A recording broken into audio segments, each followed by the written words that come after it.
Like lightning. Oh, right, yeah. The sky is red.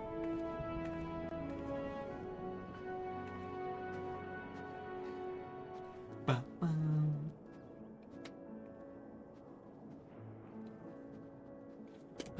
I'm light.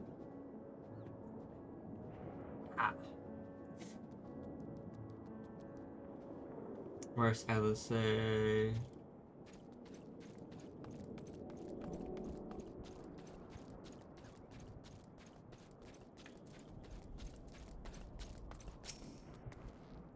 See, Zeno's standing there, so uncaring and unrepentant. Gods, I don't know what came over me. I just blurted out the first thing that came to my mind, but looking back on it, I stand by those words. I would say I hope they won't incite him to further felony, but to be honest, I don't doubt he even remembers what I said. Anyway, enough about all that. It's good to see you again. Why is this right after we came back from Alpes?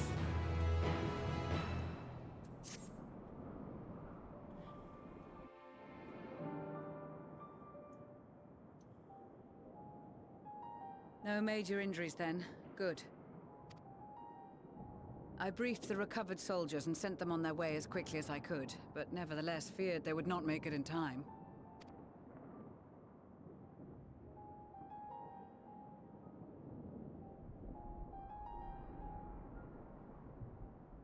The additional support was invaluable.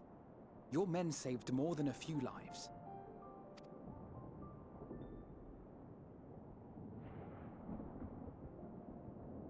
Though not all, I regret to say.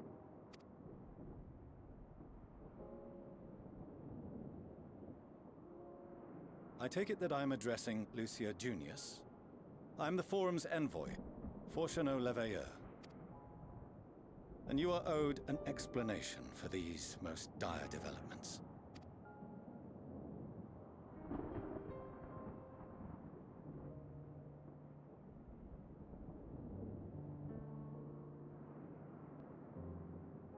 Another trial wrought by the final days.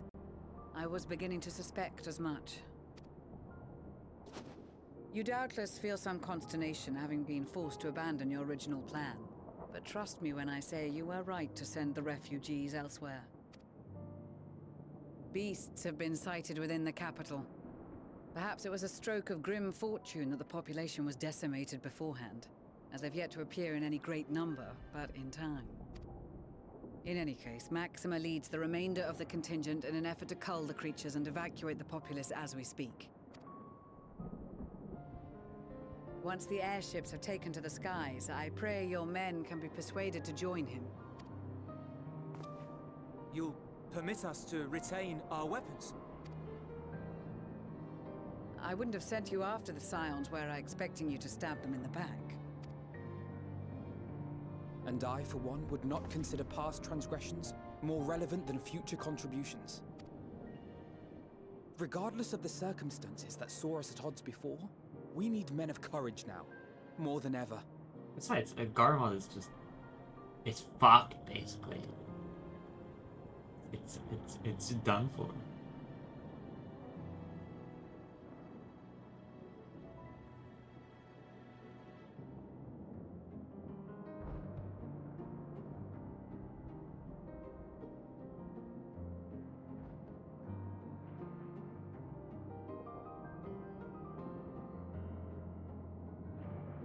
We swore to defend Garlemald, and so we shall.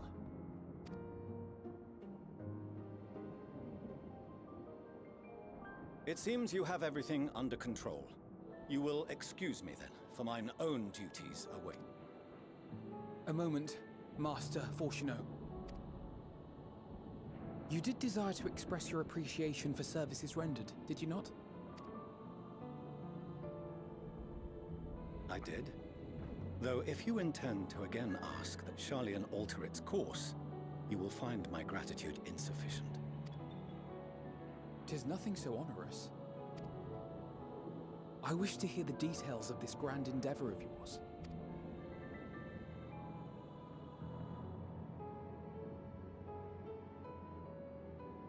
Do you swear to listen and to learn, and not to embark upon some scheme to impede us? I swear.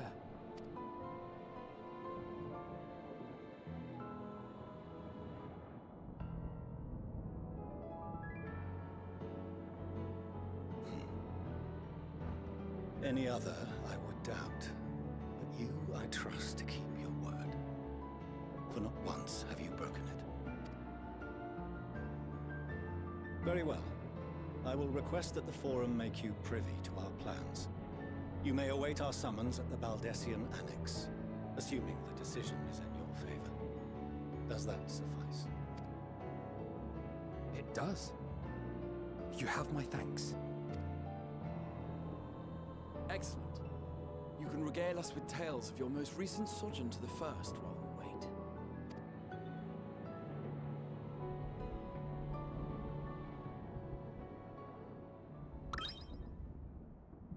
You're right, Jay! Did you hear something just now? You're right, Jay! He's coming!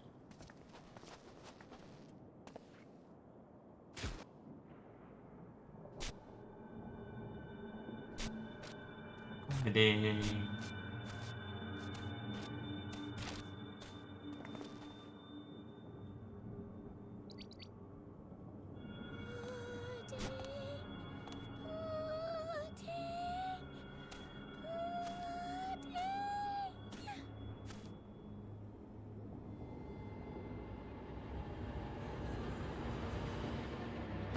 Where is this star's blasted pudding?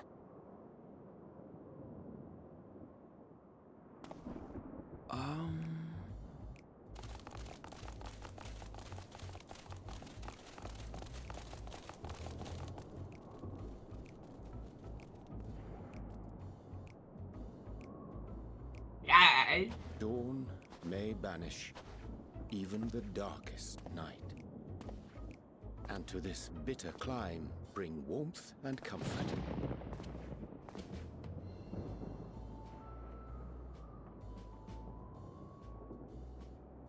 'Tis heartening to see such an assembly upon my return.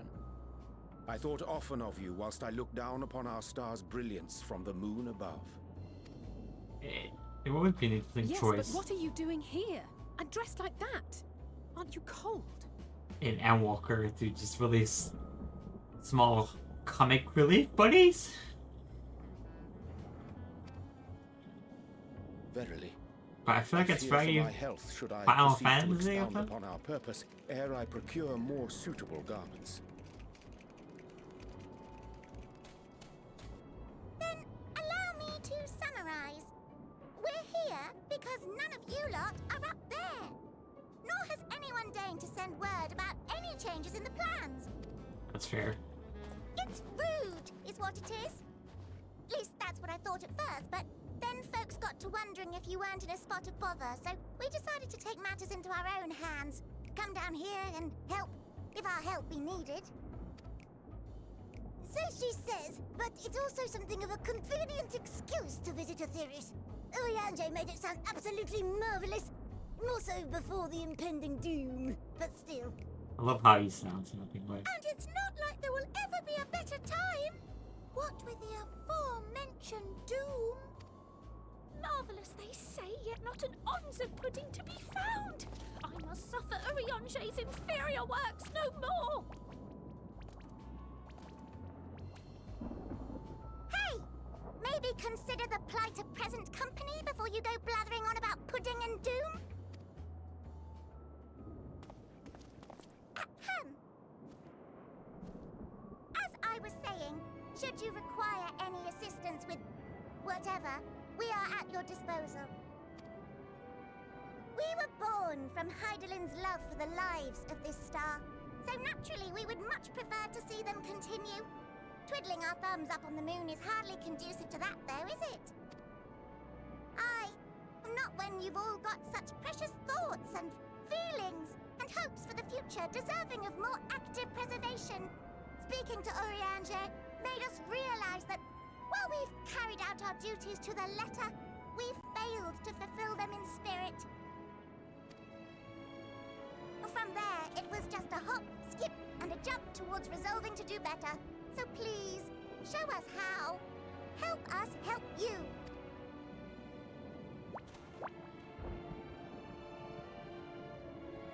forgive me. But are they... Oh, right, yes. Thy distant collaborators, indeed. Hail, fellow! Well met! You'd be a member of the Forum, would you? It's an honor and a pleasure to meet you at last. Yeah, it's a bit of a shock. I'm Livingway, Hydalin's right paw! That last bit is very important. As am I, if I may humbly say so myself. I, bid you welcome to our star, Livingway. On behalf of the Forum, I thank you for traveling such a distance to meet us.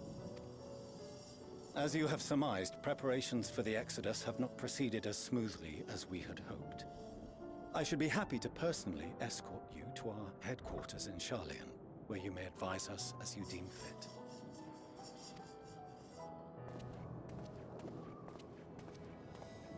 'Twas with reluctance that I set aside the great work of readying the moon for habitation.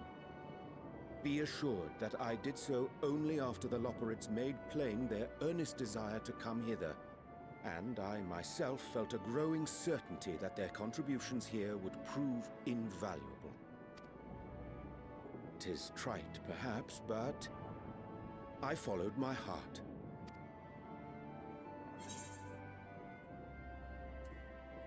Good to have it to you back.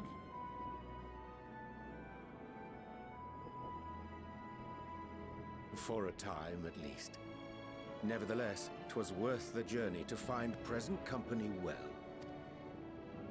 Wilt thou attend us at the Forum and lend thine own wisdom? I wonder, is there a character that has gone to the story that I don't like?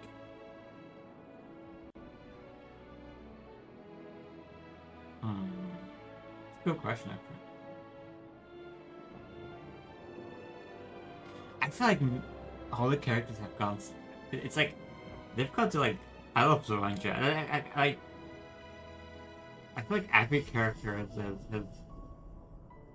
gone pretty well. Maybe Minvilia. And a little bit of Leeds. But are like two characters I wish I had more of. But or slightly different. I guess a bit more. Yeah, I guess it's more. I need a moment. I mean, Vega is like something like really cool, you know.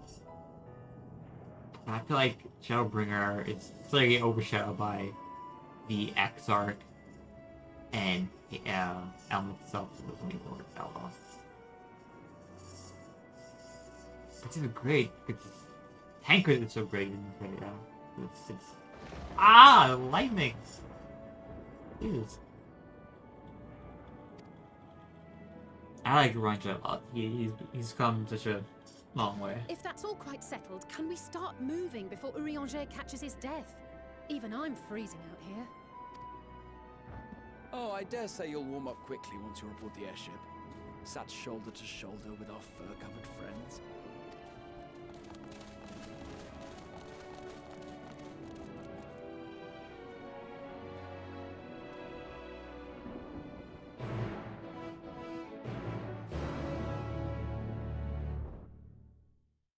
It's like Goldia. Make a tier list of all the characters in like Heaven's Ward, and it was like put Minvilia into like E tier, and I was like, that's super low. We're here. I dare say Master Fortunal was as non-posed as we have to learn the identity of Highland's nuclear custodians. As you will soon discover, they have much more to offer to the Forum. When I suggest for you to turn in the Annex Fort Worth, we may yet have time to discuss thy recent adventures here. We are summoned to the Rostra. Ironheart.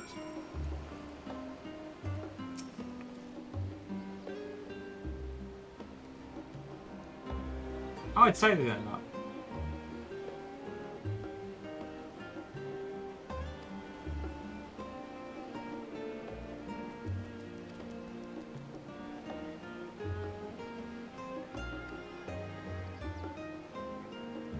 Sightseeing log.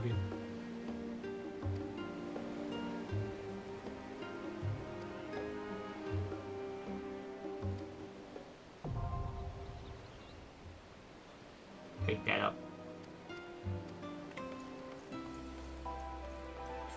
Where am I?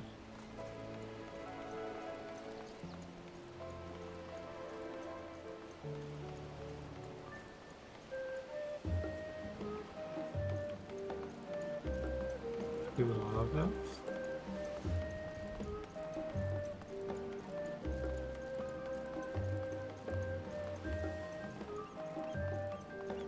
What's the other shirt thing? Interesting. I wonder why they put me there.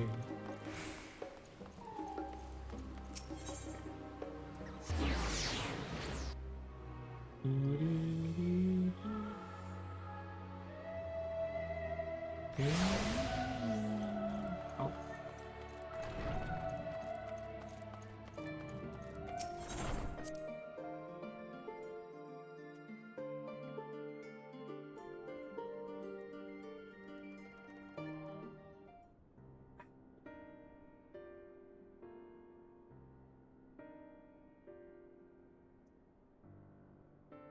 Everybody here? I think so, yeah.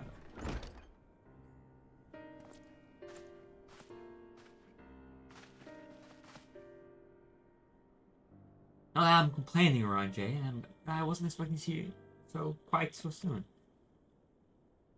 No ID in extolling the virtues of Itharius. Itharius. I did inadvertently awakening the reporter's desire to avert our beloved star's demise. God tells us you have obtained new knowledge that may aid in our ongoing efforts. I've news to share regarding our study of the Ethereal Sea, but your findings are certain to be of greater interest, so I would rather hear them first. So what information did hide on Alpus Flower Blade? You were not gonna believe this.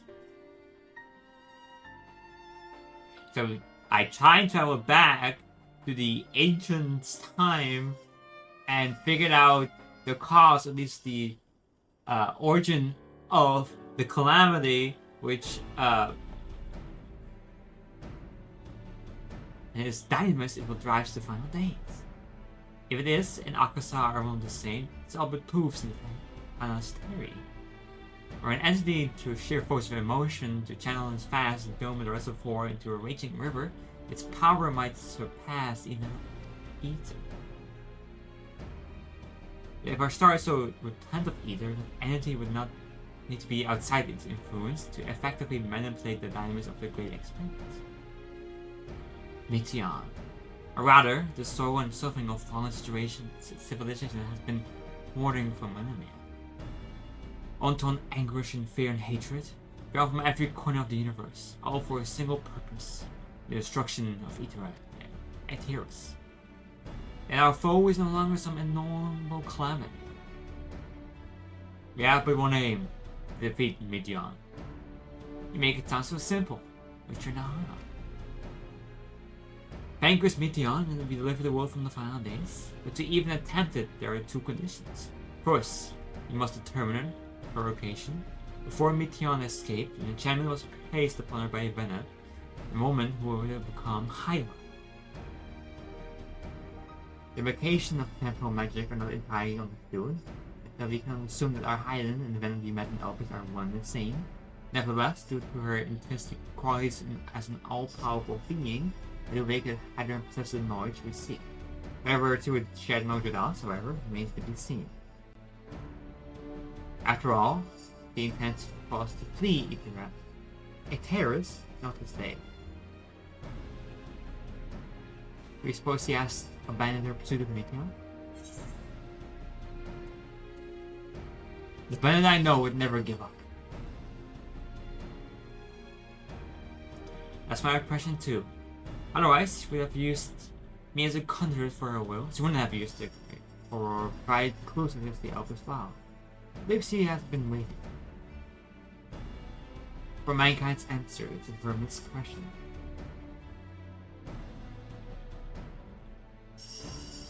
So what's the second condition?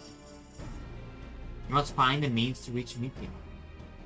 Naturally, our chosen method would depend entirely upon where's efforts he has made here nest.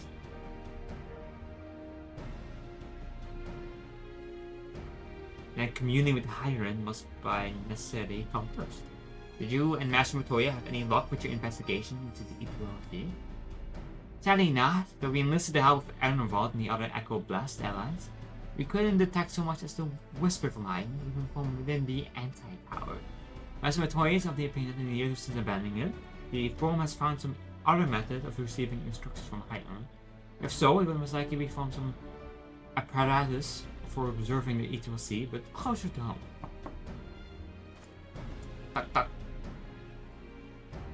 Sorry to interrupt, we just received word from the Forum. Your president is required to do Rustria, where they intend to discuss the Great Exodus. My father was able to pursue them. That's right. That's right. They're finally taking us seriously. Let's hear what they have to say.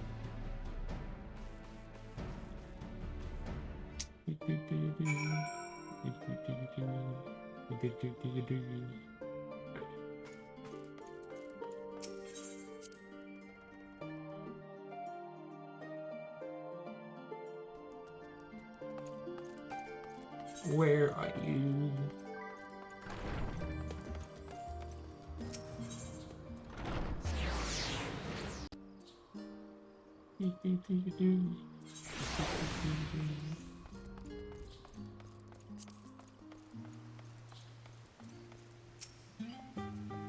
Forums in session as such the Rosca is close to visitors.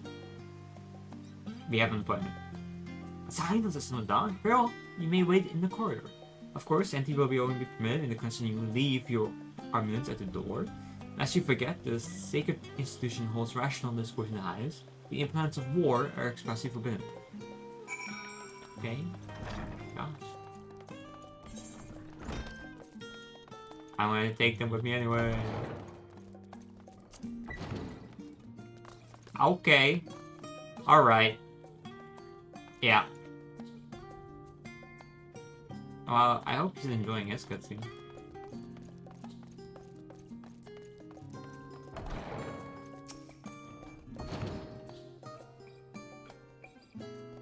I'll be enjoying mine.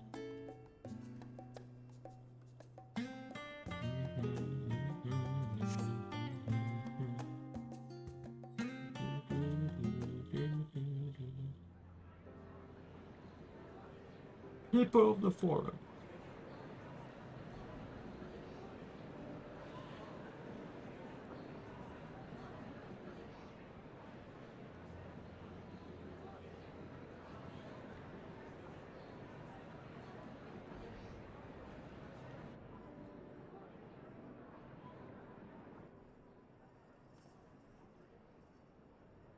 There is a matter I wish to raise with you before we enter. We are here to listen and to learn. But if the Forum's plans are more or less what I expect, then I should like to make a proposal that will serve our ends. By your leave, of course.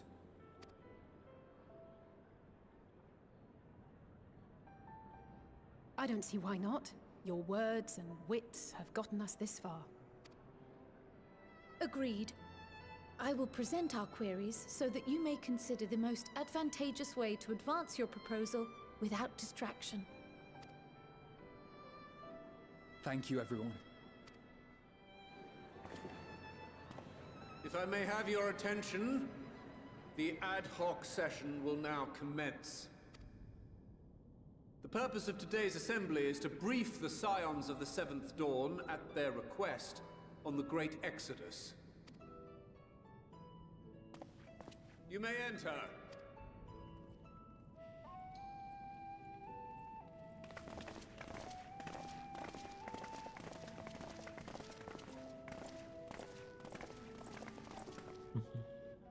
It's such a You go up and not. You pop up.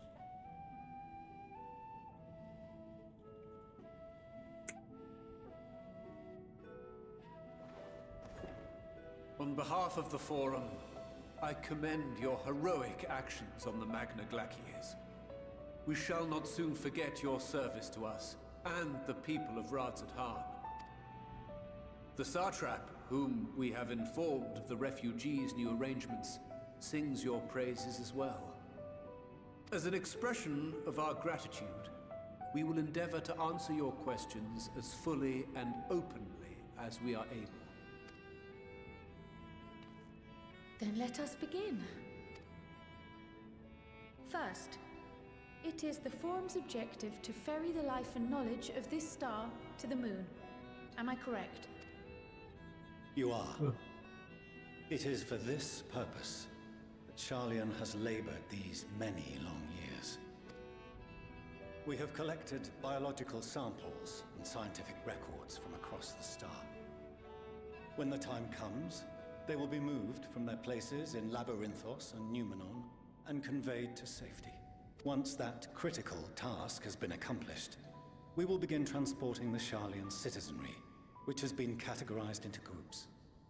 The earliest arrivals are to ensure hospitable environs for those who come after. Following our people, we will send those of other nations in turn, beginning with our allies. Radzat-Han was foremost among these.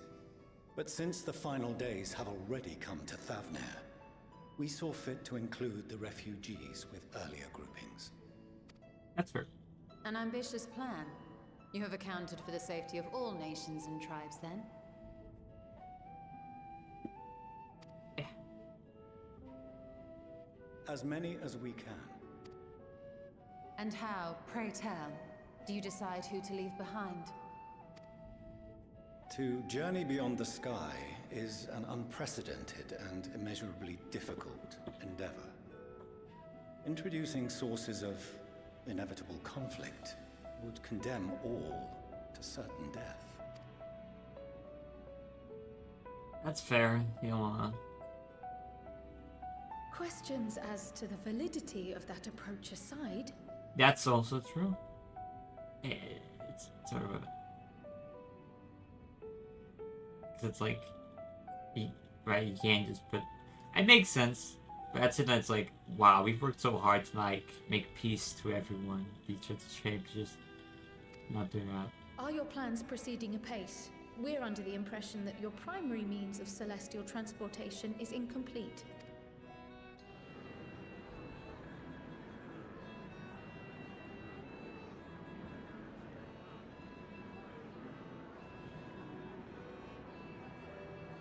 If only in that it does not meet our optimal parameters, that is correct.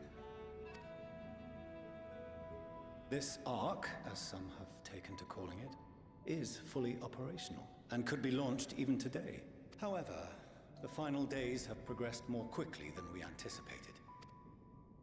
At present, the ship is incapable of attaining speeds sufficient to meet our evacuation targets. Should we put the vessel into service, as it is now, we will be unable to travel to the moon and back quickly enough to complete the necessary number of trips. Precious lives and knowledge will be lost. Seven hells. Is there anything to be done? The ether burner, the primary means of propulsion once the craft is in the space between stars, is undergoing testing to determine whether it can be made more efficient. Though cargo is being loaded for the initial phase of the Exodus, we are prepared to continue our experimentation up to the day before launch, should it prove necessary.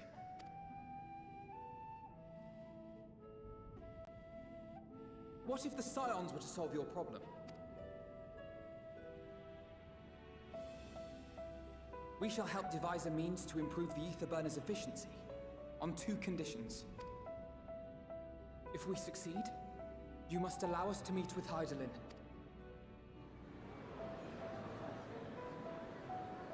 "'Twas simple enough to deduce.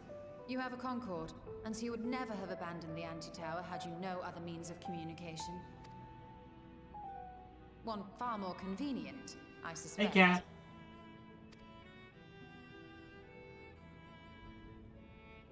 I'm just going to surrender.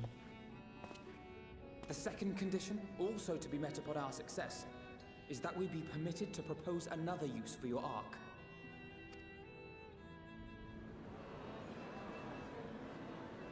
stream's going good. I'm enjoying the story as I always am. At liberty to refuse this proposal. I love this game. My favorite game. Of course. If we cannot prove its merit to the 99 here, who are we to stake on it the lives of all peoples of this star?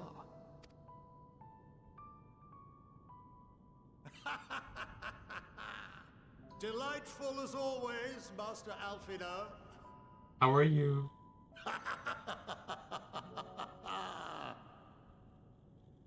Oh, we couldn't have asked for a finer plan. Allow us to solve this complex engineering problem of which we were entirely unaware until moments ago. What could possibly go wrong? The satire writes itself. Oh, Weathering Waves, yeah. I've seen it. I've heard it's kind of early access though, so has a few. But it's good. But it still like needs some work, I think. That's what I've heard. Yet, what field has not benefited from a change in perspective? When we are at wit's end, what we need is not the same dry theories recited ad nauseam, but fresh inspiration. Oh, that's interesting.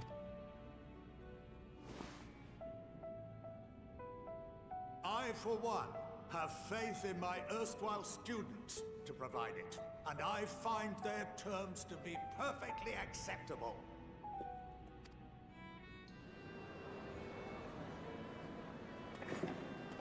Oh. Order! Order! We Okay. have no time to waste on debate. I call a vote. All in favor of agreeing to the Scion's terms?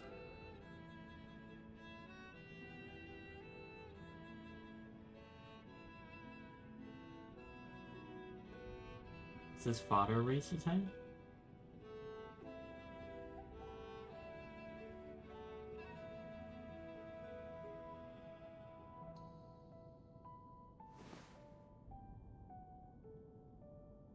"71 in favor, 28 against. The ayes have it.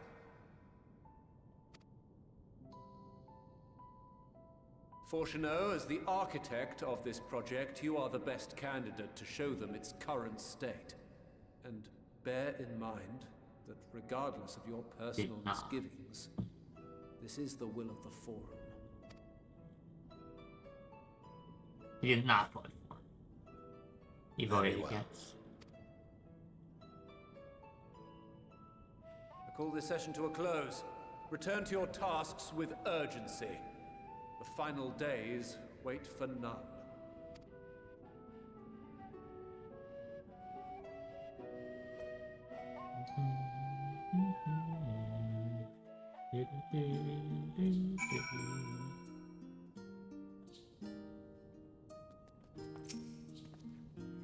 Sorry about not letting the rest of you in on my plan. I was admittedly thinking on my feet for the most part, but since we require both a means of communing with Hyden and reaching Mitia, in a spur of the moment I saw involving ourselves in the completion of the arc as a way to work towards both objectives simultaneously.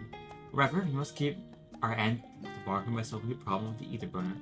I like to think it's not a challenge beyond our combined expertise, or at least the expertise of our extended circle of associates. It might behoove us to learn how an ether burner actually worked before we attempt to improve it, though. Yeah, probably smart. As instructed, I should take you to see the ether burner. Meet me outside the Archeon and trust you can make your own way there. But the Ark is being built on Labyrinthos. Hardly surprising. How else could they conceal such a massive undertaking?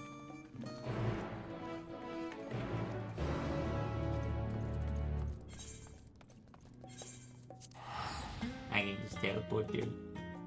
Oh, but I can't fly here yet.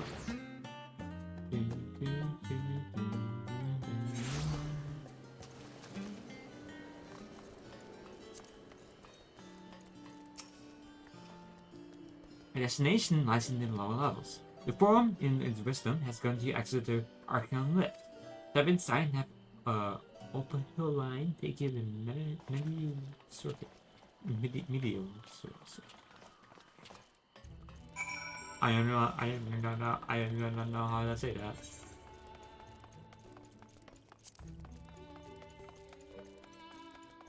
Left. You used to lift? Yeah. Yeah, Shaman used to lift.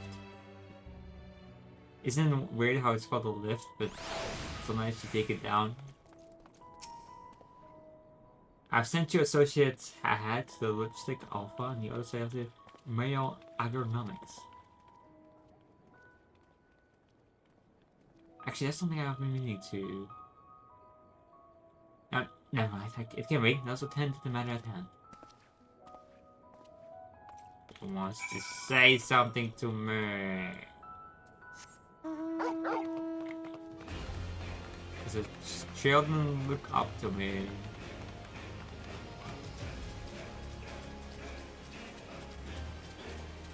I'm so slow. I'm so slow here. East.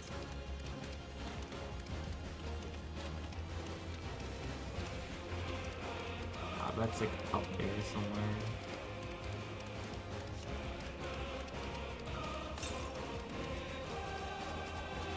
Northeast. Yeah.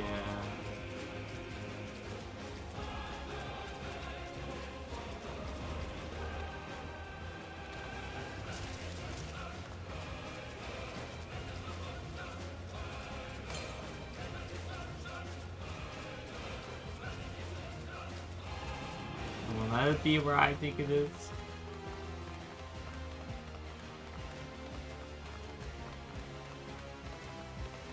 No.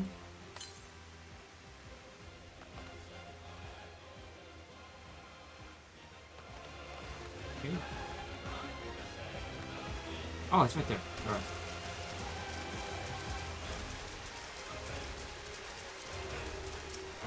All these bioconites are biosonite. I think it's bioconite or biosonite. Biosonite, of course. Usually, words like to put two C's in it and both make them sound different, which is the K and the S.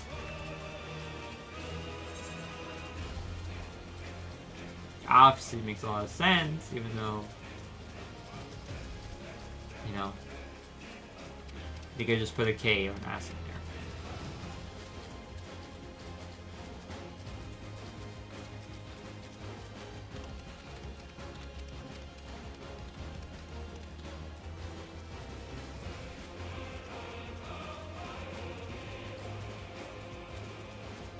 That's a gun?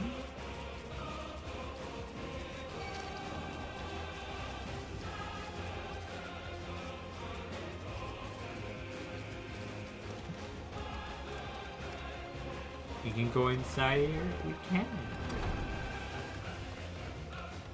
Look at this place. Oh, it's those! Get this from Iron Sanctuary.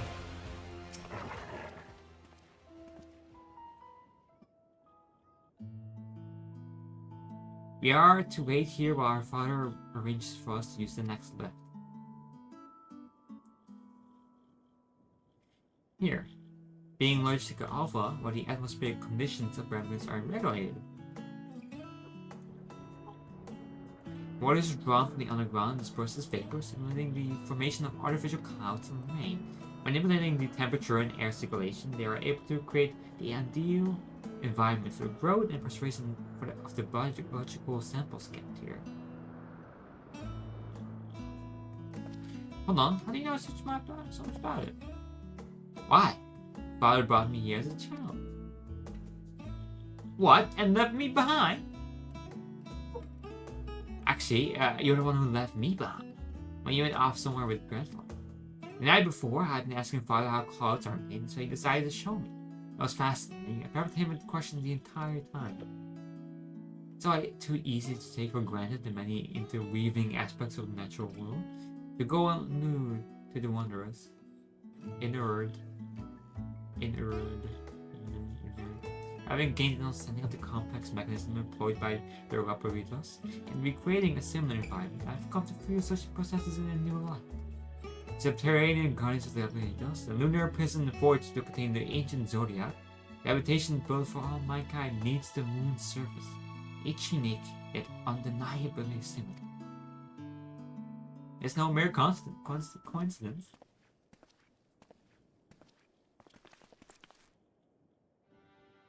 Ever since Highland unfolded to us the grim fate that awaits Iteris, every essential resource we could spare has been delivered to Rabrientos. Preparation for the great exodus, that's not all. It's also a testing ground for the technologies that allow us to settle on the distant stars. The laboratories have endeavored to make the moon inhabitable. That is then our final destination. Mankind must learn to propagate life where there is none, to thrive where all is bare. Alas, time is on our side. I arranged for you all to enter this central circuit. Instead, that most of our preparations of the great exodus are carried out, the construction of the Archimonte. Though our plans have been made public, access remains highly restricted, yet you, however, will not be subject to said restrictions, and will have free reign to come and go as you please. That was the rule of the Forum after all. They will prove itself worthy of their trust. Your trust.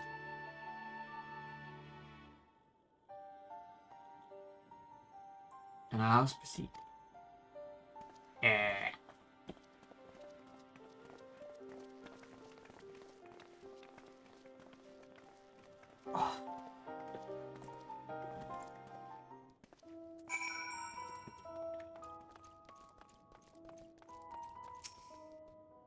By the gate of the forum, the sign itself done up a minute to enter the central circuit.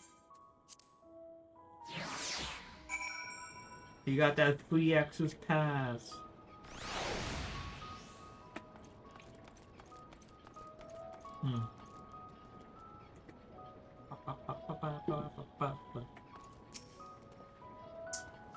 Either burner is being constructed now, it's far from me. Are we seeing the work is Colo Cole, Dang Cole, after whom the voyage is named. Since the necessary introduction that I have been made, I shall leave you with him to discuss the particulars. This one. Look how big this space is.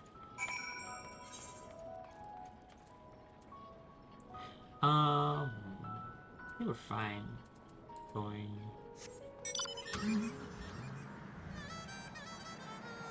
It's like a big circle. I am so slow. Lord.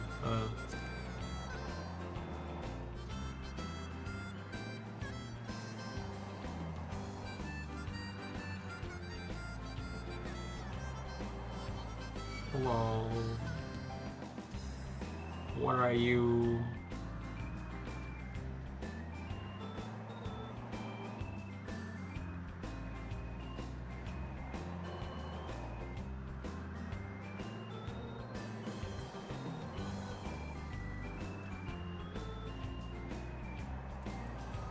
Parking right far away. Right here.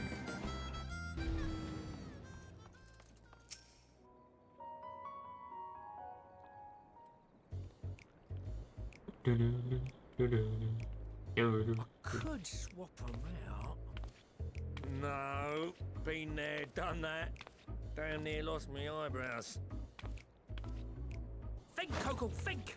We'd be well on our way to paradise. Visionaries patting themselves on the backs for their grand accomplishments if you'd only think! Why am Yes, I being old? that does sound rather lovely. It's like... Yeah! I mean, Master Force, you know, what a pleasant surprise. We're not blasting off already, are we? The schedule remains unchanged, for better or worse. Which is why the Forum has elected to accept assistance in resolving the Ether Burner conundrum.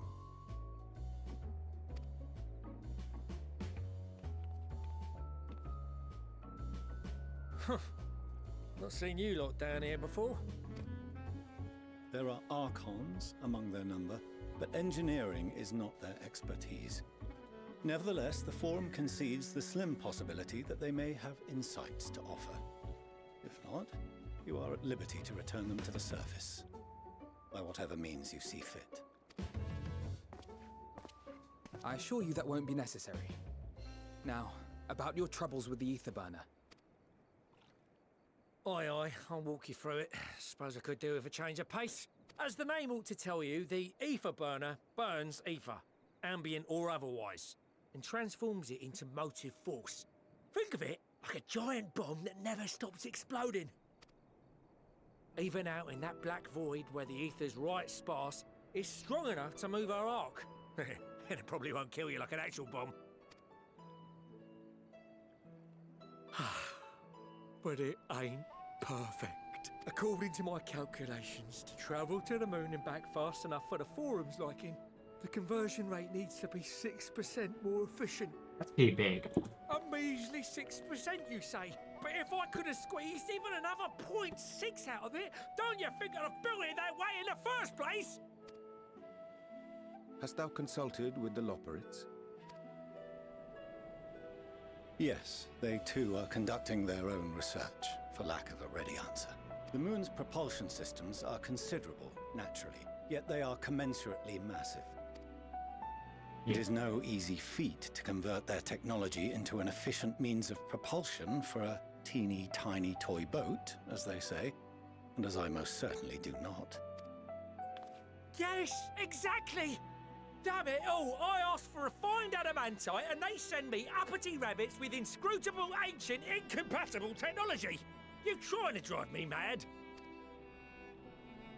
Do you speak of Allegan refined adamantite, perchance? You know of it? Only in the most general terms, I'm afraid. 'Twas an alloy of Allegan make, but the secrets of its production were closely guarded. As I recall, the record stated it was vital to Dalamud's construction and launch. Aye, that's the stuff. No material more conductive far as I know. Slotting some ends like blowing up a dam and watching the river of ether come rushing through. Ain't a living soul that knows how to make it though. We were fortunate enough to salvage some for the ether burner, just a wee bit, mind, from a chunk of Dalamud that came hurtling into the Northern Empty during the calamity. With more, well, that extra 6% efficiency would be child's play. It's a crying shame that we've no other sources. Surely the many shards of Dalamud scattered throughout Eorzea would suffice. Why not get the refined adamantite from them? Oh, we tried, believe you me. But only a few specialised pieces would have had any in them to begin with.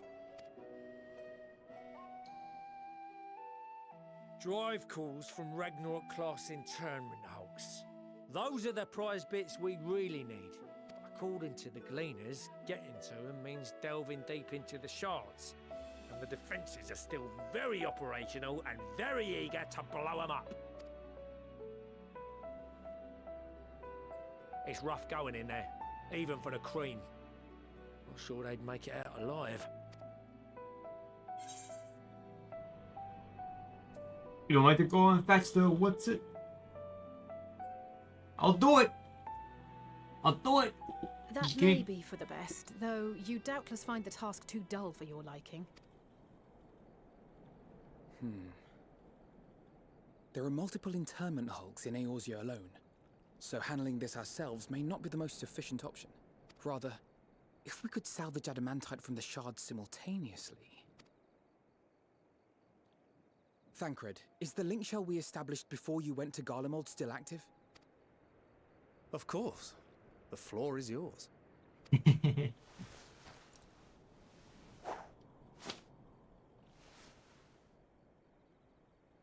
What's all this? Gathering firewood, so to speak. We alone can accomplish little, but joined by others, we may yet build a bonfire to carry us heavensward. That's an insane... I love that sentence. That's great. That's awesome. Like, it's just... This boy has come such a long way. Okay. The music too, it's great. This is Alphino. The Scions have need of you.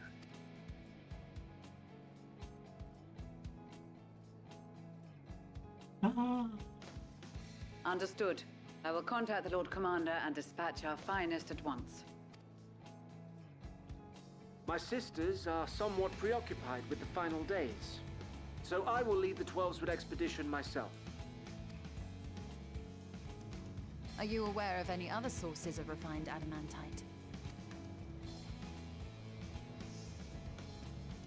Logically, such an invaluable alloy would have been utilized solely where absolutely necessary, in components intended to conduct or collect surpassing amounts of ether. Any extant instrumentation or devices would have likely found their way into the hands of etherologists or enthusiasts.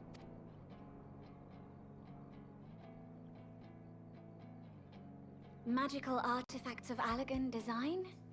The Eastern Alliance will send word to one and all. Are there other ways we may offer aid? No shards of the Lesser Moon scar our soil, but our stake in this cause is no less for it. Is there anything in Othard that might be of use to you? What did you say? Oh, you got friends in far places, lad. Any road, if you're offering, I wouldn't say no to one of those Far Eastern sacred relics. Some of them can hold enough ether to summon a whole damn primal. Combine a source like that with the ether burner, and 3, 2, 1, kaboom! I gather you heard his explosive enthusiasm. Might you secure us a suitable relic? It shall be done. I know little of machines, but I promise we will do our utmost to gather the materials you need to finish your starship. I am glad for the work, in truth. Better to busy oneself than wait and fret over disasters foretold. Yeah, let's drop. Then why are we all still standing about yapping? There's plunder for the taking, and I'm a born plunderer. What's the primal's name? Ravana? What? I swear that's not it. Maybe that is. Maybe it's Ravana. It's fucking the red turtles. The primal. And just drop them into the ship. I'll be an old Charlian before you know it. Start mixing the grog. I'm certain that can be arranged. Thank you all, and do be careful. Just like that. Aye, just like that. Our refined adamantite is on its way. Now let us consider our next steps, shall we? There's yet much to be done.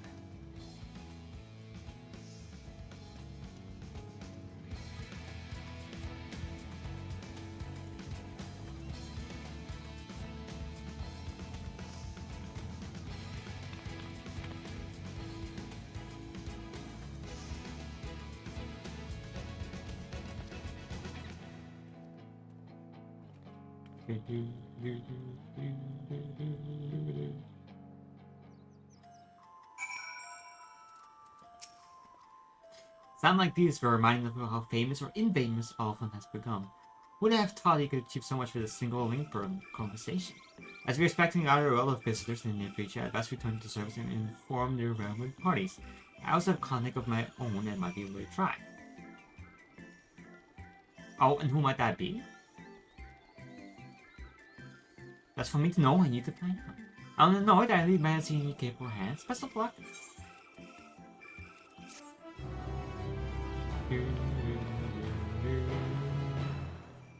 Oh.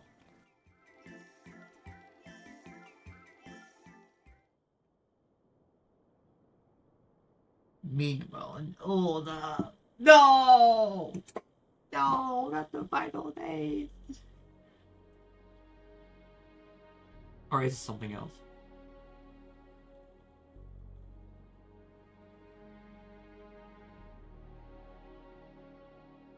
Our course of action is clear. We must harvest refined adamantite from the shards of Dalamud and procure arcane relics of Allagan make. Summon the best and brightest of our immortal flames and form an expeditionary party at once. Call upon the Sultan Sworn and Brass Blades for support as you must. Papashan, send word to the guilds. We will require the expertise of master artisans if we are to have any hope of identifying and recovering these elusive materials. Viergeist, we have need of your stone torches. They are to assist the immortal flames in scouring the ruins and to help secure the surrounding areas. I trust I can count on your support. As commander of the Stone Torches, my son Zimberk will personally see it done. Pippin, I would have you lead the raiding party. Assemble your finest, and with Tizona's blade clear the way. Lord Lolorito, I pray you take charge of the search for Allagan relics.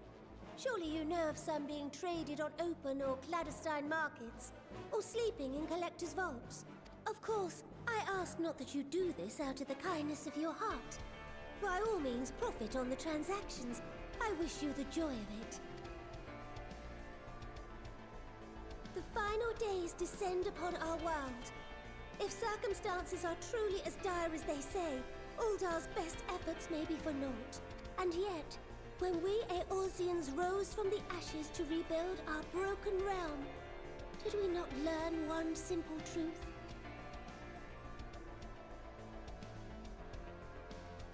That which seems all but impossible to overcome alone may yet be possible if we stand together. It was the Scions who united us then, and it is the Scions who call upon us now. Uldar will answer that call. We will summon our courage and join the fight for our world's future. You know your duties. I, Nanamo Ulnamo, 17th in the line of Ul, bid you good luck and Godspeed.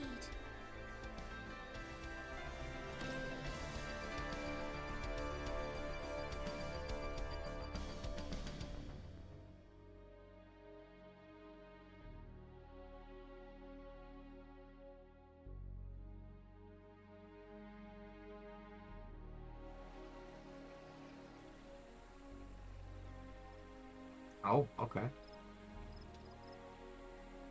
We're going to every Star City. It seems.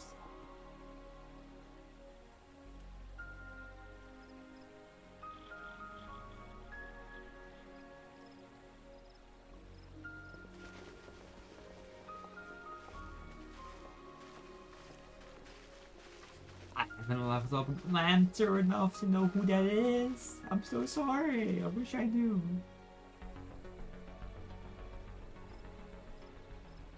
She looks cool though. We fielded a goodly number, but our ranks are heavy with healers, and an abundance of restorative magics will be of little help in destroying Dalamud's defenses. Still, it has ever been thus with Gridania. We must steel ourselves for a protracted engagement.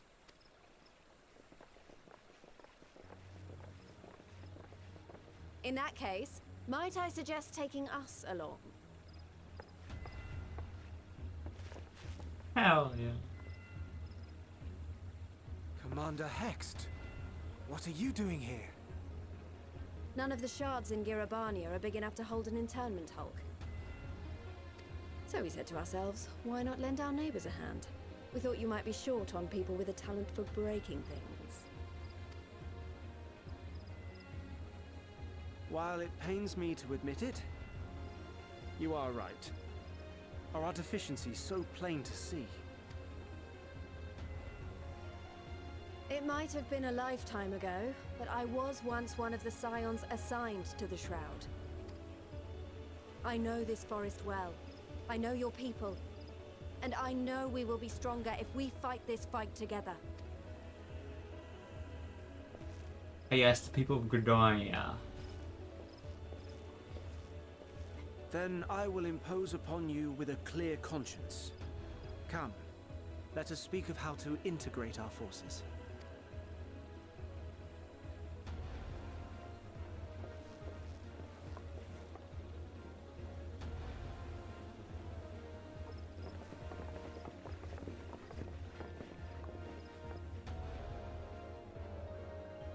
I won't let it all be for nothing.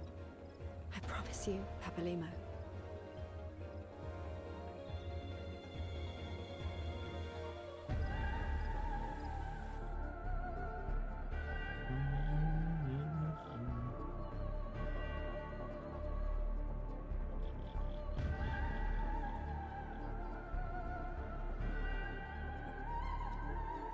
Oh, H card first. Okay.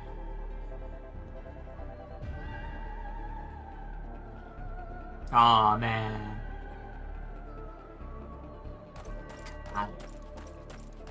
What I wish he was you right now. There you are.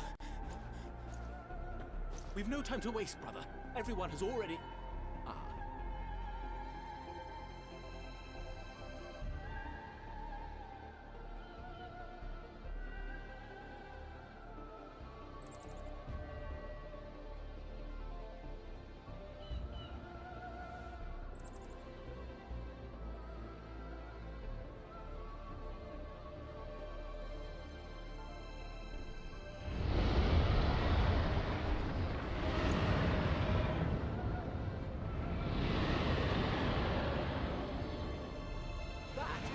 That was a roar.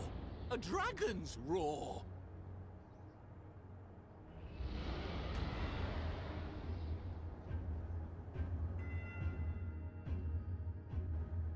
Iron Dragon. Who was that?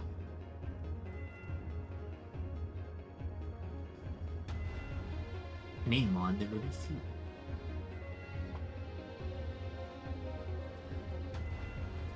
Pirates!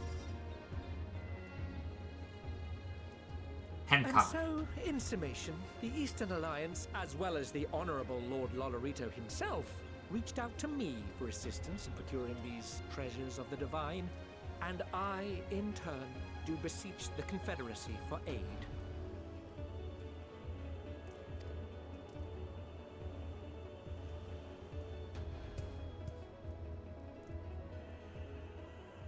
Hmm? Is that... Hancock? What a surprise this is. And a fortuitous one at that. I have a favor to ask, you see.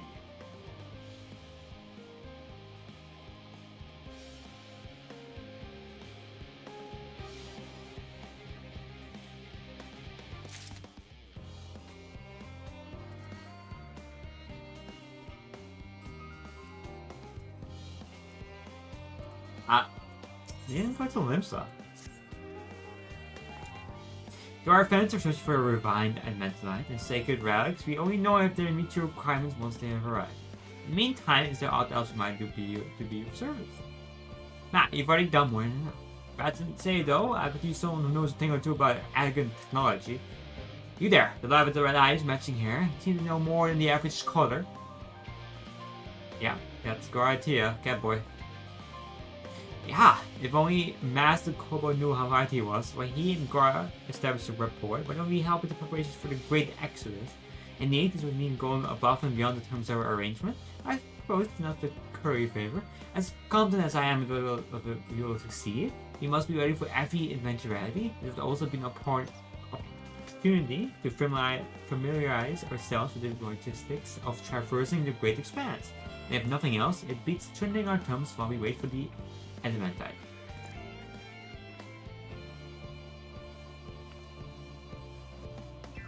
Well, ain't you a bunch of helpful buggers? If you have mind to lend a hand, I would know you ought to go. Jarred inhabitants arouse secret researchers in scholarly times, busying themselves preparing for the exodus. Bah, they'll need all the help they can get. Well then, off we go.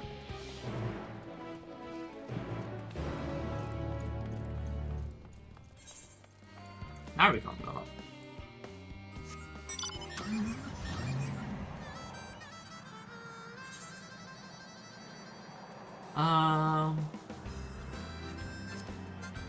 Yeah, got some endwalker beginning stuff. And we got some shelving our dungeons or whatever. I believe this might unlock the new rates. Maybe. Oh, this is Stormblood. Ooh. Endwalker. Also. Endwalker.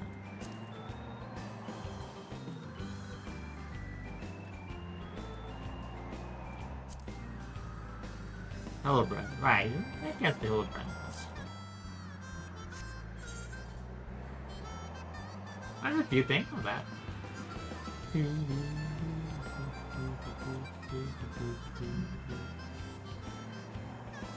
I guess.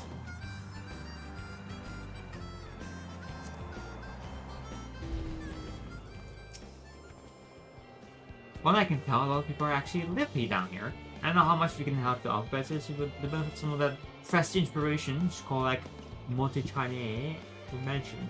Let's start by asking around. They leave like without getting in anyone's way. Let's meet the Bati tribe once our work's done.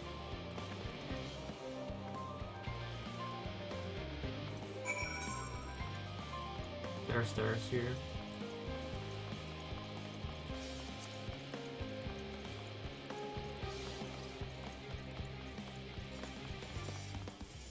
Steady, correct. Helping with the arc? Even without the power of Master Kokos managed to speed out the either burning, still enough apparently. Now I hear the violent bits of right. Horrible creatures running rampant all over. If only we begin the accident soon. People are dying, there's no end to it if you don't throw it to these. But we will. We spent years preparing for this moment, believing the plan, and all will be well.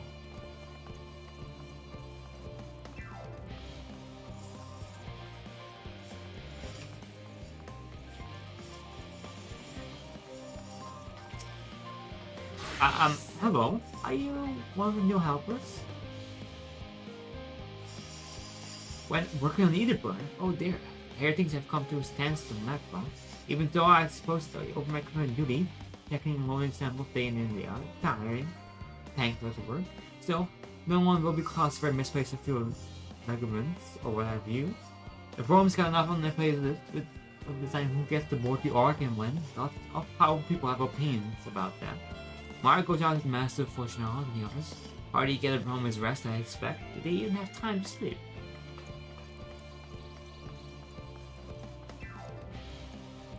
One more.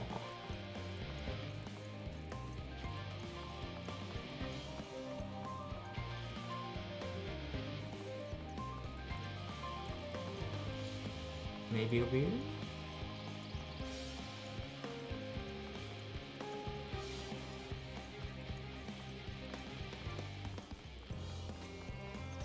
Yeah. Offering to help was very kind. I should be able to organize the rest of the document by myself. It's mostly a list of things we will need once we arrive on the moon, and then whichever star we choose as our new home, we'll do this will actually concern the maintenance of living conditions. So I'll be a lot busier after we did the part. Right that our lunar corporation have come down to assist in our efforts, I'm looking forward to finally meet them in person, after having communicated with them in such a limited space this far. To be perfectly honest, I don't even in the slightest idea what they look like. I hope they're not enormous moving giants. Why, I would much prefer something small and fluffy, like that beheaded rabbit at Red Eye. What is Lord? Fuck me.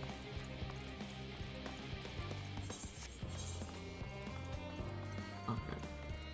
I see. They are here. Gonna grab the ether eye.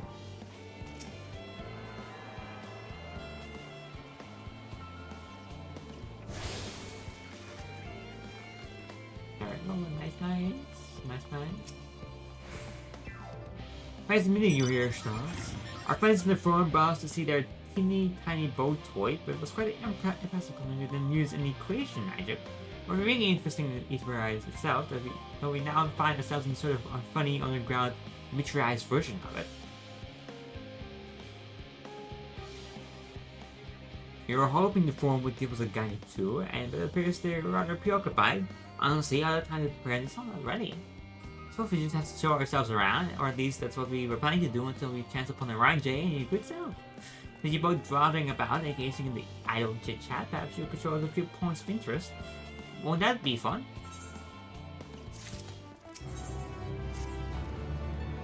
tour of labyrinths. Unexpected yet prudent suggestion. Given the similarities betwixt the artificial environment and the best way burrows, it would be our best thing if staff members acquaint themselves with those conditions deemed optimal by their shard and interpreters. I fear, however, that continuing to rely upon my limited knowledge would end narrowing rather than broadening the perspective. Perhaps there are those who can meet perspective. What a marvelous...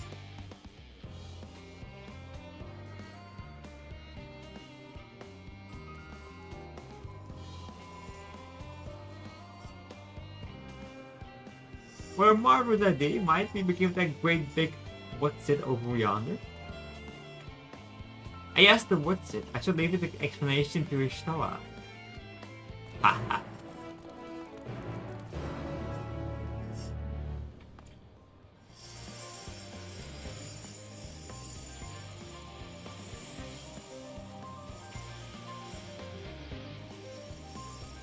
Hello. Hi, Tilly.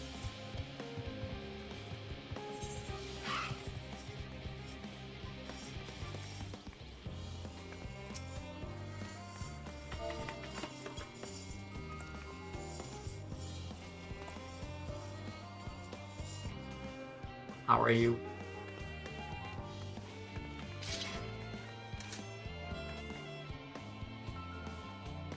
Step right.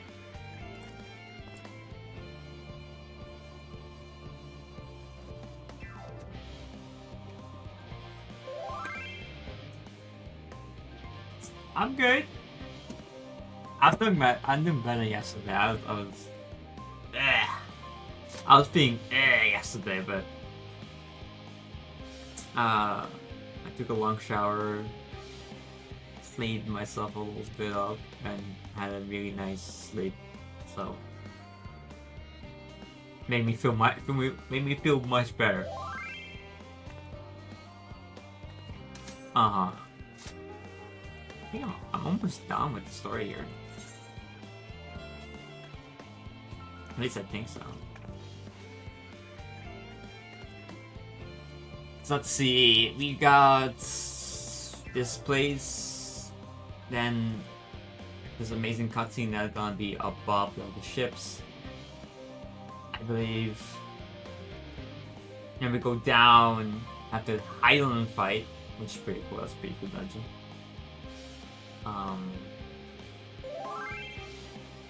And then it's off to the stars.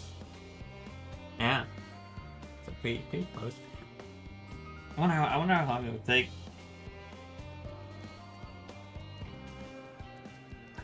Of course, yeah, we'll have the amazing journey throughout the civilizations, up and up and up and up. Oh, I'm gonna enjoy that again. That's gonna be great. I think Euron Jay's gonna have a. Is he gonna? I'm not sure. It's either he's gonna have his moment.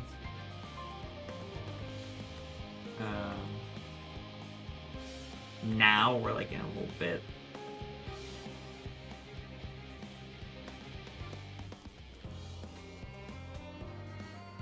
Gonna have such a good moment.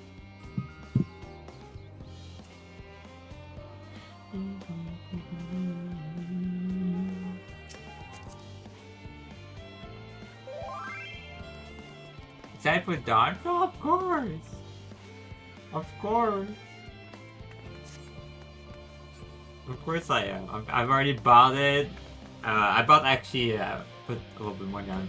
I bought the early access, so. 21 days, I believe. This is my calendar. I may have been lying to people. I said 26th of June. But in my calendar says 28th. So I may have been lying to people. So, I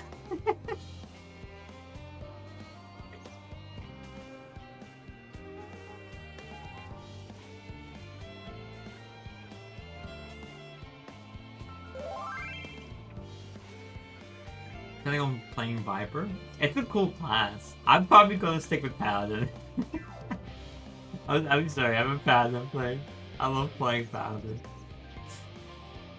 I'm probably gonna stick with. But I mean, of course, I'm gonna pick up Viper. I'm gonna pick it up, but I'm probably gonna play Paladin throughout the story.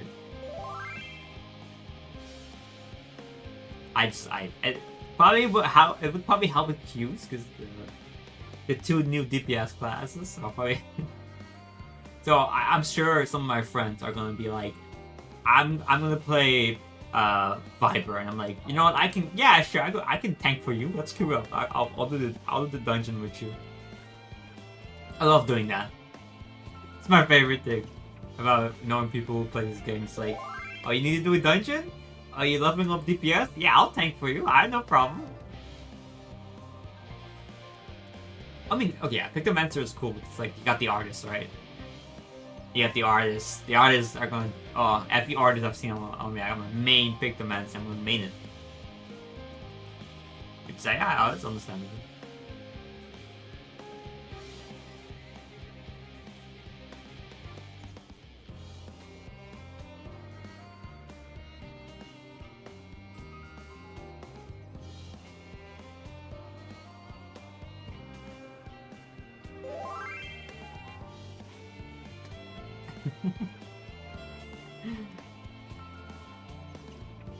Viper does look really cool. Have you tried the benchmark that it did?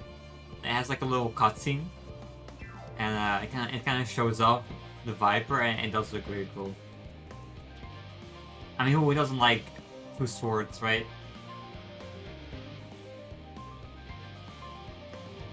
Although I do play a game where you can, it's a VR game, it's called Zenith, and it's like really cool, which has 2 swords. Like, it's like a base class called Swordman, gives you 2 swords, which is pretty cool. But I'd love them to give, it's a VR MMO. But it's not like big, it's not that far, it's like very early on. It's cool, they added something, I should play it again. I'm so lazy, I don't want to hop in VR, I'm so lazy. But yeah, they got like 2 swords, they got like shooters, they got like magic shooters. It's a cool game. But I'm dying for them to add a shield. Because they have a block mechanic, but blocking is just holding the 2 swords you got like together so you block the attack. And I would die just to give me a sword and a shield. I would love that. I'm waiting for them to update. They added a new class which was a bow, which is interesting. But obviously I don't like bows. I'm running this tank swordman thing where it's like I can heal. So I'm basically copying Paladin into that VR MMO game, and it's like the most fun I've ever had. All they have to do is add a shield to the class, and I'm gonna play that shit out of the game after that. I'm gonna, it's fun. Maybe I have to play it. Hey bud, hello. Stop saying boo. I'm not gonna, you know, scare me. Look at me. There we go. I should probably leave you to the story. I mean, it's fine. I can do that. I love chatting.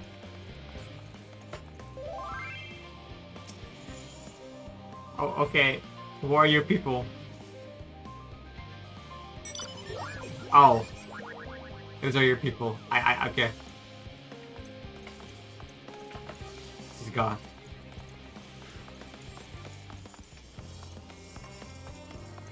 Fuck it. Oh. Oh god. Wait, where are you?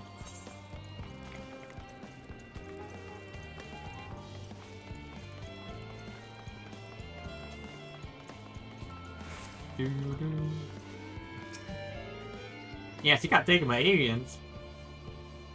Goodness me, to build something so large without rage magics is positively stupendous. Perhaps you could direct our attention to its most important features. Okay. Well, I don't think I'm the greatest person for that. Observe the motion like thing. Oh, hang first. It's a little hard to see from here, but those are a golden pipe connected to those tanks. And I can see to that window another pipe at the bottom. This must be the purifying water drawn up from below.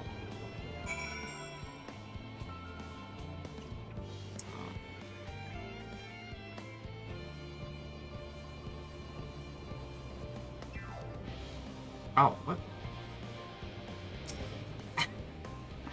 Okay, you spun an MB storm out. That's why he liked one at that. It would appear that the concept you observe in another time, another place, is proof of life in the water world somehow. That's cool. That's a cool reference. Okay, the pipes.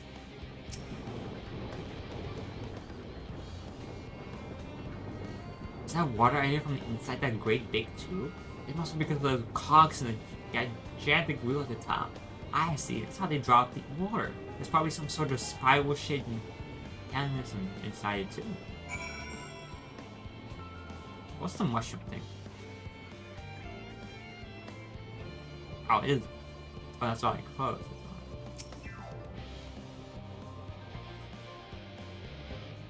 That looks like the trees in Greatest Endwalker. Hold on, that's a strange shape. It's sitting at the bottom, but big on the round at the top. Quite tough for something so unbalanced too.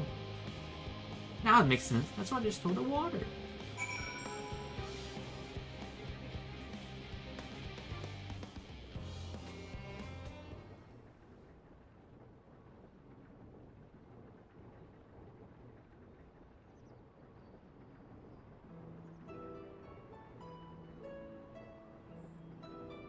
Well, if I were to hazard a guess, water drawn from the underground, presuming with some other mechanism, is purified here and stored in a tower before being distributed elsewhere. I'm right, aren't I? I knew it. A design beyond its simplicity, I dare say it would take only a moment to install even in the harshest of environments. Voice operators, that is. Indeed, securing a reliable source of water is of the utmost importance for any fledgling settlement. We have read, however, that peoples of Iteris sometimes make their homes in arid deserts, and such, and how are they able to survive?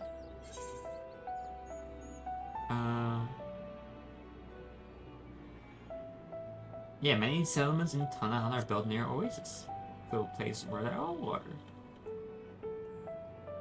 So wherever you choose to live, you are never far away from water. Oh dear, I really won't be able to procure the necessary amount. I could provide enough water to keep them from drying out completely, but it would appear they rely on it far more than we anticipate. A few adjustments may be in order once we calculate the average rate of consumption per individual. It may also be worth learning more about how exactly they obtain the water in the first place. Master Nalfnut spoke of the machinery responsible for that feed during our journey to Legisteric Alpha, did he not? Mayhap the operators will share his appreciation with the engineering wonderful. Yes, that sounds absolutely splendid. You must journey beyond the sanctuary of Shrine and Alignment. I shall lead you the way. You mean we have to blade the untainted well on this? A valid concern indeed. You cannot help but notice the many dangerous-looking creatures with big, nasty teeth lurking beyond the safe confines of this tenement. Were we not escorted here by burly custodians, I dare dread to think what would have become of us. Whatever it be, to many hungry predators with the aforementioned big, nasty teeth, our blitters may appear to be a potential and rather appetizing source of substance. My utmost will indeed to assist in securing safe passage to Logistic Alpha. For my part, I shall act as escorts to Living Way and Cooking Way. I entrust staying away and going way to thy care. Sure thing, boss. A more valiant protected that I could not wish for. Godspeed.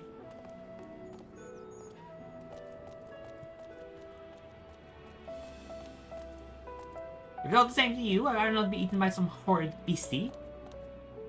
Come along, going away to the water extraction. What's it?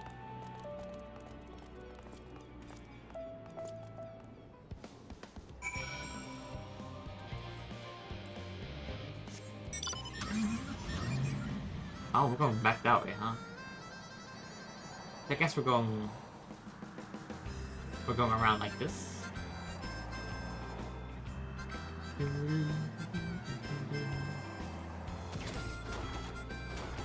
I think I shouldn't have jumped down.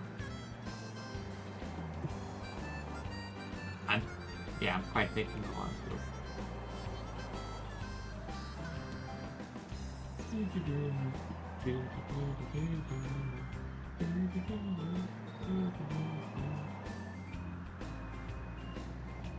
Those fluffy bastards can just hop into my car. And something inside you. Oh. Yeah, I drive.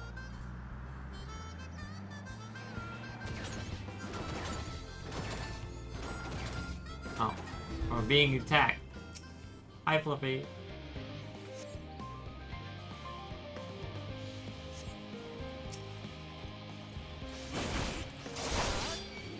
Oh, I'm rusty. Oh, I'm so rusty. I've been playing level 50 warrior.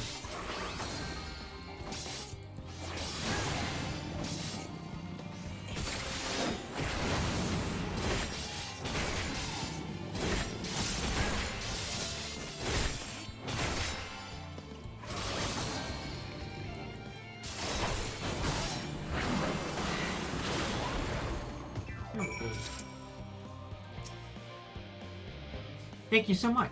I really hope this water extracting method is worth these harrowing experiences. Our part of the world, some might say, but I don't be going to Chris without saying to you. How are you? Sophie?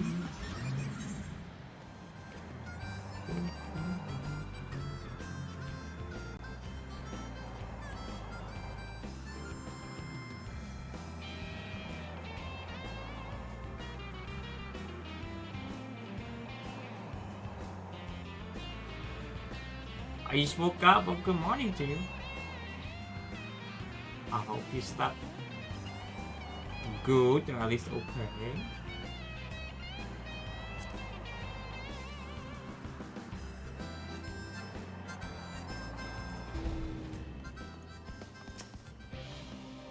My friends, I bet you welcome to Bicycon Alpha.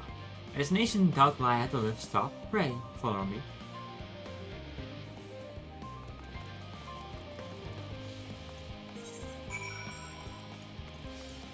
Oh, yeah. I've got a free pass.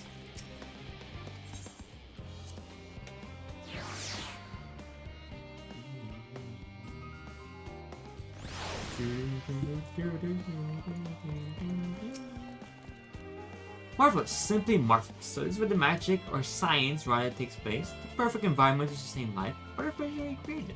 The knowledge we'll gain here will be essential when we start looking for new stars for your kind to inhabit. Apparently most of them don't even have air for you to breathe. Now if I look at each rise, a terrace just so happens to provide everything you need to thrive, but it might turn out an idea of it are because of the available resources. I wonder. Either way, it's nothing sort of miraculous, and I cannot wait to see more of it.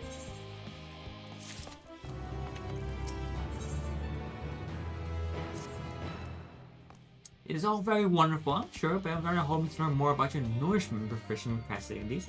In other words, where's the food? I believe both the knowledge and consumables seek may be found at Marial Economics. As I imagine singing away the others attends to the ever-conceivable facet of his apparatus, we decided to be so kind as to escort our visiting coronary. Yes, that sounds much more interesting. Hopefully, I'll be able to see firsthand some of the delicacies Roy and Jane without telling about.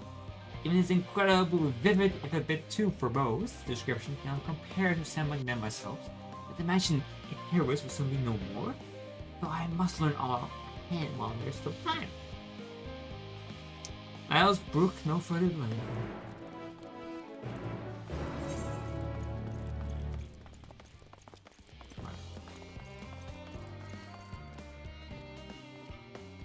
Oh, I wonder, are we going to go like this and then go back now?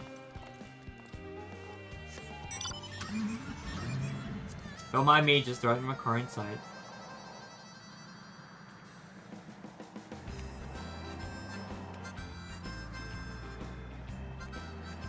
That was a fake door.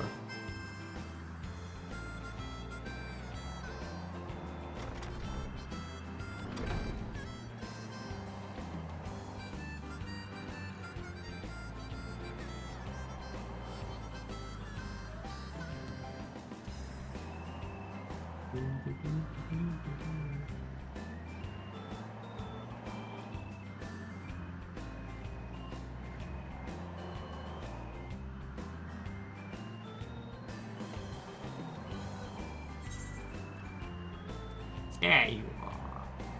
Alright, let's look at the wine. That's probably the most important thing. There's a place, yes, the heady aroma is enough to guide me here. As well as several of the fruit and vegetables featured in our menu. I do dare enough to try some. Or that those who would help themselves to come and help the commission are often called it in lies. How did you ask why I've been in charge of it with doing the party with the samples? Oh, following me now. Let's run, give me away. Let's run.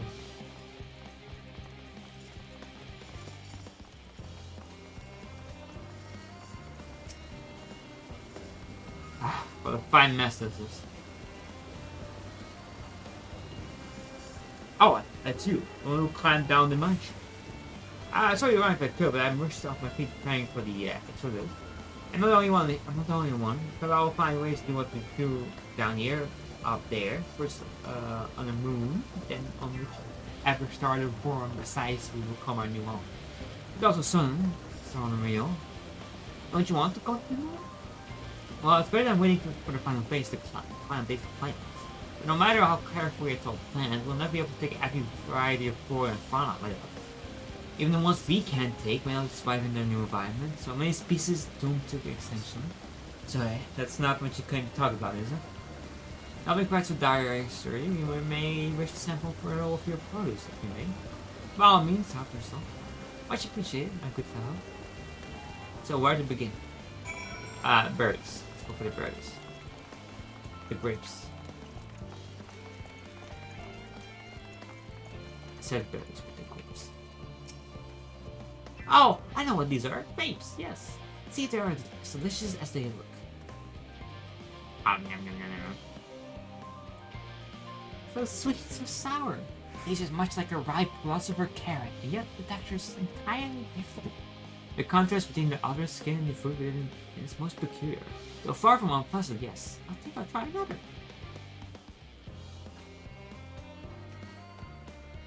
Well, certainly giving me food for thought, though in the far less controversial manner than any philosopher carrot. But tell me, what's your opinion on the grapes?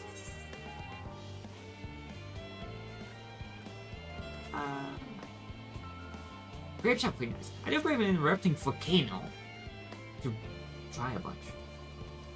Yes, there are other more sure they are. And from what I've read, quite versatile too. Something about people stepping on that to make intoxicating beverages, I recall. I've only had green grapes. So I can only speak for green grapes, but I really like green grapes. They're really nice. So I haven't had wine grapes, purple grapes, or red grapes. Hey, that's enough about the grapes for the time being. On to the next tree. Let's see. Pomegranates. Oh, orange. It's their oranges. Okay, first is the fruit of the car. Let's eat. Sure you want to eat those together? Yes, that's... The part is sweet and sour. It's with the grapes, yet nothing alike. I may have consulted around Jay about expanding my vocabulary. I simply cannot find the words to describe it. Perhaps what I'm looking for is bitter? It's all very complicated, you know, so many flavors, so many choices. Each individual with their own personal preferences. Now I see why you all turned your nose up at eating nothing but carrots. Marvelous and told, they are still in my estimation, no one say I said otherwise. But speaking of carrots, I get some end of the vegetables. Let's see what's in their field over there.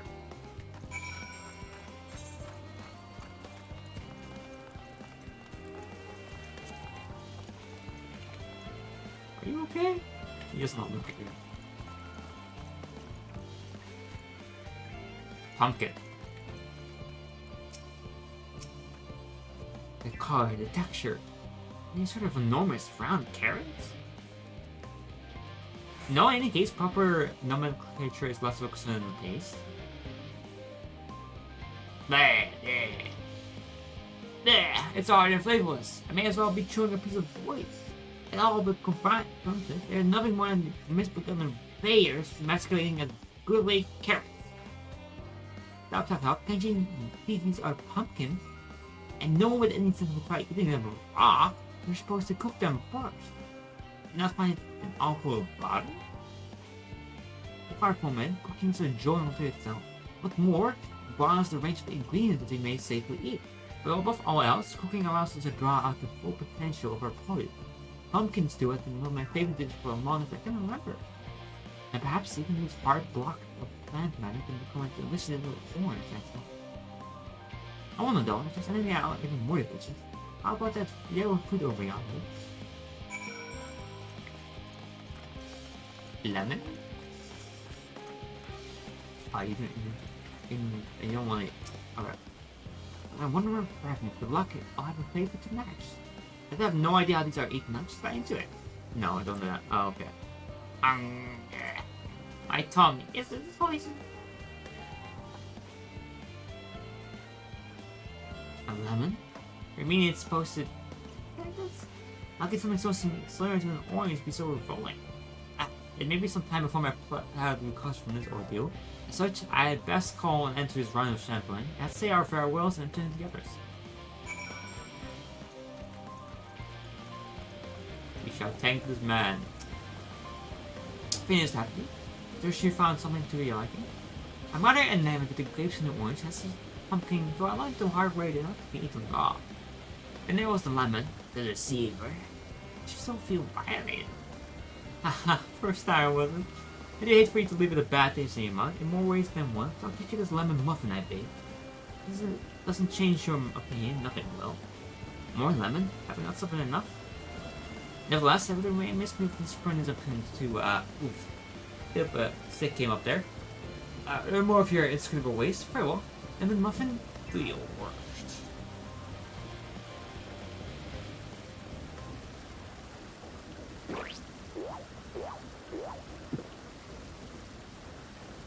Da. Yes. It's delicious. I still detect a hint of lemon. Complete complements the sweetness of the dough to create a perfect harmony. I would never have guessed this foul bitterness could be purified so elegantly. A good job. It is simply breathtaking. See, we rarely use lemon in its natural state. It has a standard mold and also its recipes, and the same is true for many other ingredients. It comes down to making the most of the resources at our disposal. Sometimes that can be even the difference between life and death. I know we won't be able to take every species with us. No doubt the forum agonized over what was serving. Although we consigned to history, and hard choices make them we must if we are to survive. Such strength of will. Now I know what hide and seek in your time.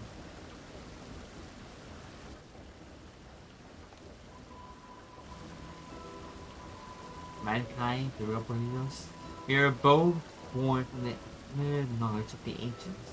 And learned all there is to learn about the nature of sentience in life and the fates of the stars themselves.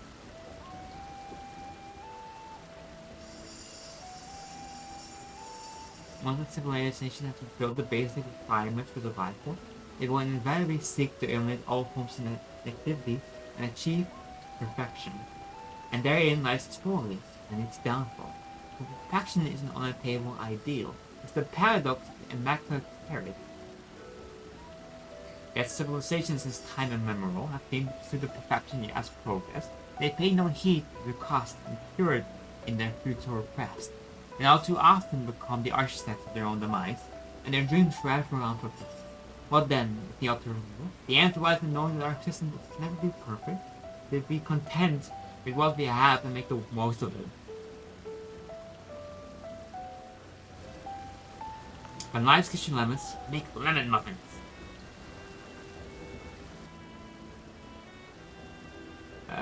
Pardon my origin, but what in the seventh house are you on about? And who are you anyway? Cooking one at your service. I need to have to help prepare for the trip to the moon. And once you get there, you'll be able to try my carrots. I've been going all different kinds. But don't worry, there'll be more for your cooks too. We'll look together to preserve as many of Iterra's species as possible, if you're up to the challenge. Yes, of course. I look forward to. Oh, it has been highly productive, probably. Let's go and see if Rajay knows it from another machine we need to inspect, shall we?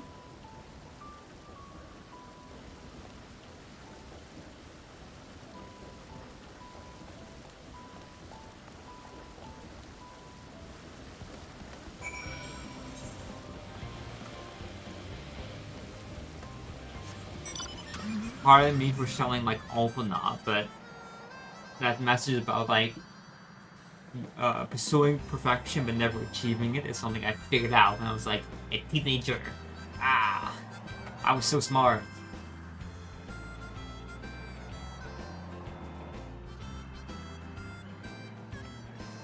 It's so fun knowing the difference between like intellectually being smart and wisdom, right? It's like I know that it's the answer to it, but I don't know why.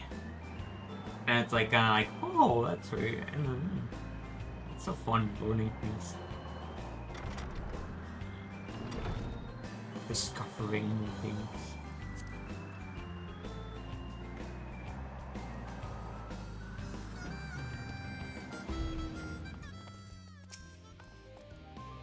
That was the most enlightening, especially the part with the lemon muffin. See, I was wondering, you know any other places famed for their cuisine? The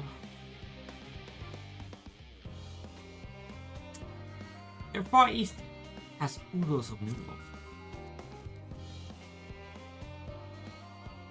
Wish I had time to visit. The more I love Iteras, the more I wish we could spare it from the final days.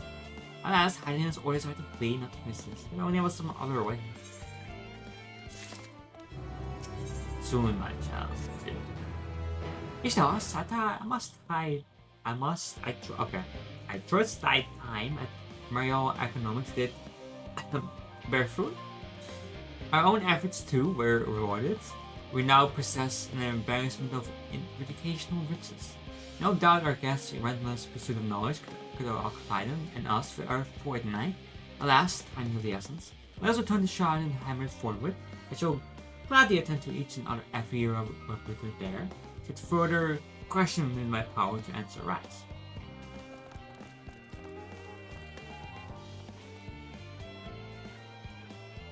Aww.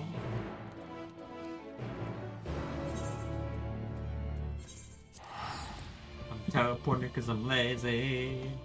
Teleporting 'cause I'm lazy.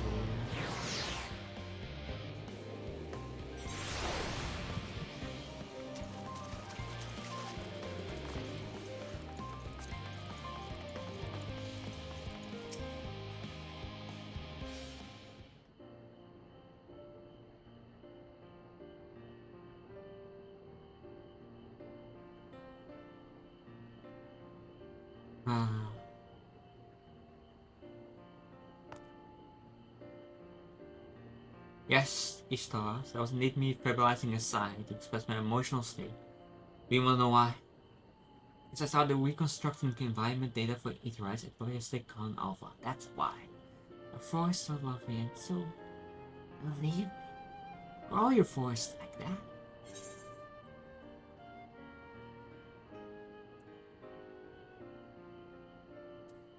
Black Shad is quite lively unique, in a place of utmost tranquility.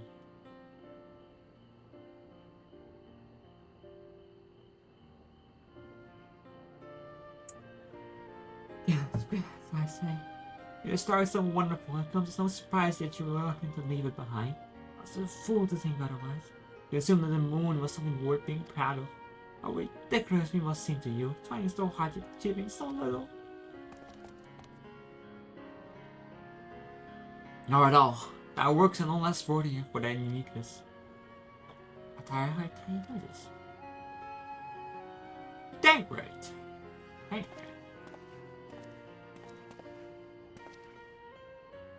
How does that fare? Oh, I was able to glean a fair bit from the researchers while helping to move their cargo. The operation have proceeded without interruption in here, despite news of the coming in. You have the forum's leadership to thank for that. That doesn't mean people aren't worried, though. Quite the opposite. Knowing disaster could strike at any moment, they hurry to complete their work, equally aware that a single error could be the difference between life and death, and you can hardly tell them there's no cause for them concern. Perhaps not. Though aided by a goodly going way, they may yet find other ways to enlighten their burden. Me? Be useful to people? I'm honored that you would take me so capable. I'm not sure that I'm up to the challenge. Nevertheless, I believe in thee. If you say so, I suppose it can't hurt. It can't hurt to try. I passed on moping in the western place, but to be in need of helping Paul, perhaps you might start with him.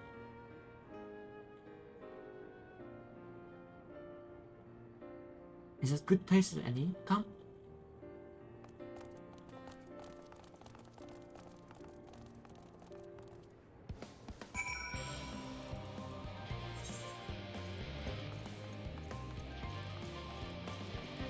Where are you? Troubles. Research.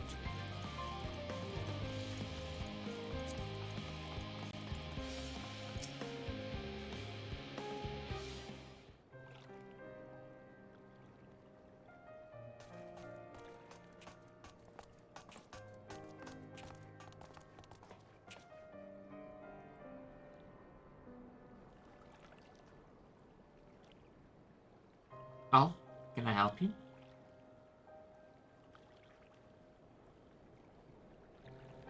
As you would help me, my anxiety truly is so heavy. A burning shed is a burning east. Right, tell us of that trouble. These little fellows do look like good listeners. I'm an engineer, you see, and what they say of the ship is that it's a sum of decades of strong ingenuity that's built with peerless, elegant technology. It's all true, but I know, none of that's a guarantee. We've never before launched a terrifying vessel, let alone flown it into the great expanse. All the tests we've run have been on the ground. Only operational, personnel, and cargo will be aboard for the first voyage. But even so, if it fails us, then what can we do? And if it doesn't, you tear apart, you fall apart on the next flight, or everyone after that. We've done everything we can to prevent that from happening. But hardly matters. We thought the ether burner design was flawless too, and look how that turned out. Thou art familiar with these most daunting technologies, and thus dost thou hold the power to allay his fears. I'm not sure about that, but well, maybe you can tell me if there's any aspects of the ship's design that you're especially worried about. Our ability to walk about and perform a task, for one. I've devised a means for which to employ gravity, a spatial temporal spell, to regulate the environment, but it's not strong enough. What if everyone floats around and begins crashing into things as soon as we left the start? Aha! Gravitation. You make a happy help with that after all. Up there is not so different from down here, see? The same rules apply, and if you consider them as part of our one great big cosmos rather than separate places.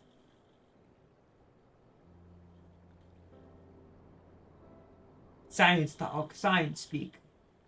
I suspect both parties shall find comfort in this conversation. Yet if Tankard tale be true, still others would benefit from insights born of experience. Why prevail upon the operators to intend them, to intend them?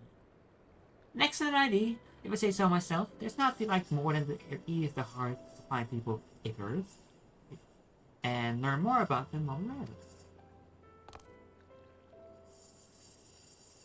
Well, glad I might do this. Gather thy companions and bring them hither. Ishtaras, thou hast the gifts for finding souls in need of succor. Pray seek thee here to distress them if upper hand and inform them that help is at hand. I shall wait them here, and I might introduce each student to the full repertoire.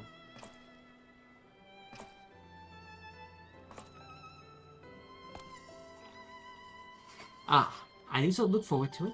Thanks for every little bit, and I feel great up in their hand in that place.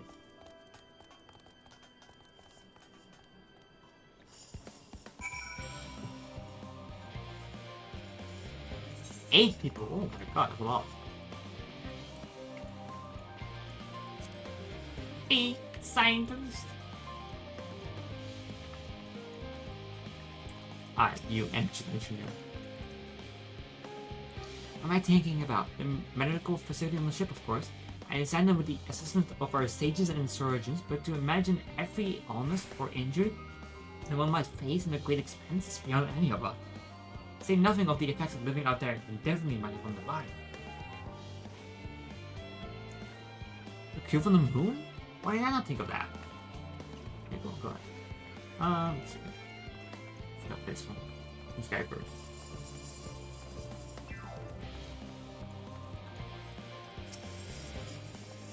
Yes, you do, idiot. You have nothing to end up lying about. The imbecile. Oh. Refuse to give me the alchematic order without that bloody ship of parchment.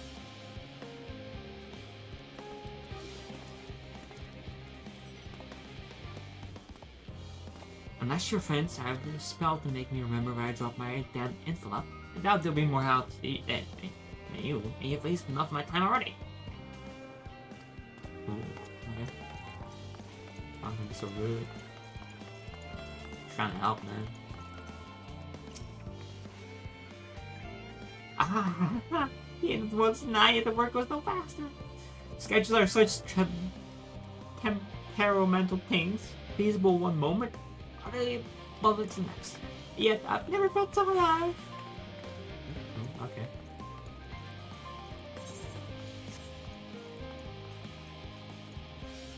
I still have only gotten one.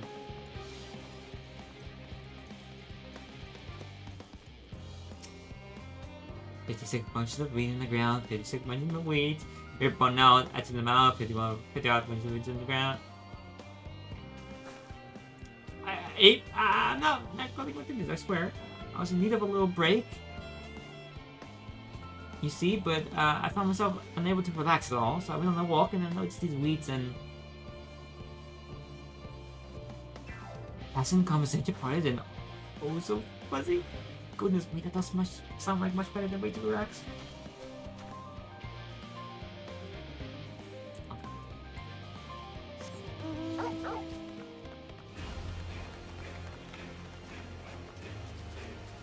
How big is this circle? Big.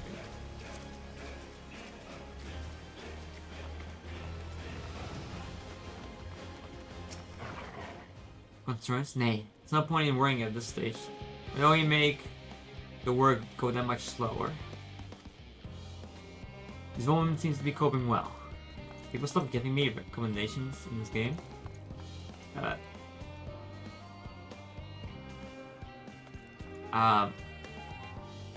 Recommendations are weird. There have been times where I thought I did bad and I got 3 of them. It just... You'll get there eventually. You just gotta keep doing dungeons, so don't worry too much about it.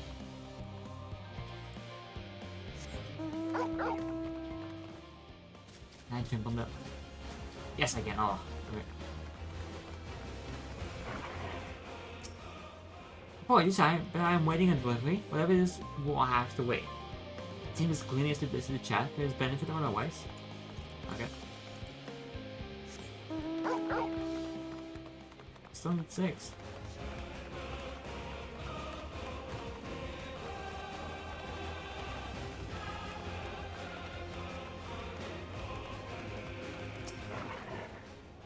Have you heard of anything on what's on the moon? I've no doubt that they can make it up there, but it's searching for a new star at one of the planets was awfully fake to me. I asked before, but they will only tell us that our coordinates have everything under control.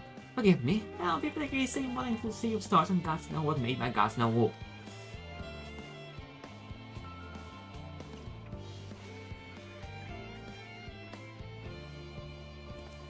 You mean to say that I can speak with them directly? Yeah, amazing, I hope they like the question.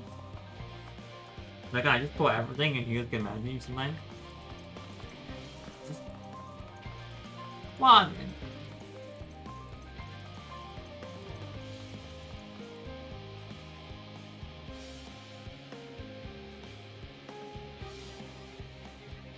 Well, if the healer is telling you, hey, you seem to go. I don't like that you're going so fast. You could probably slow down. A good tank is not the tank that pulls wall to wall. A good tank is a tank that knows how to change in the face of the party. I've seen healers that are a little slow and new, and I've been like, you know what? I can pull a little slower for you. I think that you'd be a lot more comfortable, and you can learn your class if I didn't make you panic every pull I did. And it's out of control, man. Worries. No, I believe I'm fine. Thank you. I've been confiding in my colleagues and it's helped a lot. Can't recommend it enough.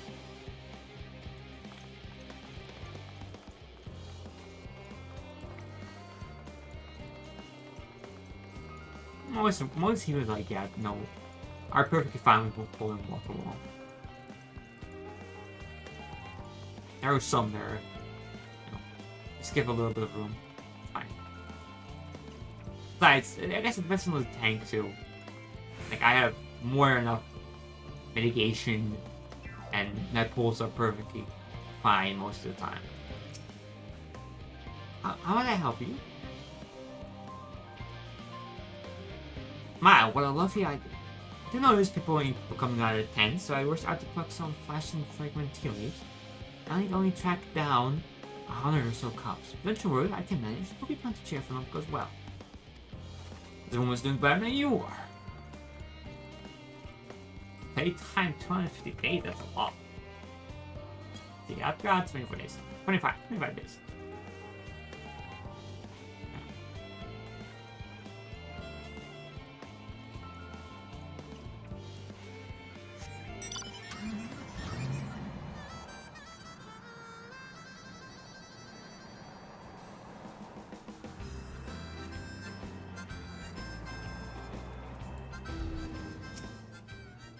Last assistant, where have they gone off at a time like this?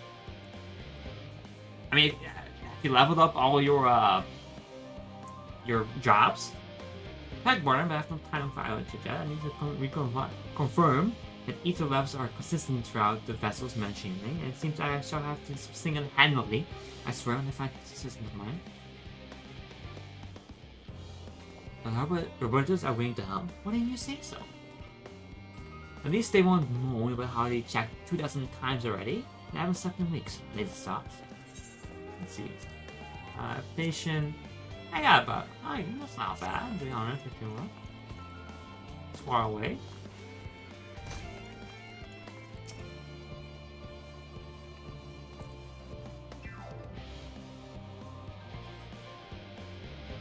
My face is from my. Oh, perhaps I'm a bit tense.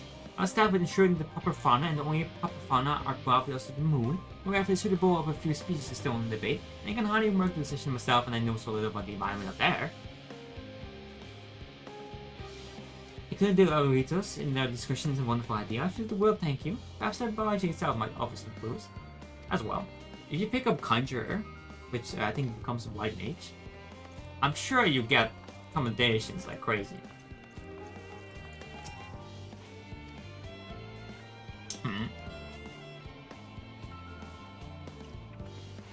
So our collaborators, I suppose that would be more effective than sitting there brooding. I'm attempting to calculate how much cargo we can consolidate into fewer trips. With the ether burner make our original estimation unfeasible, but there are simply too many variables. I feel as if my belt went turning inside out. Perhaps our lunar associates will have more insight into how much weight constitutes too much weight for our purposes. Thank you for letting me know. Level 80 in my mage. Based on like. Well, you can level up to that 90. And you might enjoy it, but you'll get your accommodations. A little suffering is not too bad. Yeah, I think I need to go that way.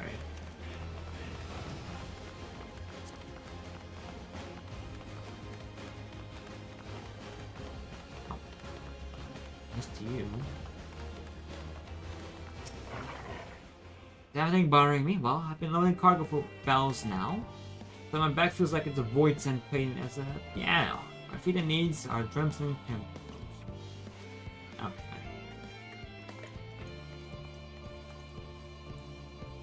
Like, I've never healed in this game. I need to learn, because I need to learn what healers do so I can adapt better to it. Just leave me to my mystery before I'm gonna point someone else. I apologize. I simply don't know what to do. How am I supposed to tie the arc if I'm already falling apart from under pressure? I like tanking the most. Because DPS is fun, because the classes are really unique and I have to kind of get into it. But if I DPS too much, I miss tanking. You know, a Starship Pilot might speak over true, eh? But then there's no time to waste. They can help me prepare for the moment of that. I think healing would be fun, but it's like... I'm so anxious. Oof. Scares me. It's like...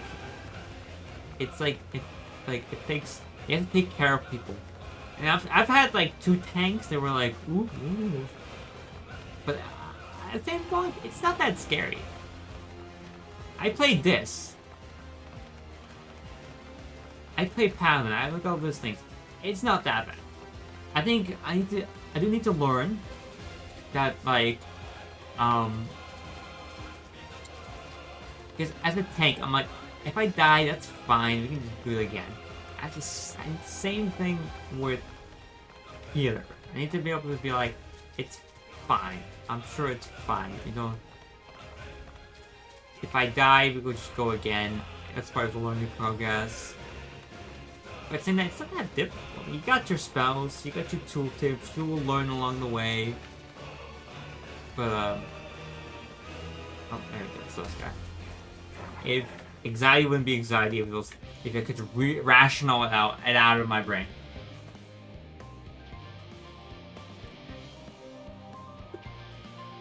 See that? You are... Okay. Okay.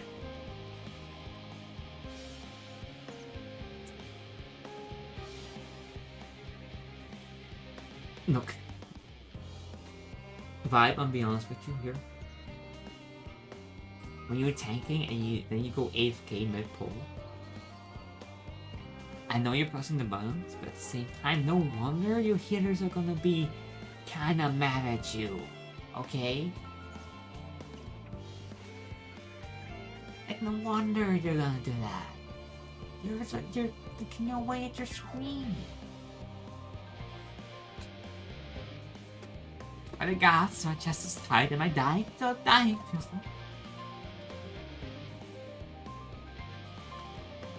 Oh, do pardon me. I didn't see you there. There's no cause for concern. I didn't assure you.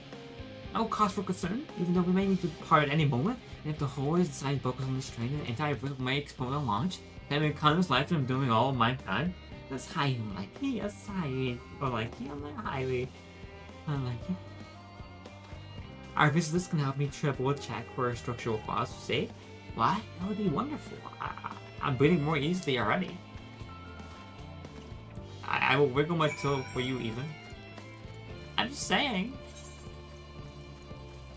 If I had my tank go AFK and not pay attention, I'll probably also be like, I'm gonna accommodate the Dragoon in my party because the Dragoon is like doing a lot of damage. I'm sure most people wouldn't notice, yes. But I'm friends with not most people. I'm friends with a guy who's very insane, and he will notice. He will very much notice.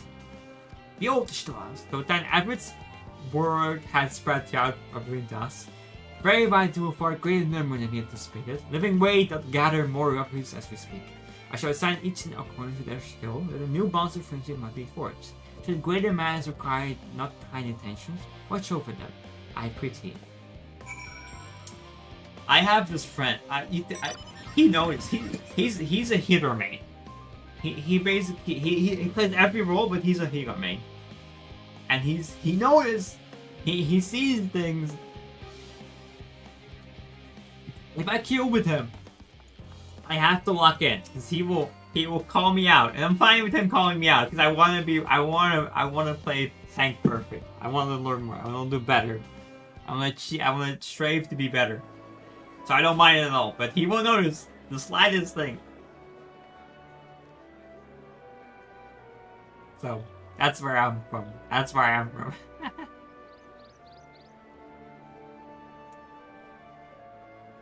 What's happening? Living way. Phew! Oh, finally some rest. Why, I haven't spoken so much in, well, in forever. Lively, isn't it? The town is abuzz. Everyone eager to meet with our friends from the moon.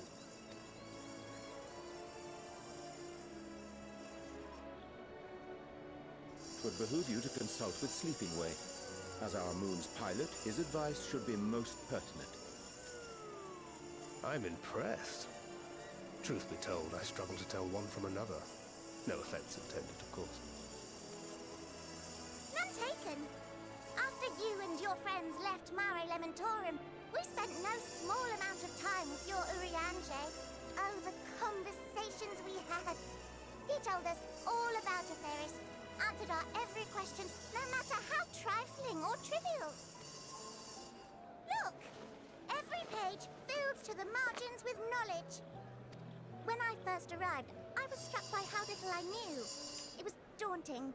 But then I realized that were it not for Urianger and his teachings, we'd still be stuck on the moon, gazing at your world and wondering what we've been missing.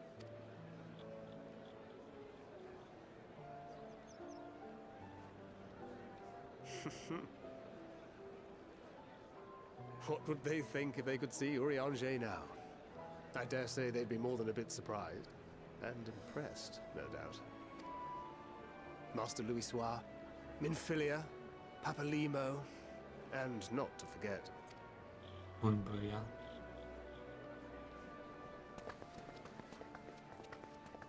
Ah, speaking of which... Oh there. Heard there was a visiting expert who we might bother with a few questions. I take it you'd be the one. With the field stuff. I want to feel.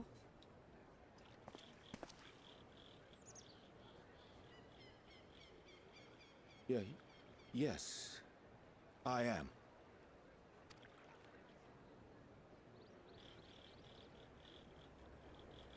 Wilson and Blovida, Charlian's foremost researchers in the field of teleportation magic, and Moonbreeder's parents.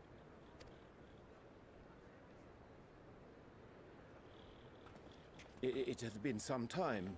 Tis good to see you in good health.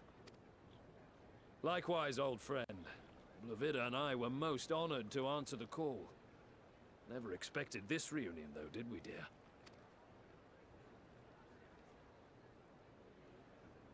Arthur, the nerve. Sending that letter, then running off to the gods know where.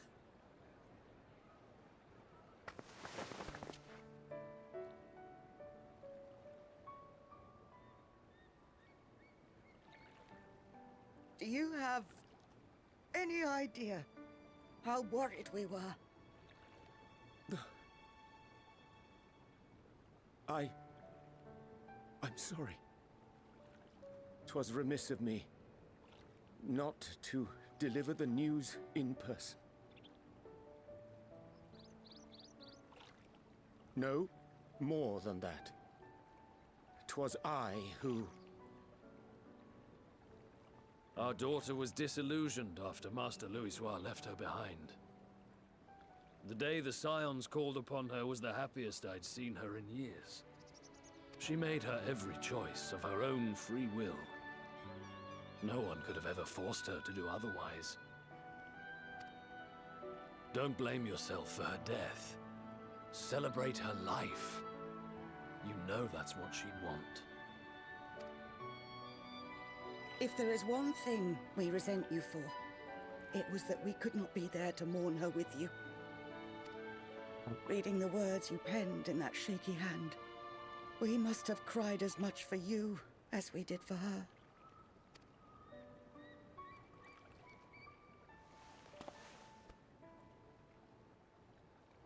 I'm sorry. I truly, truly am. I knew not what to say. Knew not how to express my feelings.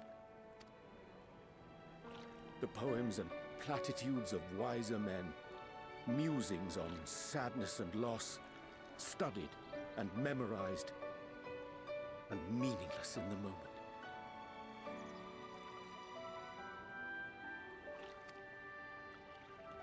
I'm choking up. Boy, we are all powerless before such grief. Even now, try as I might, the words escape me. But in our hearts, we know, we always know.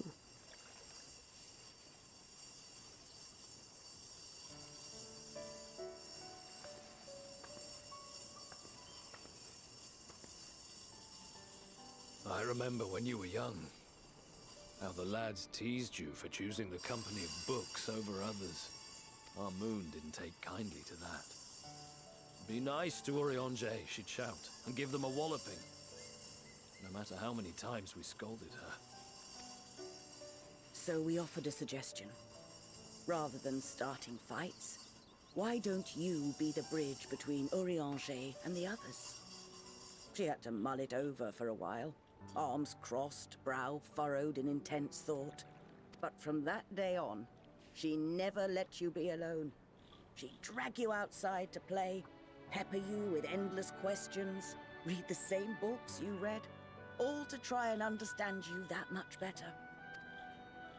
I'm sure it was annoying and exhausting at the time, but she only ever had the best of intentions.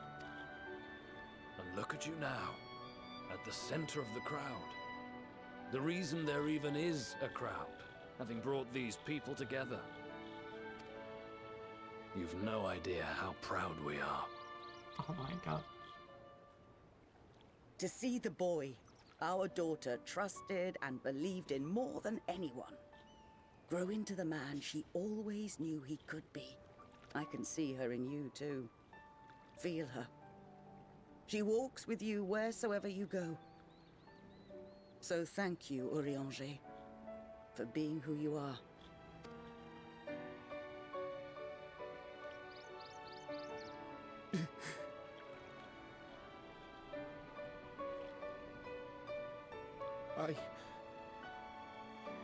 I think I can feel her too.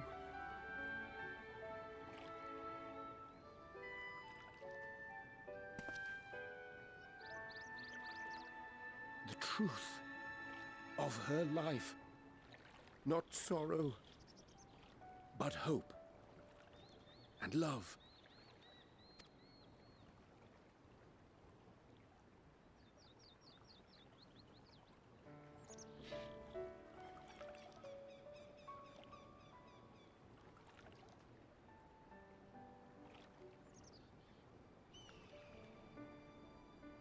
This moon breeder. She was important to him, wasn't she? You could ask the man himself. Oh, no. But watching this exchange reminds me how much I've yet to learn about your world. And its people. You can live here your entire life and hardly learn a thing. And that's why it's too soon for this to end.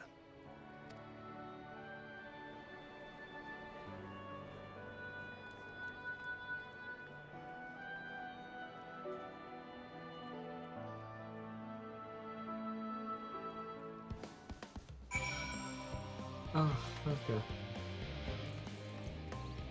Yeah.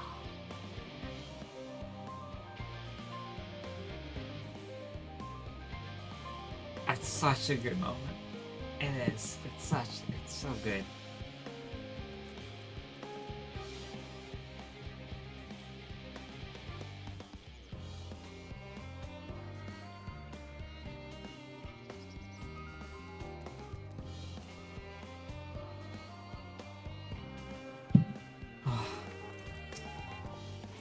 Oh, Stoas, be assured that I'm fine. I am... Oh, glad to see them too. It was so very long. Gladder so that it was in your company, as difficult as it was to accept their kindness, it would seem to have been far harder than I faced them alone.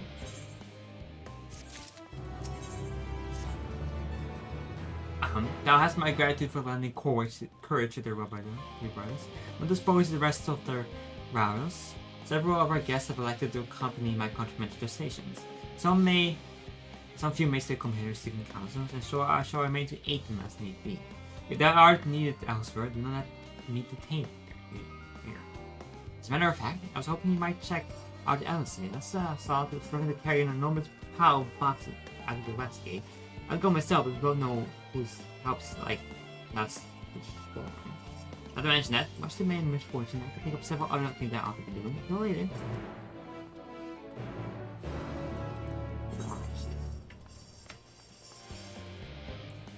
Not really much, that's fine. Look at all the blue guys. Me too.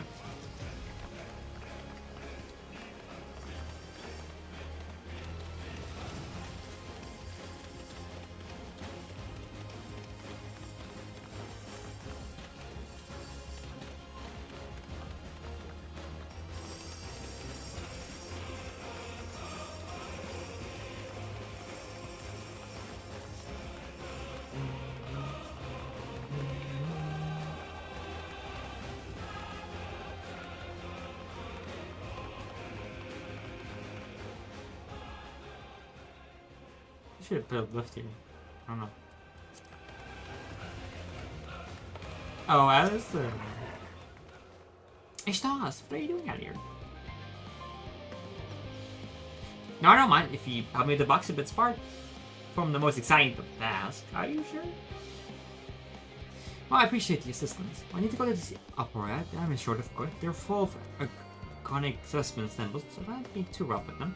Alma should be waiting for us when we arrive. I'll see you there.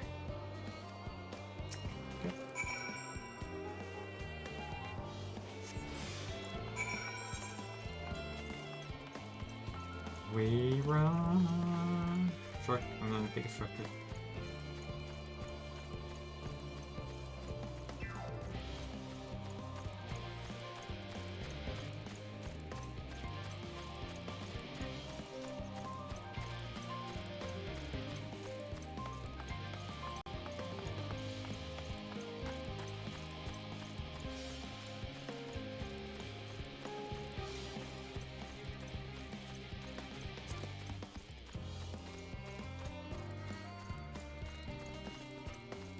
Really, I like the sound of the armor. Jump, jump, jump, jump, jump.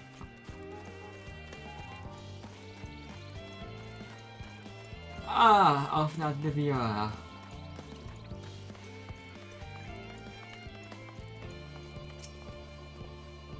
Oh, you have it with the crates? Wonderful. You can put that there with the others.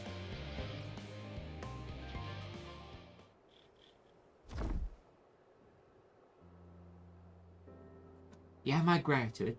How did you come to be involved in this?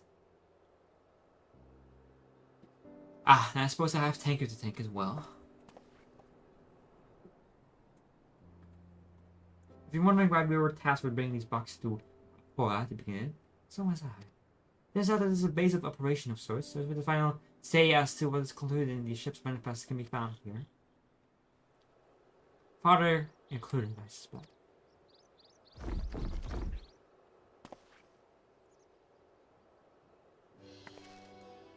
That should be everything. You carried it all out at once? Are you trying to injure yourself? Better fly down the loop, and nevertheless your delicate arms. I suppose we should let someone know that we're finished. Theo Paulton's in the courtyard, you can report to him. Why don't you come along? You should get a right credit for your assistant, at least. Saying where we are, you might even learn something interesting.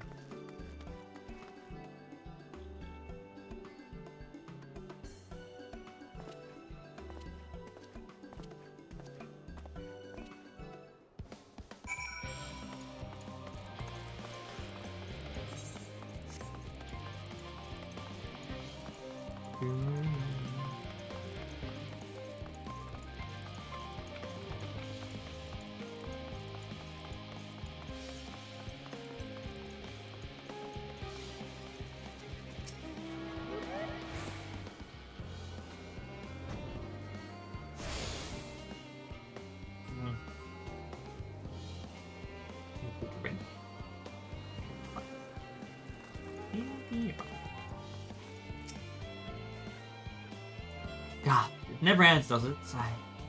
What can I do for you? You bought items from the Shard Heimet, Series 110? Series 110. The crates are by the entrance. Ah, thank you. I expected one of my colleagues to be regretfully short-handed. Just a moment, you are fortunate children, aren't you now? Alvin and LSA at your service. You're well acquainted with father, I take it. Right, have you been friends with your parents since our days at the studio? I remember when you were ye high, wandering hither and thither. It's been quite some time since we met. It's good to see you again, wielding your father's knowledge, no less. You know our father when they were young? What were they like? Place, spare no detail. I said fathers, there's parents, I don't know. Is it like nothing more to regale you? Alas, I am meant to be in charge here, the names of paperwork for submission. You can help with that, in case for sort of stories our parents would never really divulge first. Very well. There happen to be 3 sets of documents in needed delivery, so how about you take each take one?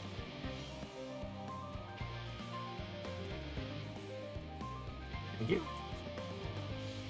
Wait. Where's mine? Where's mine? You'll find a forum respondent waiting to collect these near the southernmost structure. I hope I haven't kept her waiting too long. Never mind, Alpha and say. I'm sure they will be back soon enough. South. Okay.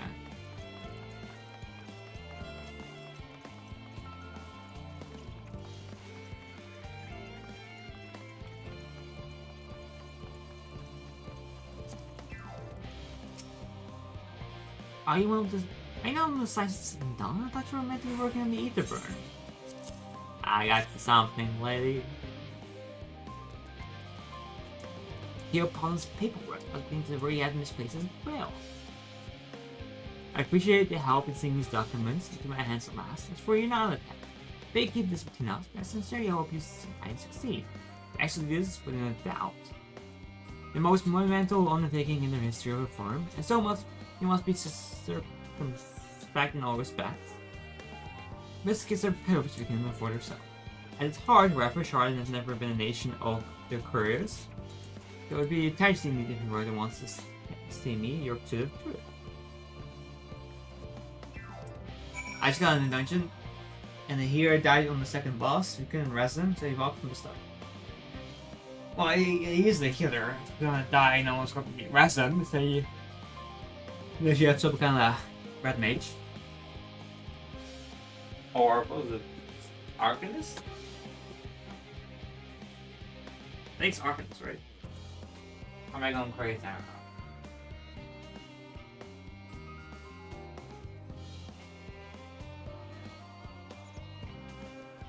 Did we clear the mobs up to the third boss while you were walking towards us? He was just when we got there. I was like so mad about it. He didn't give me the comp. Oh. It does seem like you had decisions. Well, besides that, don't you have your DPS that could calm you? Doesn't always have to be the healer, right? What am I doing here? Well, don't you? Look. He died on his, right? But you could wait for him to return. You don't have to pull further.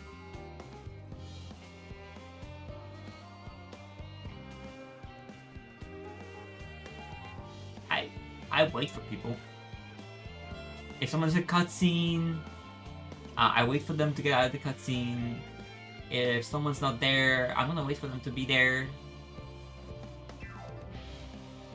It's just, I don't know. It's a bit of, it's manners basically. Yes, it's faster. I get that, and I mean sometimes pulling is fine. You know, you can pull, right? But if you do it so often and people keep mad at you, that means you probably are pulling just a little too far, and he just wants to. I mean, you're a warrior, right? So you'll be fine. That's true. But I don't know. If you want to do comps, then you have to be extra nice. That's just how it works. You gotta understand that people are like, they want, they like, you know, it's like if someone dies and it's like, oh, that's fine, don't worry, you know, it's fine. One mistake's not gonna make me angry with you, right? It's either that or you're very unlucky with the people you queue up with. Quick and efficient, I dare say you have a talent for this work. The twins' papers only need to be delivered to elsewhere in the facility, so they should be returning any moment.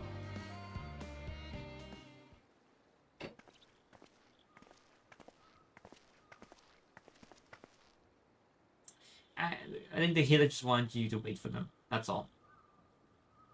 Your turn. With another scrap of paperwork remaining on our persons, you will know. You both have my thanks, and my apologies for sending you on an errand far below your ambitions. Why, even as a babe, you still got out your swaddling clothes and... That's quite enough of that, thank you. Here's a convincing story of our parents to be asked to hear. To reiterate. Of course. I've known your father for so long. I must have something... Well, as you know, but I might have your name guarding such respect and charge, your family's storied history. You too can trace your ancestry directly to those who came aboard Numbcraft Hull, and lineage few can claim. I never thought much of it myself, as soon as though our forebears found our nation, they were simply there when it happened. Nevertheless, it has traditionally been a point of pride. That's why Numbcraft renounced the ways of war, and pursue enlightenment to Norse religion has ever been our family creed.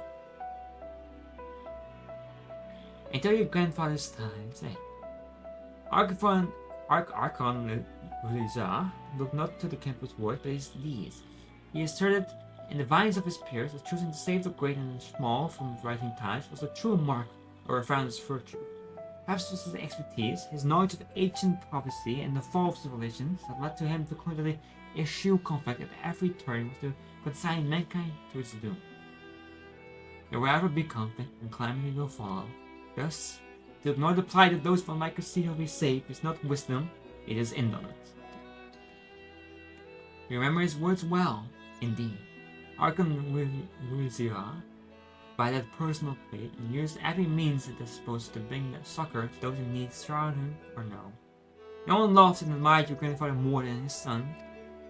Yet, fortunately, cared not reconcile words or deeds with the philosophy of their forebears and his peers, as philosophy in which he believed so fervently, and yet made a parallel of his father. Fortunately agonized over his contradiction of so much of his life.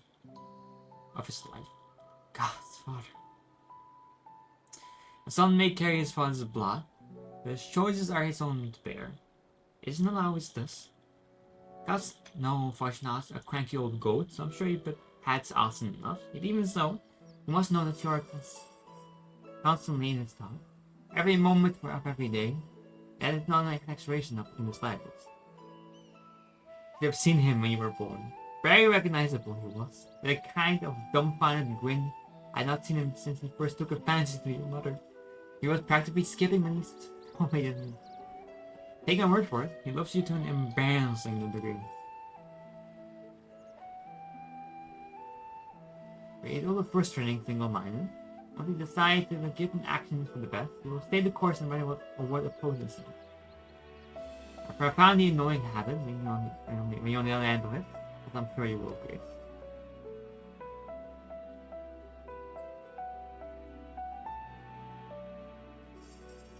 I'll say, thank you for your insight. When next we meet up parents, you can mention that we spoke. Try not to get me in too much trouble now. I need the forum on my side. Speaking of which, I thought to be getting back to work, but make sure those specimens you brought make it to the proper places. Or the cranky old goats will have my hide. We can speak again later.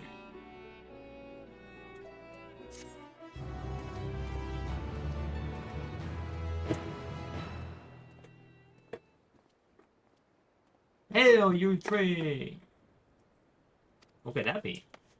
Ah, Gwaha! Gwaha! Surely, Kokol hasn't driven me out of the forge already. Far better or for far worse, no. However, he has set me tasks that require more than a single pair of hands. And here you are.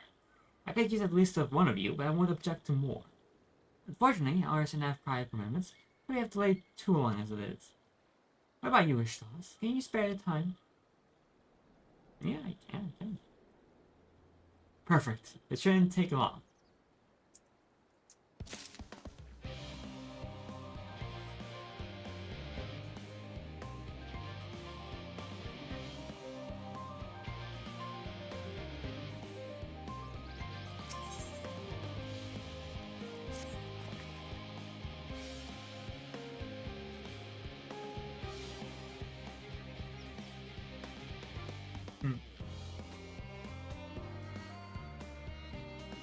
In the event that our, and I quote, promised heat and Mentai falls right out of the blade sky into my lap, Master Coco wished to be ready to put the corporeal hammer into anvil at a moment's notice. To fabricate these parts, however, it needs the flames in Coco's force to burn hotter. He sent me to increase the amount of ether being funneled to his furnaces. The flow of fire expected ether and opportunities regulated by the elemental reactor Salapir, which I have borrowed the key. The adjustments require 2 people to carry out safely. I can explain the process when we arrive. That's where we part then. We'll see you in Charlotte and Helmet once the adamant arrives, if not before. This way then.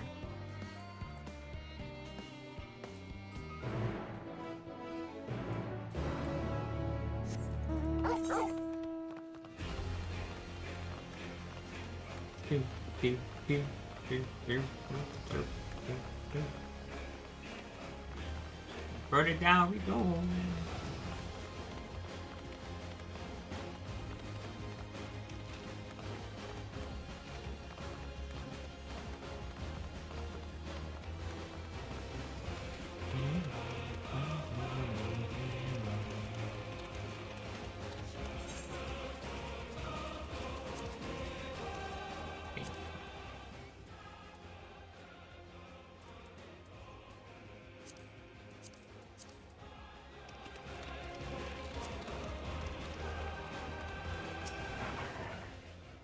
The reactor is housed in this facility. I'll be one to go inside and just to fire out the ether outlet. When I do, a large amount of water expected ether was issued from the vent at the top, expected to attract at least a few elements, which we would both rather not be drawn into the reactor itself. Trust me. Can I ask that you put down any to draw too near? That'll pose you a little trouble, I'm sure. Wait here, if you would.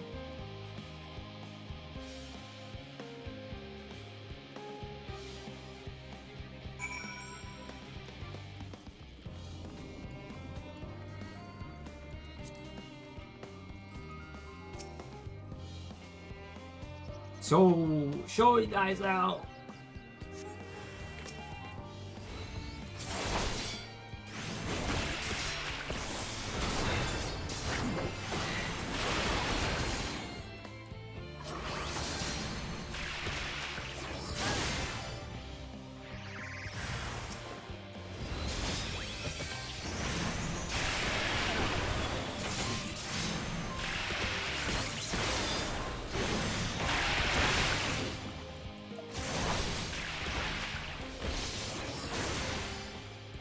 Get out of here.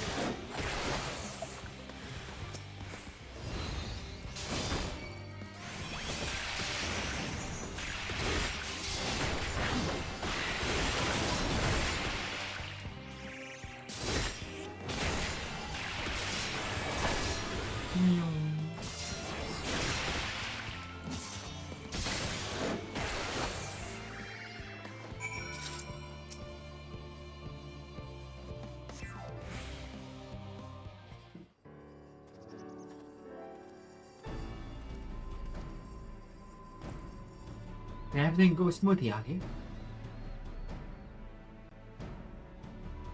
Not as much. No major complications pick up inside either. And the water either appears to be running properly.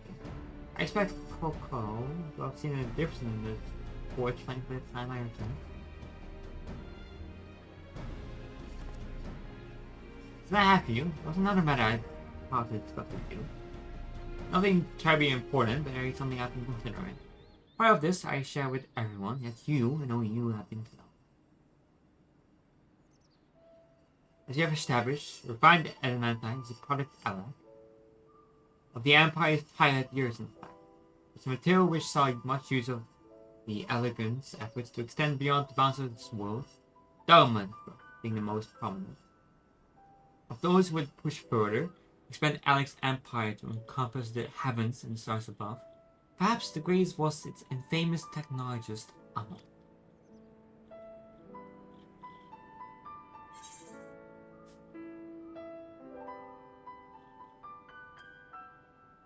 Amon wanted to travel to see stars.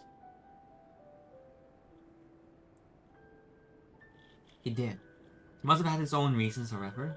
There's no evidence to suggest that he retained memories of his life as the ancient. He only joined the Assassins once the Empire was all but dust, as you know.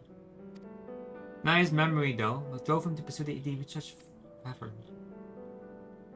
This may seem far-fetched, but what if souls like mine instead of personality, so to speak, a natural disposition towards which they are inclined? You know which relative sanity that was the gross decadence and inexorable decline of Alec that moved Amon to resurrect Emperor Zande? The Empire's people spoke lightly of death and destruction, experimenting on those they deemed beneath them to fill the emptiness in their hearts. If facilitating Xande's return, Amon provided these languid souls with the means to free themselves from the mire of their own indolence. Or would have, if not Xande been convinced by his own death that life itself was meaningless. Amon's desire for his countrymen to conquer the heavens could only be a means to the same end, but instill the people with new purpose. Like heavens before him, Amon was appalled by how those around him lived, but could never bring himself to believe that those lives were devoid of meaning. Both of them sought that meaning with hope in the distant stars. This is my theory, anyway. Ultimately, it's the consequence of the actions of man. Their motives are of no moment, and yet, to reach those stars on wings of endment, travel with the ends of creation and beyond, the promise of hope everlasting. That much I do understand. But enough musing for now. Why don't we see how Cockhowl is getting on?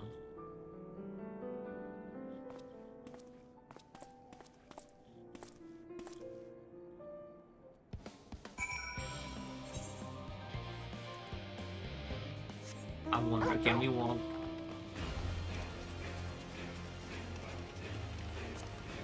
Can we walk around?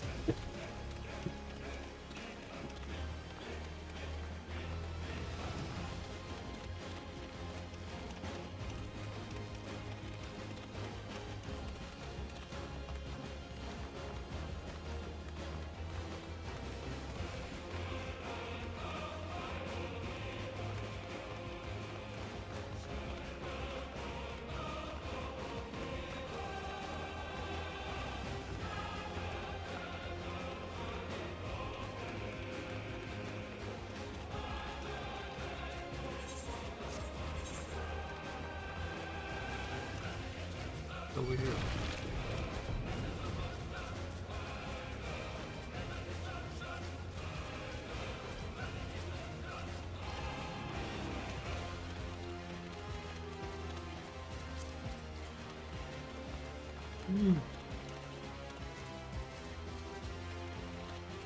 Can't be.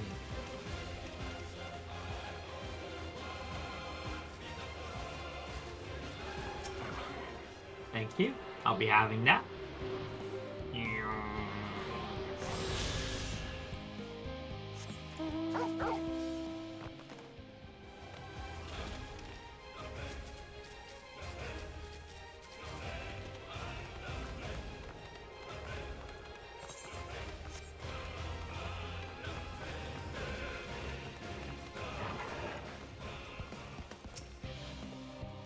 Phew!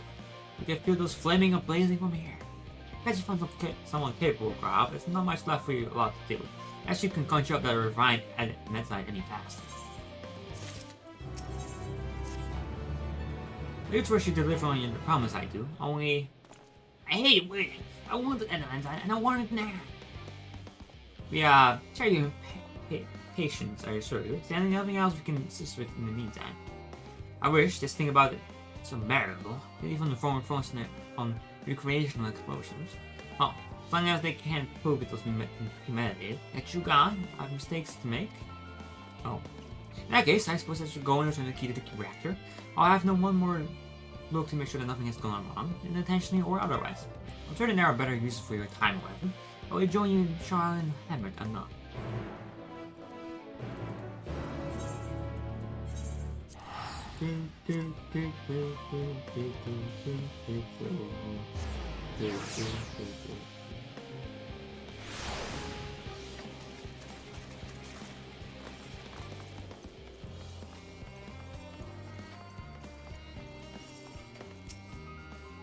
If you wait here, you can make bound to return up sooner or later. Alright. We shall wait for the day.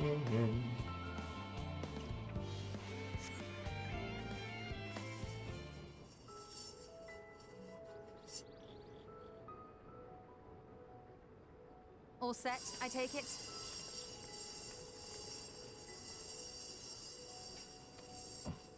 We finished what we could. Delivered supplies, tracked down escaped animals. Trivial tasks as they may be.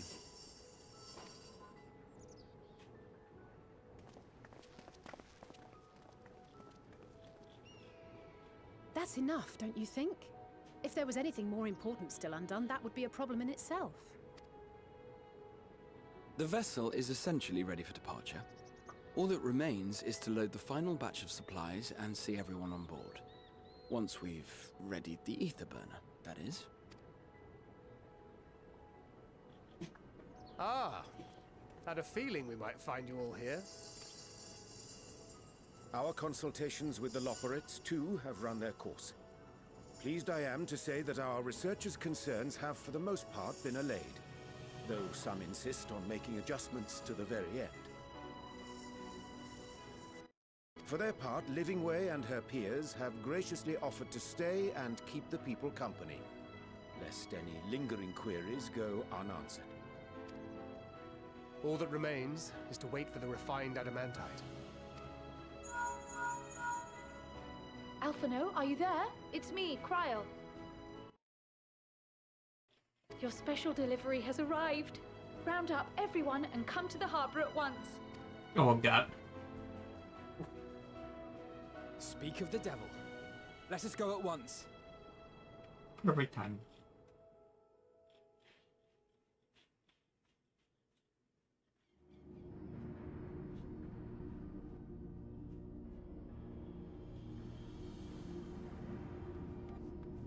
Forgive the intrusion, Master Fortuner. I bring urgent news. A great commotion has broken out in Scholar's Harbor. Your presence is requested, with all speed.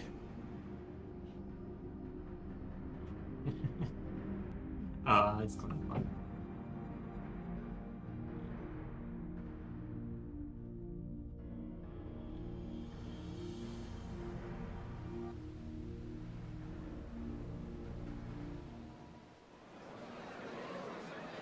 Now, where might this delivery be?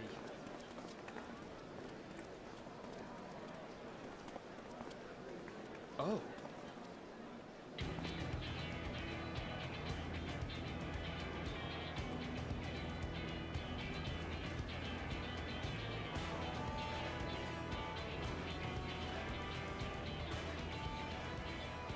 Big ship.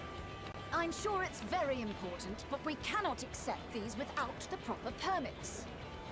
Why the 12? Surely, these can't all be.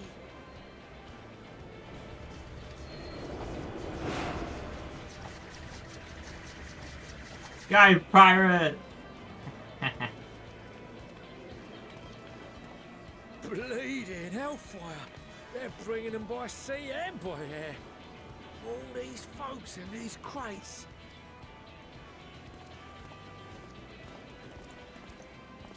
And more on the way. Got your adamantite right here. A bigger haul than any of these sorry bastards brought, and that's no lie. Yes, because you were charged with seeing the shipments from Gridania and Uldar here, along with your own.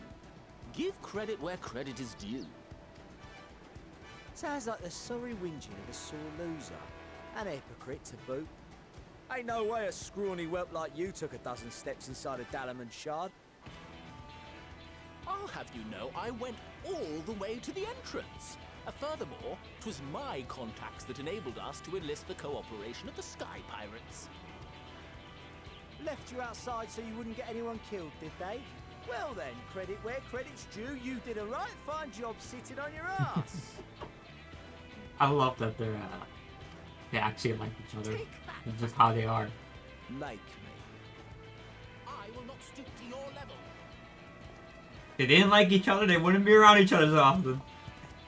My, what a grand welcome party. Hancock and Saraban.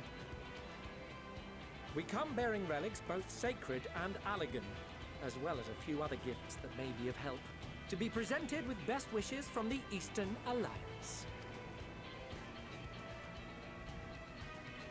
I myself have come with a sacred relic of the Kojin. Upon learning of your need, Bunchin bade me deliver it on behalf of the Blue with all haste. Fearing I could not swim here with the necessary speed, however, I thought to beg our Confederate allies for aid. To my delight, Hancock was already preparing for departure at the self-same port, and had space for additional cargo. We did, of course, need quite the impressive vessel to get it all here in time.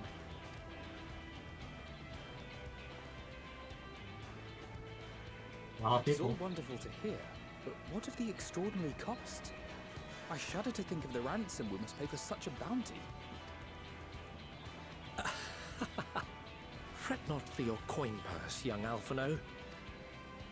Lord Lolorito looks ever towards the profits of the future, and thus the East Aldenard Trading Company went to some lengths to reduce the financial liability. And since the Scions funded the entire venture, not a gill need be rendered up in compensation. Everything is already yours. We funded the venture? When? Don't let the name fool you. This coin keeper knows a thing or two about spending.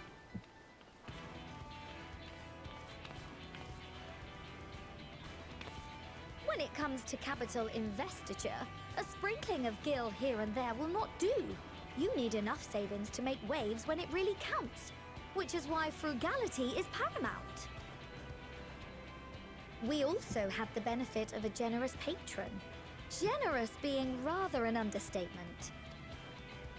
She has supported us from the shadows since the very founding of the Scions. Oh, God. And we even had coffers to fill.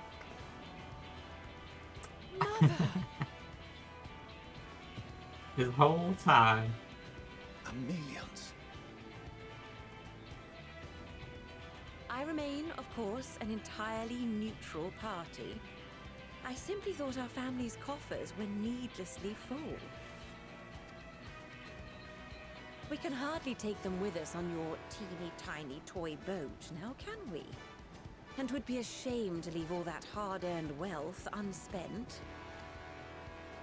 That's true. Waste not. Oh, they're a bastard.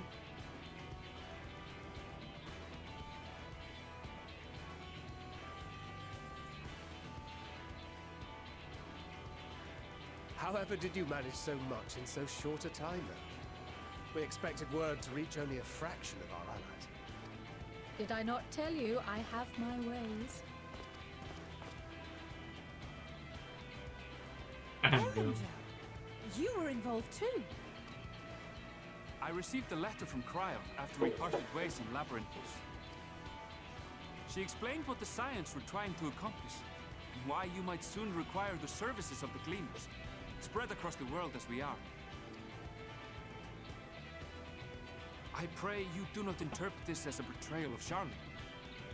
I accept that the Forum's aim in pushing us to our limits was to preserve what knowledge we have, and I bear you no ill will for it.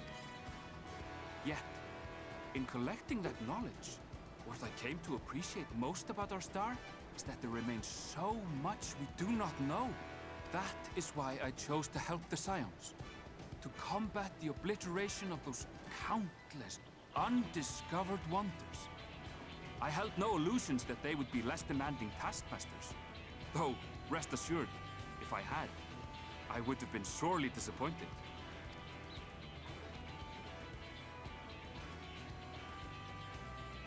To make a long story short, the whole of the guild ship cooperated to ensure your call was heard far and wide. Oh my god. They're here. What's this about a ship that can fly to the moon? And why didn't you mention it sooner? The one time you don't beg my aid, your problem's a bloody ship that can fly to the moon. See it? You brought the team. Of course. Garland Ironworks' finest. You need only point us towards my new favorite ship. Everyone's here. As you like us not suspect, we've also brought adamantite for Mordona's Dalamud Shard. I admit to some consternation upon first receiving Kral's message. So few Scions remain at the Rising Stones now, far too few for such an expedition. However, the Gleaners were able to secure us reinforcements. Idleshire's treasure hunters, not least among them. Oh. I know. Ah, the Gobbyflock fought. Slowfix's gratitude for the safe return of his daughter has not waned, and he gathered his kin to our side with an astounding quickness. That's so cool. The goblins you deal with the Examiner are helping out. Okay. The clash between their machina and the Glad elegant you. defences was a sight to behold. I wager even you would have been impressed by the magnitude of the gobby booms. I probably, but I've seen the action. Fascinating as all this is, I fail to see how it explains your presence here. Does Razat Khan not have more pressing concerns?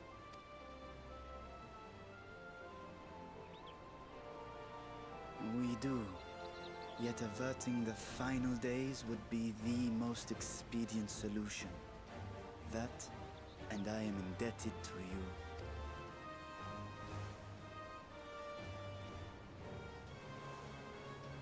Though they chose to take their leave of Thavner, those you saved in Galimund remain my people.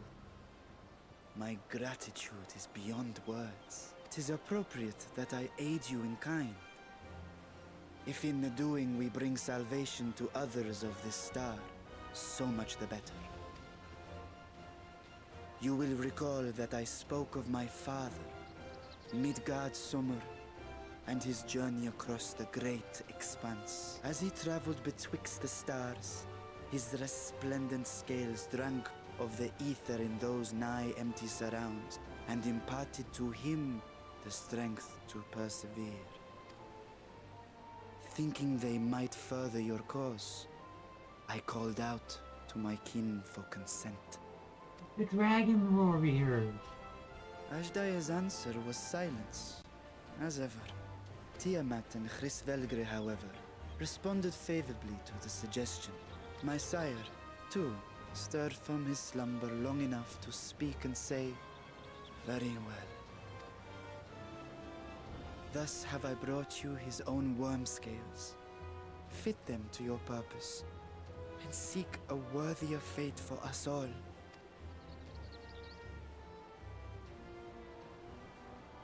You'd be hard-pressed to find someone else so familiar with the unique properties of dragon scales. So I invited Very myself. true.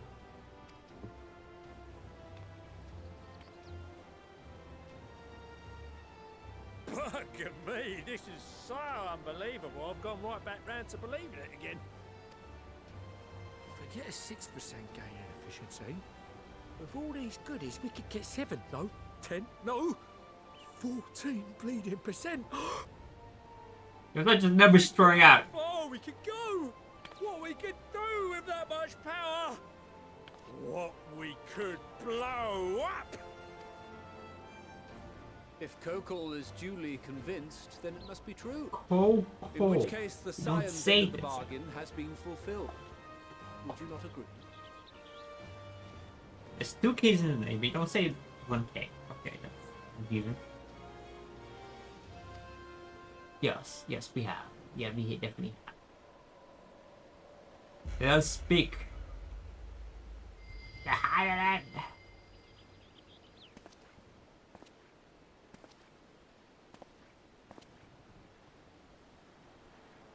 Yes, Father?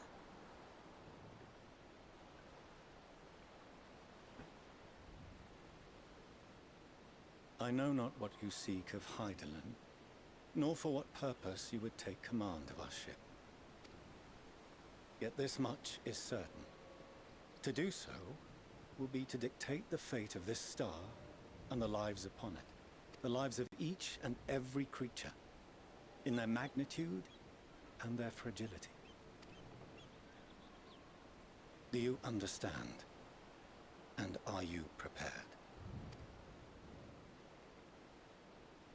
We have seen and we have felt how much each life shapes this world. And so we are determined to abandon none. We understand what is at stake, and we are prepared to bear this burden.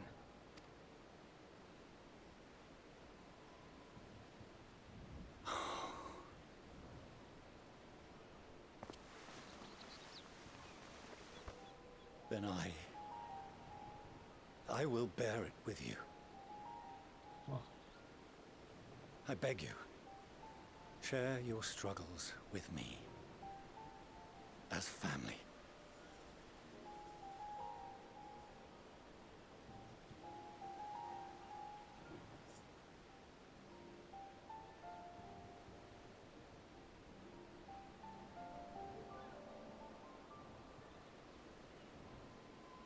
You grasped my fingers with such tiny hands the day you were born. I thought my heart might burst. It was love and happiness beyond expression. Overwhelming. And a conviction so powerful that I trembled with something close to rage. I had heard the final days foretold. I swore to myself then and there that I would not let them steal your futures.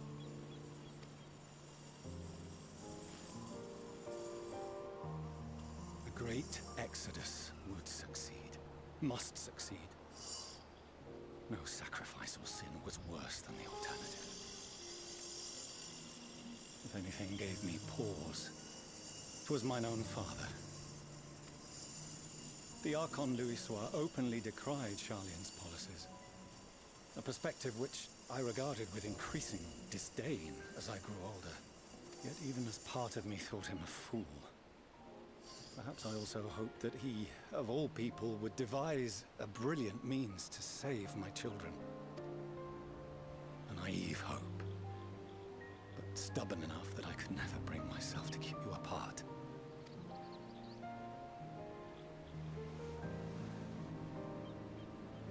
No, that was his doing, when he perished at Cartano, as we pulled that twisted slab of Dalamud from the sea. I remembered the warmth of your newborn touch. Chastened, I vowed never again to suffer any interference in my mission to protect you. No matter that you yourselves wished otherwise.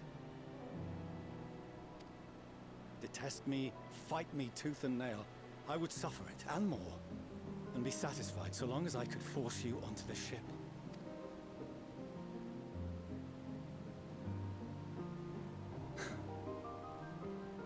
I was wrong. You two have grown so much stronger and so much wiser than I dared dream.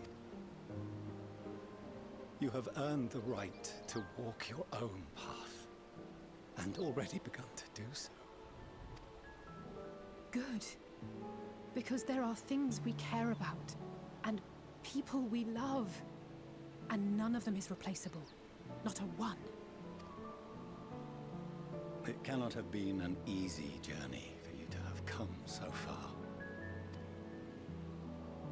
We shall be glad to acquaint you with the finer details someday, once this danger has passed. All that we have seen and heard, that we have felt and learned in our travels. Ours is not a kind world, but it is beautiful. Always.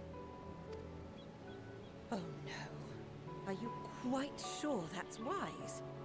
After all, someone turns pale and flees the room when he sees so much as an envelope containing word of your adventures. Whatever will happen if he learns what you were really up to?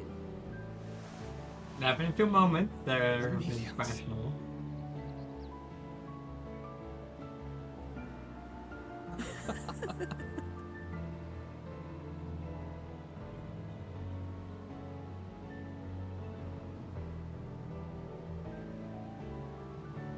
Though I have wronged my children most gravely, I owe you an apology as well. I assumed that it was the Scion's influence that made them so keen to charge headlong into danger. Yours, in particular. Whoa, whoa, whoa. I see now that said influence instead brought them together with the many fine people gathered here today. In which case, I hope you continue to guide them.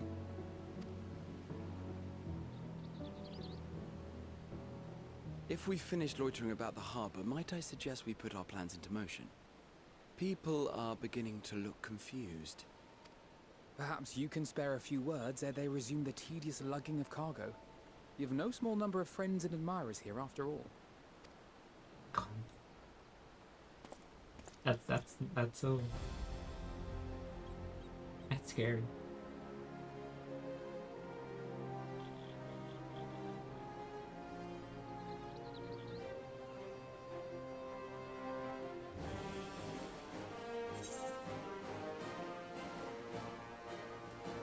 With me!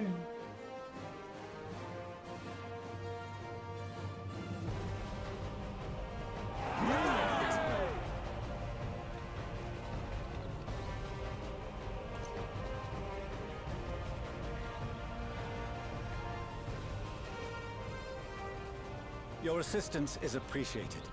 Now, in an orderly fashion, if you please.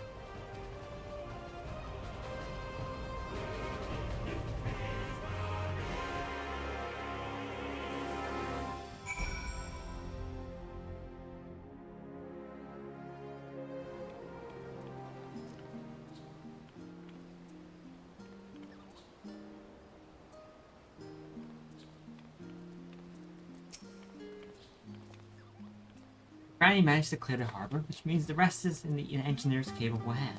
Meanwhile, the party has issued to us an invitation. As was agreed, he will reveal the means which Hader may be contacted. We are to meet at Aurora when we are ready. Given the vital knowledge we see holds, I should just leave without delay. It inspires, however, that the forum's method for speaking with her is not without risk. I'm curious to hear what those might entail, but regardless, be warned. Most of those who arrive at the event have over to stay and see any remaining tasks that need to win. The forum has already asked for my assistance in overseeing the process, so you don't need to worry about a thing. Thank you, Doctor. We are off to Aurora then.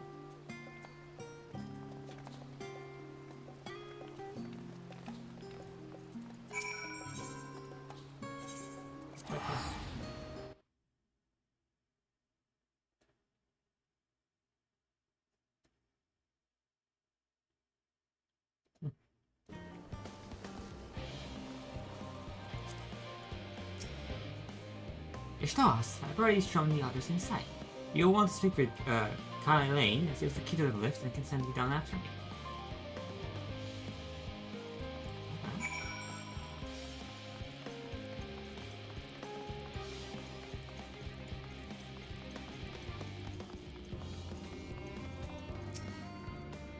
You're with Master Fortuna, yes? Just step inside the lift. The even lower levels of the lower levels of the lower levels.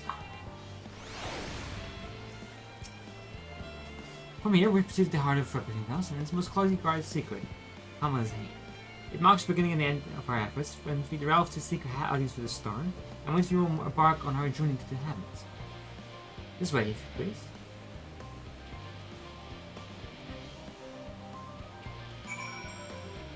It's card time.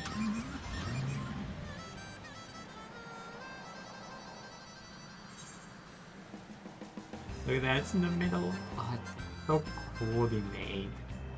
I love how this looks.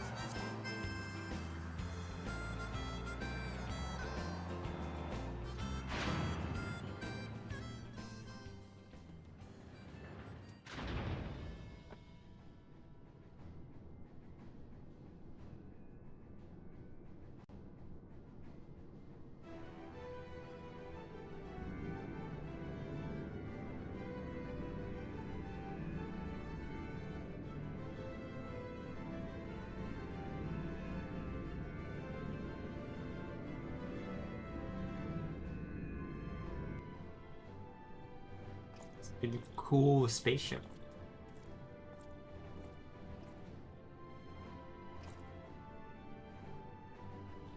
I bid you welcome to Tamazane. Direct your attention towards the center to behold the ark of which we have long labored.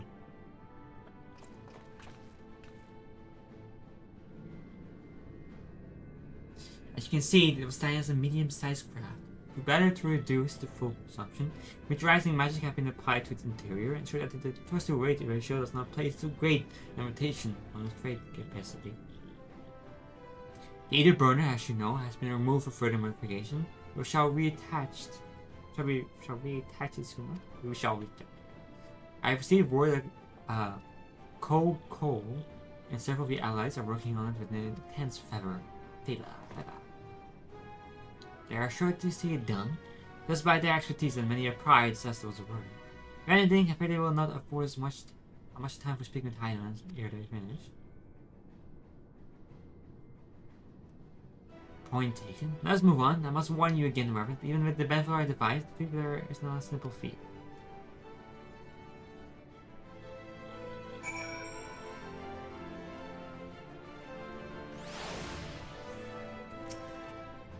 I've done what I can to impress upon your gravity with Liza. Are you prepared? 89! You make for the left at the center of this chamber. Come.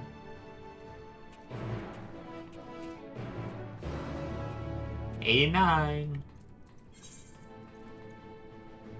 Oh, we're going that way?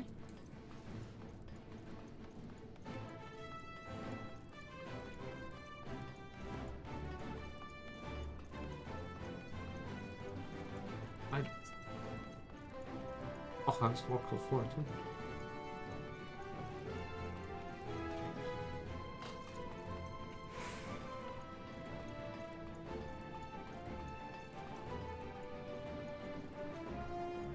Oh, look at that. It is cool. It's very cool.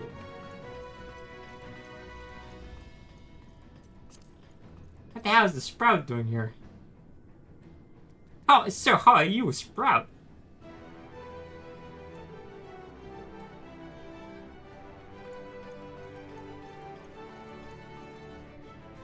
How is he a Sprout? How is he a Sprout? God damn! As you all know, alongside our physical world exists an ethereal plane, or referred to as the ethereal sea. At the heart... Drop the card. Oh, he probably did, yeah. At the heart of the star, the physical and ethereal are one and the same. The deeper we go, the easier it becomes to pass between that plane. We utilize this principle in constructing the anti-tower, and much more here in Tamazane. Now soon that the forum decided the Exodus, when the star would be necessary to begin to work on this facility. Our work culminating in this device allows us to peer deeper into the ether sea than ever before, in search of Highland's ever fainter echoes. The Atiasco. And you communicate with her through this device? For a time, yes, but since the 7th Umble Calamity, it's been a rarity to ever hear even a whisper. If you wish to reach her, you must journey closer to the center of the star than you've ever dared, beyond the Atiasco. Even so, I make no guarantee that you will find her, nor of your safety not so deep in the ethereal sea. You understand, but if you are to delve into the river of this world, you need a choice but to try.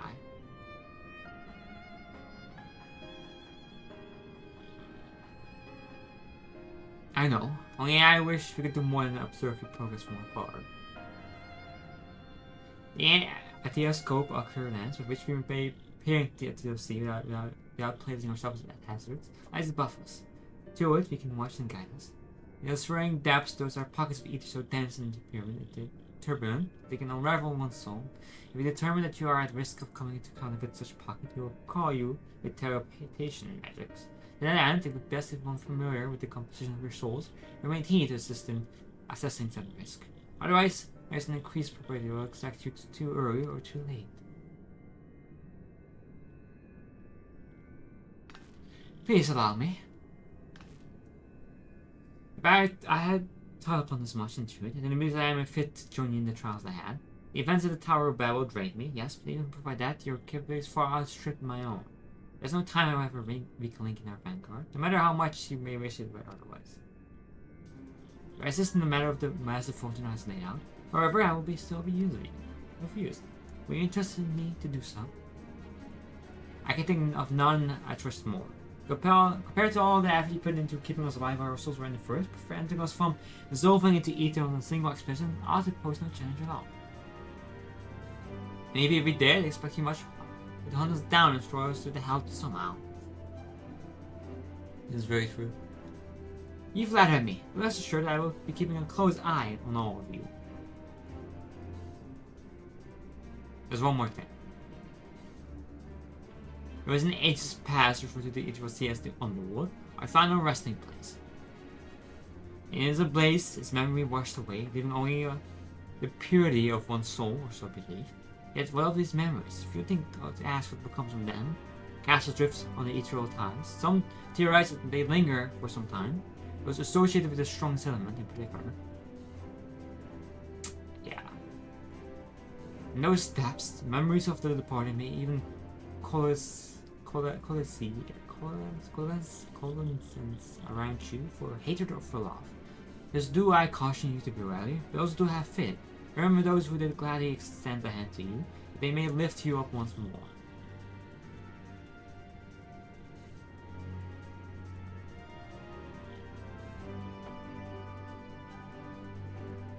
Okay. There we go! Whoa. We're here. Okay, let's see. I think 20, that's okay. I can do better, I think.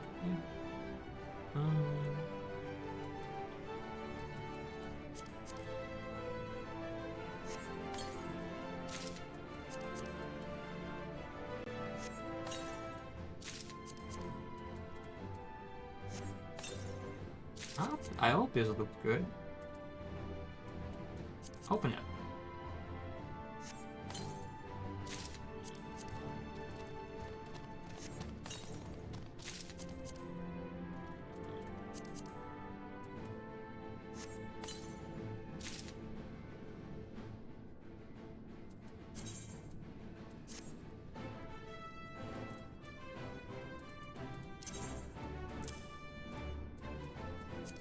I know it's full. Oh my god.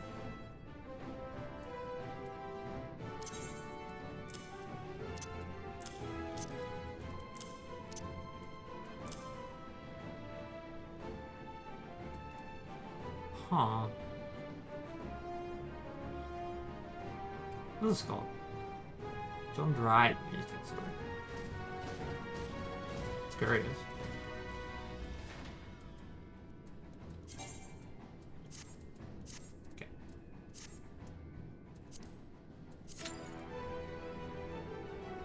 I should be fine.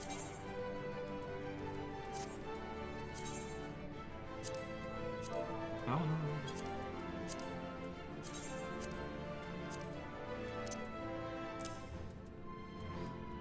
Yeah, give me another 10. Or so. What does it say? Oh, what's this? Iron level sync. Hi. Science! With me! I'm sure you want to get on.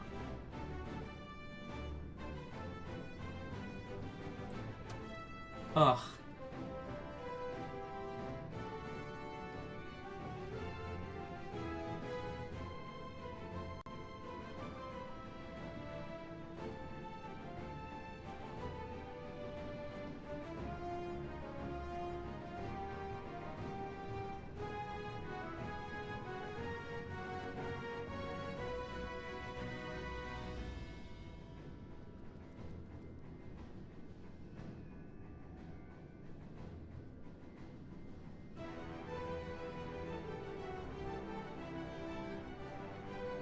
Let's see if I remember this dungeon. Because all I know, if I'm being honest, is we meet Hermes along the way. Which is kind of funny because, like,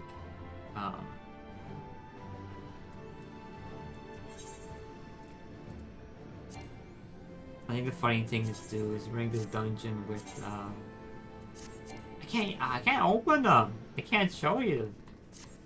My God. Okay,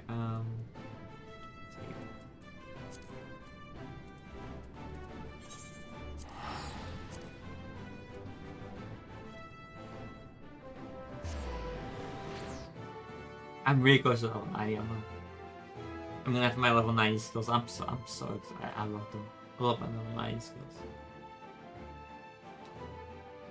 They're quite amazing.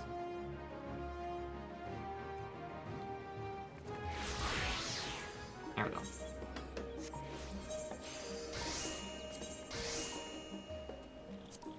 Let's see, where is it?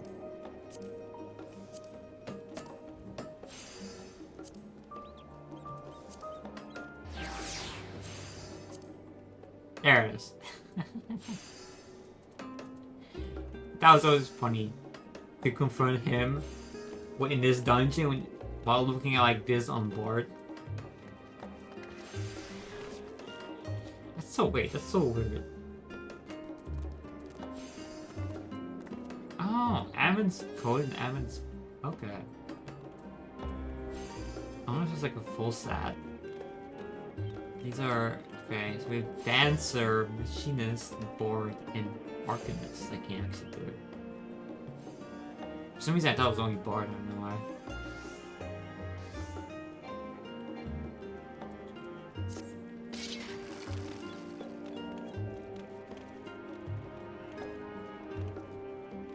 It's a sword that also is like a little chainsaw. It's an interesting sword.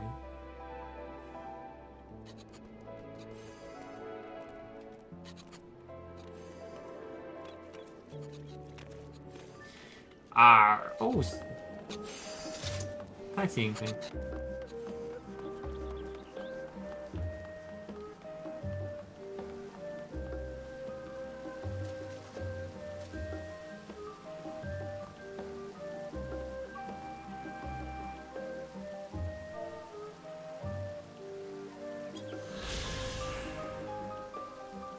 The roster. A building house is a music hall where the forum debates Shaolin national policy.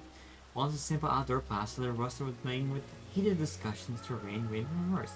Following a death by lightning strike, however, plants were drowned by for the imposing stone structure, which now calls Arkan's design. That's perfect. Let's go! Let's go! Let's go! Let's go! Let's go! Let's go! Let's go! Look at that dragoon there.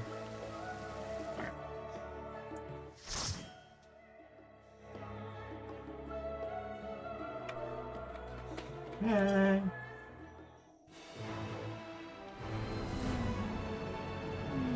I'm gonna watch the cutscene, I'm gonna be honest. I'm gonna do it. I'm sorry. I've seen it before, but I won't see it again.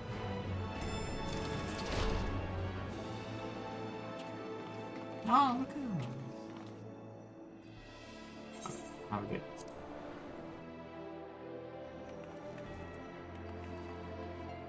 Oh. Bunny! Oh, you're a sprout too! All seems in order with the lens. Okay. And I trust you can hear me. It's like Those Cannon things Crowd. are pure malcontent. The residue of lives Where do we unfulfilled. go? I don't know. I think we go this way. Ugh.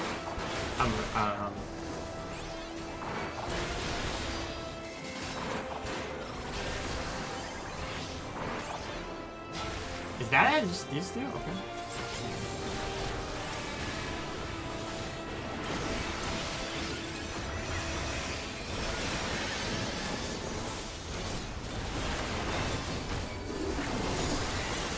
I apologize. I'm afraid I'm rusty.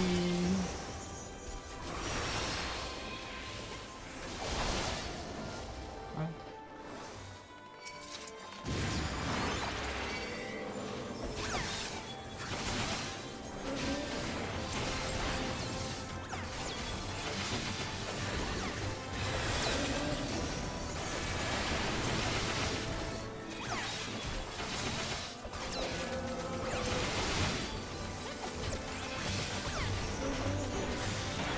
I can fall. Oh.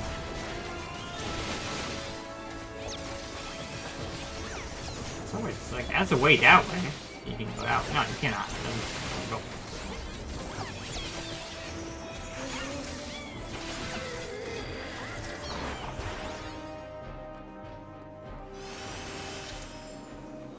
It's the boss battle.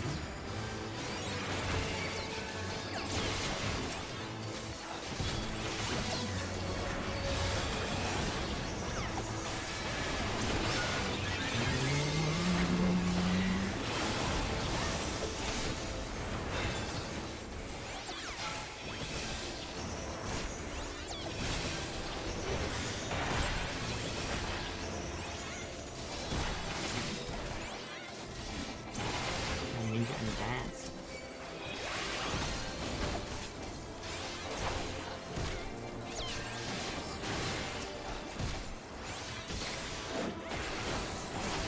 I think it's the weather.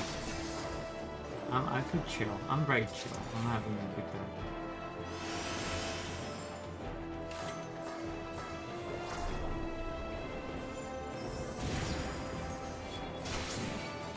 Oh, you motherfucker! Oh, I hate you! Oh! No, I do not like you at all. Oh, yeah, no, it is... Oh, you should not have shown yourself.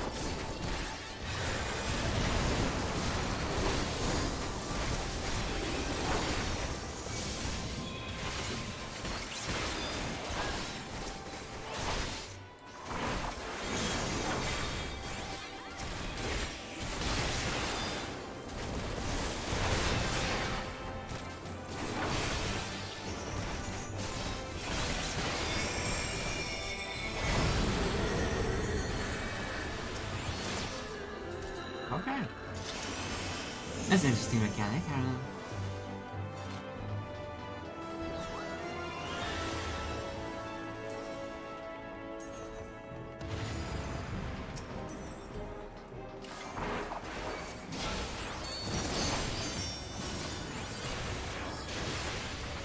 Wow, that's the tank buster. Look at all the things I have.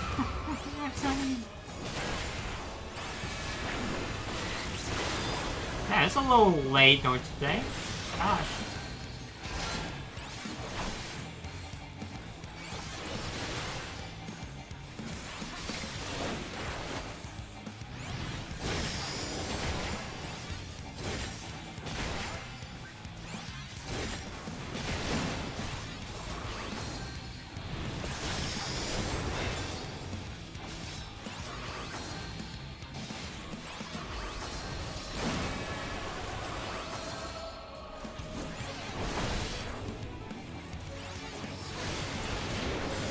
Alright.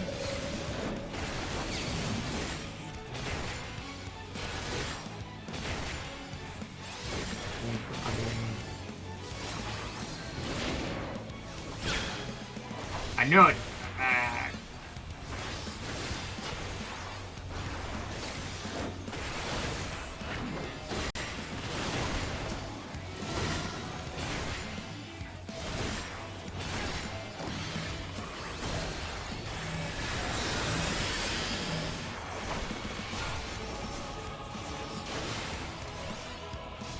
Okay. Let me dodge the tank poster.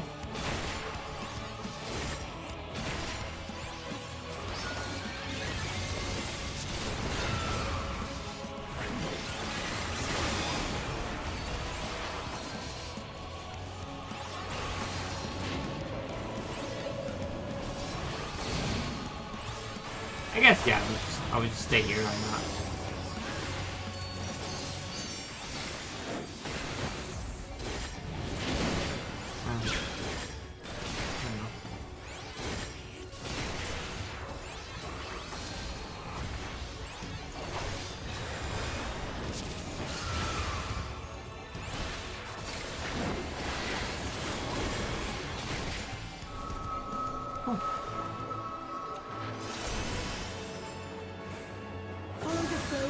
There we go. Okay. It will guide you. I was gonna say that's locked. That path forward's locked.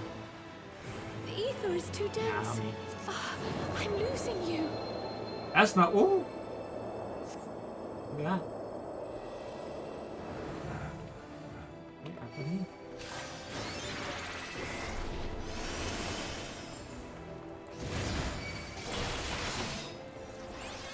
That'd be cool. Let's go.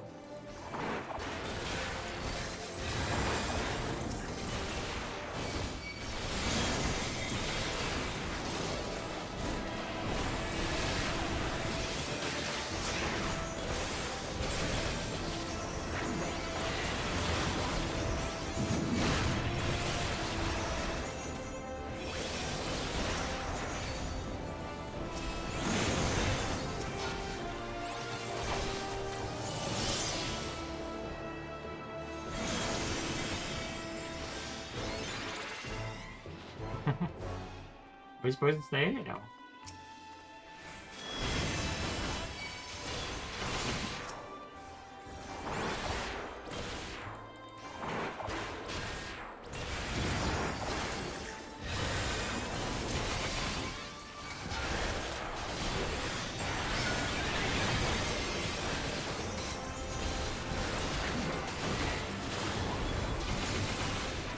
These are so nice to feel. 6 miles.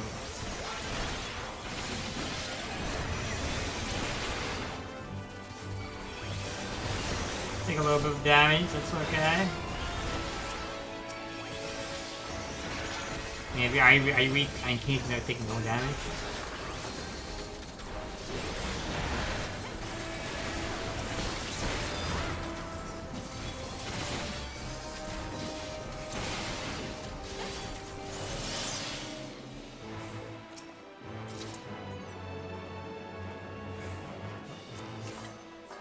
Not for me.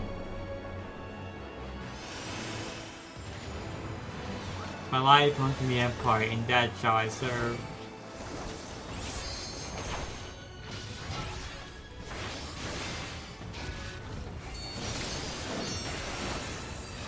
It is crazy.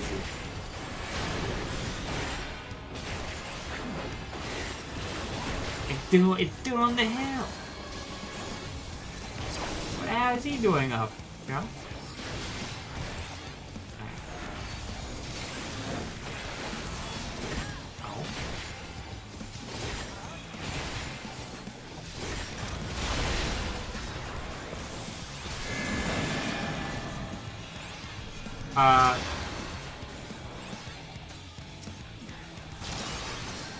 Okay.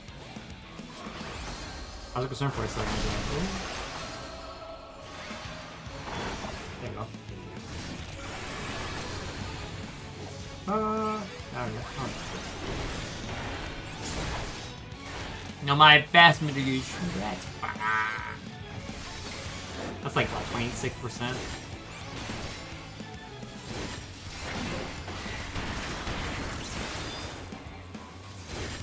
Okay.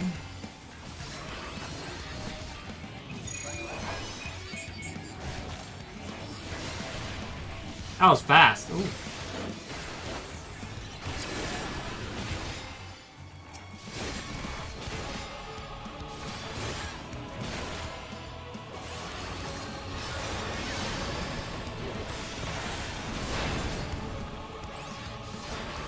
Big slam. Oh, this one again. Alright. Oh, mechanics though, right? And not too difficult, but fun.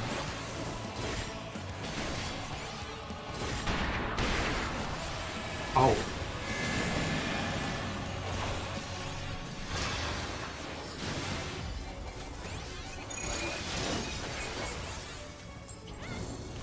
Yeah, that makes sense.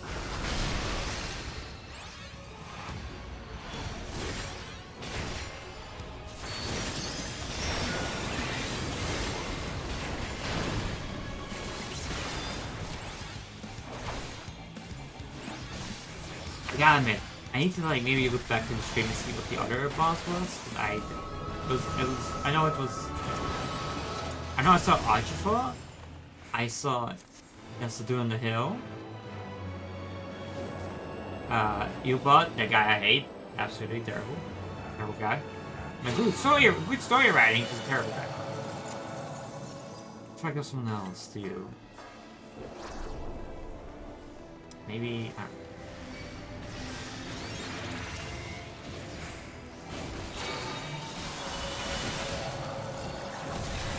Okay, we can't, I can.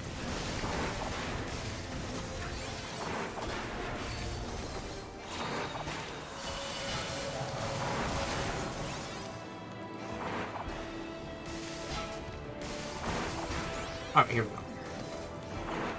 Like, how far are they going?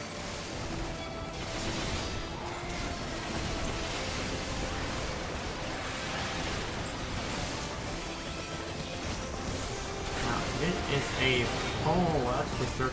Wait, I'm 90! I can use this! I've got my things! I turned 90 in this dungeon!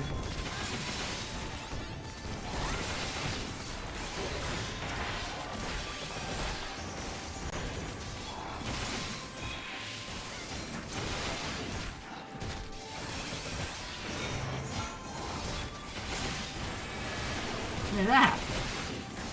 It didn't make the noise. Oh, yeah, I was okay. I'm looking at the chat.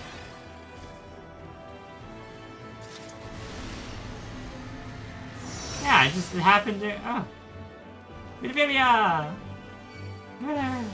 my God, he's there. Okay.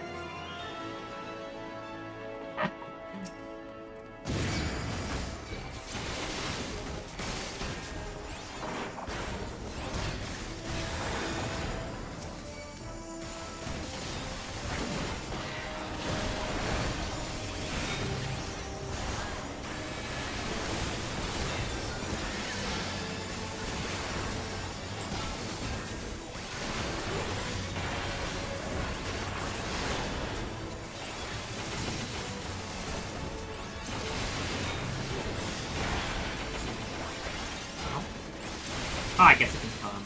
Yeah. Sometimes I just find it easy to do. It's like, I don't really care too much. I like slaying the ones that have like a round thingy.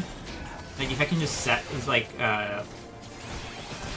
sidestep them, it's like, I'm just trying to sidestep them. Could be annoying for people who wouldn't positionals, you know? So really. Oh. So bold. So headstrong. Stubborn. Oh, there he is.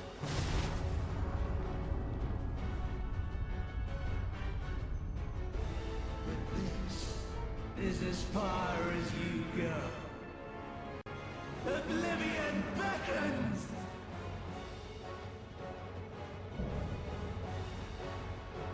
Amon, you're dying.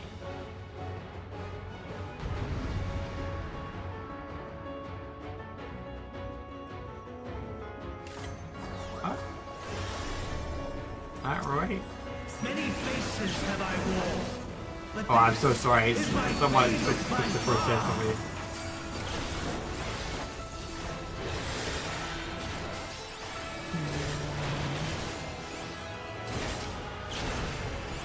You will persist in this folly no longer.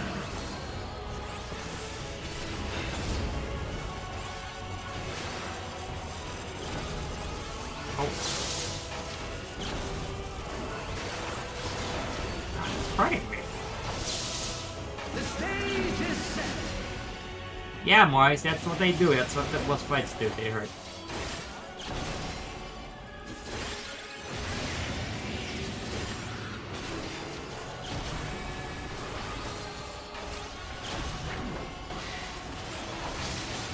Oh, okay.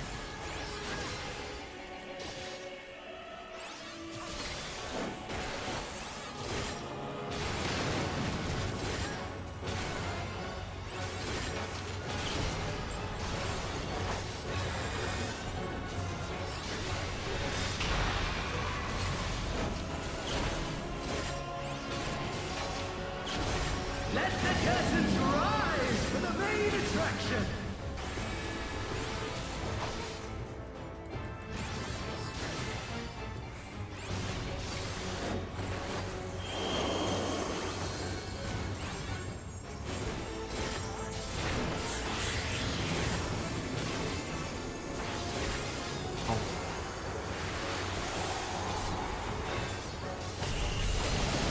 Yes, yeah.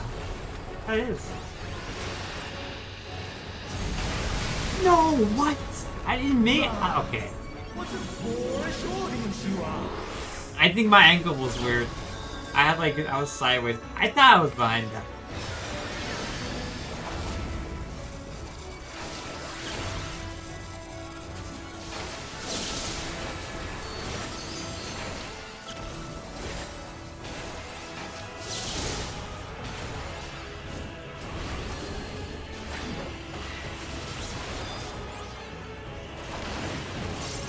I'm not, I didn't pay attention.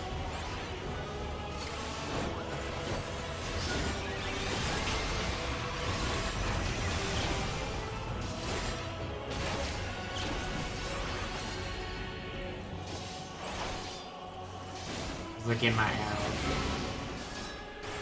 Okay, let's see.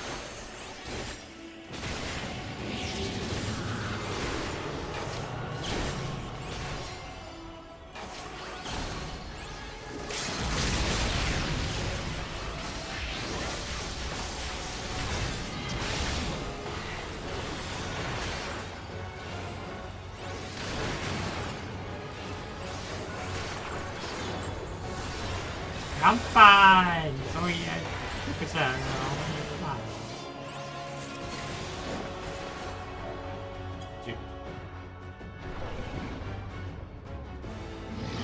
Any last words, you? Lies. All lies. Your dreams, your hopes, your futures, delusions and lies.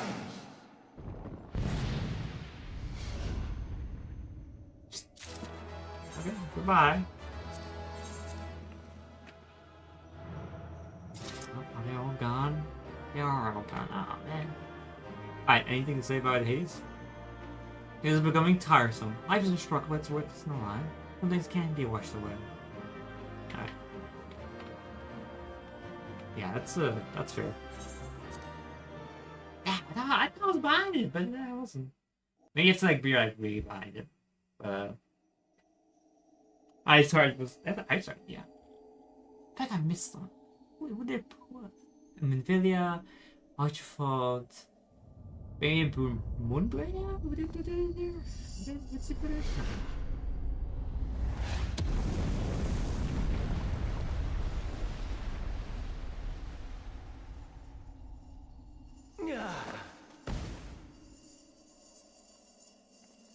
My very essence begins to wane. Sweet, sweet agony.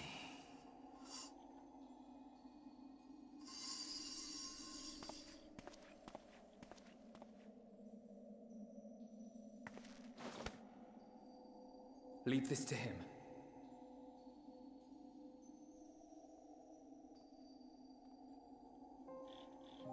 Come to deal the coup de grace. Good. Watching you struggle against the inevitable is bad comedy. Erase me from existence, soul and all.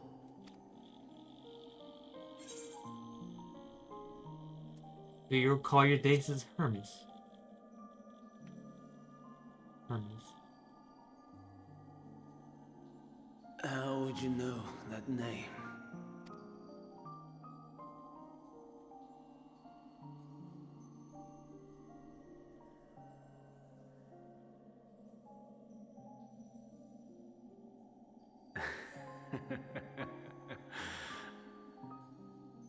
Then it was you. In Elpis. With Emet-Selch. The final pieces fall into place. In my halcyon days, as the mortal Ammon, I was haunted by a dream. Night after night, the faceless multitude, the voiceless cries, shards of shattered memories. But slowly, the fog began to clear. This was Elpis.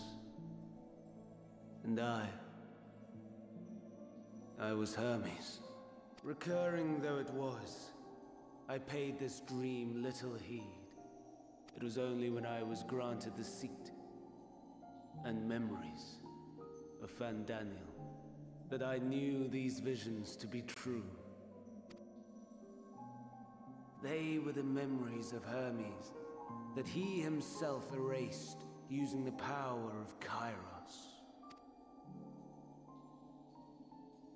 Or so he thought. In his attempt to burn away the events of that fateful day, he succeeded only in searing them more deeply into his soul. My soul. Death failed to expunge them. No matter how many times it came. Rebirth after rebirth, from one Fandaniel to the next. I wonder, is Emet-Selch adrift somewhere in this ethereal sea? In defeat, finally remembering your time together in Elpis? How it must gall him to be entrusted with knowledge of the final days, only to be rendered powerless to act upon it. So many lifetimes dedicated to restoring his beloved Amarok in blissful ignorance. Oh, folly. But make no mistake, my life as Hermes is not the reason I invited the world's end. I have lived. I have struggled. I have dredged the very depths of despair. And in the detritus of existence, I found the truth. I served a great ruler, powerful beyond measure. The world, his dominion. Yet even he and his vast empire were destined to fall. To become one with oblivion. At the end of life's journey lies only death. So I ask you, why live at all? We betray, we torment, we murder. We are wicked, spiteful creatures, without exception. If life is so sacred, so precious, why fill it with such misery? Man wallows in a hell of his own making without purpose or meaning. To live is to suffer, and I would end that suffering by my own hand. It matters not if it flies in the face of all believed right and just. Death is the only solution!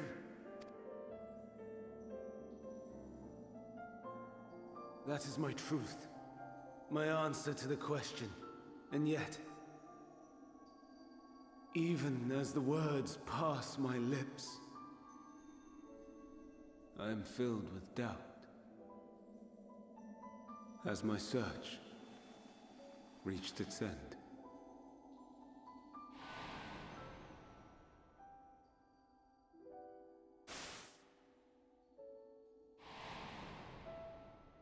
Was this the only way?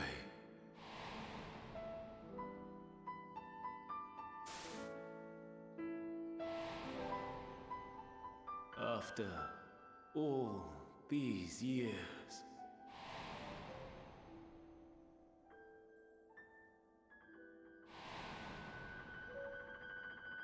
is this the answer I was hoping for?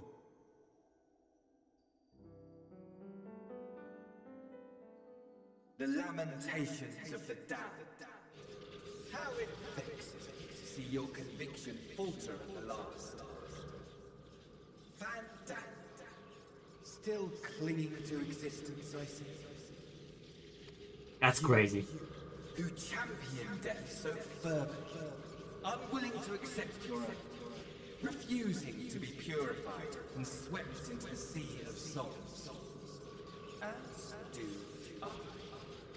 We prisoners to metal, watching as the world turns. Though unlike me, you will be spared the ignominy of having your corpse made a puppet, dancing to another's tune. Is that Arsahi? Yep. How very astute. But let me be clear, I have not come to consort with the likes of you. Nor have I come to bemoan the state of the world following my untimely demise. In fact, I delight in mankind's downfall, and the anguish it brings the savior of the savages. If I played some small part in the chaos, all the better. Not that I was in any position to resist. But to be made accomplice to the betrayal of Lord Xenos. It's Pride Month. Okay, we should. I can't say the things I want to say.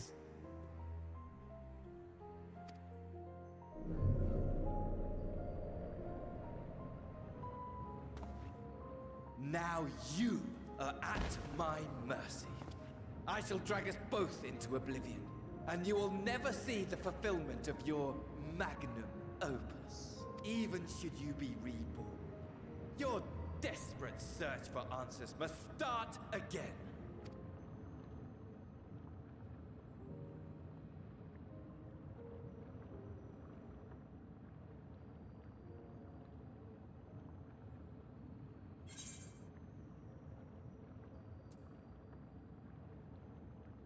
I will do what must be done.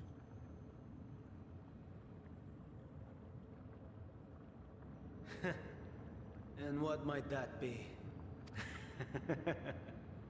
My wish is all but granted. To die and take you all with me.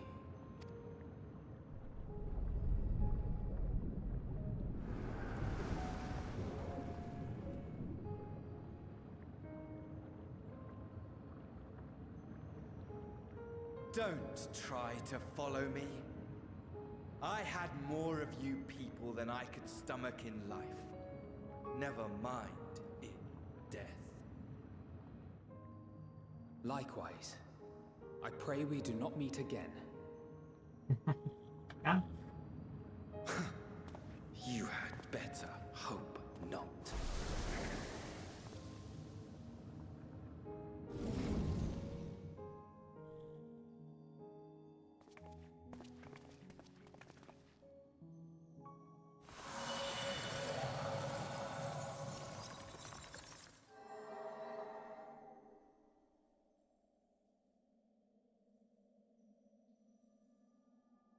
Come.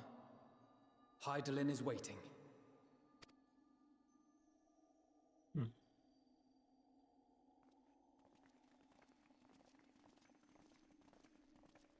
Ooh.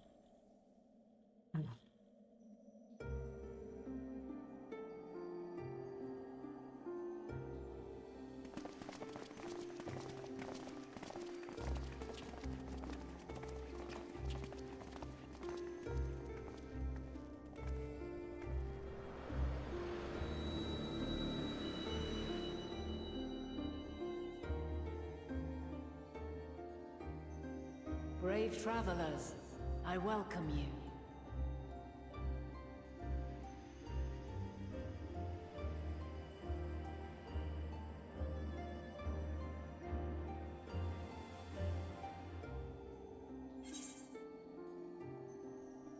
You look different.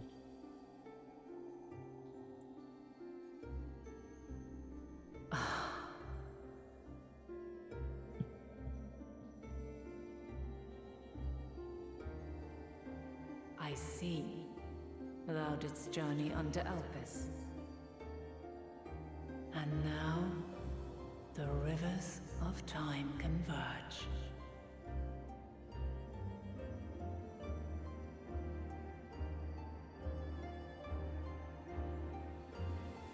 I know why you have come.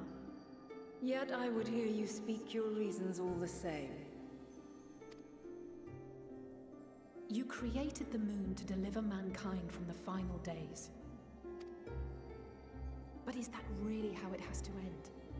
We do not wish to abandon this world. We want to protect the source and all of its shards.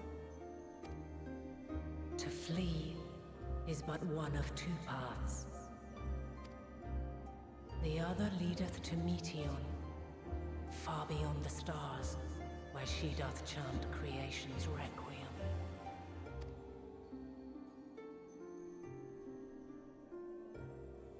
Her domain is formed of dynamis, pure, absolute. Where emotion and memory govern all, ether will avail you naught. Meteon hath gathered the pain and despair of countless stars, and to go unprepared is to go unto your doom. We'll beat her. We'll win. I swear it. Is what I might have said, once. After everything I've seen, all the times I've succumbed to my own anger and fear. I can no longer pretend that courage and faith will be enough. But are we truly so powerless? That our only choice is to flee? Far from it, my child. Long ago, the inhabitants of myriad stars, many more prosperous than Atheris, sought to free their worlds from life's woes. Sorrow and anger, conflict and hostility, despair, and even death itself. But as Meteon reported, every attempt ended in failure. Darkness abideth within every living being and can never be cast out. Neither reason nor faith can challenge this immutable truth. To live is to suffer. And in suffering, find strength, and purpose, and hope.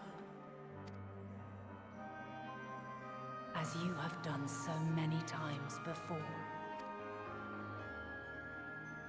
Thou dost pursue an impossible dream, yet knowing this, you pursue it nevertheless. And thou hast learned to depend on others as they do thee. Thy yearning for the power to save the powerless hath ever driven thee to greater heights. Thou hast grown strong. Though those closest to thee no longer walketh by thy side, their love remaineth thy guiding light. For duty's sake, thou hast been bound by truths unutterable time and time again. Yet thy heart hath never wavered, as thy companions will attest. In thy pursuit of mysteries great, all thou believest is brought into question, undaunted, thy thirst for knowledge remaineth unquenched. The fires of hatred that once burned in thy heart burneth no more. From their ashes doth spring the light of love, warm and pure. As witness to black calamity, thou despaired at man's helplessness. Resolved, thou didst unite a distant world on the brink of collapse.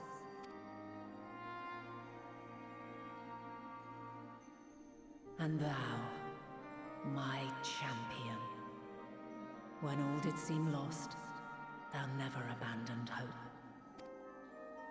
For every trial and every foe that did bar thy way, thou hast proven equal to the challenge, drawing courage from the many bonds forged on thy journey.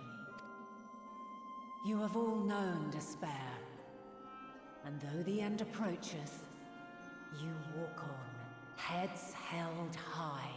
Therein lieth your power, the strength to silence the song of oblivion. Then there is a means to confront her. Yes, if you should prove yourselves worthy. Hark!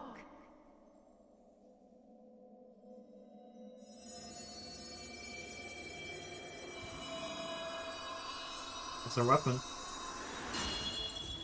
Woo, okay, we're doing this. Nigh impossible is it to send mortals to the edge of the universe.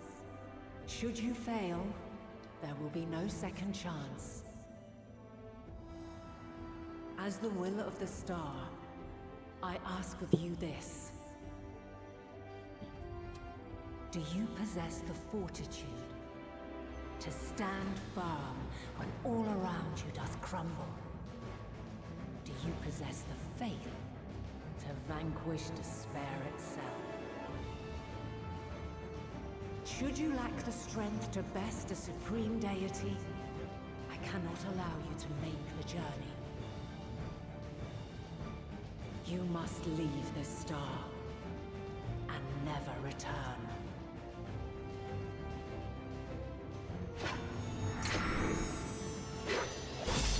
Prepare yourselves. Prove ourselves worthy, then. Sounds straightforward enough. Aye. No room for confusion there. In any case, we've come too far to back down now. I am of the same mind. What power I have, I shall bring to bear. The three of you seem to be forgetting who we're up against. It's not every day we battle a divine being of untold power. Well, not quite every day. Do try not to get underfoot. Needless to say, there'll be no margin for error. Go, boss. Let us hold nothing back. For the people of this world and those beyond the rift.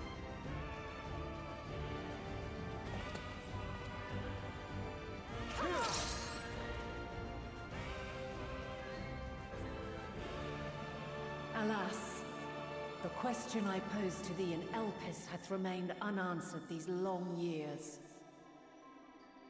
I would hear thy response, warrior of light. Shouldst thou emerge victorious? There was thy journey worthwhile.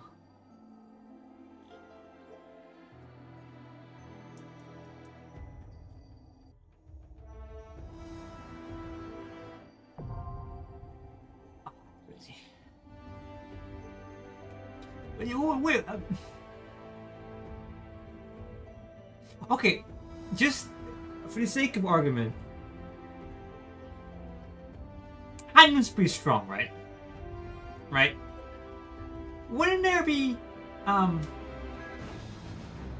what?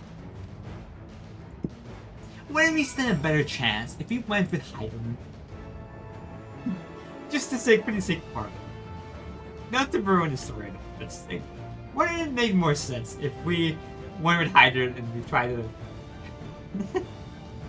just I go with NPCs right now. But, it's the only time we can do it. Music is giving me PTSD from grinding her X5 with your hands. I would give anyone a PTSD. Yeah.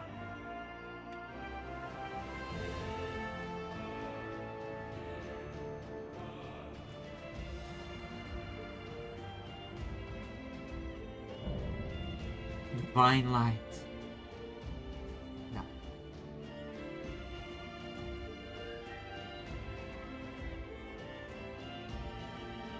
I, the last of my kind, shall test thee. Come, prove thy worth. That's so cool that we have like we did like sparring match in Elpis and now here we are.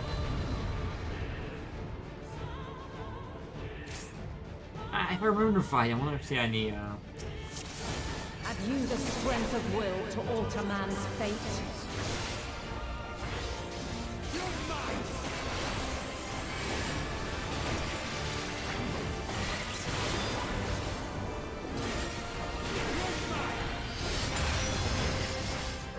A change of arms. May the test continue.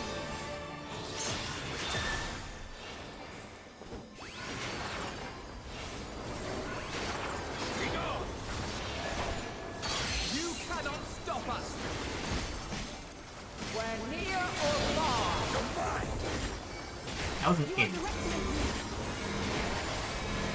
Thank you, Tankard. And now this.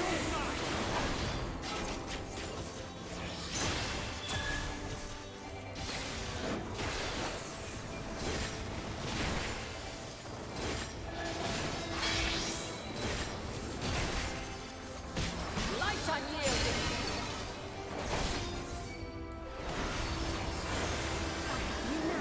I'm not doing so great.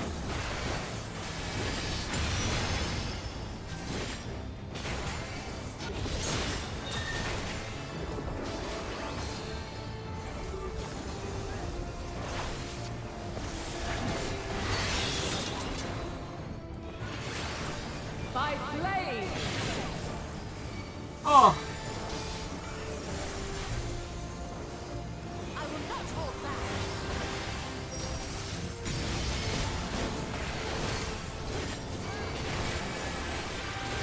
Okay.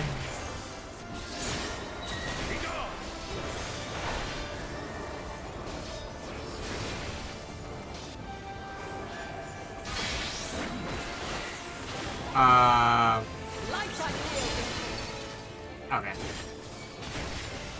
Away with you.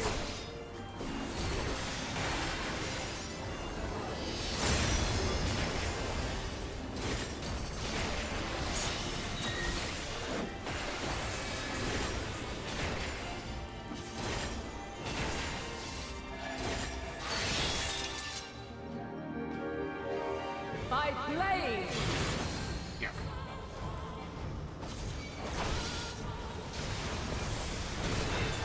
Crystals of light. To me. What's he planning? Oh!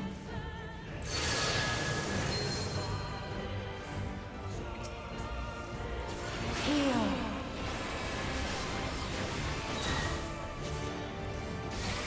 The song of creation's end.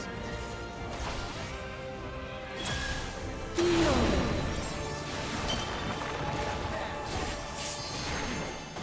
The sorrow of hope's demise. Think.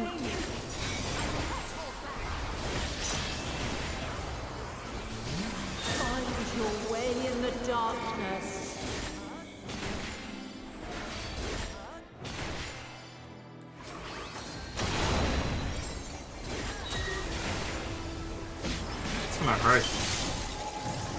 50%.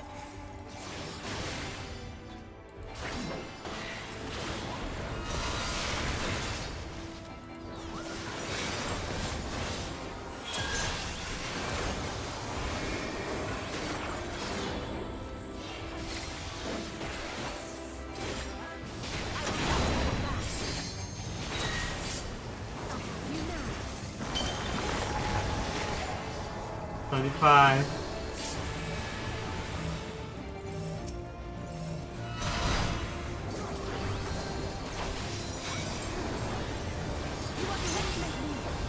Follow your light. 90. Or fly, my children, and never look back.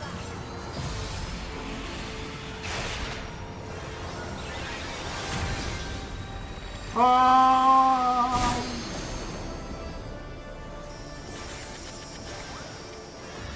That's supposed to be a healer limit break. Oh.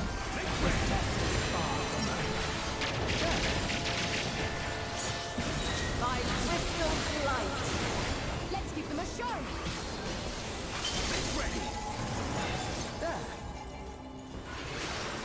She still got so much HP.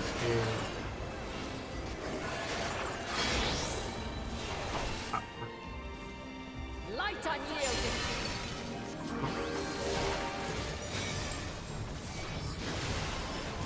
You now. Refulgence eternal.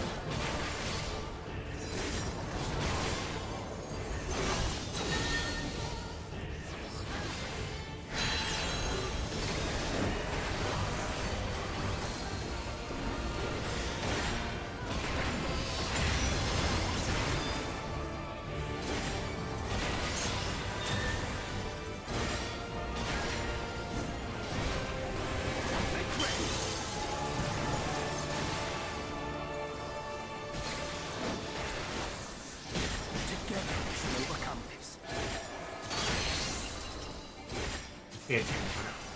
We're near or far.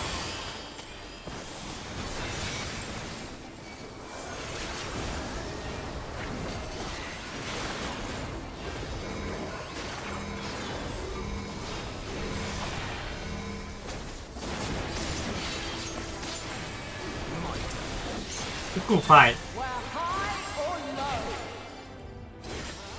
You cannot stop us. Together we shall overcome.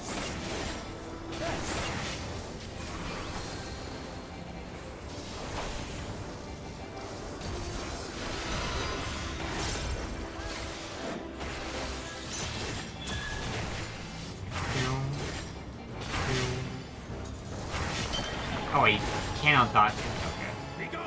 Deflect the. That's good to know.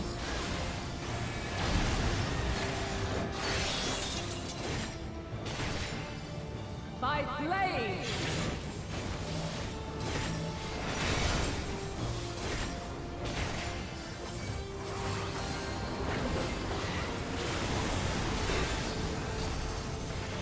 It's gonna hurt.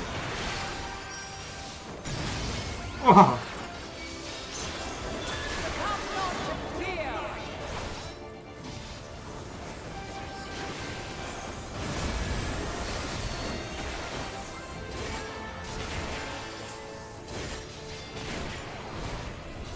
It's fine, I'm the tank. Oh! Oh my god! Oh! Like that, I'm not taking damage. Sure that. I'm not doing that. Get out of here. I'm not doing that.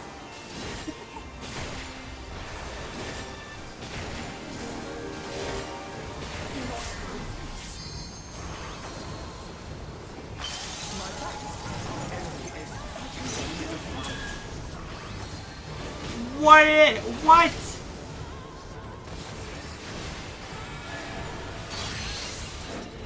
Yeah, I think I'm supposed to pull it.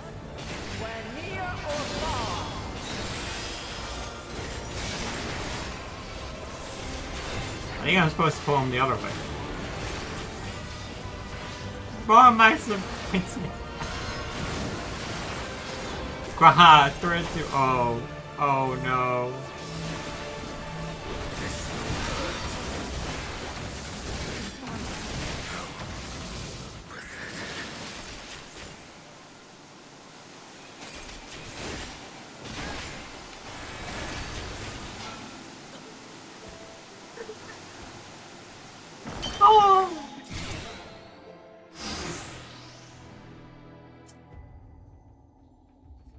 First try, let's do this. Ugh. Oh, isn't this guy... I don't think I remember this fight. Let's see how it Have you the is. strength of will to alter man's fate?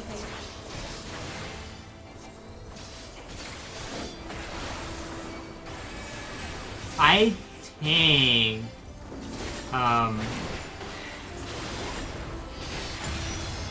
I think I was supposed to pull him the other way. I find it weird though, because they stood in the maybe it was me doing it. I don't know.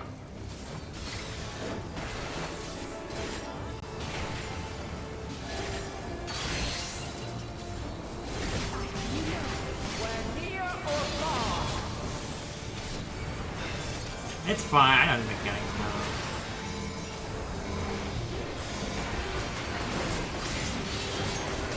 I stood in her move. I think I just proposed the other side. They were standing in the, like, I guess, ether.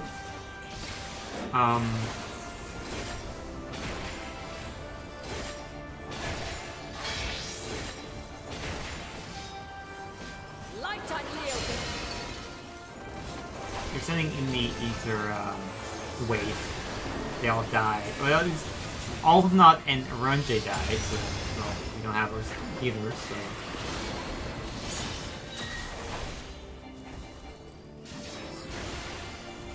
It happens. I don't mind it though. By blade!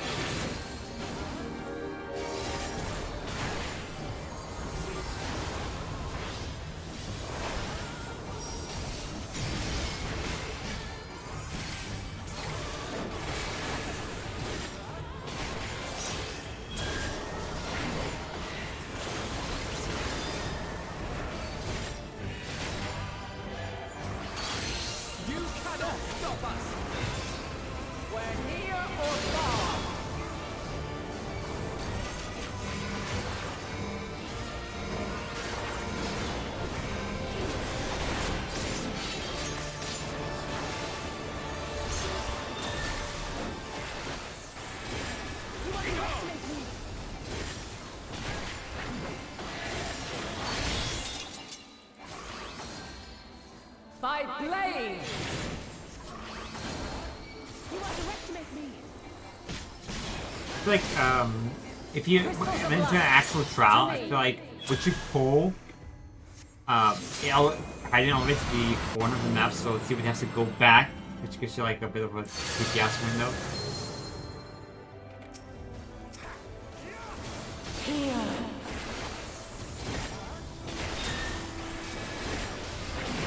The sword of creation's end.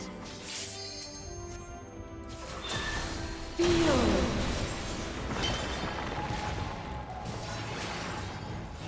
The sorrow of hope's demise. Sing.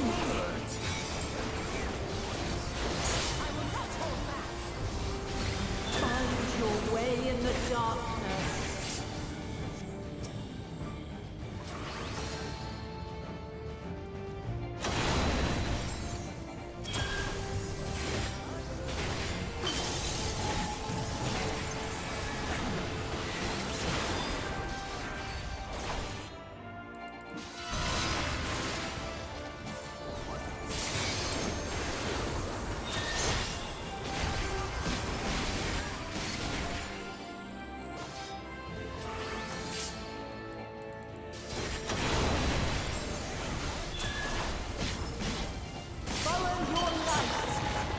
Much better. Or fly, my children, and never look back.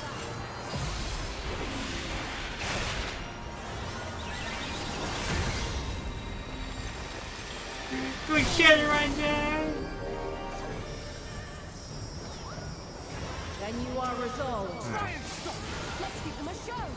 Away with you. This test is far from over. With half By crystal's light. All or nothing! You underestimate me!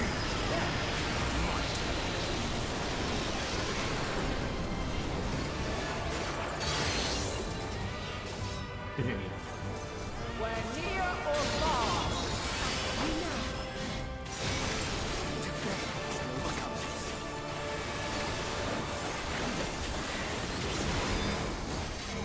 Secret.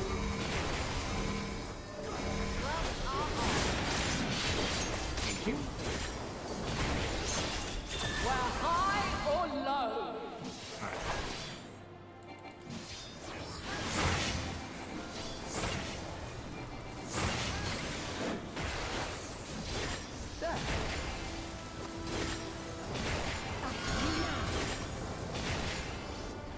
I'm just gonna go here. God, I don't understand.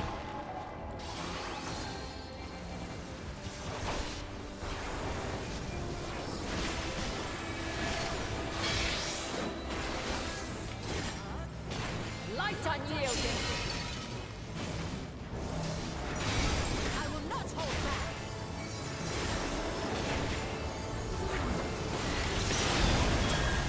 I thought it was gonna be space right there.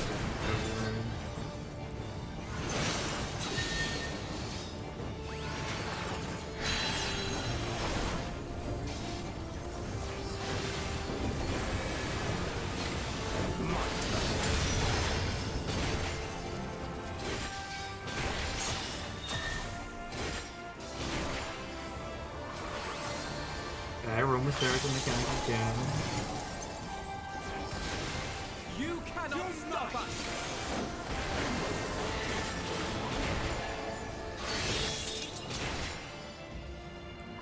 By blade.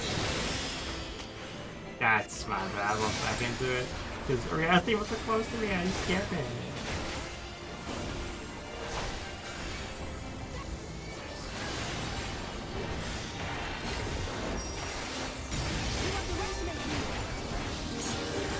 Succumb not to fear.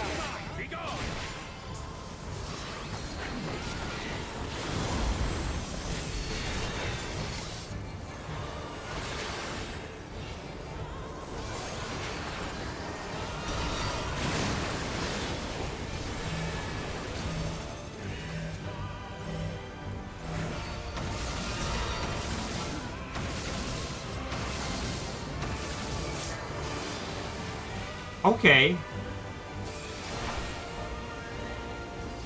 I'm so sorry, Show. I bring you to one.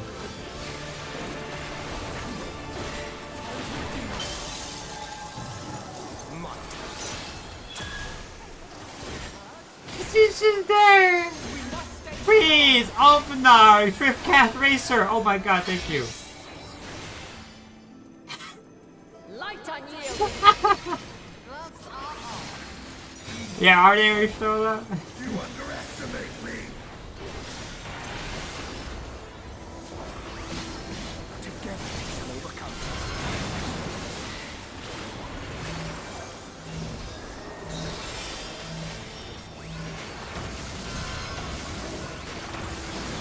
This will hurt. Okay, now we know what happened. We didn't stack up. This will hurt. You underestimate me. You cannot stop us.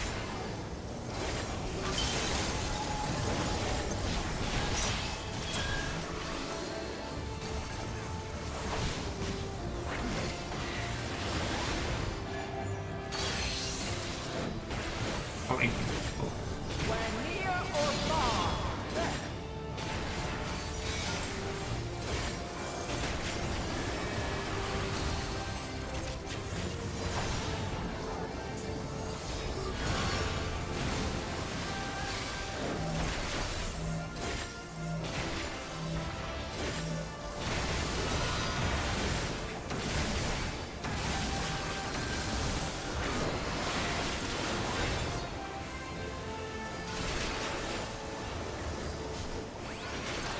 You can do damage. It's all close.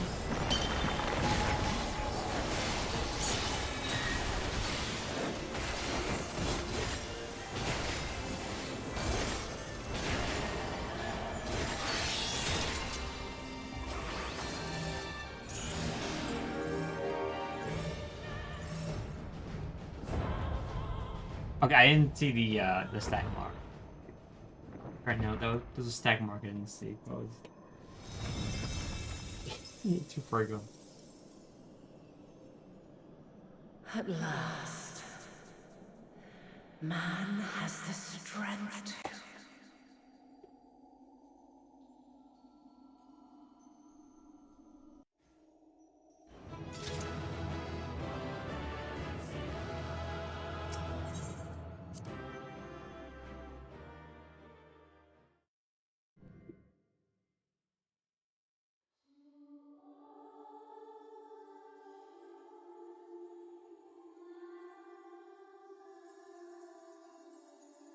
No! This can't be happening!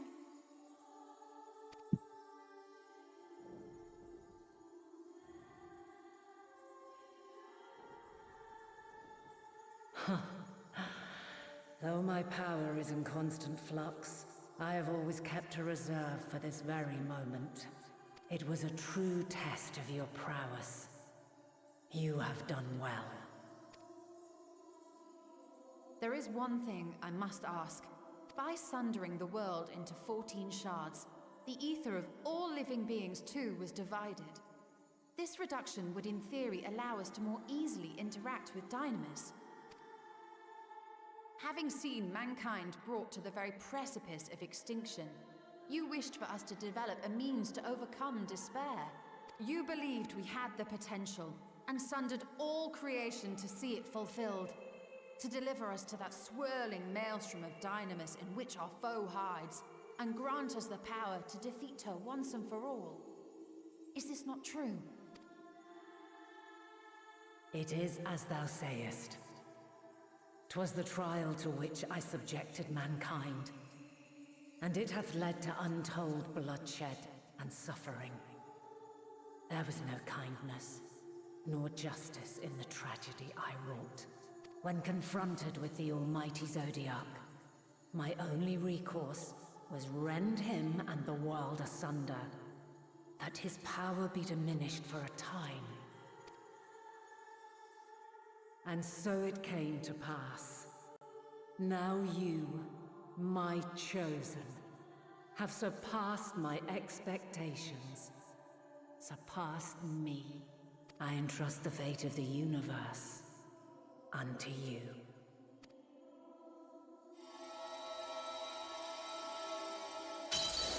This crystal contains the memory of Meteion's passage through the stars. Deliver it unto the Loporrits. They will guide you to her.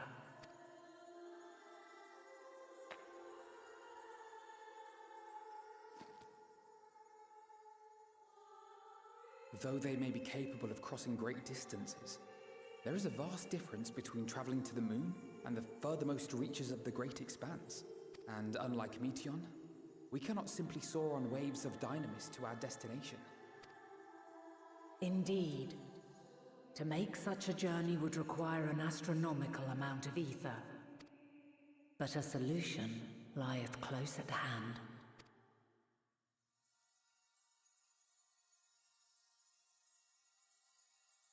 Of course.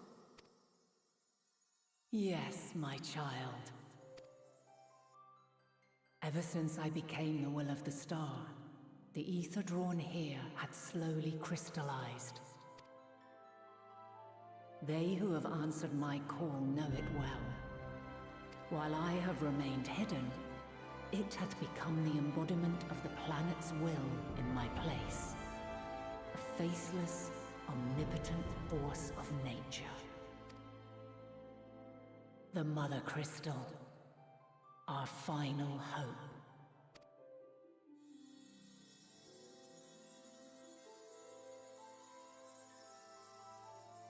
Alas, I can do no more. The fulfillment of this task doth fall to you, my chosen. Now, heed these words. Darkness and light, despair and hope. As goeth one, so goeth the other. Become light, become hope.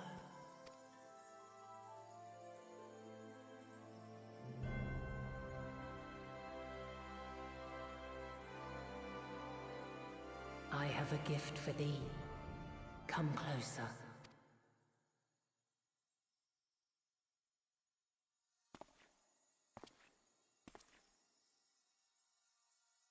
Long have I searched for a means to safeguard the future of this star. Though I knew failure after failure, by recalling thy tales and my promise to thee, I found the strength to carry on. Though the world is ever changing, thy thirst for adventure hath never waned. Thine unshakable resolve never ceases to amaze, to inspire. As a mark of my gratitude, I bestow this final gift. Thou dost possess the crystal of Azum, yes?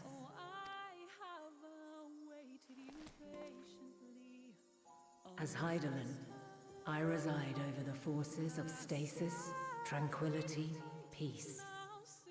The laws which impart stability to existence itself. I will weave this self-same power into the crystal, granting thee mastery over matter, to give form to the formless. Use it wisely, or it will not last indefinitely.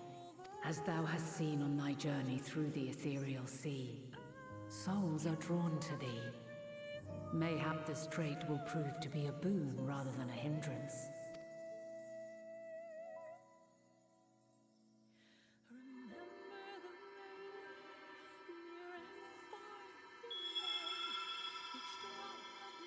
It is thy hopes and prayers that enable Azum's invocations and give them life. So keep them close. But pray, remember this. When the way forward is hidden, even from the mind's eye, look not to the invocation, but within yourself. These were the words of the crystal's original bearer.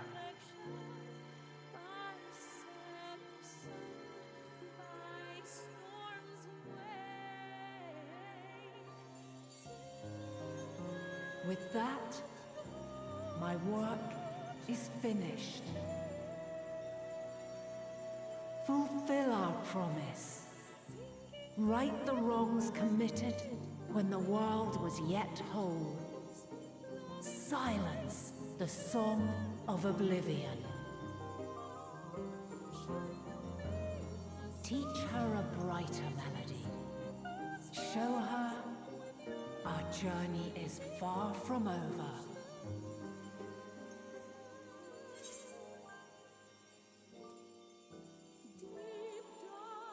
Oh. We will find our way.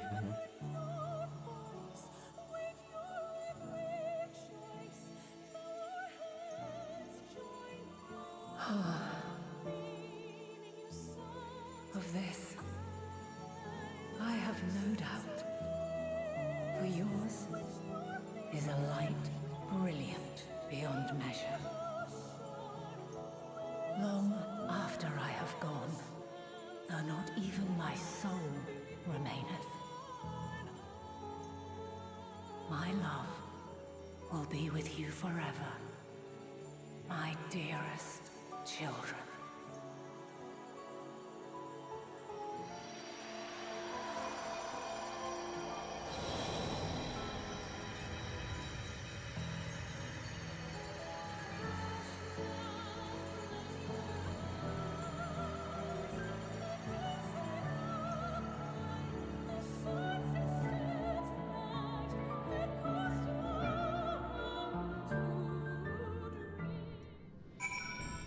Oh my god. Ah, that's such a nice. Oh. Like. Oh, we can't stay. We gotta go. We gotta go. Save the world. And the shards.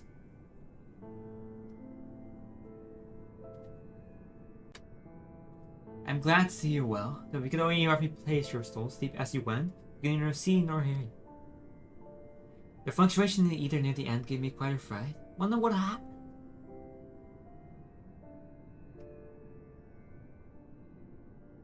I guess Highland's no more. At least. We'll be able to pair those.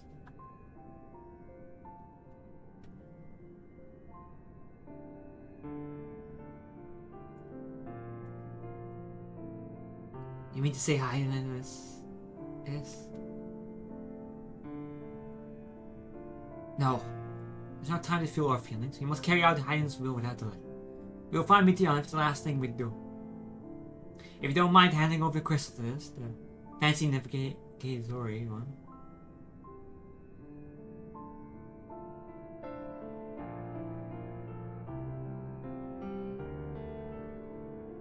The edge of the universe, where congregates the despair of countless stars, you are determined to see it through. We are. Should words fail us, we will fight to the bitter end. And I it pains you to accept this, but I need to ask nothing more of you. That we only have two means to travel the great expanse, the moon and the giant earth. And well, to where without both of them, there'd be no exodus. But I nevertheless beg you to honor the agreement we made. The forum's decision will be honored. You have earned the right to use the ship as you see fit. And I cannot resign it even if I wanted to. As it happens, do not, and will do all in power to aid your cause. With that sound, may I suggest we rest a while. Proving oneself to Haydn is never easy, and despite our unparalleled genius, we have only a day to make the necessary cooperation. You might as well take advantage of it. You can start the course to see if it starts in a single day. Here you go. Shall we head above ground for some fresh air then? And perhaps a nap? Oh, this. What are you doing?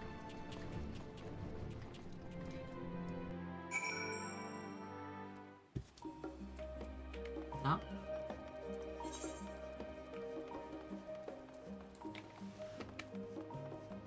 Oh.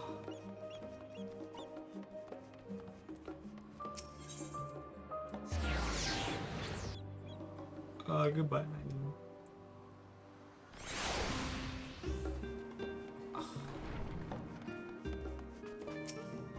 I've been expecting you. I heard about your foray in the Ethereal Sea. Students have fringes far and wide, but never quite as deep as that. Are you experiencing any after effects before your prolonged exposure? Nausea, dizziness, hauntings? Well, have a pleasant sleep, and if you do experience any unusual phenomena, please let me know. So we're added to our records.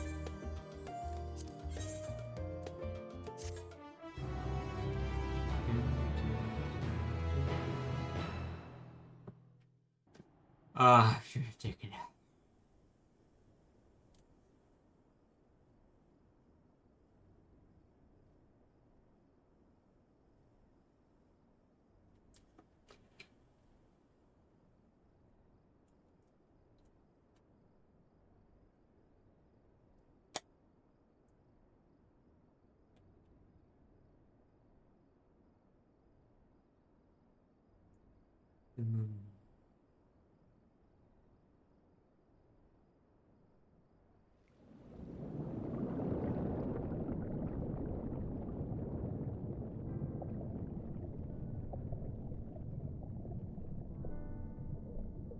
There you are.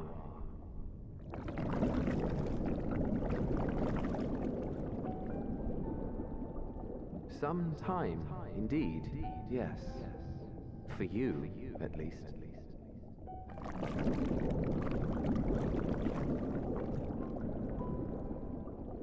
Believe me, I'd meant to get some proper sleep. But here we are, drifting along instead. Well, well, you too. And so we remain, to watch and wonder.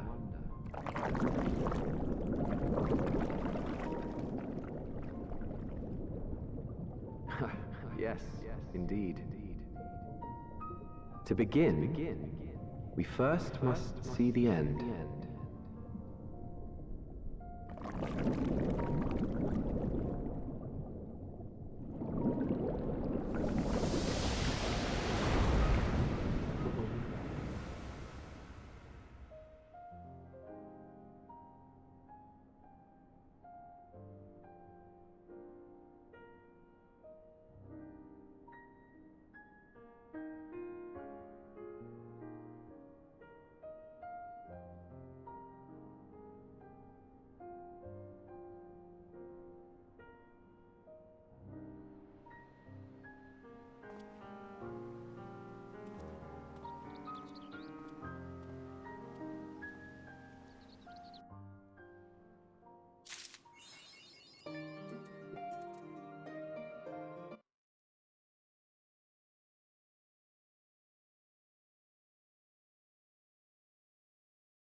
Okay, I interrupted.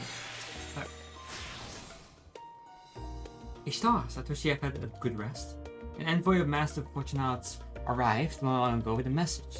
The Rubberheels have determined Meteon's location. You've been asked to gather at the Rostra. I'll meet you there, along with the others.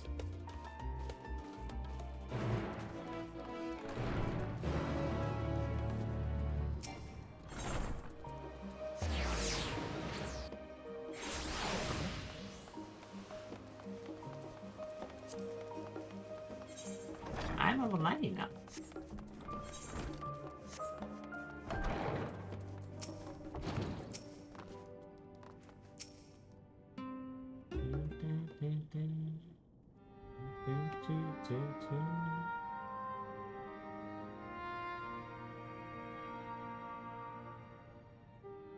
Everyone appears to be present and accounted for good. As you know, the Rapiders have deduced the whereabouts of Meteon by means of a crystal bequeathed to us by Hyden himself. Your quiet occasion is placed far beyond the moon, and the farthest reaches of the sea of stars at the edge of creation. Our footable Ultima 2.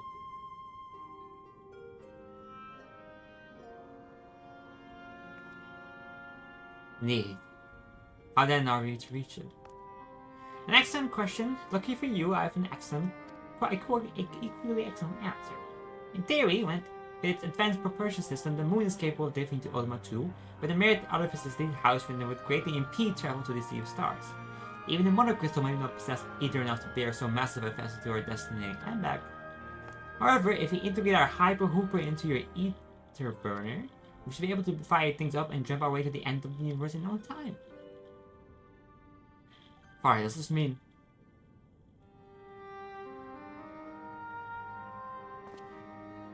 Bear in mind, the decision was not made solely at my discretion, but with the consent of the Four. Hearing the Roberto's proposal, the throne was faced with a grave decision. To commit the Ark to this endeavor would mean abandoning both our plans to evacate the moon and to resettle on another star. Needless to say, the proposition invited fierce debate.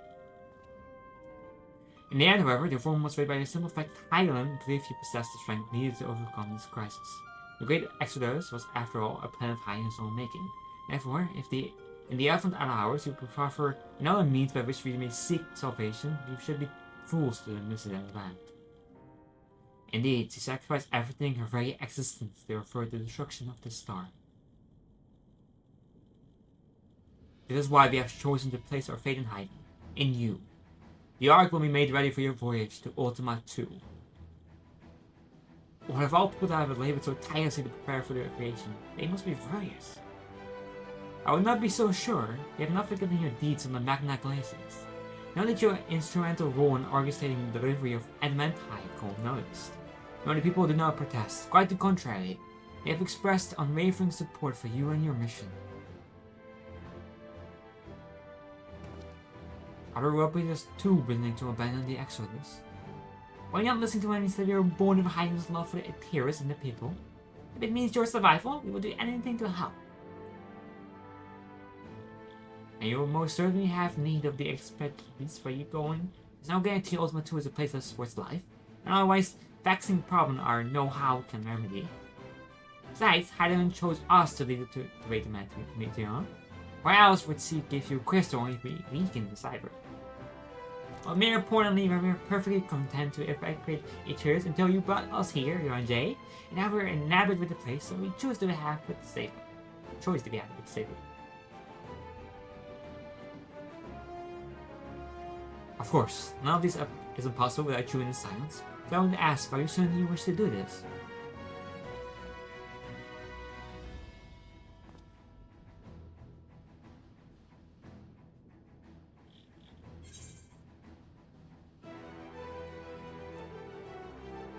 Well, we've come this far.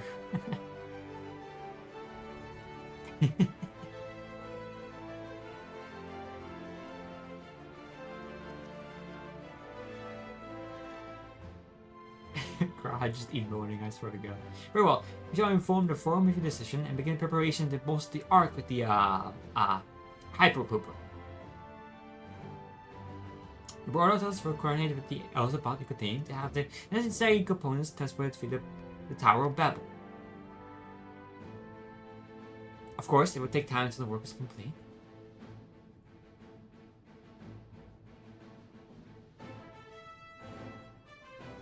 For now, play take your ease.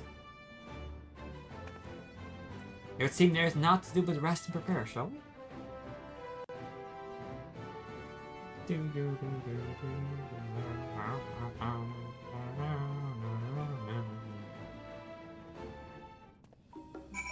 Oh.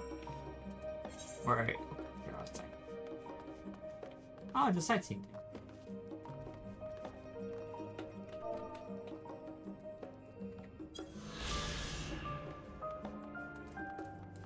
In order to accommodate the 99 members of the forum, the seat in their assembly hall is arranged in the shape of a spiral. Viewed from above, one is reminded that the symbol goes emblazoned upon the shrouded flag, the dauntless shroud that keeps the water of knowledge.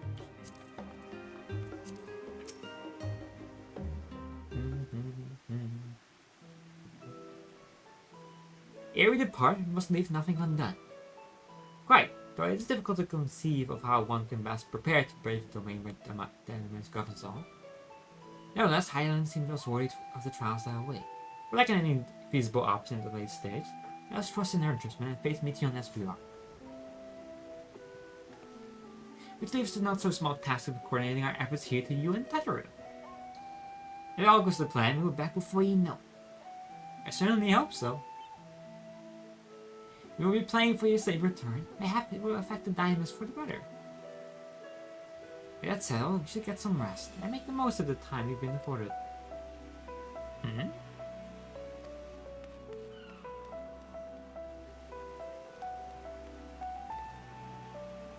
The meeting's over. You were in there for so long, I had to worry. What did they have to say?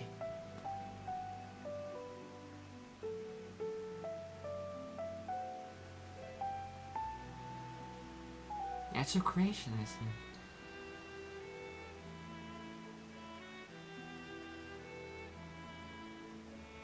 As assured, everything will remain in order until you return, and you will return. Actually, Ishtalas, can I buy you from home?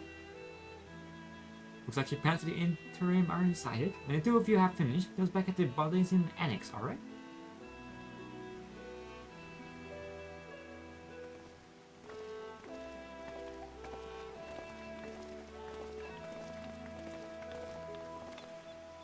Come with me to Agora. I have something to show you. Agora. Agora.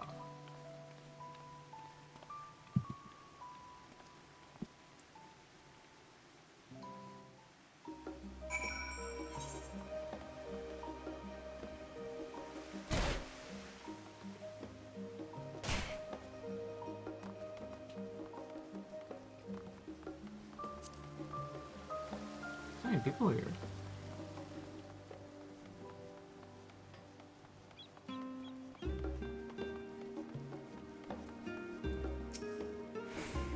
Welcome, Ishtas, to Tetheru Boutique. Yeah, I've always done my best to provide designs for fashionable attire, but in the UK especially, I would make an extra effort to strive for the most functional yet stylish clothing with that for. And I'm playing favorites, but you are the way of life. Faced with the unprecedented prices, I know you would need an assembly and unlike anything I've created before, and I would be able to do it alone. And so after enlisting the aid of the world's finest artisan, I finally completed my career-defining masterpiece. Then inspiration struck, and I saw a golden princess badly designs. With the help of some tavern and lemon juice, I decided to set up a shop here in Charlotte. Of course, I would never charge for any of our work. Perish the thought. Probably sure with that. How things are coming along. Everything's in order, Mr. Treasurer. We'll be ready to open shortly. We just... Oh.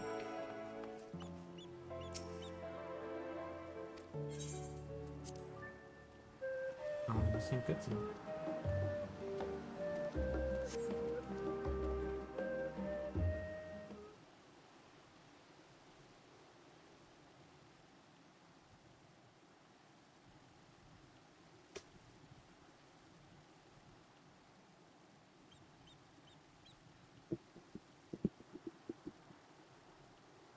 Ah! I did not expect to find you here. Oh, it's... Fashion. I imagine that Hana would always wish to offer her regards. Alas, if the living there are dragon skills to the engineers, he remained to assist with their work on the ether burner. The Sikalam too will stay in Shan, while I oversee matters in Watson Han. It's a rather convenient means to keep abreast of development pertaining to final days or anything else. It allows me, as a refresher, to watch over my people in this distant land. Fashan, I was hoping you'd stop by. I can't thank you enough for allowing your artisan to work with me at the boutique. Please, it is I who should be thanking you. Your Stamison has restored a sense of normalcy to their lives. You have blessed them with newfound purpose and a means by which to support themselves in these troubled times. What's more, when they at last return home in Dortmund, the experience and knowledge they have gained in your employ would no doubt prove a boon to the artisy and commerce of our lands. In fact, I came to see how your employees are settling in. They express my gratitude for granting them this opportunity. It's an opportunity for me as well, believe you me. The arts have taught me so much about pioneering and craftsmanship. Their resourcefulness and ingenuity are nothing short of inspiring. Can't wait to see what kind of wonders we come up with. I pray you every success in your endeavors, Mistress Television. Before coming here, I heard word of the forum's decision, what will soon be attempted. It's only then that I finally understood why my father called this star the last bastion of hope. Indeed, it was the last bastion, for the flame of every other star he encountered had likely been extinguished. In the boundless dark, the light of bringing life must have been blinding in its splendor. Your journey onto the heavens to protect the light made the skills of my kind serve you well. I have faith you will prevail and restore peace and tranquility to this star. I would like to visit the Western Highland again when this all is over. Aye, we should be honored to receive you. There's still much of Western Highland you've yet to see. Forgive me, but I must take my leave. Fare you well and remember, people of the star have not yet given up hope, and neither must you.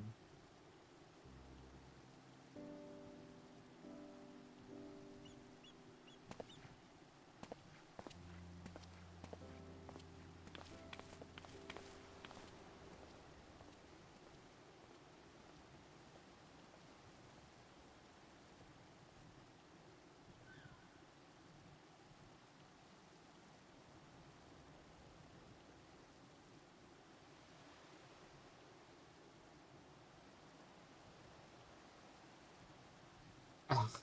Where must I go to get a meal with some flavor in this wasteland of taste? There he is! That's the guy I was thinking he was gonna appear first.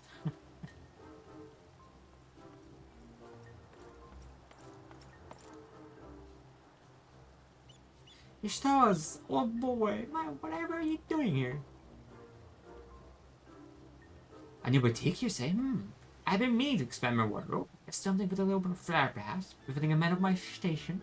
But I have nowhere to front such celebrate my so long as my confinement continues indefinitely. Aye. The young Lord of Four Thames insists that, as long as there is work to be done, no matter how trivial, I must abide here in Charlotte. Thus do I toll, though every fiber of my being rails against it. Why, have I ever saw what the company of that brute sick heart to see surprise transported in entirely refreshing? Yet he was the one who granted leave this morning to participate in some supposed covert operation. But himself is otherwise welcome absence. Now burdened with extra busy work. And without honored here, there's no one to prepare my meals. I came in the hope of finding a niche cafe, perhaps. Alas, the Sean delicacies of Stempled were lacking every aspect. If your hearty meal is what you're after, I suggest the last step. A cafe over on the pier. The cuisine in the pier are appetizing, but if you find for their cooking, perhaps I will give it a try. Thank you for your suggestion, and ta-da for now, old boy.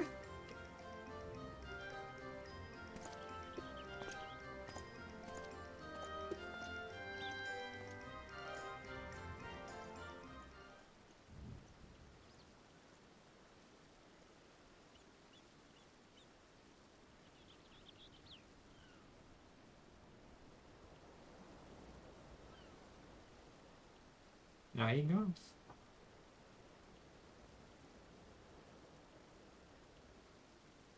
Oh well, is that a stolen and Tetris spot? Hancock.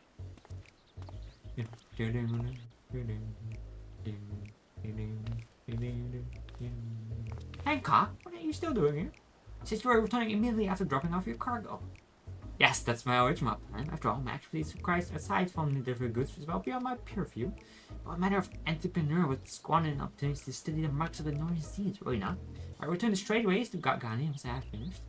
Of course, you would find ways to turn this crisis to your advantage. She wounds me. The industrial women running a new bit.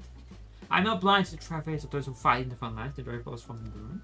Indeed, I have every confidence they will succeed, and I would make myself and my business ready for their return. If you believe in them so devoutly, then why not put your money where your mouth is? Fair enough, that's right. Fair enough. There's not more I can do to help ready the Ark and our heroes for their maiden voyage, but on your return, I shall host a grand celebration in your honor at the Bokara Inn. Accommodation are quite costly, given the reputation of such establishment, but the East Honored Trading Company would be honored to foot the bill. Will that be that next? Oh, a man of tart taste, I see. Yes, there will be 11 cakes and much, much more. The finest delicacy the world and Lord Rorito have to offer.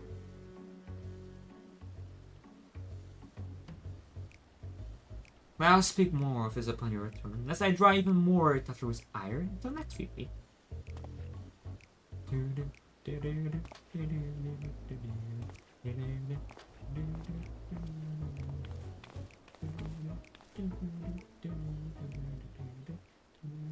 No, it's gone.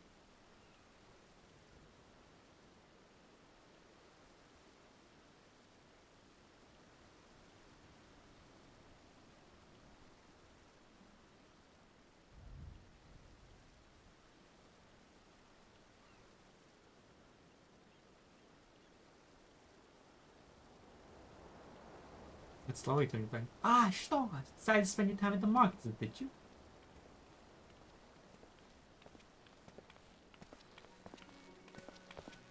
Brick and wedge. That's right. Biggs, wedge. I think it's work on the Ark proceeds apace. Aye, it does indeed. Caroling with the greatest mind of Charlotte and the Rotterdam has been a rewarding experience. That's just to say nothing of what we've learned from the robotos. The Ark is unlike anything we've had the pressure to work on. Even Nero was running speech on more than one occasion. I can't wait for you to see it. And you would never get us to pay us a visit before we came to Charlotte. Alpha, making sense of the coming danger and return to check on us. He was always wanted to turn up in time of need, and I suppose that's why he decided to join us in Charlotte. Good thing too. I don't know how he does it, but he has a knack of brightening your day just by being there. It's still hard to believe what you have to meet to send you off into the great expanse, though. The always known reaches of everything. Never thought I'd live to see such marvels, yet here I am. More often than not, you and the science are the catalyst that sparks the need for these great innovations. Think how much I've missed out had I not been a member of the Isle. An awful lot of work, to be fair, and the privilege of being worked like a card chaboco. Ah, there is that too. As busy as we've been, I wish there was more we could do for you, fellas. No matter what happens, we have to keep believing for a brighter future. And that we do, my friend. That we do.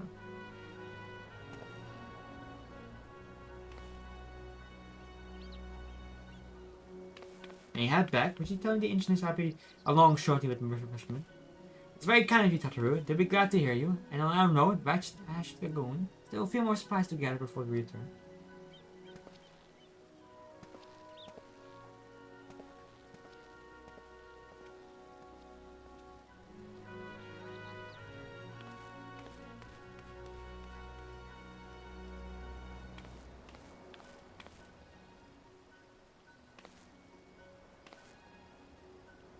Carry me so over the way. Right this way, if you please.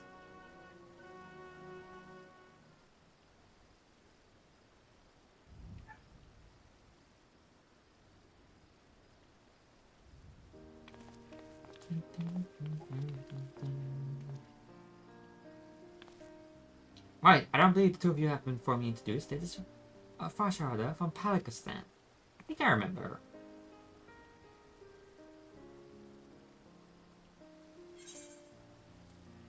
Haven't we met before?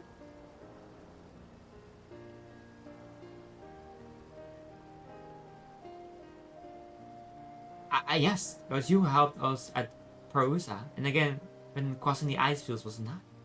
I doubt we were exchanging a little more than guidance to them, but it's kind of you to remember me. Thanks to Mr. Taturai and many of my friends have found gainful employment in this foreign land. It's only natural to feel fear in the face of calamity. In such times, we must look to one another for strength and support. I know not whenever we will come to call this place home or return to Hafner, but here are we are here today, and are glad to have contributed to the cause.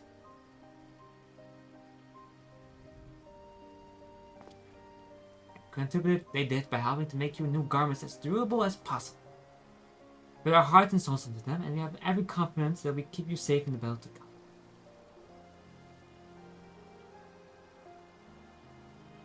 Gods, think how far we've come into our humble beginnings at the walking sense.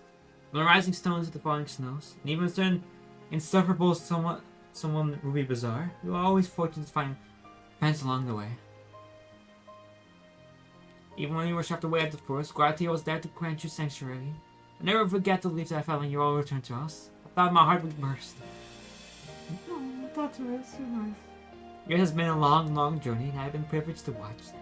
Often with bated breath, as you preserve time again and again. For all the joy we've shared, there's much more sorrow as well, but I've long since learned you can't have one without the other. Which is why I promised to send you off to the seas of stars with a smile. And you can be certain I'll be the first one to welcome you back on your return.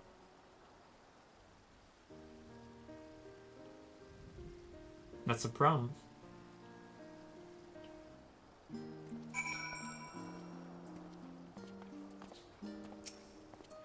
In addition to your new assembly, we have remnants and weaponry for every need, so please feel free to browse the stock.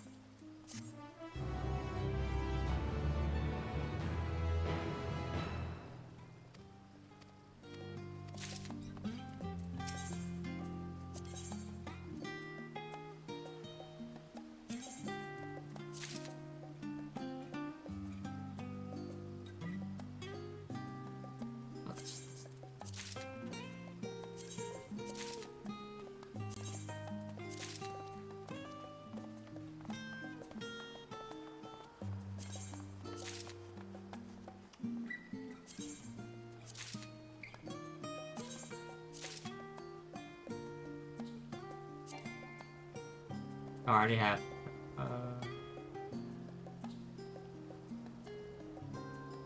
Yeah, I'm good.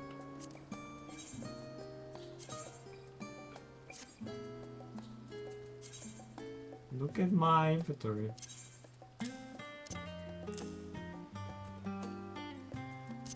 Don't you love it?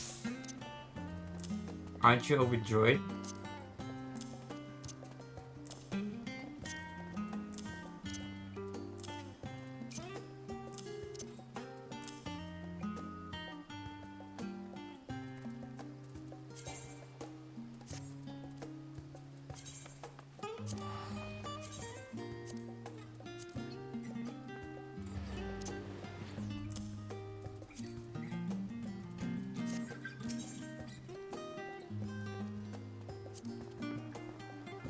What about gears?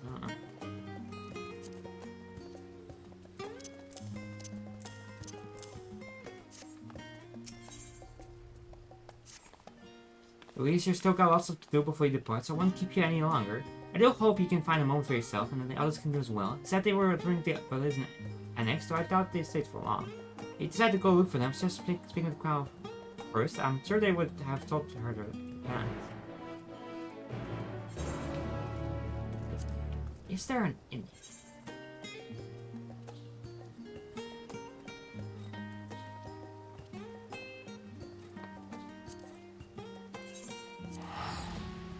Allow me to do one thing. One thing.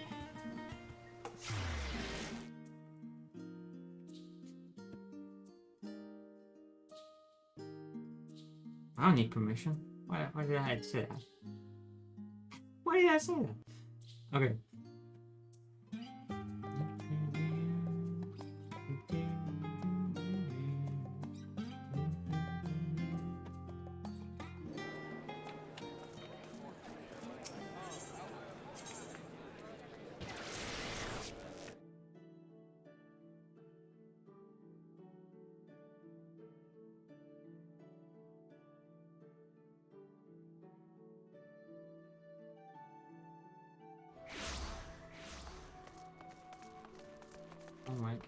Oh my god, my mouse, but yeah, the other side.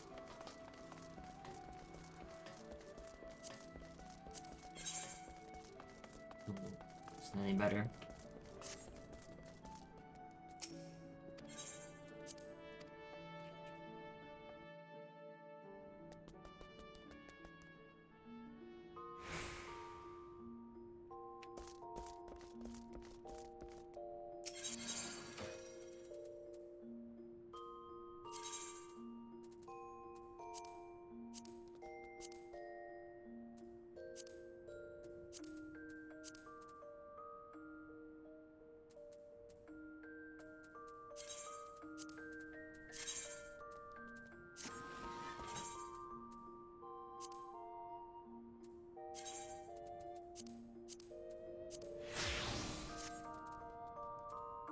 No, it's not the nicest way to do it.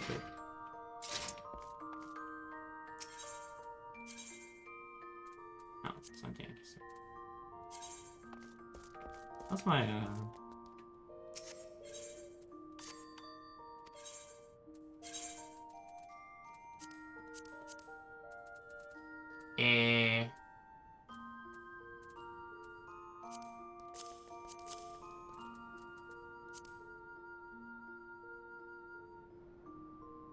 Oh.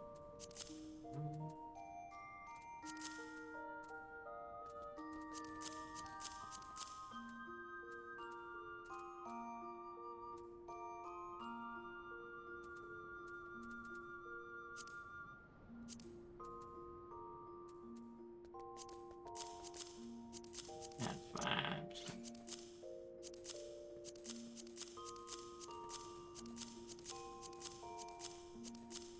Yeah, I have to come up with this.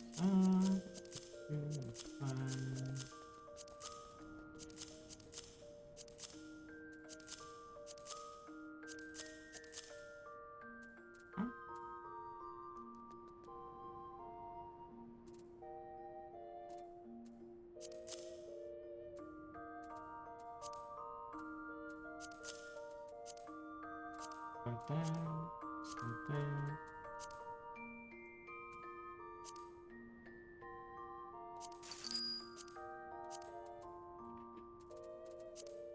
You,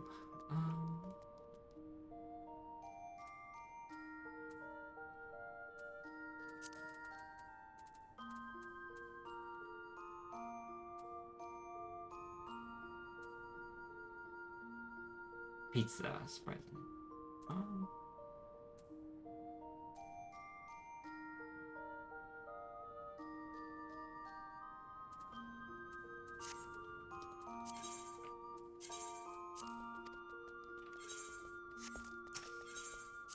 Alright. Next one I wanted to do. Oh,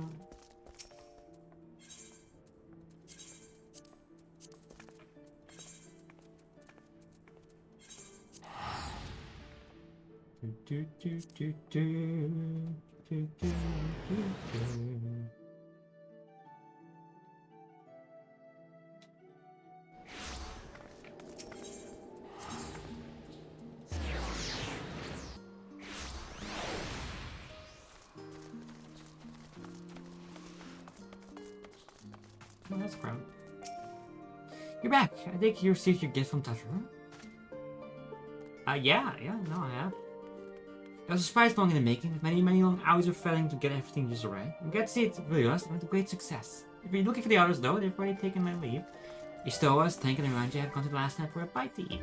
I was saying Grattier Mila thought their time would be better spent pouring over books at Nomen. As for Alvin and Astinian, well, they've elected to pay a visit to the Levior estate. Though Astinian seemed somewhat reluctant to go. I'm sure they will be glad to be a free company if you mind to seek them out.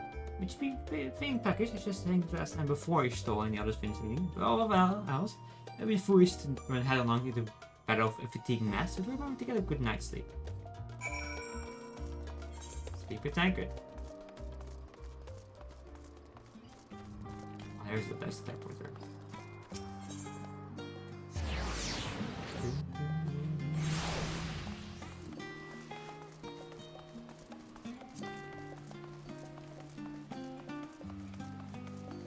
His armor does look nice. nice ones. I think. You should tell us. Come to make our trio quartet, have you? Please have a seat. We'll see about getting you a drink.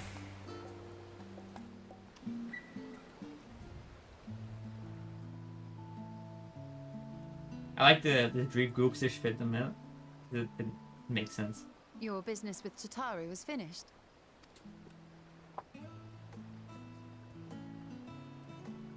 My, what a thoughtful surprise. Whatever would we do without her? That's true. Indeed. And she's right, you know. It hasn't been all doom and gloom. Feels like a lifetime ago that Master Louis Soir gathered us together to form the Circle of Knowing. Since then, we have experienced much. But rather than feeling wiser, the more I learn, the more I find my knowledge lacking. Forsooth. As a student, vainly did I believe that I held the secrets of creation in my grasp. Yet that which I had seized was but an insignificant sliver of what awaited in the wider world. Every encounter, every experience hath served to open mine eyes, enlightening and humbling me in equal measure. Even from those whom I called enemies have I learned many a valuable lesson. What will we learn at the edge of the universe, I wonder?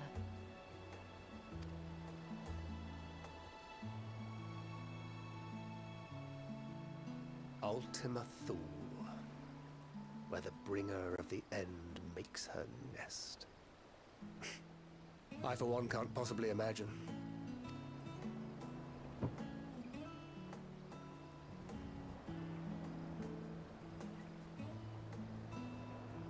But whatever awaits us there, we will survive. We must. For her.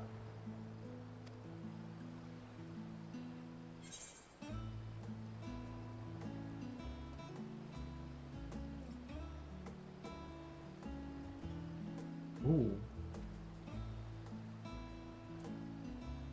We'll get through this together.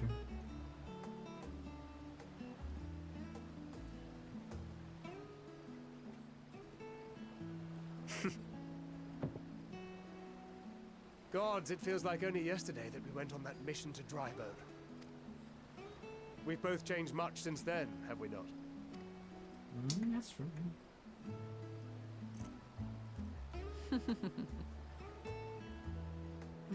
We've come far together, and if we have aught to say about it, we'll go further still.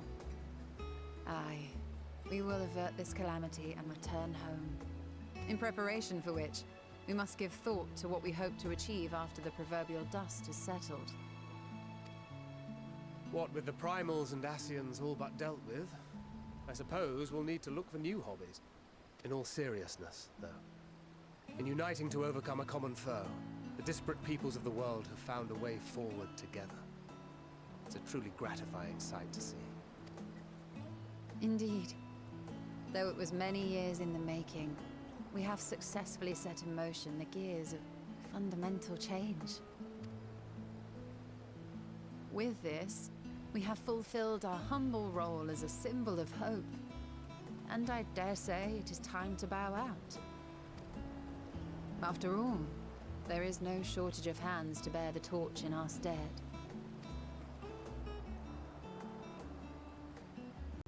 You know, I never really considered I might live long enough to see an after. But even if my time as a scion came to an end, I don't expect that much will change. Traveling the world, going wherever the wind blows, lending a hand to those in need. A journey for journey's sake. It doth suit thee well. I must confess I too have yearned to see more of the world.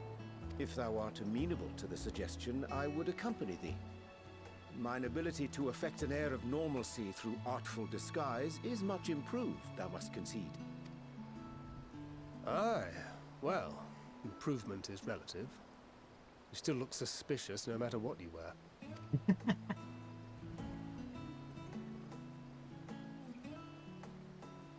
What of you, Ishtola? Any grand plans? Why, continue my... 'Tis the least I must do if I am to keep my promise.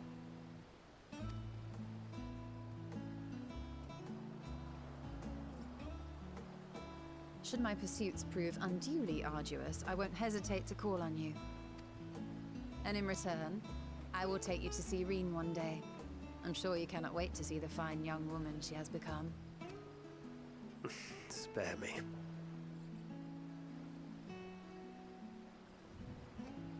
And what of thee?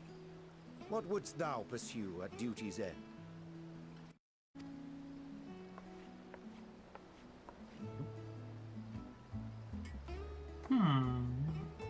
Here's yours. My apologies for the wait. Well, shall we make a toast?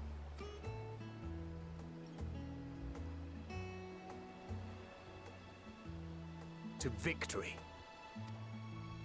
To our comrades. To the future of the star.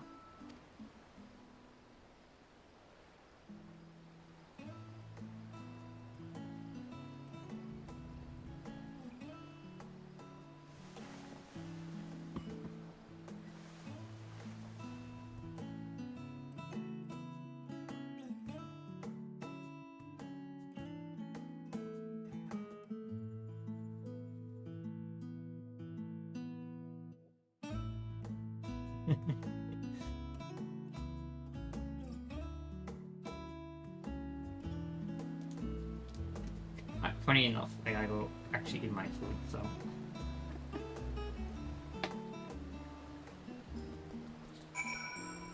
I'll be back in a small bit.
so hot in her room. There we go. Open up my window.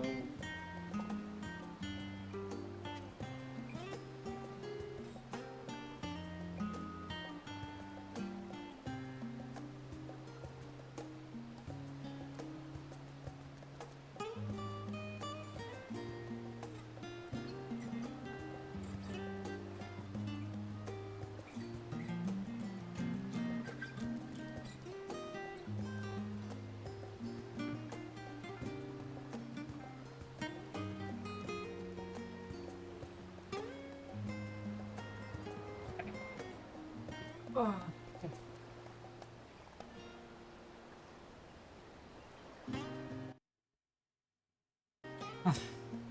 Leaving so soon? I suppose it's for the best. If you do add not explore the bottom with Ryan J, I dare say the others would welcome your company as well if you can find the necklace. In any case, as long as you make the most of your time, that's all that matters. Where are we on next?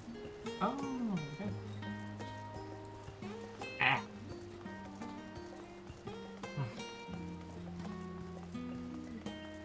Oh, I'm full.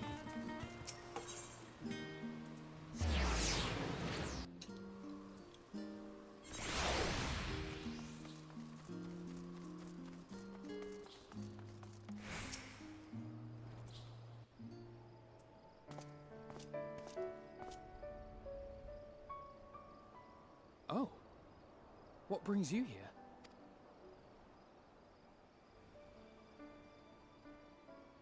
Ah, so you were worried that the Levier household might again be gripped by turmoil. All is well, I assure you. In my letters home, I had made mention of Estinian, you see. My mother wished to meet the legend in person, and so we arranged to have a spot of tea together. Where were you in my hour of need? Fell beasts I can face, but I'm not made for idle chit-chat with lords and ladies. Well, I for one thought you held your own. Mother was the picture of delight. I might have been delighted myself, were we in a tavern with more agreeable drink. The thought of fleeing crossed my mind, but what then? I'd never hear the end of it, least of all from Tataru. I'm sorry. 'Twas not my intent to cause you such distress. It's just... it was one of the things I didn't want to leave undone ere we set forth. That's not to say I think we won't be returning. Yet, given what lies ahead, I did not wish to leave for later that which I could do today. After all, tomorrow is never promised.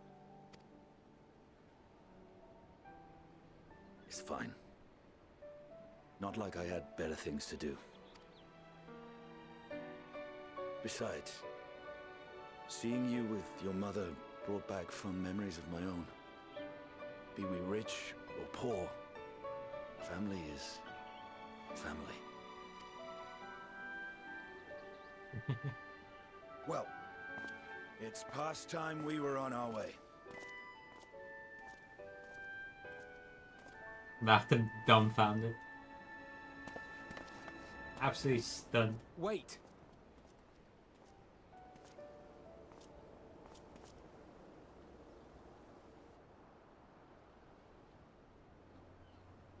Since I left home, I've made a great many mistakes. Mistakes for which I can never make amends. But through it all, you didn't give up on me. To have returned here with you at my side, it means more to me than you know.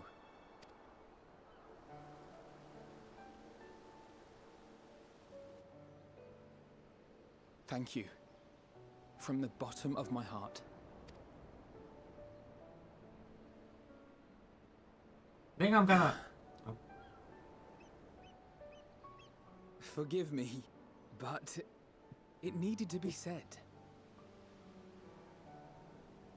I'm the one who owes you thanks.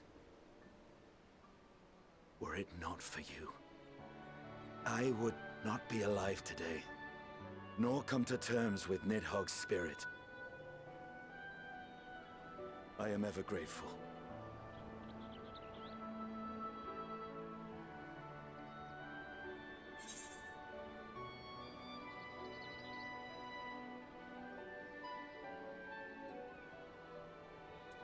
I'll be counting on you.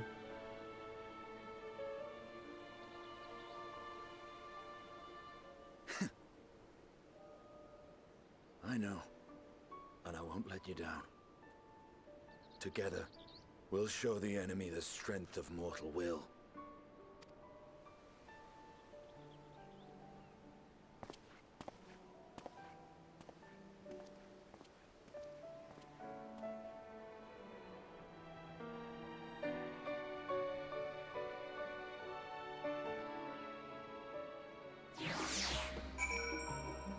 I think what I'm looking forward to Darnfell is that people are just... I kind of want them to goof off a little bit, you know? Like... be more relaxed, you know? Cracking a lot more jokes. That would be nice. Jeez, then.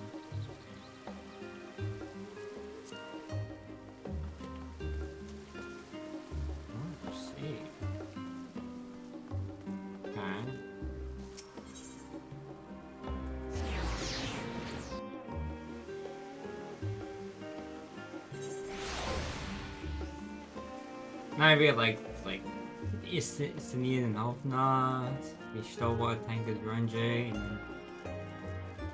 well, Guatia and Agassiz. The boat have passed away. Passed away, passed out. Oh my god, sorry, that was really dark. You guys speaking with Agassiz because he's fast asleep.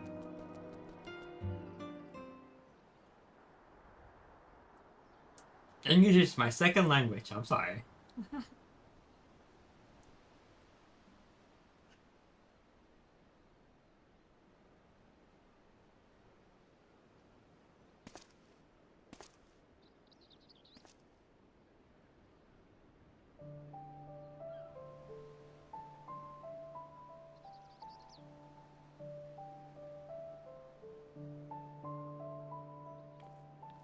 Grandpa and grandchildren. Oh.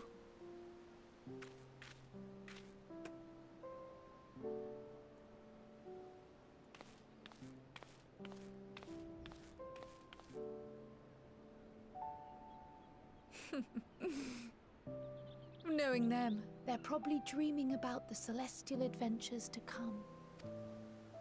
Just as well. They've been running themselves ragged of late.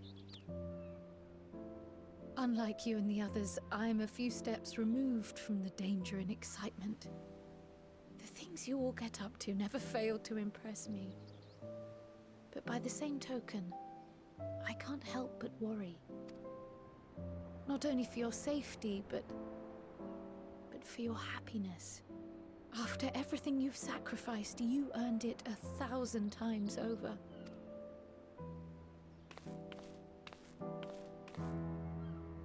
From the simple pleasures of tucking into a hearty meal or collapsing into a comfortable bed, to the grand triumphs of visiting legendary lands or finding true love, you deserve all the joy in the world. There is so much that life has to offer, so much to be treasured and shared with those we hold dear. So promise me this. Come what may, you won't give up on your own happiness. When you're out there fighting tooth and nail, it's all too easy to forget. But in the end, your passions will be your greatest strength of all. Remember that.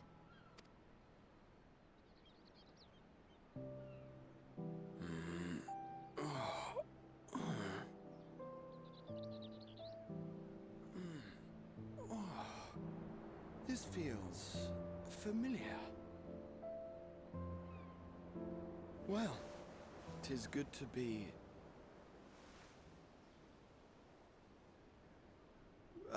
wait. What are you... What am I... Gods, don't tell me I fell asleep. Not that there's any shame in it, but you were sleeping like babies. Oh, how embarrassing.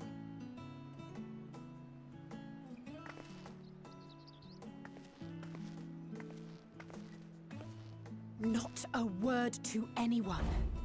Understood? Not one word.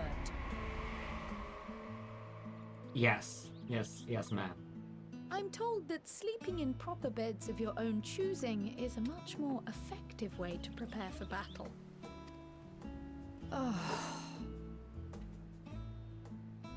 So, what were the two of you doing here? I had a few books to return to the library. Thought I'd take care of it while I could. And you?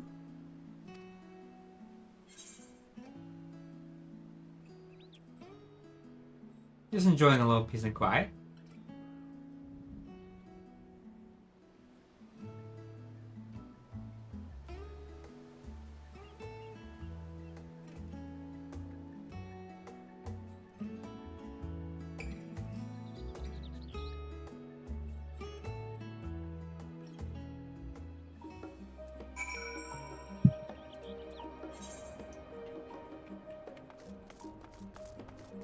Oh, you showbill.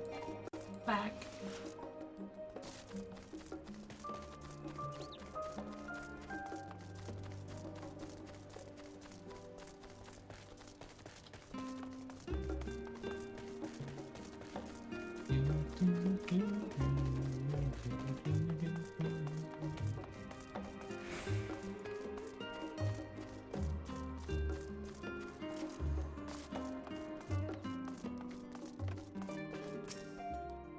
Welcome back, Stas. I'm trying to catch a few winks before embarking on your mission, I presume.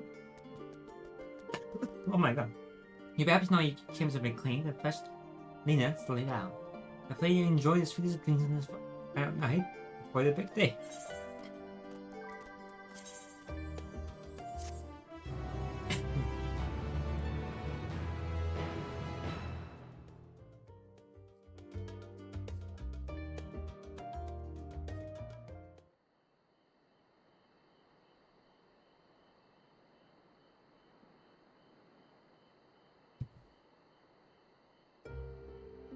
Xenos.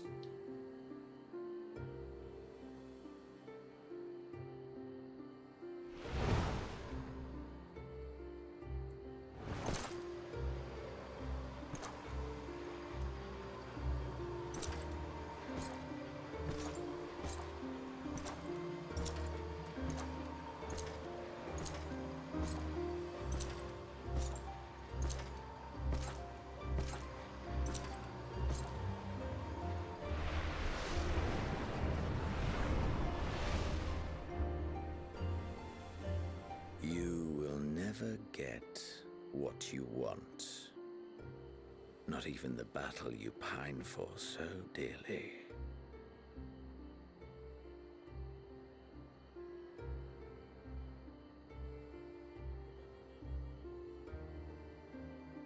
In that transcendent moment, what was it that I sought in you?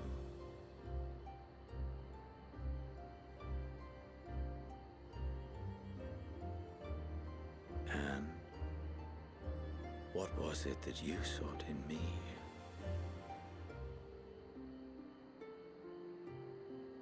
Alright. Get this guy out of here. Get him out. And thus it dawns. The day of reckoning.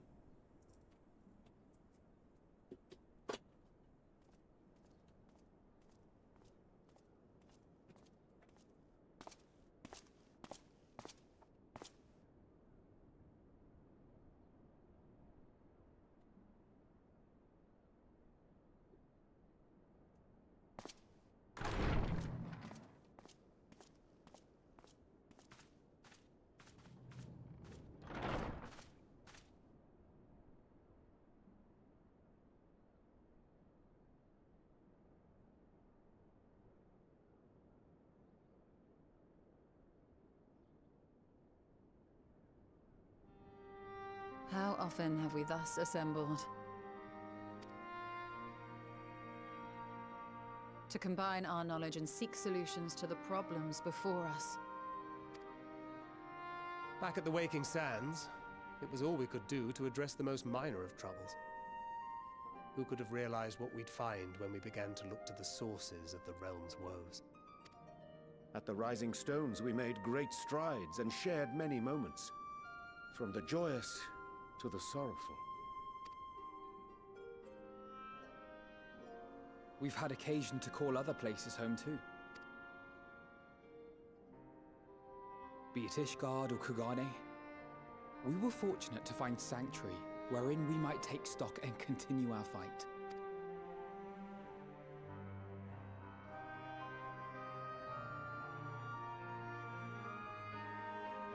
I was honored to host this company in the Crystarium, to stand with you all as we confronted the truth of the star itself.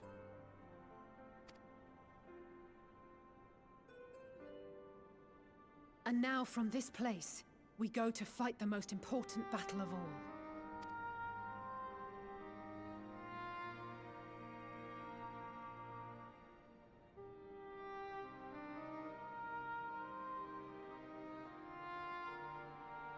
The Forum has sent word.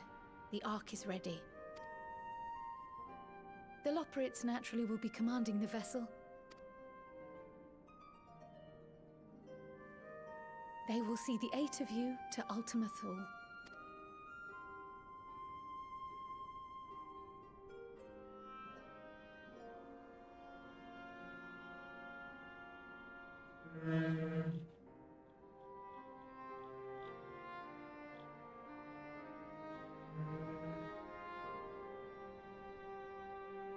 Upon arriving, your objective is to find and vanquish Meteon. As a final formality, the Forum bade me ascertain your resolve. So, are you certain you wish to do this?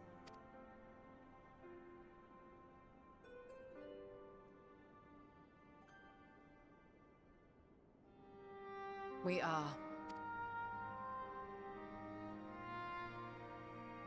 Then, ere you report to Thalmasane, I leave you with these words.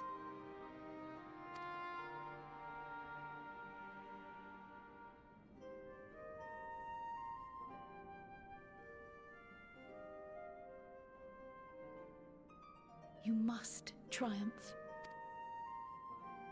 What that means will differ for each of you. To make it back home, or to simply avert doom, or perhaps something else altogether. Yet whatever it is that drives you, I have faith in its power to see you through. So please, triumph.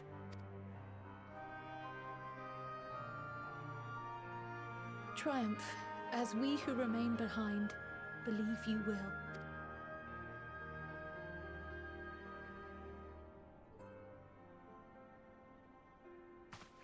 Let us be off then.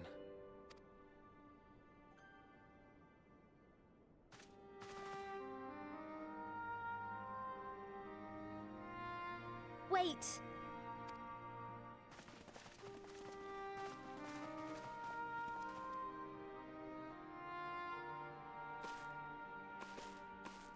Both Kryl and I will be there to see you off, but as your receptionist, I feel I need to say this here. Safe journey, all of you, and be safe.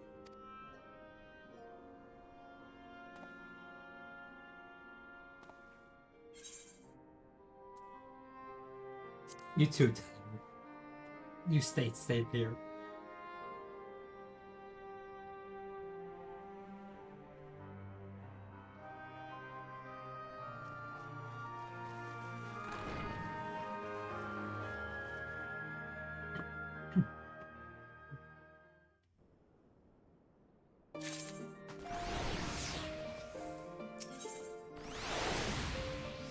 I suppose it's very far ways for now, at least.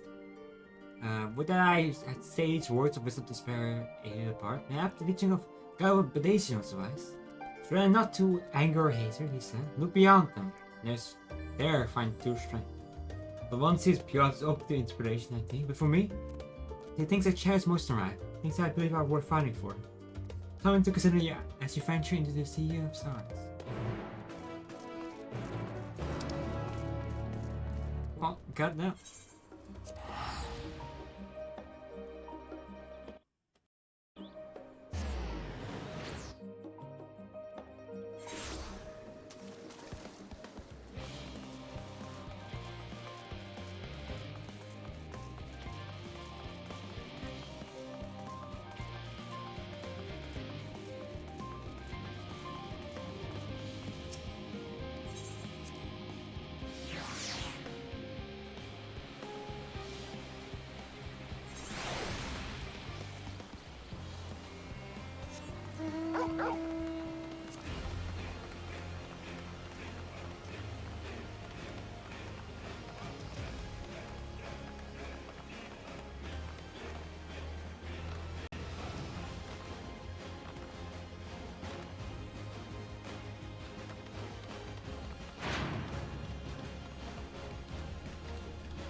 All present and accounted for.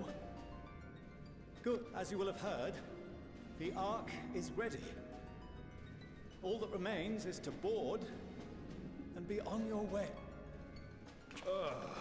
I've seen my fair share of tight schedules, but this was bloody murder. But we did it. We finished the ship. It's safe, fit for purpose, and looks good to boot. Aye, it's a garland through and through. I really don't know what we'd do without you. Thank you. Ah, don't mention it. Ever since that episode with Omega, I've been toying with the idea of star-faring vessels. And as they say, necessity is the mother of invention. We've learned a lot, let me tell you. In case you're wondering about payment, the ongoing existence of the world ought to do. But feel free to throw in a colorful recounting of your journey on your return. So, have you thought of a name? A name? Wasn't everyone just calling it Father's teeny tiny toy boat? Well, seeing as its purpose has changed, I thought a more eloquent name was in order. I suggested as much to Fortuneau, who seemed quite amenable to the idea.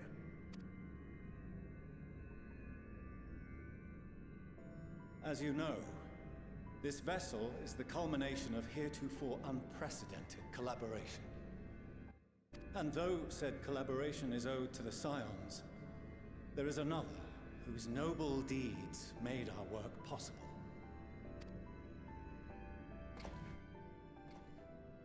From a fragment of Dalamud, we obtained not only advanced materials such as refined adamantite, but the knowledge to traverse the stars. And this fragment would not have found its way to us had the Archon Louisoix not fought to protect this world. And in so doing, laid down his life. Now that the vessel stands complete, I cannot help but wonder if it was more than mere happenstance. If it was my father's intention to guide us here. In the hopes that his guidance will see you all safely home, I name the vessel after that self-same fragment of Dalamud he delivered unto us.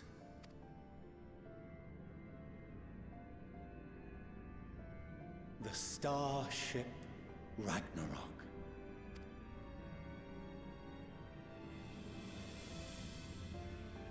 That's pretty good.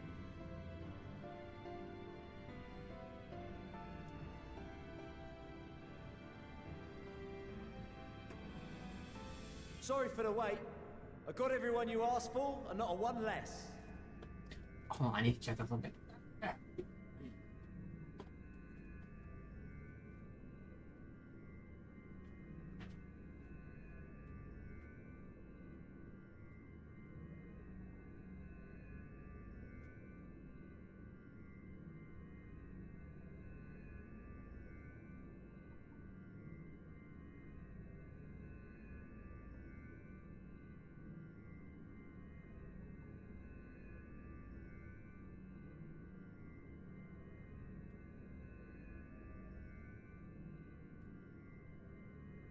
Ask someone if they could get me something, but I think they forgot.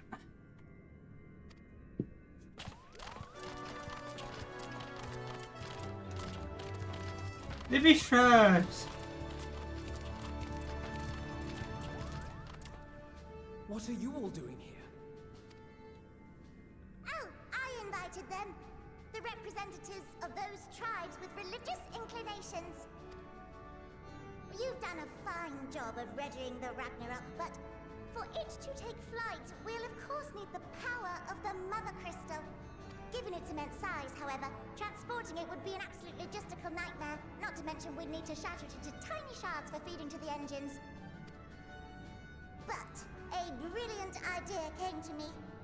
We convert the crystal's energy into forms that can transport themselves! Rhymes. Thou wouldst employ summoning, or should I say its precursor, creation magics. Care to explain for our benefit?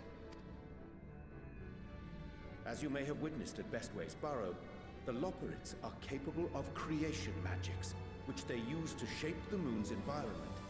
Yet simple though they make it seem, 'tis a highly advanced and exacting art.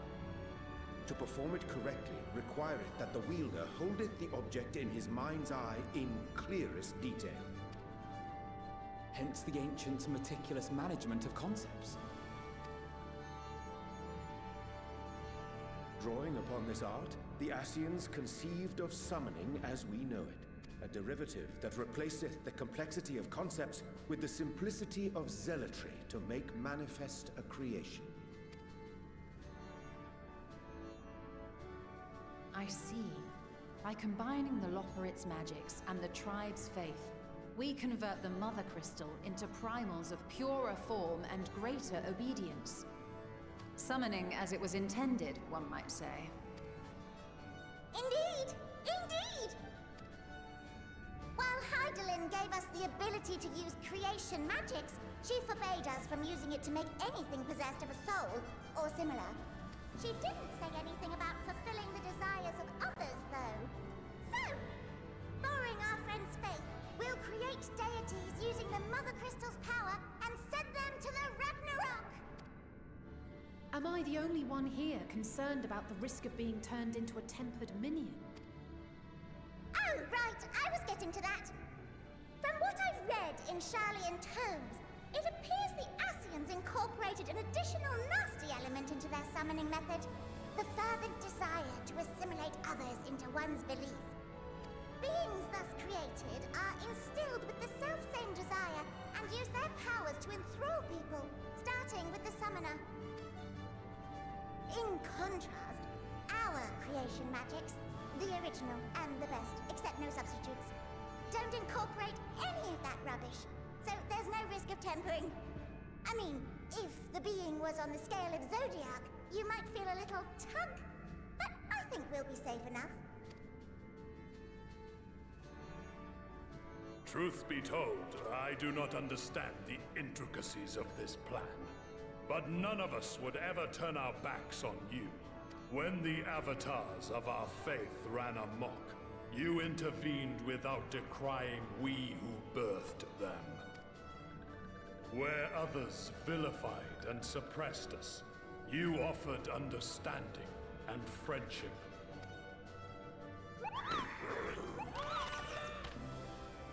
In gratitude, we will share with you the true expressions of our gods.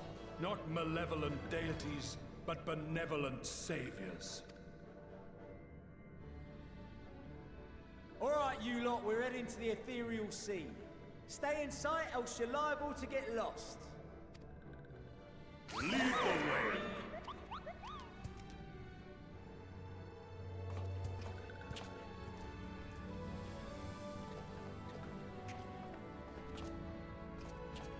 May we have a moment? In anticipation of the day man might journey to the stars, we developed these.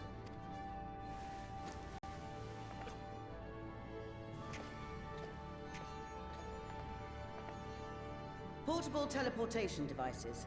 One for each of you, designed to work in tandem. Press the button on one, and in a matter of moments, all 8 will activate and send their owners back to the Ragnarok. There is no telling what hazards you may encounter. If you find yourself separated or lost, please do not hesitate to use them. Be safe, all of you, and come back.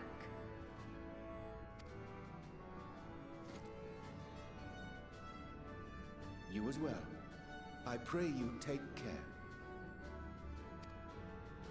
Looks like everything is in order, so I'll go ahead and board.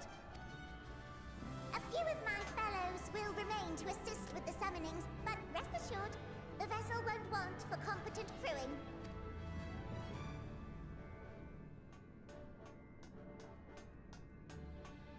If you are ready, then you should board as well. Go, and Godspeed.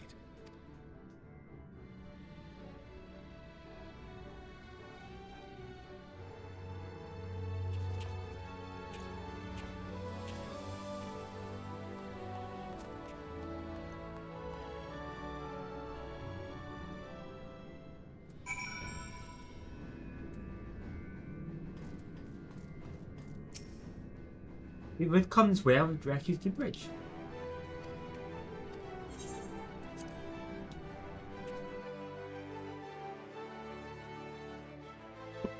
I discover a new location. What? That's crazy.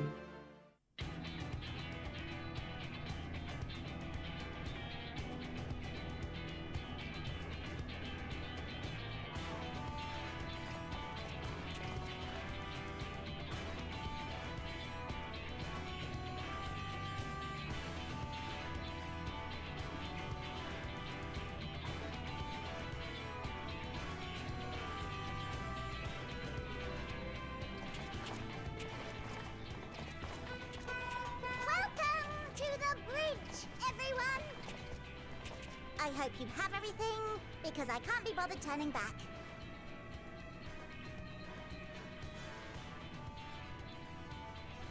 Right then, make yourselves comfortable. We're setting off in just a moment.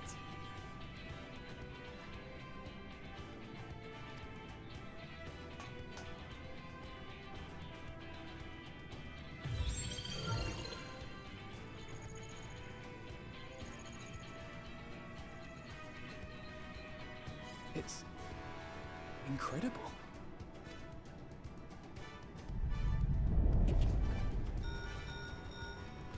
This is Fortuno. Can you hear me?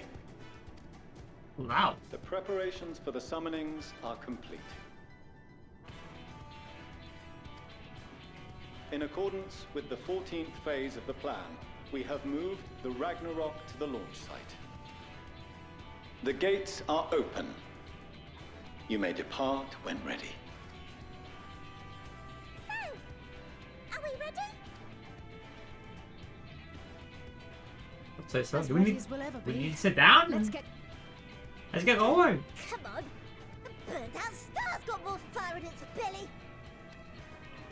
Try it again, with feeling.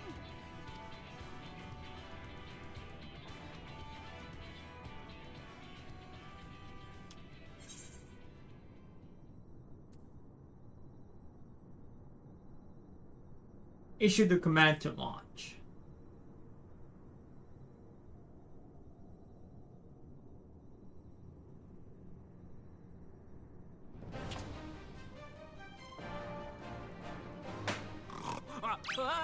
Let's fucking go! We're so back!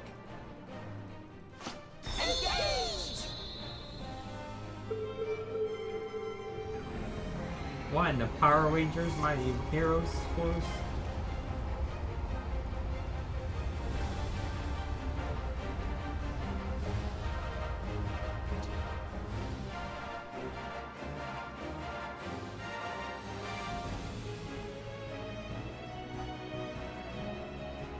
It is very cool.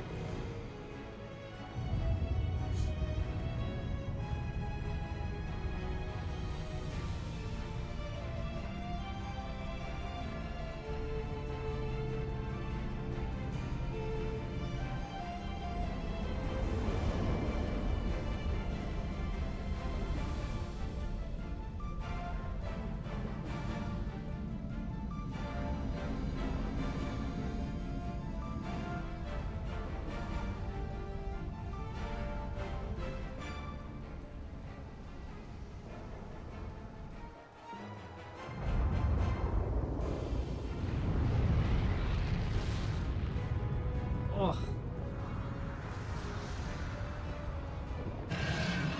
Ilfred. Tyler.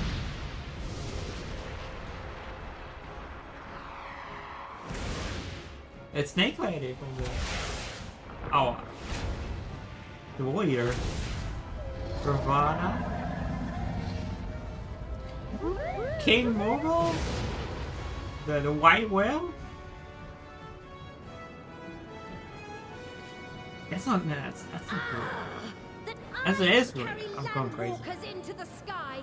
I cannot imagine a greater indignity. Odin. Do not sulk so.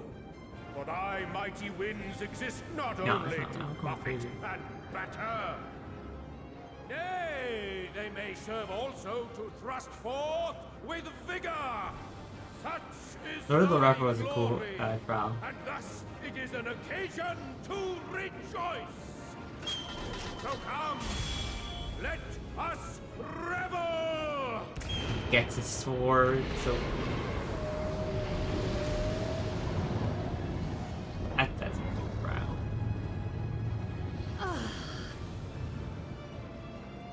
So long as the wind blows freely, I suppose all is as it should be in creation.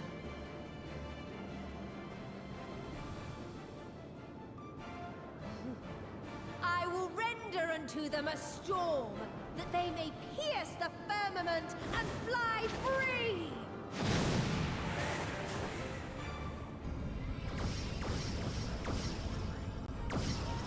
That's a lie either. Rebel!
Still in one piece?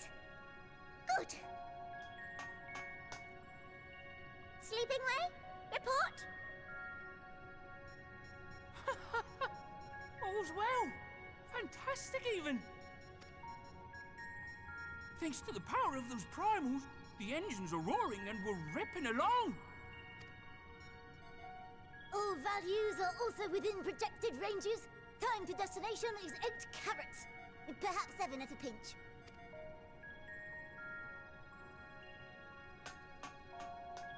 Alright, let's go over some points of caution.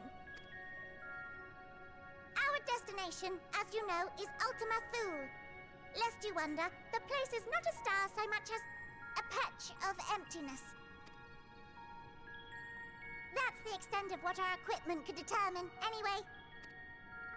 From what we know of Meteion, she's likely used dynamis to obfuscate her location. So, in conclusion, we'll only know what's there when we get there. The crew and I will see to it the ship's ready to take off at a moment's notice. We'll support the search as best we can, but it'll be your paws on the ground, assuming there is any. But everything will be fine, I'm sure. Heidelin believes in you, so you ought to believe in yourselves. Just don't do anything I wouldn't, like waiting too long to use those portable teleporters of yours. Personally, at the slightest sign of trouble, I'd mash the button to bits, and you should as well. Understood. We promise to be careful. I suggest you brace yourselves. We're about to arrive, and the vessel will shake a good bit.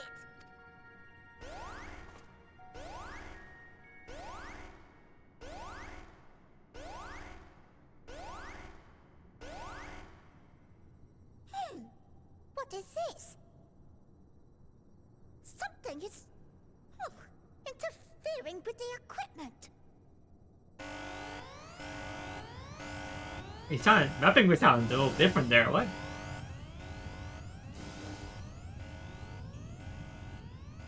Greetings.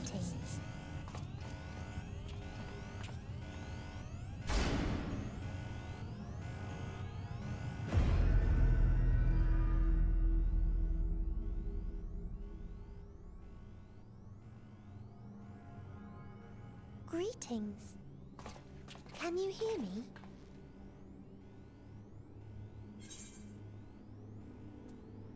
It's Meteion.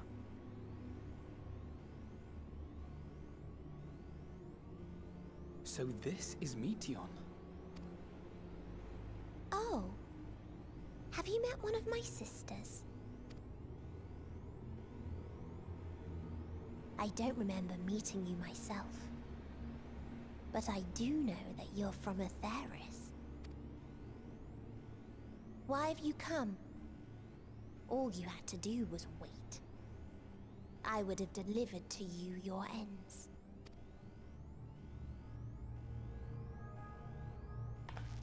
We didn't ask for that. I don't understand. All life is destined to end. Why choose to prolong your suffering?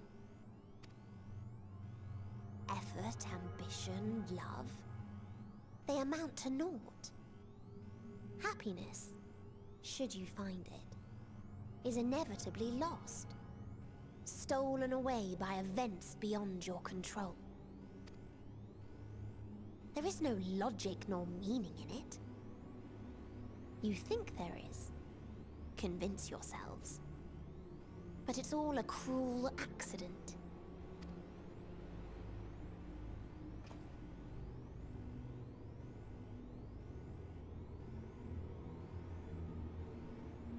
Come now. I speak the truth. A truth you would recognize if you looked up at the night sky.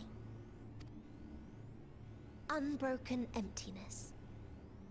Cold, dark, and silent.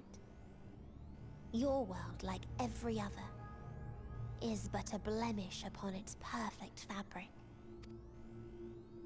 Life is an anomaly. It is unnatural and cannot continue. The sooner you accept this, the easier it will be. Just to be clear, we're not here to argue with you. We know that life is fleeting, and that in the short time we have it, we're not assured happiness.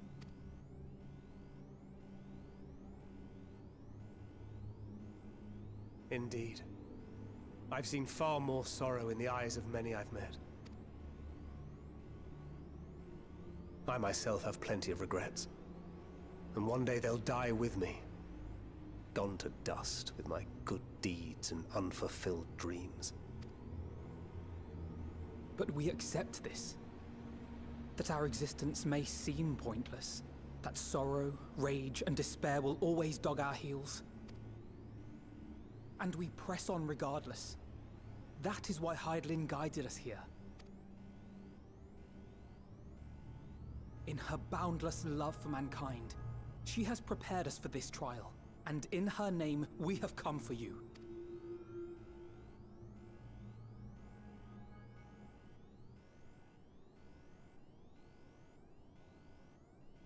Yes, I sense it. A burning passion like unto fury. I know it well. For the same passion once burned in many a star before yours.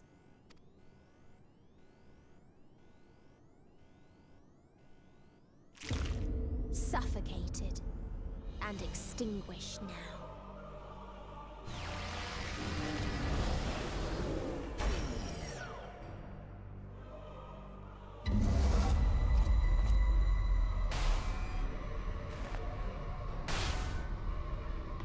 I can't breathe. You approach the bounds of my ultimatum, where emotions dictate reality, where resignation and acceptance unite to embrace the end, where those who yet valiantly cling to life can thrive.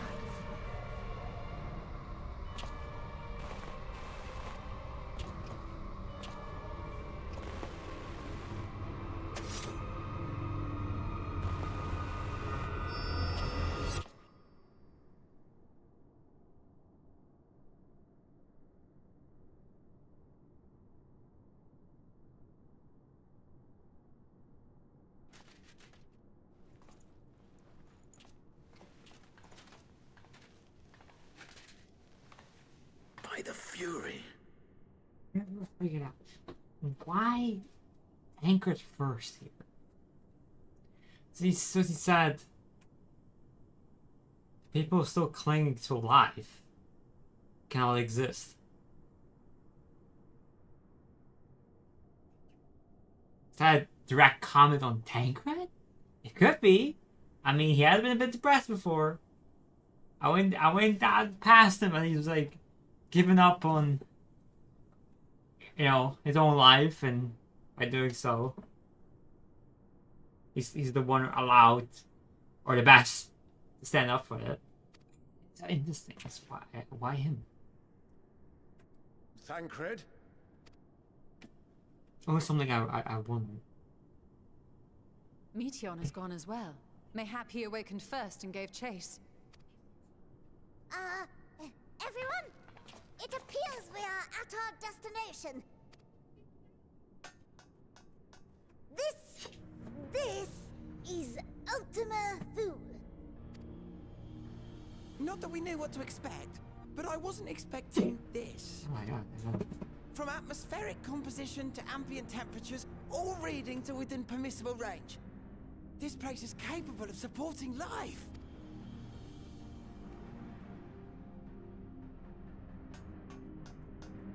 If that's the case, then Thancred may well have gone on ahead. Let's go and have a look.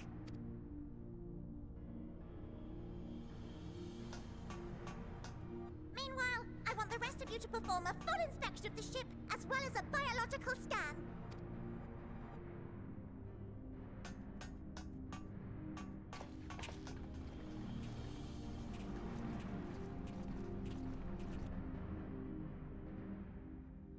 So it was that the brave wayfarers arrived at last at Dream's End.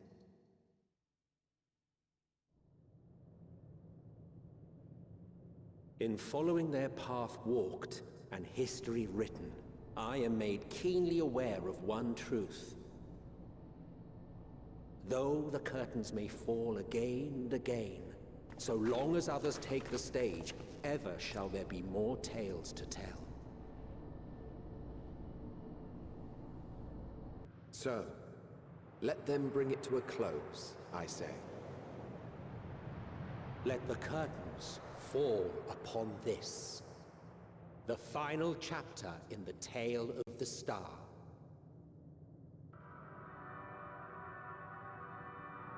Oh,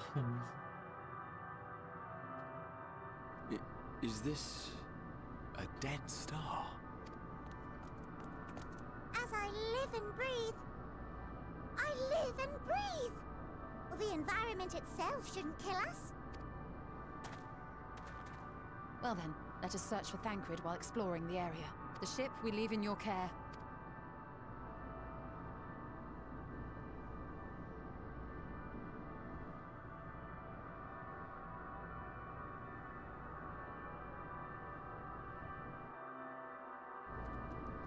Okay, someone just came home. I gotta ask them something.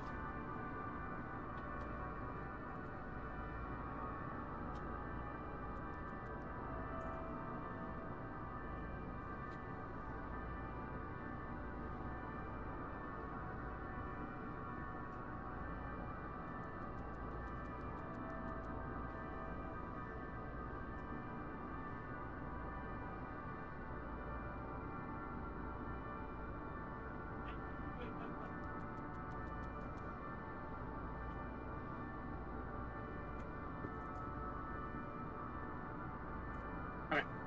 I'm good now.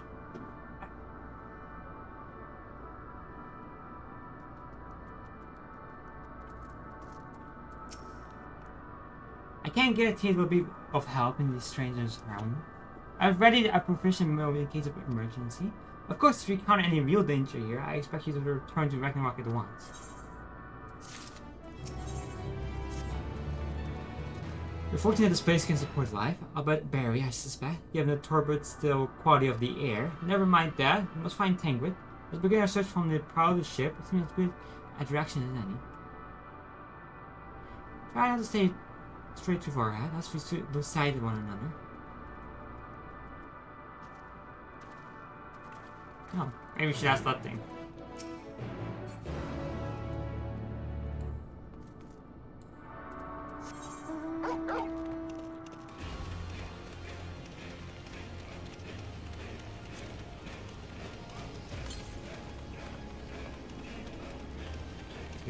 Oh, look at this place.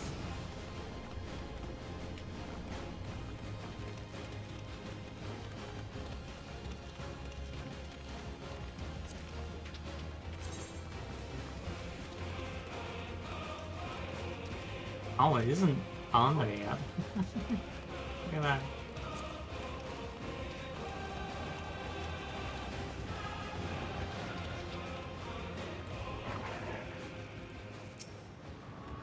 Oh, it's of water. Perhaps we can find something to help us understand the nature of this place. A relic in scripture, or anything. No! Dead!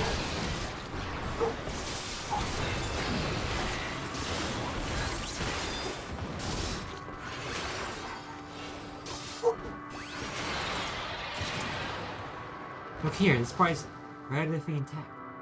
The indicative sign of the top suggests it's man-made, so it's builders for assuring that men as we can conceive of them. Having said that, I swear I've seen this pattern before.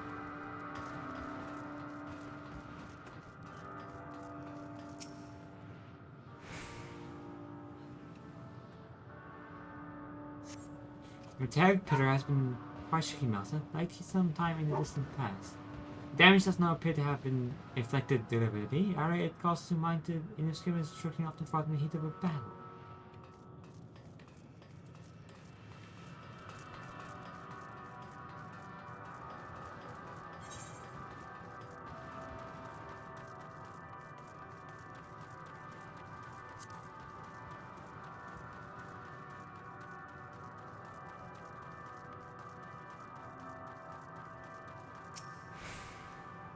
Without this hill might afford a better view of our surroundings. A poor decision on the inside. Besides the light from the ship, always shrouded in darkness.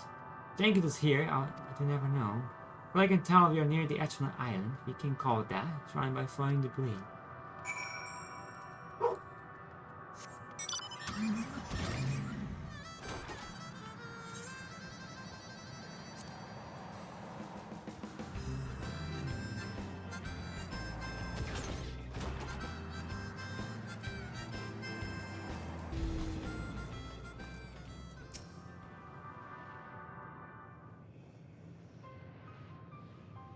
Were you able to find anything?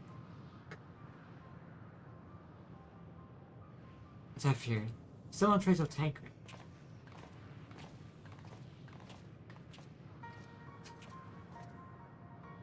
It's nothing but emptiness as far as the eye can see, which unfortunately isn't very far.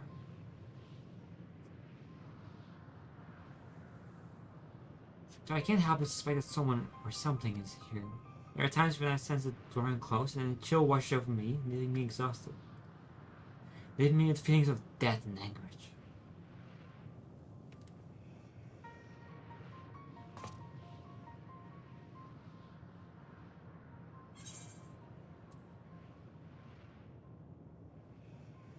I think I might see something over there.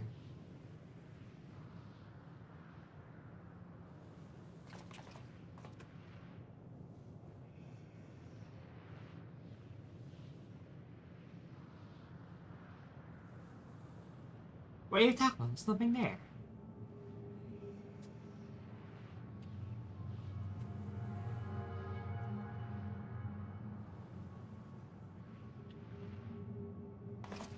Before we jump to any conclusion, perhaps we should search elsewhere. Agreed. We find only more questions than we are in desperate need of answers. There's a far stretch of terrain from the ship's port side we have to explore. Now let's try searching there.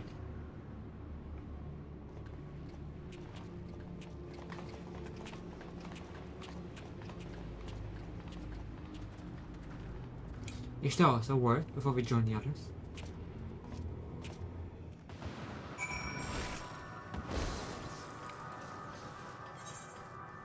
Oh, he's all the way over there. Oh. Who's that person?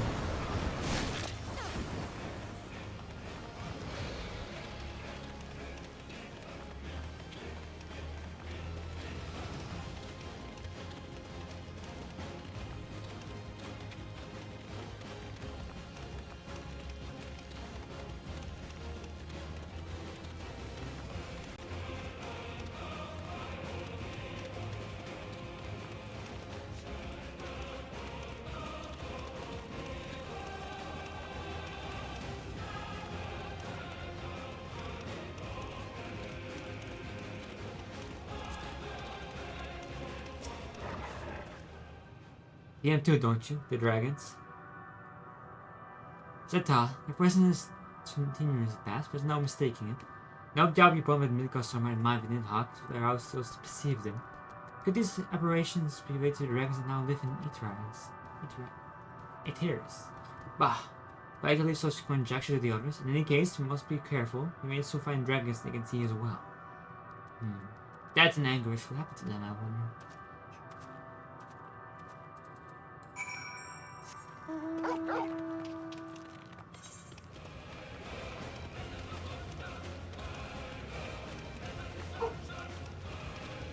Come on! All these different dragons.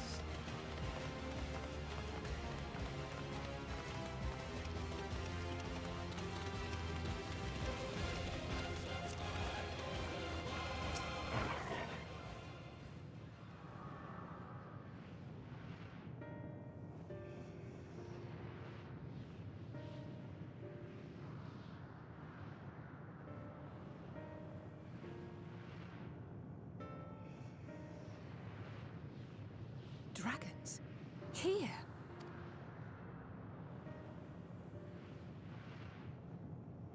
What you see is a memory of a world that once was.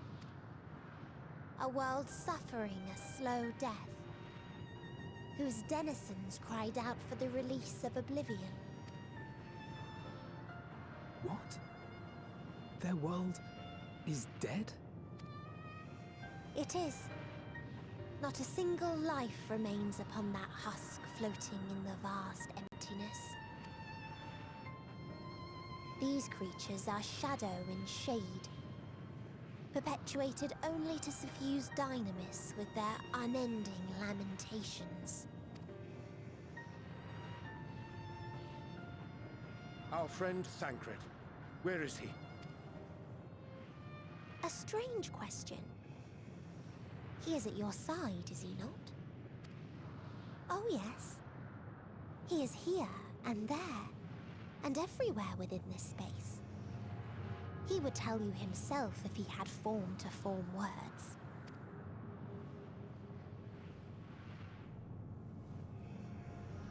Huh. Such loathing and uncertainty. You don't know why you still exist. In like manner to the oblivion I send. I tried to drown out your ether with dynamis.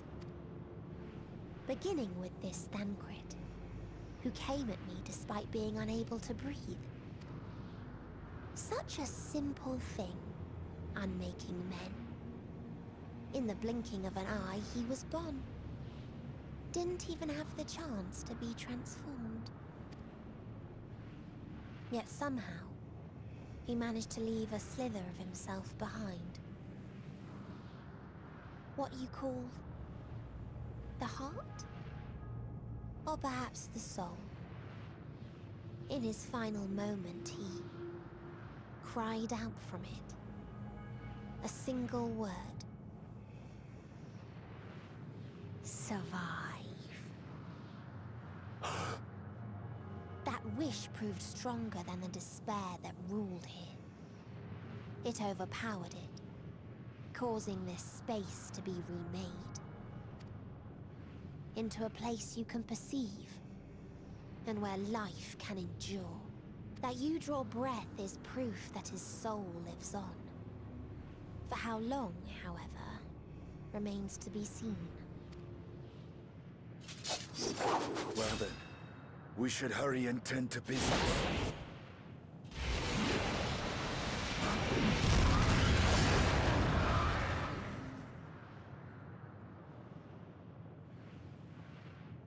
It's futile.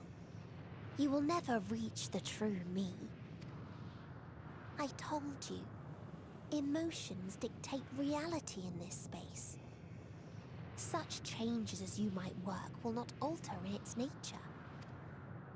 You may see, but you cannot touch. Walk, but not advance.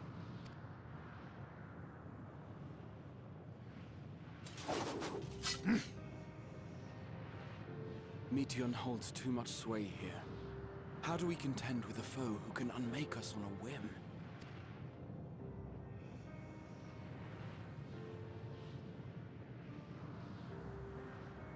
I do not know. But Thancred gave his life that we might come this far. We must press on. Agreed. We cannot turn tail here. Not without something to show for our comrade's sacrifice.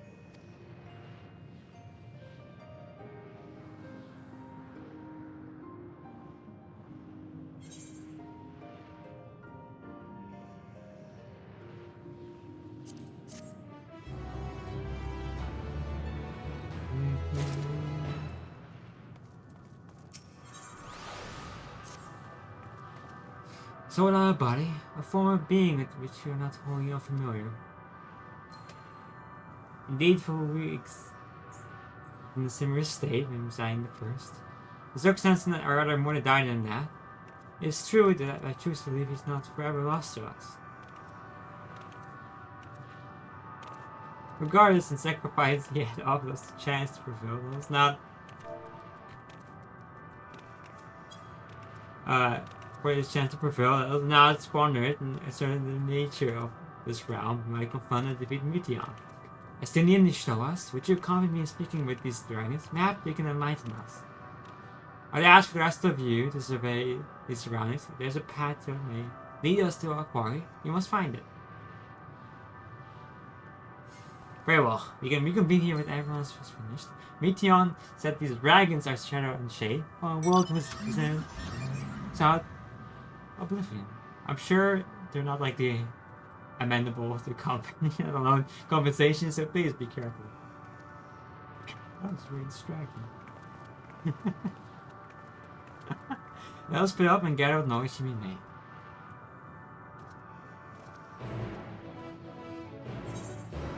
I'm sure she went the same way.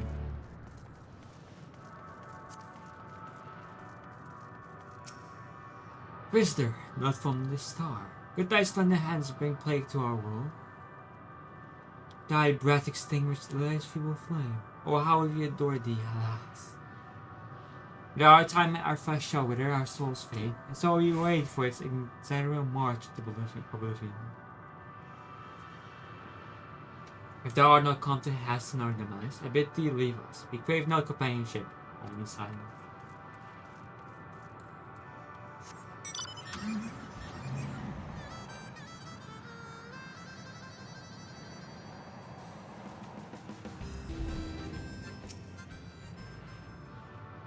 Beyond that distant veil, paradise lost, so glorious, so beautiful. We are a proud and noble race, strength embodied. We know only love before they came. Mental monstrosity of blackened silver, no bounds of blood that they share, no conviction that they have to guide them. A crushing defeat, never had we known such shame. Still now are the winds, though none could feel these wings burdened by ignominy. We find no more, only sneak into oblivion.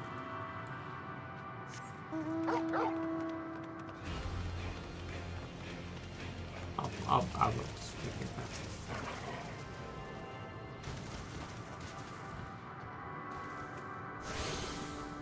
It's a lot of people.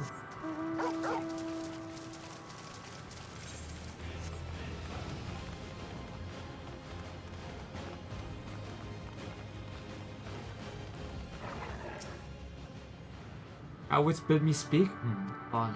I observe the lesson of stone. I shall not fly nor speak no more, only watch and wait and end.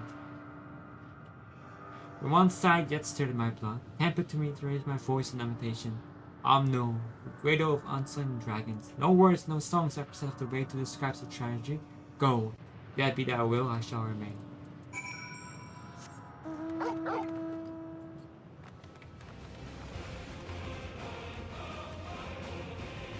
Cross.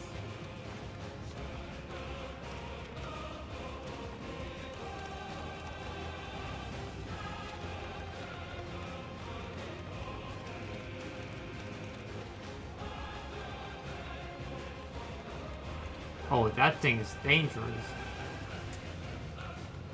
Wait, I need to go inside if you look at that. Don't flutter me.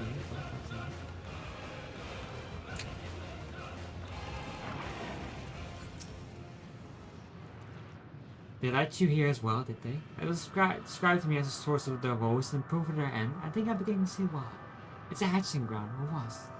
I've seen similar on eaters. Edgar Summer kind must have lived and thrived in places such as this. Creature said his father was driven from their ancestral home by war and strife. This then is the fate of those who remain. Let's have a look around. Maybe these acts have more to tell of what happened.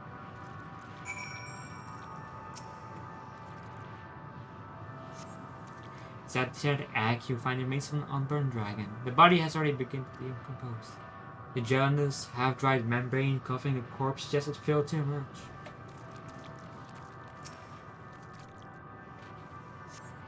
A murky liquid has pooled inside this eggshell, a nauseous photos indicative of contamination.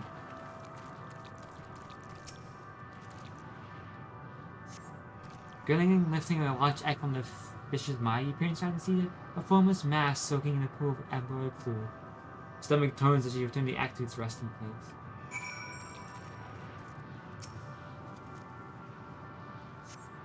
The egg appears to have been broken from inside out. Perhaps the dragon didn't succeed in hatching. What's this? That all the eggs have been ruined. If the dragon that was indeed hatched doesn't sign over here, or its sire, for that matter, we should look for them, so that with cliff tops I'll search for the planets.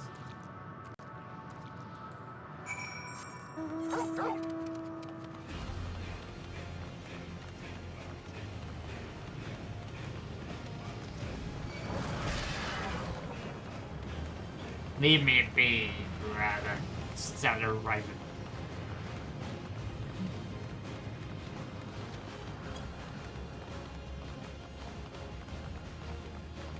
Oh, I see.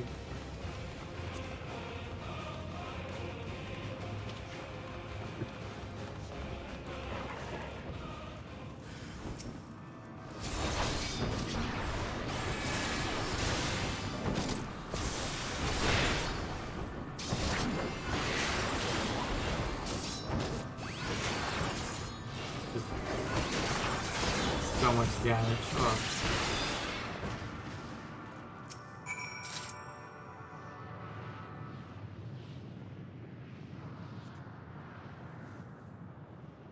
The boisterous howling had been quiet. By thy hand, I presume. Everything alright? I heard a dragon, something resembling one.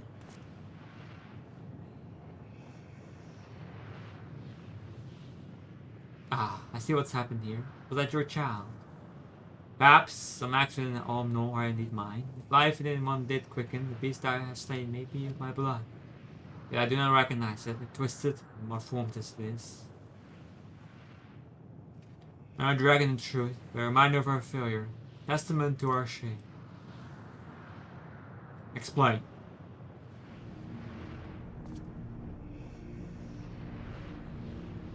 They descended from the heavens, cold, heartless machines, and with them rode war and death. With fire and fury, rage and rancor, we give answer. It was a long and bloody battle, but only the beginning. Untold chaos and destruction swept over their star. In the end, the invaders were victorious. Yet when they looked upon their prize, they deemed it unfit for requisition. We are abandoned to our ruin. The survivors sought to put away their shame, to rebuild a future life. In pure soul were planted with each that we once cultivated our nesting grounds, but our lands were barren, and any acts nurtured in such desolation were fated to rot. But few survived to hatch emerged abominations. We have no new progeny. Shall have no new progeny. There are dragons among you capable of journeying to the other stars. That there are, many would have made the attempt, each bearing a clutch of axe. The richest stars were home to the hardest rulers, and the rival dragons incited contests for supremacy. When the fires faded, the wars lost and won. They too were with us to ash and waste. It's the curse of those who seek life, to be drawn into conflict, to conquer and be conquered. A vicious cycle we now choose to break. We tire of conflict of every day. We wait now in sweet, merciful silence. Free from strife and suffering, still as stone. Wait, you claim your kind is doomed, but there's another star. Dot dot dot.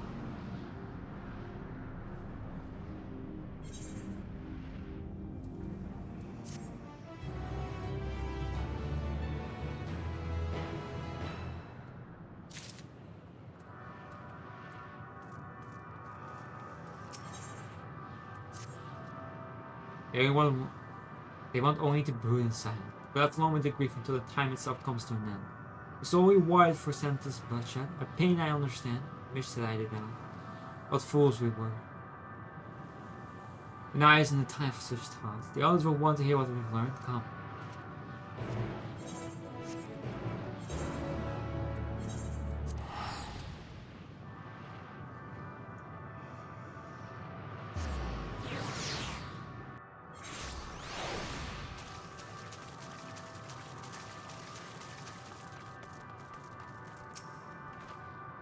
Were you able to establish any meaningful contact with the dragons?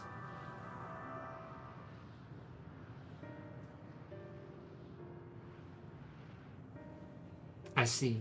They wish to escape what they perceive to be a cycle of conflict. Thank you, Ishtas, Estinian.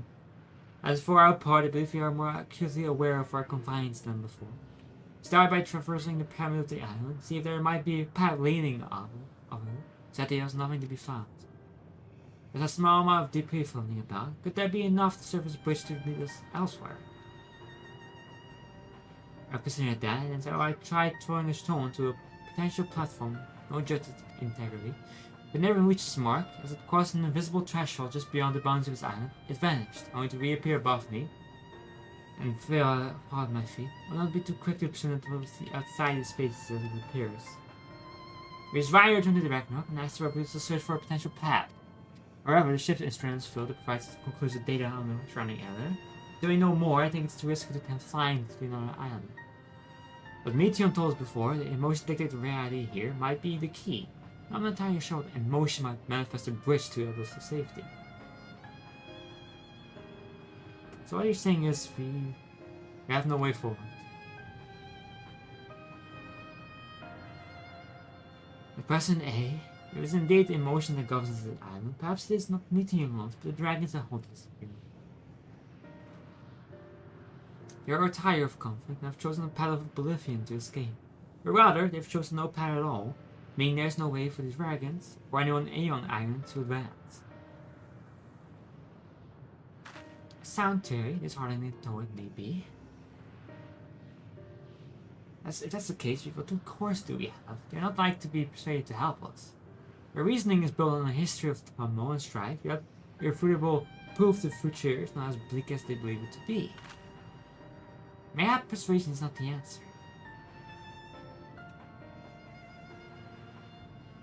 Meteon meant to make us in their own Ragnarok, and she would have succeeded if not for Tanka's determination. We conceded it was strong enough to overpower the despair that otherwise rules Ultima 2, and we shape it to a degree. Perhaps it can be done again in like manner, by overpowering the prevailing emotions. It was Ultima 2's architect, Meteon itself, against whom Tancred had put herself in a clash of wills. Though I marked no leader among them, as such, I did chance to encounter a dragon possessed of despair far more potent than most. Potent enough, perhaps, to dictate the course for others, and those that remained to follow. He spoke but few words, carefully chosen, and their tone and timbre alone threatened to rend my heart in twain. Challenging his desire to remain may allow us to alter the island upon which we stand. Alas, I fear my vaunted rhetoric, I failed meet not against his calcifying heart. Mayhap one of you will fare better.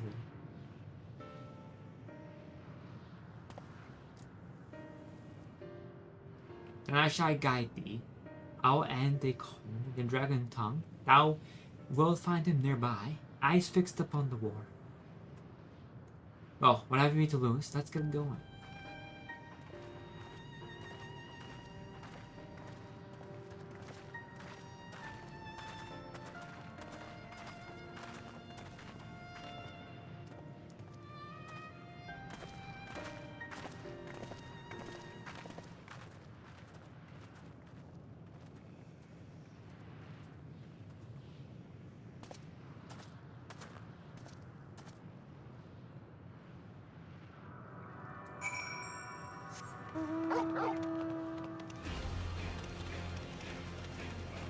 My side kinda hurts, I don't know why.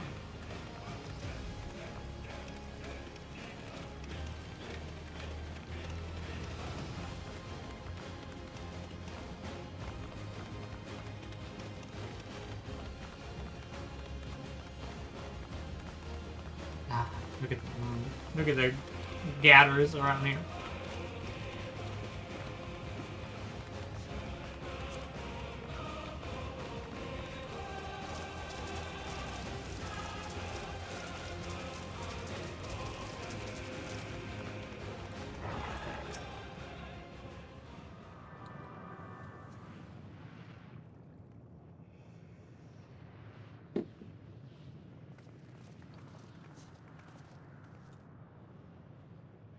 He remaineth as he was when I first approached, entombed in melancholy. I see. Perhaps I could... I'll handle this.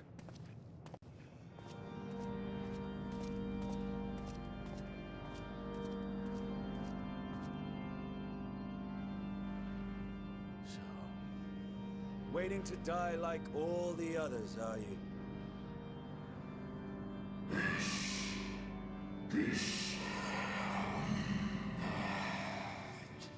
Our pride is crushed and our souls corrupted. The winds are stifled Still, they haven't offered no confidence. Oh, jeez. Oh, I'm so sorry. Ah. There's nothing left for our kind. Our long lives, of course, we await the end. Still, a stone we shall become. So you say. Yet your kind has found a new beginning on our star. One of you braved the expanse, bearing with him a clutch of eggs. They and their children now rule our skies, their song heard by all.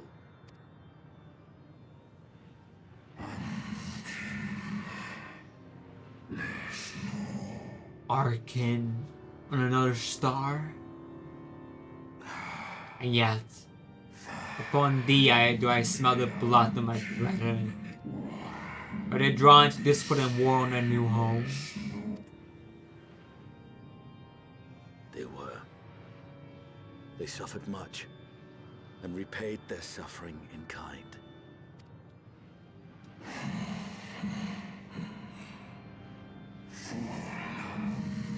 It mattered not whither we fly. Ever will be a sanguine ocean awaits us. Ever will retribution's wheel turn. And so, on the last of my prized dragon, I break free of this wheel. I renounce conflict, exile myself from the other, never again to be touched by the flames of hatred. Had your brethren made the selfsame choice, my family might still be alive. Yet lasting peace does not come to those who simply retreat from conflict. No, you must be willing to confront it, to stare into the face of your foe, and see yourself in him. Only then can you break the cycle of torment and tragedy. This lesson, a dear friend taught me at the risk of his life. There is no nobility in your penance. You wallow in self-pity. And after everything we've endured, we will not let you stop us.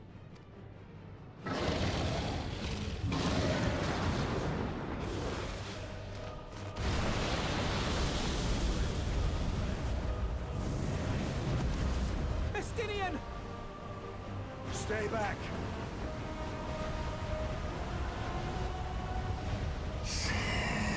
We tire of war. We tire of turmoil. Dignity tarnished, crimson stain.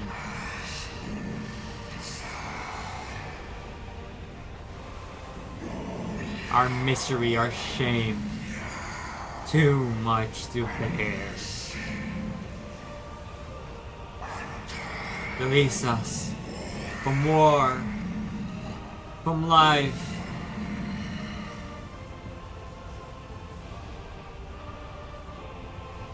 I see. Theirs is the emotion that bars our way. The rest is up to you.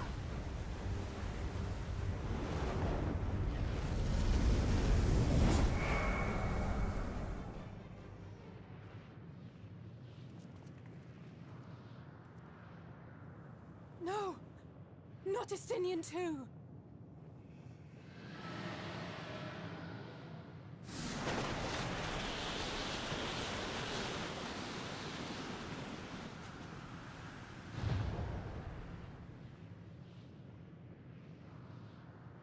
There's a wind.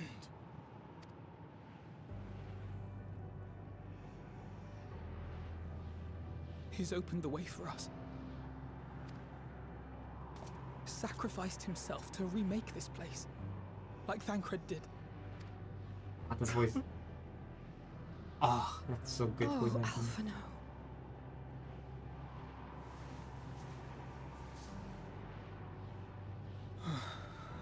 Come. Let us follow the wind. It will not lead us astray. He would not.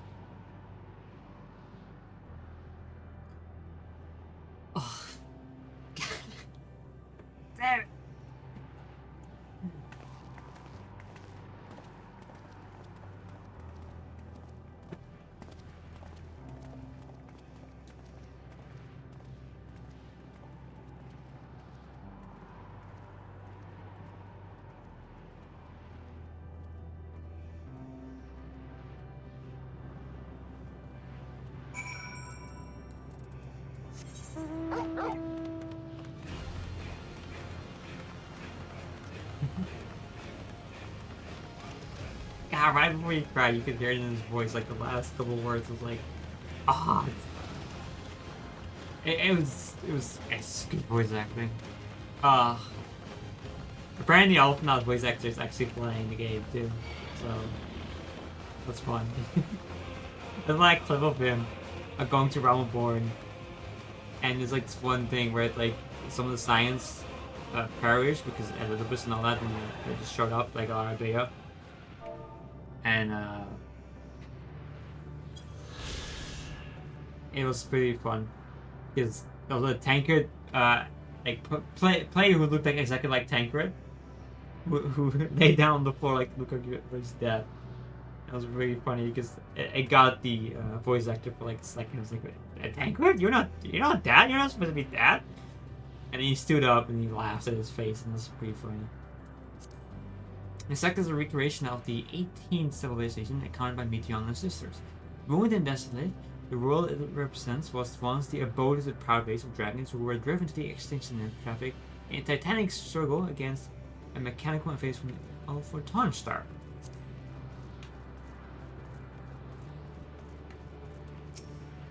Look, there, the wind.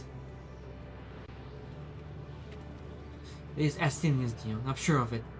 We should rise its flow and see where it leads. So. Whee.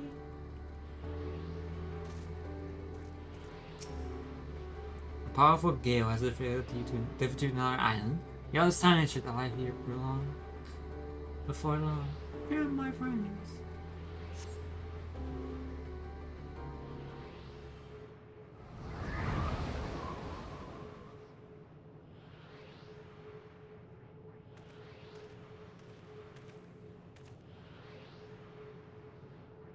He did it. He found a way forward for us.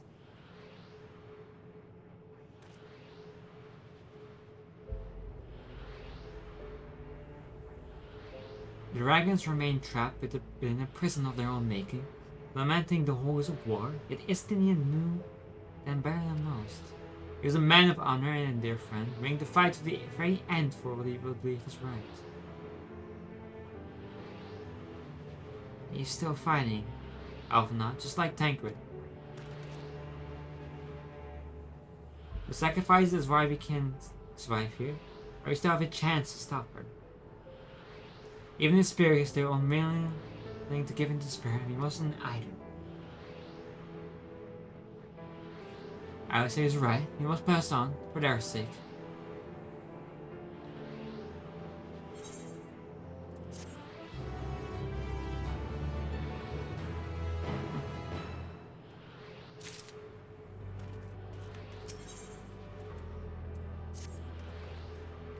As you told us, and as he said, we must continue.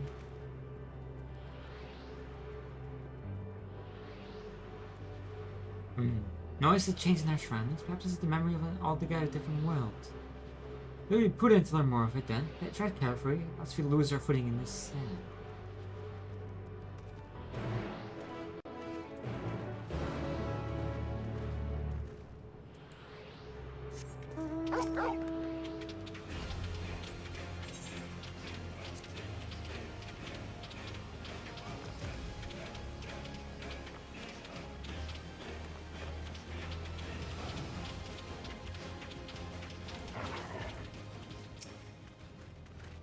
Were it not for the violet crystal embedded in its surface, it would appear as an ordinary stone.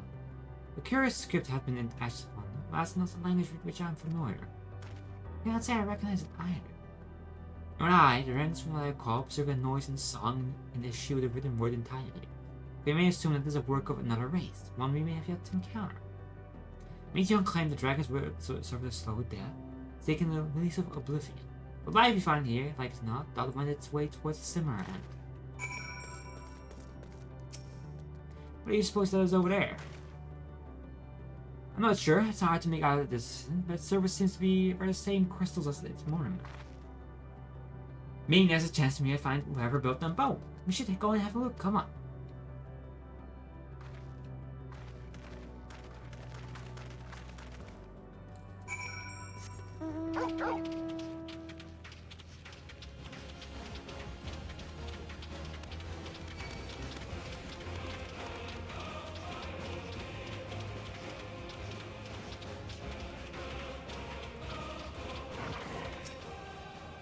The ghostly fair.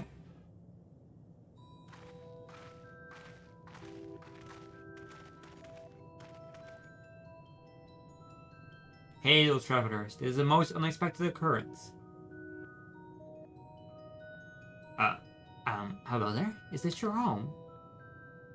Indeed it is. Ah, forgive me, I had forgotten. An exchange of introductions is expected when first meeting those with whom one is unacquainted.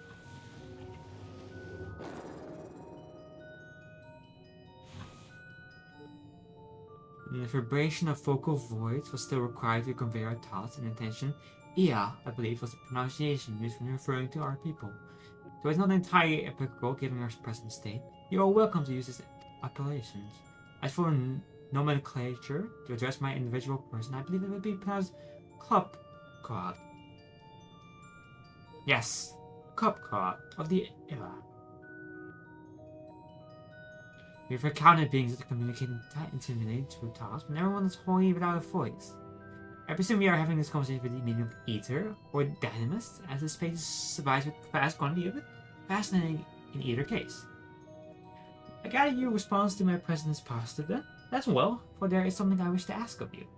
Like yourself, we Era are ether-based life forms, therefore it may be surmised that your bodies are of comparable biological composition to those we have once possessed. I have a number of queries regarding your subjective perception of the five senses: sight, sound, taste, touch, and smell. In total, I prepared 198,712,180,827. That's a lot of run, isn't it? My apologies. I've omitted a great many details necessary to understand the nature of my request. Though we despised with our corporate of us long ago, we have rediscovered the need for the fresh and have endeavored to recreate our Irish royal forms. However, all permanent records have been lost due to passage of time. Take, for example, the nervous system. It's well within our power to recreate, but we have no frame of reference to for sensation once experienced by our people, which may compromise our ability to interact with our physical environment. And the reason you need to regain corporeal forms? Why? To bring an end to our existence, of course.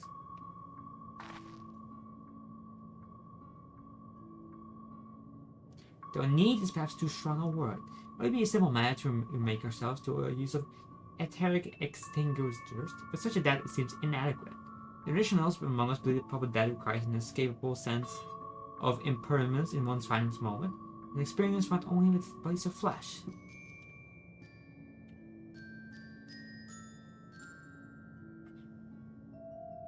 We should very much like to hear more of your plans. In exchange, we will answer any question you have to the best of our ability.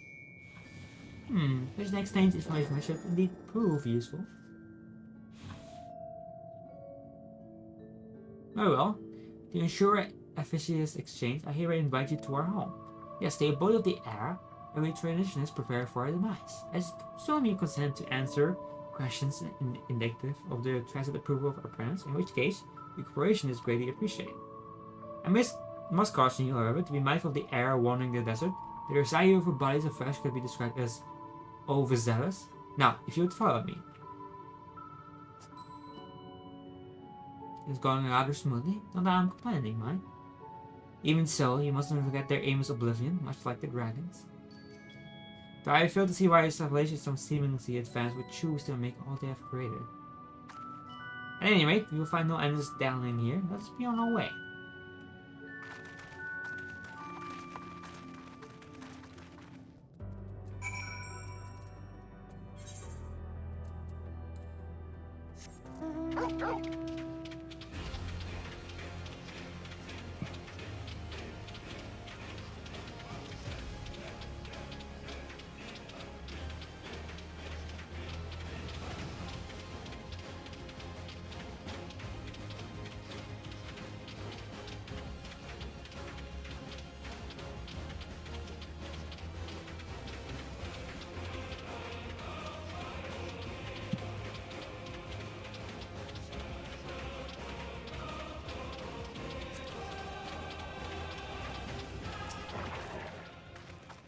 Welcome to our abode. Most of our compeers you will find will remain idle in their domiciles, though your quizzical expression indicate my phrasing unclear. I speak, of course, of the violet crystalline construct hanging from the stone structures here. You may say they remind idle of your work to regain corporeal bodies. An astute question, understandable, given your finite nature, and no desire to pursue your research where it's no longer necessary. If, in our idleness, we are struck by sudden inspiration, we rise to pursue that inspiration to its conclusion. That's why I was present for your arrival, and I continue to engage with you still. But while the others are not currently in a mortal state, rest assured they will not subject where you deserve their respite. You need only cast your thoughts towards one of the Castellan domiciles to communicate. Where? Oh. Thank you for the follow. I gaming public.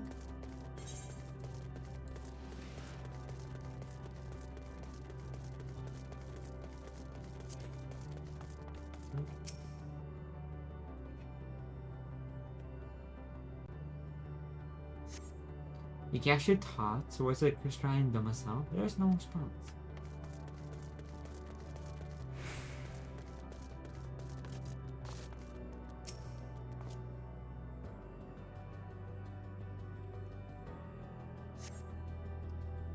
You wish to speak? Very well. For a moment, if you would. Okay. We got one.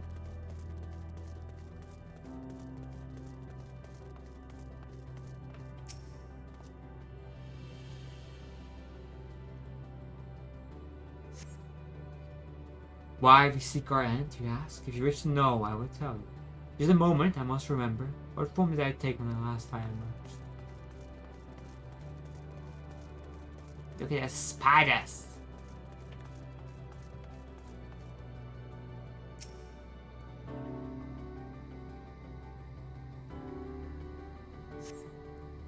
The strange morning comes and goes, but soon fades into silence. I think that guy probably. Where's these right? I'm grabbing it. I need to grab it.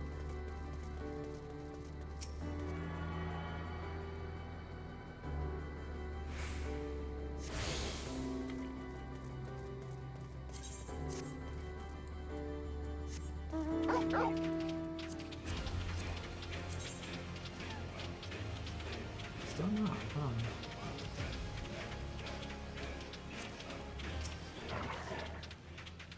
Did your inquiries yield satisfactory responses? I see. But they failed to answer, and it's likely because their minds will unravel to the rural idleness. They are not concentrated either. Well enough, there are no others who have need of those launching, and they will not prove a hindrance to remain as they are. More importantly, is that some few that answer your request for an audience, yes? I imagine they will be able to stay along.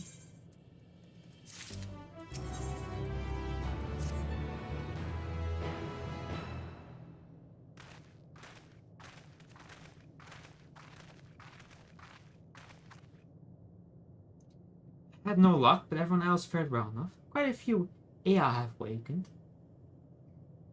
Ah, there they are.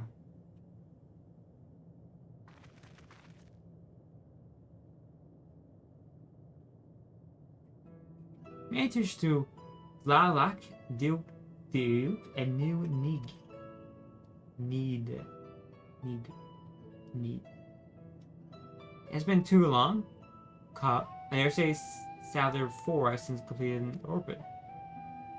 Indeed, until Travis brought it to my attention, I noticed how unraveled some had become. Travis? Ah, of course. The ones who wish to know why they seek to regain corporeal forms. The truth of the matter is that Pansy has a nearby system, but my single account would fail to satisfy the requirement of a scientific objectivity, is that I bid them awaken you. I know I want to struggles to tell who's speaking. Nay, thou art not. The absence of corporeal forms and the divergence they afford may have such similarity in voices unavoidable. By the way, Cop, have you already observed the requisite custom for it, travelers? That which is expected to do when receiving guests, a matter of proper form?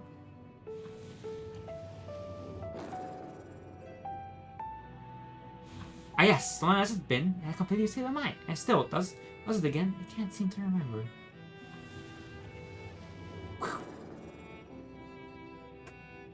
Neither did I pity. I was hoping you would. As you could search the archives for the answer.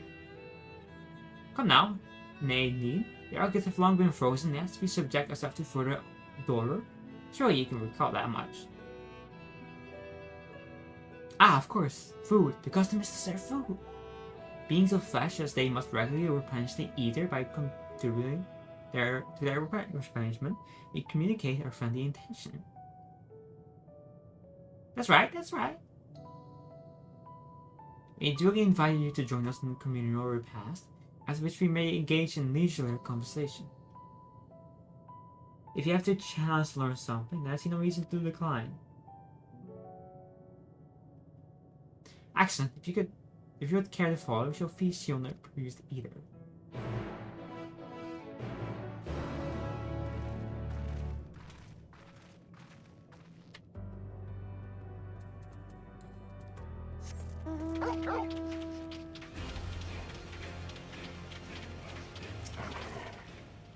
The facility is very replenished ether. There's no particular name for it, but it's freshness and sometimes we use the word restaurant. Then, if you would take your place with your comments, this place will soon be awash with purest ether. Please absorb as much as you like. Oh boy. I don't know if I like this.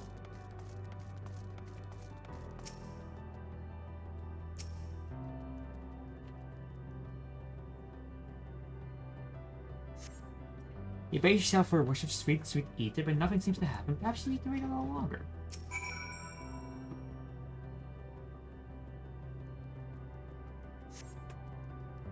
You base yourself again, but again, nothing seems to happen. It's as expected. As meticulously one might recreate the Alice home world, it's the ultimate tool, and what can also generate ether here.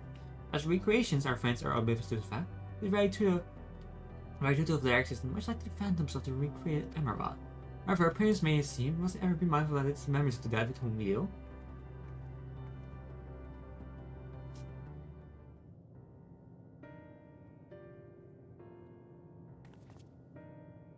So did you have your fill of ether? I asked, you can absorb it. Deficit in our forms, it would seem. Ah, how very unfortunate. May I ask you how you normally put in your ether? Your plan is sure. Hum nom nom nom.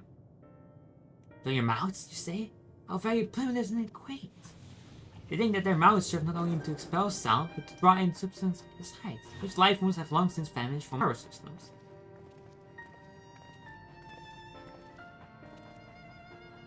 To regret me cannot partake of your magnificent feast. Rest assured, we feel you welcome most keenly. In the course of acquainting with your sophisticated ways, however, we could not fail but wonder. Wherefore do you wish to obtain vessels of flesh, and when thence to vanish? Will you not favor us with an explanation?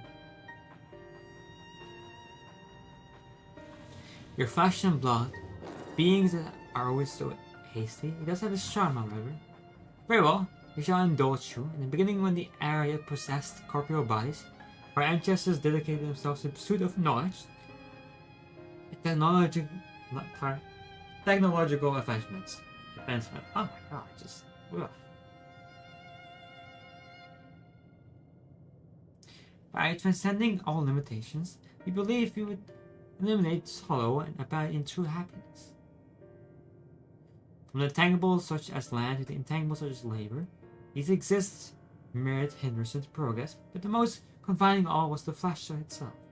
Our nature lifespan was distressing mildly, you see, too short to enjoy unhurried lives, yet too long to be considered disposable. Furthermore, to simply maintain the integrity of our bodies demanded considerable resources. We managed to solve this problem. After long years, we discovered how to become non-corporeal entities with everlasting lives, untroubled by the failures of the flesh. Just changed, we had more time and freedom to continue our scientific pursuits. We announced to make ever greater strides in our quest to transcend all limitations, until we finally decided to chance the last of them all, the limit of knowledge.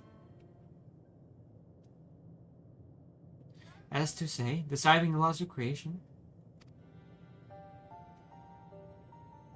we sought to discover how the universe came into being and explain all extant phenomena, and thence predict the future.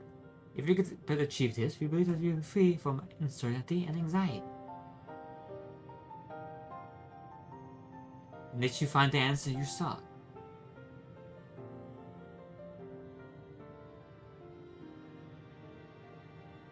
Yes, we did. Our efforts revealed to us a fundamental truth. Knowledge of said truth is essential for the continuation of our conversation. If you learn more, we will share it with you. No, we mustn't.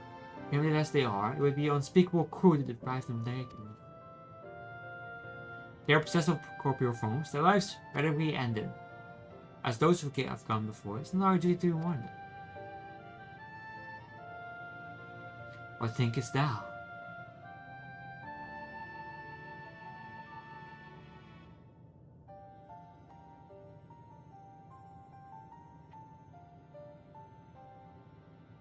Ye have deliberated and come to a consensus. If you are resolved to know it, you will disclose it to the truth discovered, the truth of the universe. Seagulls at the stone pillar just outside the bounds of Abode, a place called Arigia.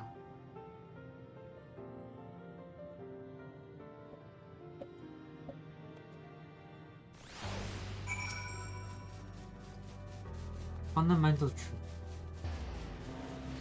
You were here, of course. Let us learn what has led such enlightened people to its indolent end.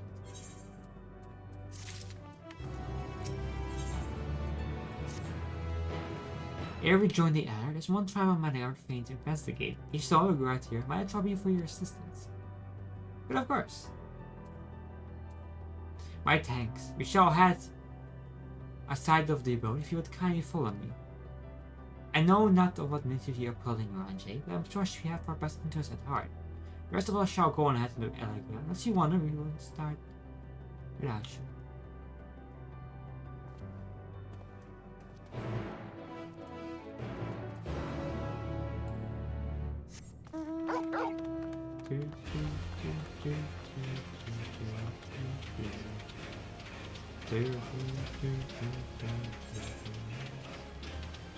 That's pretty far.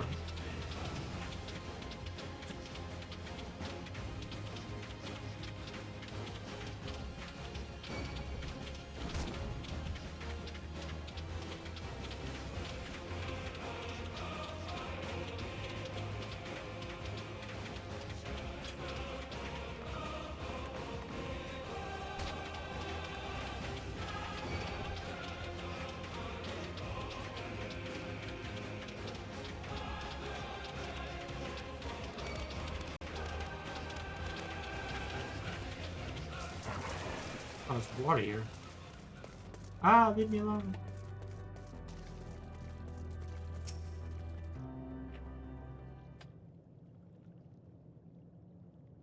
Ah, his face shall serve. It's a Spain that you wish to investigate.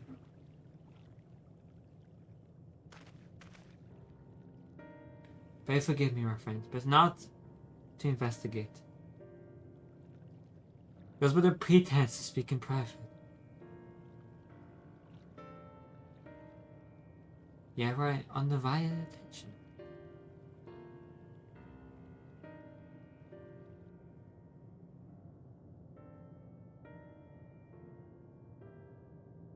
As you have established, he and Ultimate Tool, those denizens of ruined stars are recreated in their twilight days. Yet one question does arise in my mind. So faithfully formed that is similar cloud, they believe themselves yet amongst the living, and how does I suppose it is possible?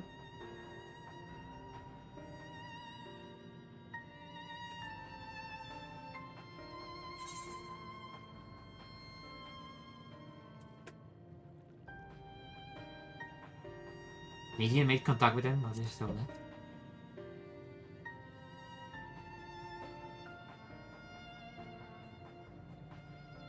Of course! You must have visited the stars of the dragons in the era before you either raised prairies in their entirety. This could see make their emotions her own, and let them create more faithful similar allies than she has relied on any historic account. So too did I theorize, and upon that assumption, consider how those two races may have met their demise. According to thy own tale, Meteor perceived the emotion of those nearby as her own, a heightened sense of empathy intrinsic to her nature as an Anteleki. In the course of her starfaring journey, if she encountered beings who strongly decided the cessation of their existence, she would be powerless before their desire.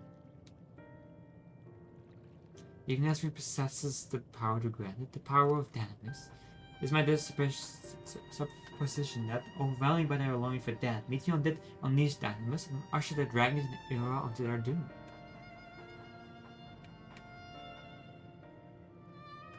Of course, such was not always the outcome, but many a star did see find always lost to ruin. In order to recreate a Tyrannus, however, the fervent desire for the end is essential. Therefore, with such a struggle to find a way forward, pray ask yourself this. In the place where you stand, who is the soul that yearns most desperately for oblivion?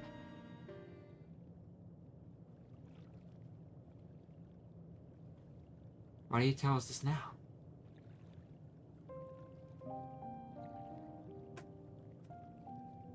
I hear again that I betray your trust. This pledge I did make to my comrades.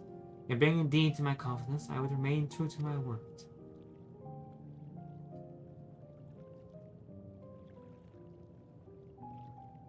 As for thee, let us consider that my fitting reward for the secrets I harbored for the crystal aspect. I once placed my faith in thy chosen path, walking at thy side, full knowing that we are bound for by the might. I ask now that thou returns to favor, and abide in faith as I fulfill mine own destiny. If you say my death has come due, how am I to refuse? This is indelicate of me, I know full well, but I can but back thy forgiveness. Yet even if we must needs to go to such lengths, I cannot well feign ignorance of the answer I have found within. To answer the question, at the moment I stand strongest.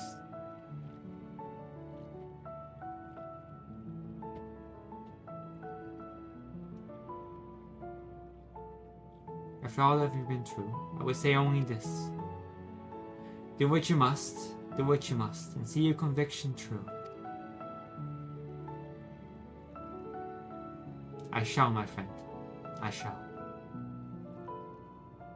Without further ado then, let's go join comrades.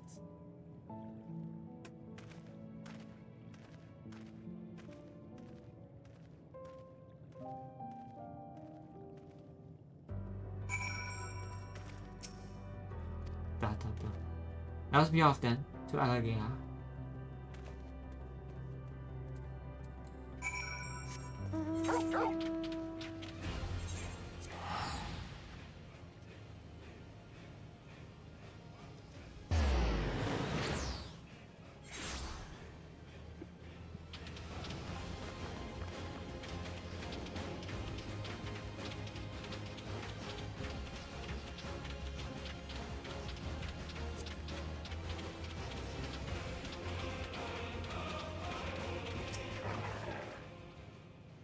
Since everyone's accounted for, shall we then?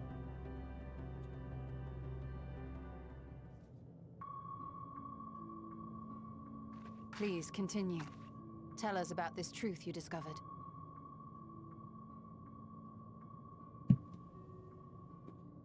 Please continue to us. I'm just remembering. Okay. I'm sorry, I was spying then.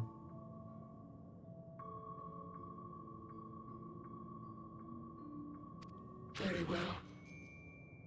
Bear in mind, however, that the purpose of this conversation is not to impart scholarly knowledge, for such requires that you comprehend the subject matter, which you will not.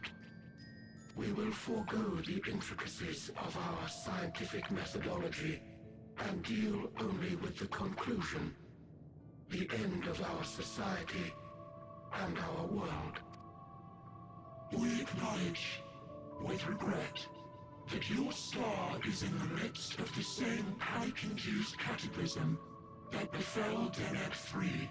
As such, in order to avoid causing undue distress, we will refrain from explicitly stating how much time you have remaining. You are entirely too kind. I pray you recount your tale as you see fit.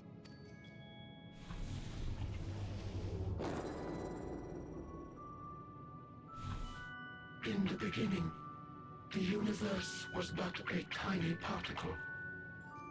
Then suddenly, this particle began to expand, having remained entirely in the bounds of your star. The phenomenon may be difficult for your kind to grasp, but this expansion has since continued unabated. Speculating that the universe could not grow indefinitely, we sought to learn what might occur, and made a worrying discovery. The stars will continue to spread apart, as will their finite thermal energies. Eventually, all heavenly bodies will grow cold and freeze. No new stars will be born, and the universe will enter into an eternal ice age.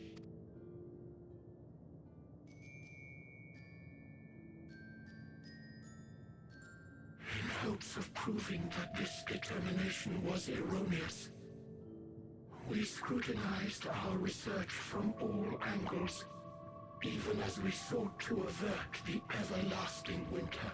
The endeavor proved fruitless. So infamously so, in fact, that it became synonymous with vain effort. The universe as we know it would end, and there is no way to prevent it. Beneath the weight of this knowledge, our society stagnated. Though we had time still, it was a cold comfort. Why strive for anything when desolation is assured?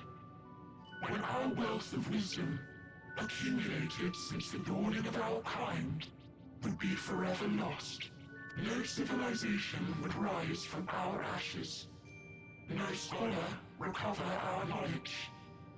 In silence unbroken, naught would stir.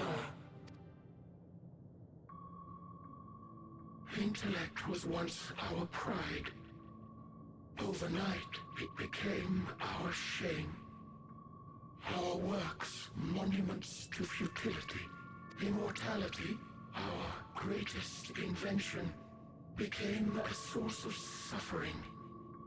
Rather than suffer on, many chose to unmake themselves by means of etheric exsanguinators.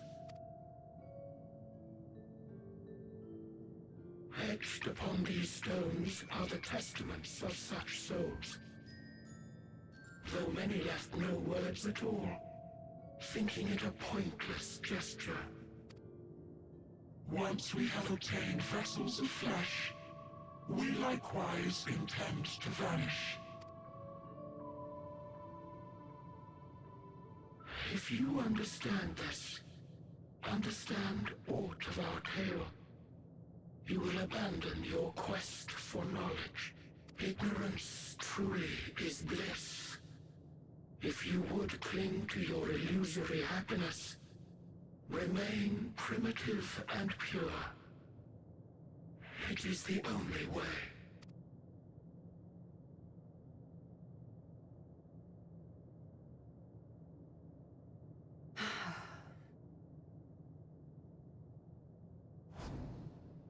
So that's your story.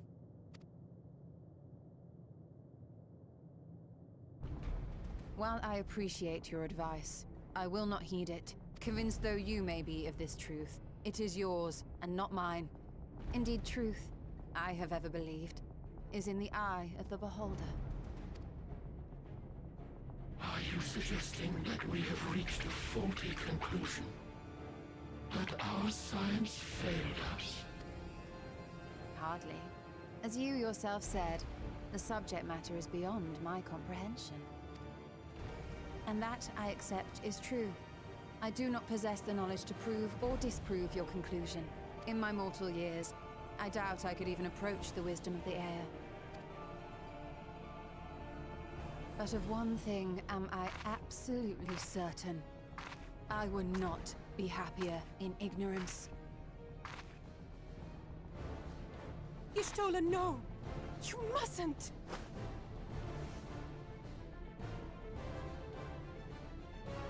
The most important lesson I've learned is that learning isn't simply passing one's eyes over words. Nay, 'tis when understood for oneself that knowledge attains its true value. This is what has sustained me, driven me onward in joy and wonder, in anger and sorrow.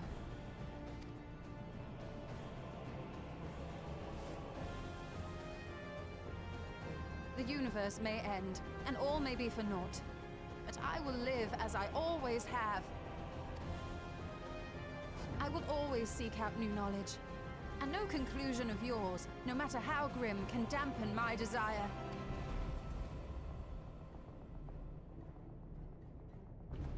I suppose it is only to be expected. Their feeble minds cannot fathom the terrifying gravity of it all. But worry not. We consider it our duty to enlighten you.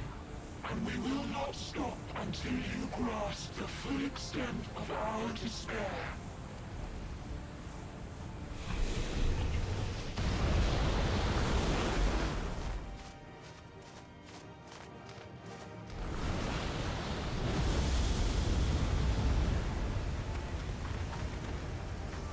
Keep calm and listen well. Though my body will soon dissipate, there may be a way to restore it. Asm's magic. So long as our souls remain, you can use it to summon us back. But you mustn't, for it would mean losing our way forward. This I only reveal so that you can promise not to invoke the magic. We came here knowing what victory may cost. So press on. Press on, and do not look back.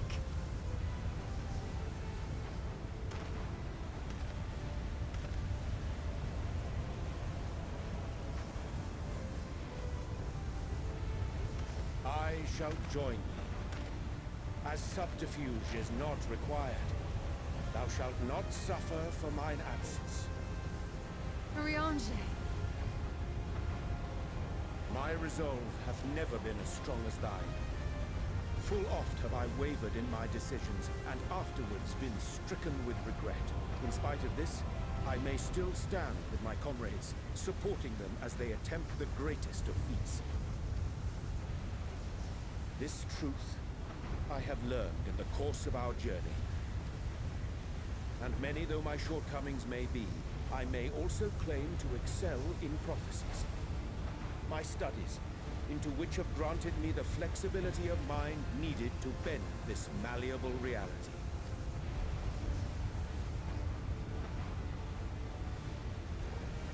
Thus shall I hope that thou mayest have the strength to resist, and our comrades the strength to continue.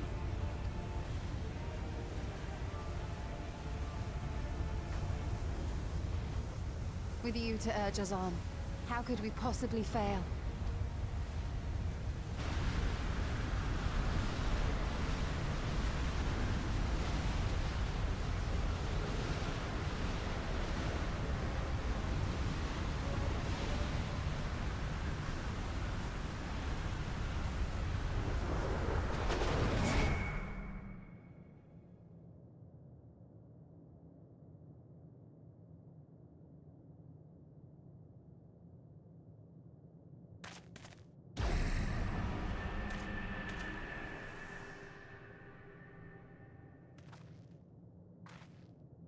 What's this? An extinguished civilization. Rekindled.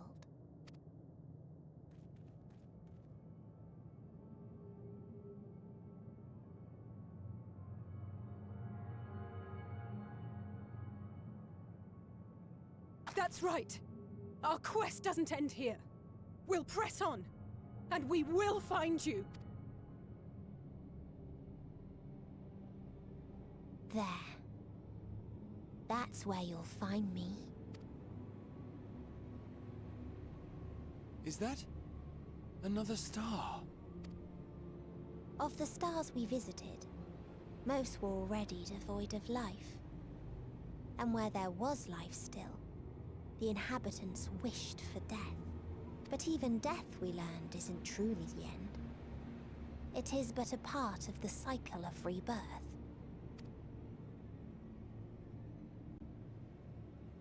Souls return to the star, or in its absence, a larger flow.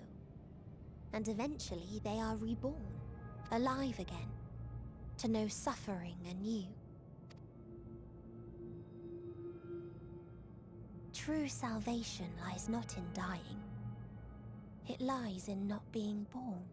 This is the gift I would give to you. To all life on beautiful Atheris. To that end, we created an egg wherein life cannot quicken. That dead sun. Attain it if you can, before your friends' emotions fade away, along with their protection.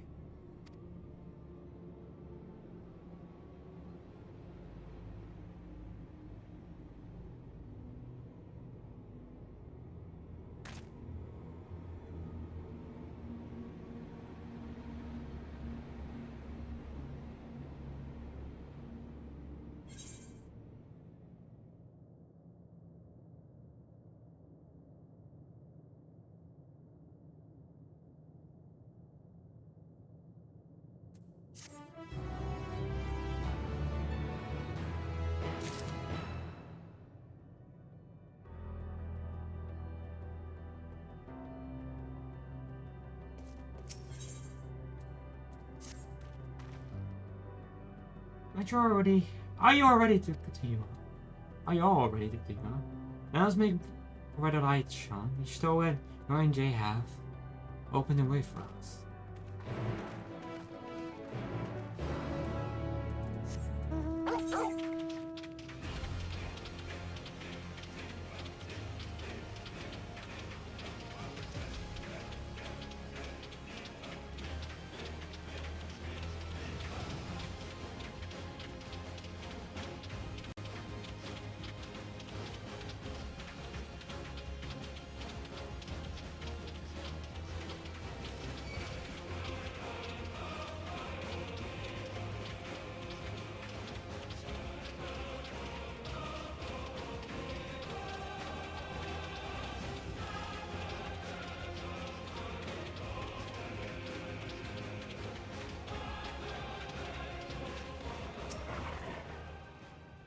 Yes, I can feel it. The Aether is emitting from the arcane pattern. There's no portal and no mistake. Let's see where it leads.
Amazing, yet the answers civilization. Attacked as soon as you arrive? Not the most welcoming of places, is it? You must try to find peasants who are amenable to conversation. If you also get the lay of the land, see how far we can go. I'll help out with that. In the meantime, you and Grog can search for friendly you folk. Apart from hostile beings, take care with your footing. I mislike the look of this terrain. Not knowing what the locals are like, you best take care of yourself. We'll find you once we're finished exploring.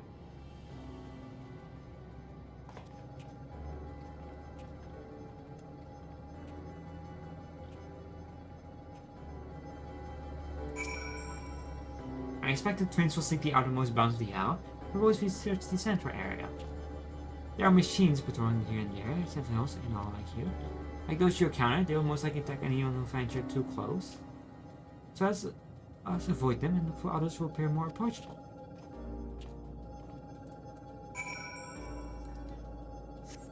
Oh. Just right there.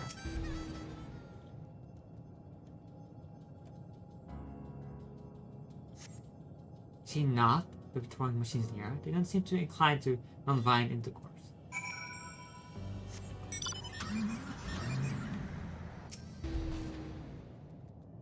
God. That's weird.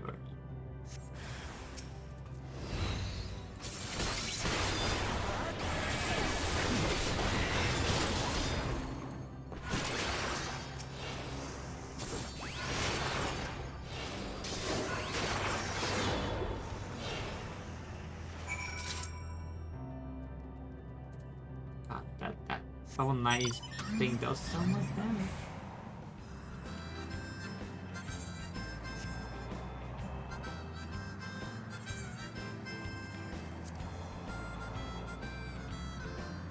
It's a sanctuary.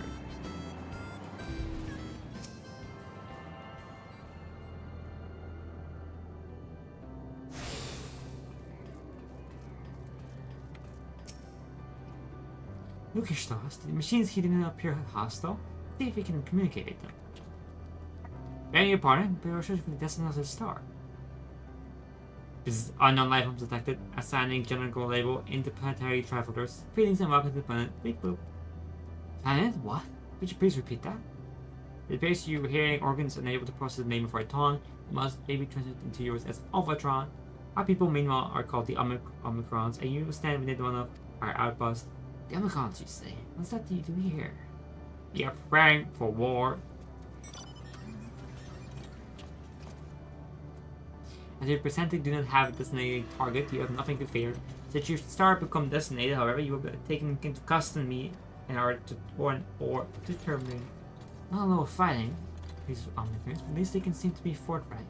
I'll see what else I can learn from this fellow. If you could try speaking with the others.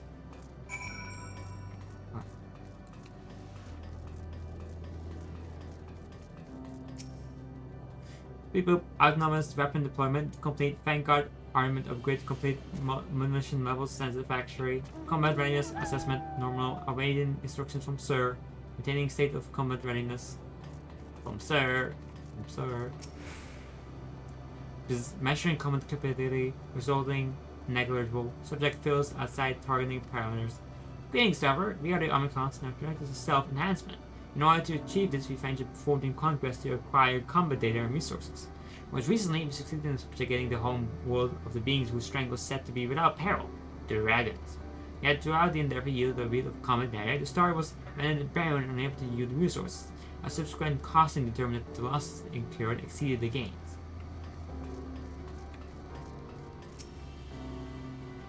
Greetings, Surfer. When venturing outside a post, beware of malfunctioning units. You need heed Sir's commands and indiscriminately attack all non-Omicrons. The avoidance of confusion, be advised that Sir is the allies of Stigma 1. Sir issues instructions to our forces as the foremost of the 6 strategic Ameritrases that bear the designated Stigma.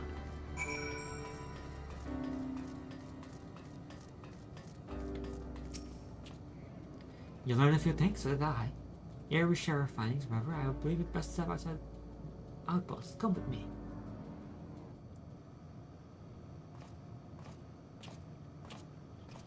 Ah, there you are. Finished surveying the area. This will come as no surprise, but there was no way forward. There are portals like the ones we used to get there, but those that worked only sent us to the isolated islands. As before, we must locate the embodiment of the emotion that bears the way. One of yourselves, did you find anyone to speak with?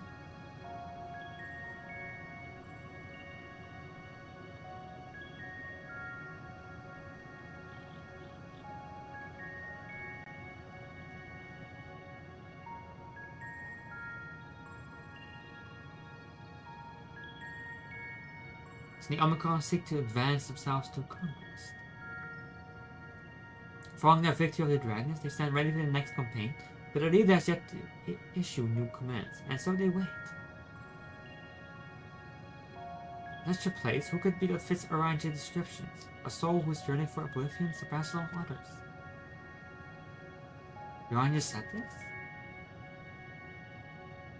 Doing an investigation before we joined you and Ellen, huh?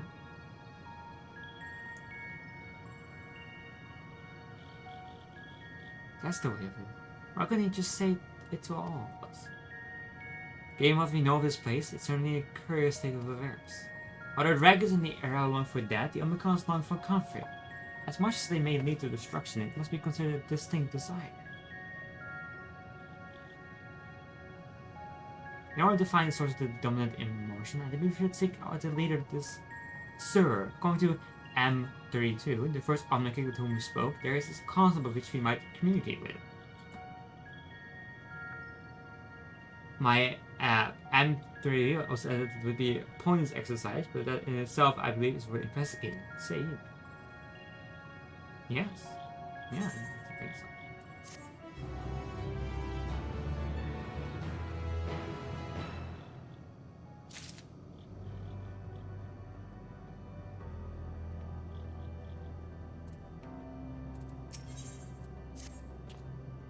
The concept of Seek lies on the far east of the spell. Given the nature of the ground, the route may not be entirely direct as it seems. Let's watch our steps as we make our way.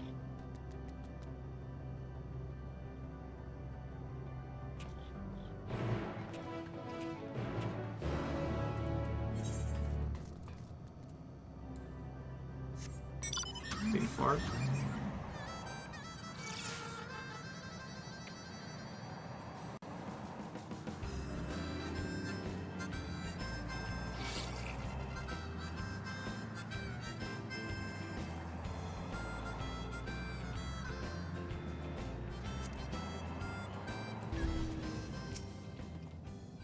This is supposed to be the console.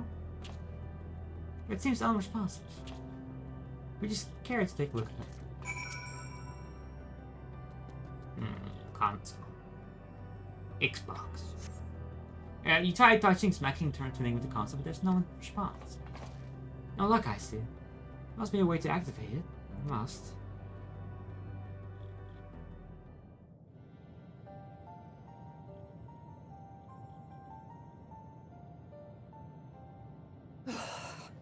Well, I'm out of ideas.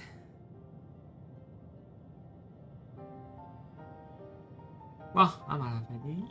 As am I. Operating such consoles is trying enough. But if we can't even activate it... Perhaps there is a way. First, consider the world that has been recreated here.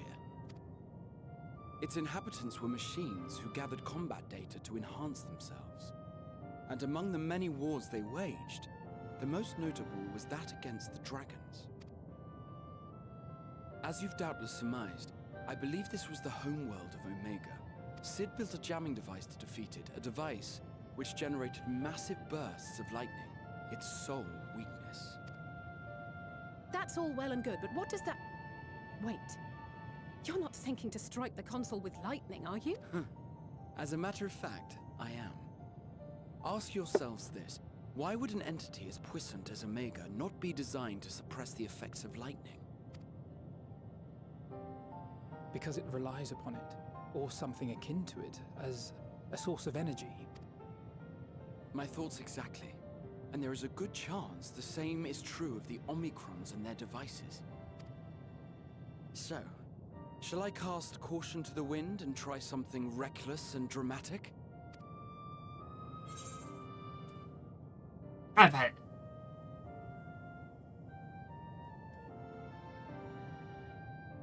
Very well. Here I go.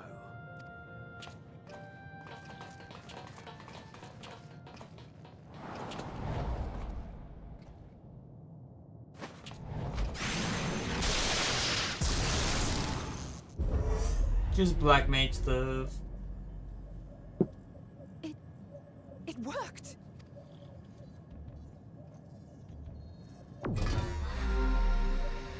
Opening connection to communications module 1. Connection established. Transmission. Strategic Matrix Sigma 1 now online. As the primary strategic matrix, you may address me as Sir. Checking for new communications. None found. All units, please maintain current state. End transmission. Closing connection. Wait! We have questions for you. Of late, no mission orders have been issued. Why not?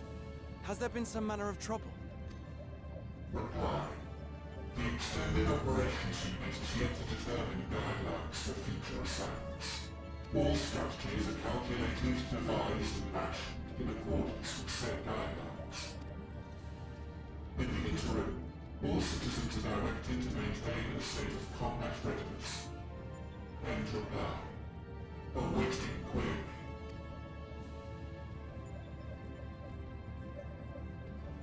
Can you tell us why the Extended Operations Unit hasn't yet determined the guidelines? Unable to comply. Information unavailable or access restricted. In that case, is it possible for us to communicate directly with the unit? Access denied. Unable to establish connection. Is there anything you can tell us? Have there been any abnormalities, like a threat to the star or widespread unrest? Reply. Negative. All citizens continue to operate at maximum efficiency. If your operations are suboptimal, please proceed to a maintenance facility for evaluation. Otherwise, stand by at your designated post. End reply. End transmission. Closing connection.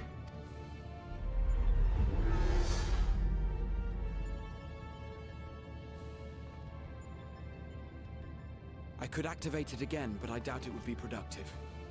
What do you think? If all the Omicrons really were running as efficiently as it claimed, then I doubt they were hoping for life here to end. As this Sir told us, there just haven't been any new instructions, and everyone is standing by. Should be standing by at any rate. If there are those that are neglecting their duties, perhaps we can glean a clue from them. I propose we take another look around, and also try to find the operations unit.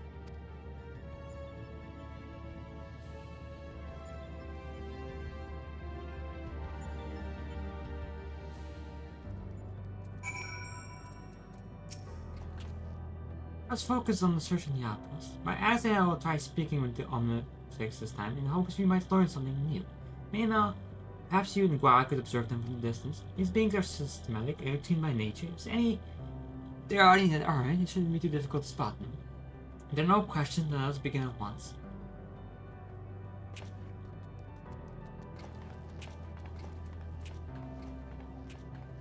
As we came this way, I believe I spied a promising vantage point.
Yeah, that's it.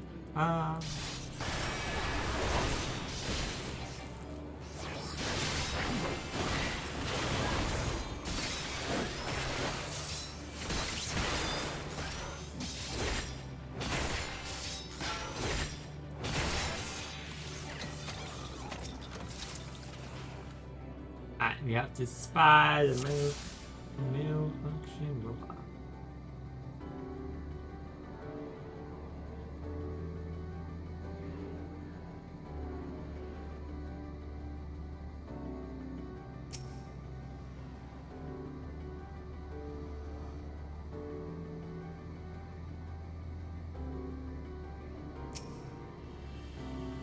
Come one step out easily, selecting a clear objective.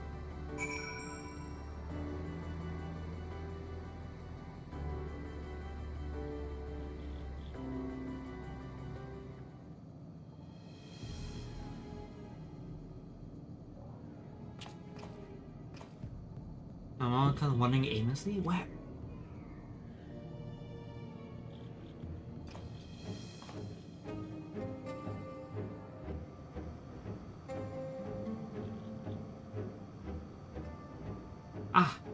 I see it. It's even scratching his head. What? How would a robot do that? It's that's the base. Let's follow.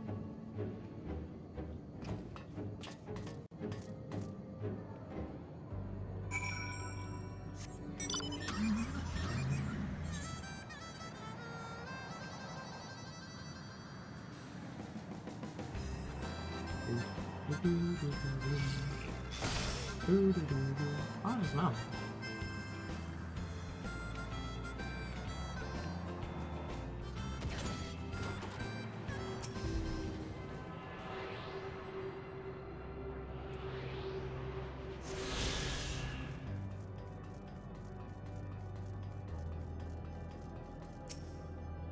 Not here, but it's definitely came this way. I must have used the portal. I'm gonna go to it and see what I find. Travel to the portal.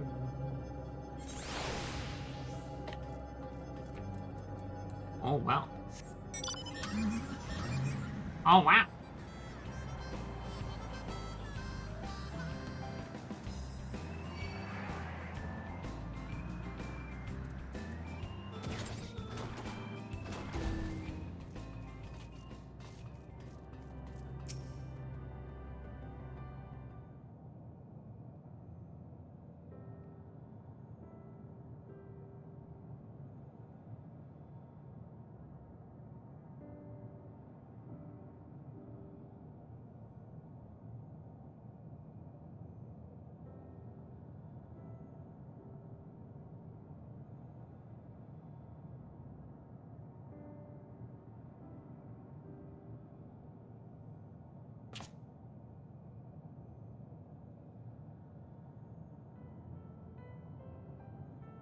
What is required?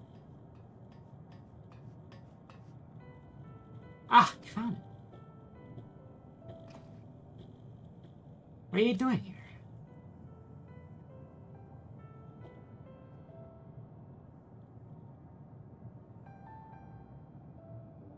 I am looking at the tree.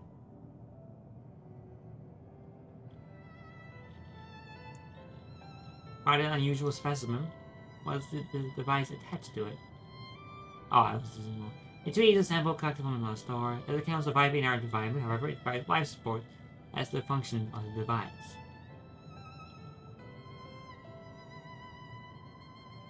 It goes such lengths to sustain. There's something special about this tree. Being foreign matter, protocol requires to be studied. As this task has been completed, the assessment may be discarded. However, when I behold the tree, I am made to feel as though there is a problem.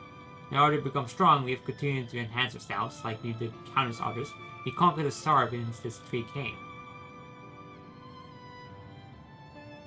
In the last remnant of that world, there is nothing towards which it may aspire, yet it grows. Extends its branches, sprouts leaves, produces seeds. Why does it seek to continue? Why was it made to behave in such a way, and to what end? I do not understand.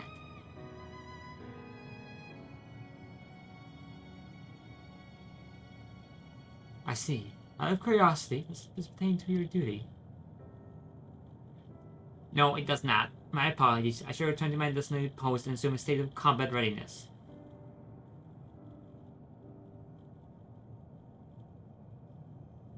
I was acting outside of others. Perhaps it's simply a malfunctioning Omicron. There are no needs uncommon. It may also be a unit of possessed with the ability to make decisions, one not unlike Sir. Maybe this bears further investigation.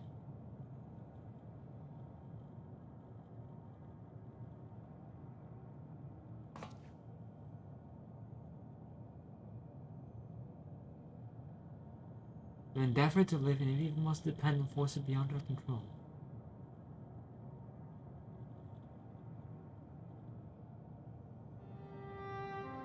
Tell me, Shaws, one day when this adventure becomes a part of your epic, do you think I will be mentioned in it? Of course. Why wouldn't you be?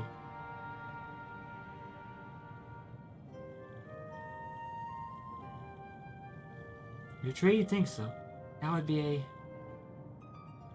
Nay. Shouldn't say such things until the moment comes to pass. Never mind the embarrassment. Well, we had best get on with our task. Breaking down Sir and also the nature of the emotion which bears away. Bars away.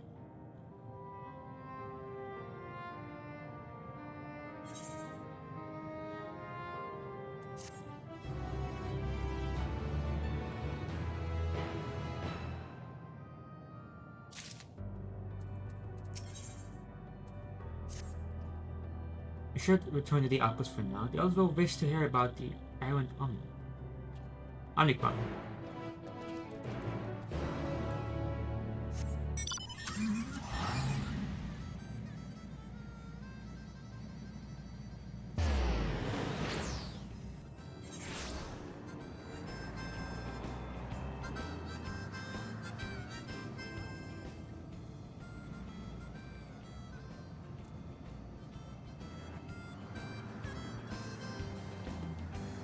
I was blind for a second.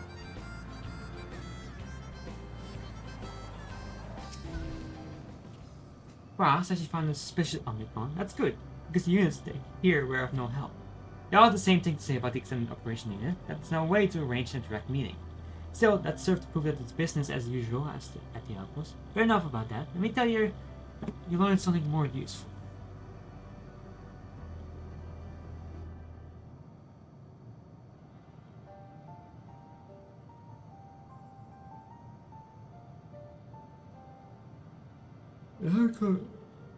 The Omicron trying to make sense of the meaning of life. None of the others were even a fraction as philosophical. The unit may all be in position of leadership, perhaps even one of those that comprise Sir. As we know, the Omicrons invade other stars and enhance themselves using their spoils of conquest. With technology at their disposal, they should be able to alter their bodies, being in part or in whole. Setting aside the question of motives, if Sir, for example, wished to have an ordinary Omicron's body, I see no reason why it wouldn't be possible. The problem is now how to go about ensuring it does happen. When I attempted to probe further, it promptly entered the conversation. If it's indeed Sir, I doubt I would willingly refute its true identity.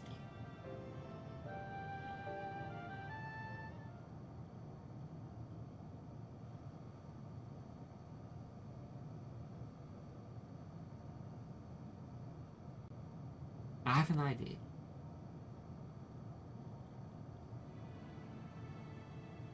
We use lightning on the console again, we make it stronger. Much stronger. At that moment, should the unit exhibition a reaction suggests that it has a connection to Sir. Inspired idea, I dare say it's worth a try. I had a feeling you'd be on board. It's time, you must allow me to do the honors. I will stand guard in case your incantation draws attention to the scene.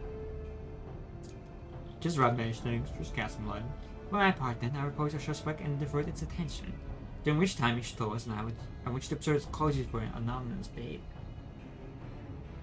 I should mention that, shortly before you returned, an Omicron appeared from the same direction. Rather than entering the outpost forever, it headed off towards the console. At first I assumed it was needed on patrol, but perhaps that could be our errant Omicron. We must seek it out and begin our operation at once. Alright, off now that I will stand by the console. When it's time, I'll release a further babble song. Further debate. Stop.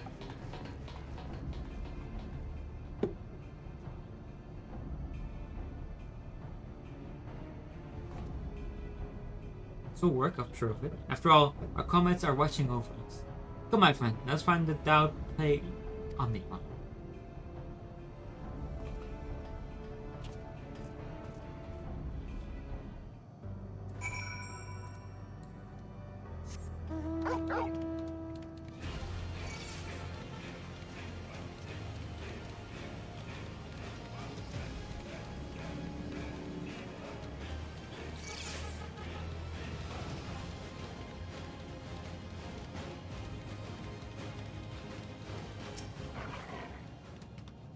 You're the one who was observing the tree, aren't you? Huh? Look that I might find you again. I forgot it for you, see, with the device which sustains the tree. Right does not necessitate the discourse of the triggering information. Very well. Guys begin interesting. Shall observe him, yes.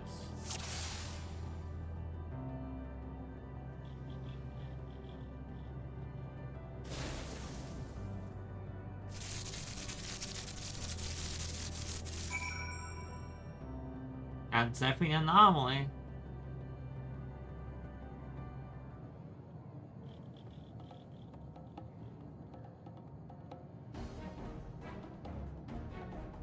Anomaly, you say? Forming diagnostic error confirmed. My connection to central command is suffering from intermediate failures. I must leave at once and present myself for maintenance at the nearest facility. You will excuse me. What you need, my friend, is to confront the truth. While we spoke, our command instructed console used to communicate with Sir. That's the cause of your anomaly. You're connected to Sir, aren't you?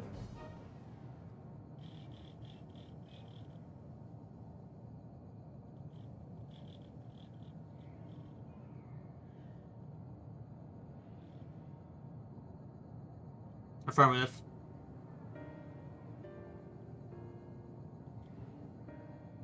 To what end you sought to assert this back, I do not know. Before we speak, we must move away from the other units. I am arranged for them to know my true identity. Very well, our friends. Are at the console. Let's head there.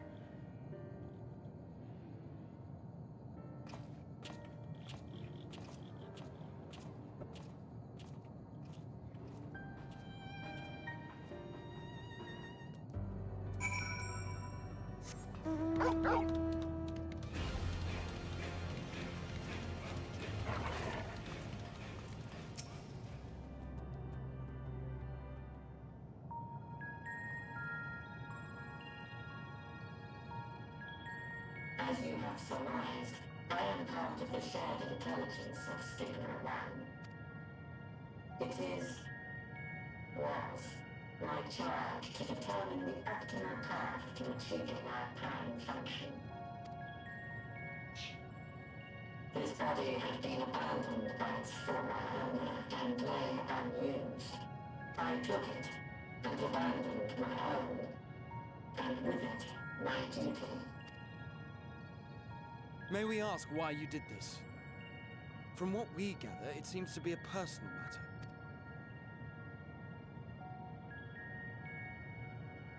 Our kind did not always look as we do now.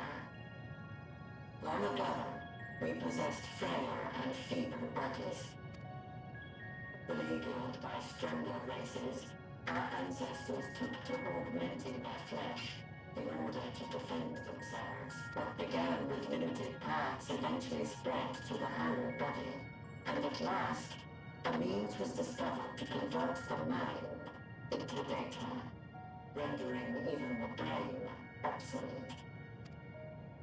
Such complete mechanical beings were called the Omicrons, and by their might, we came to reign supreme over the star.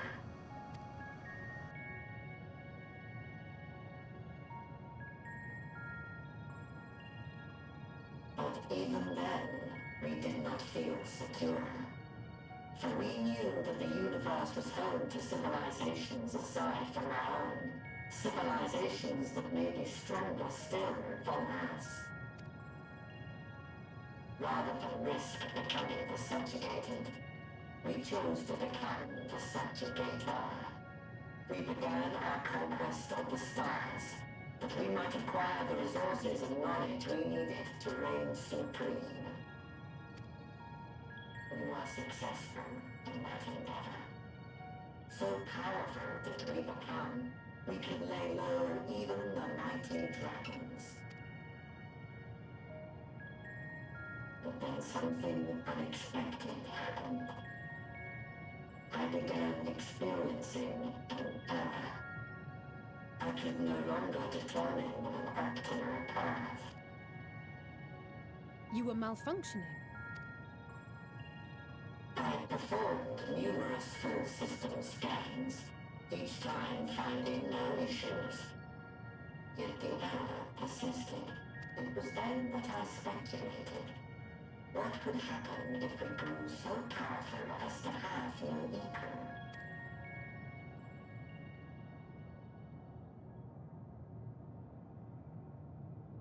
To become stronger was essential to our existence.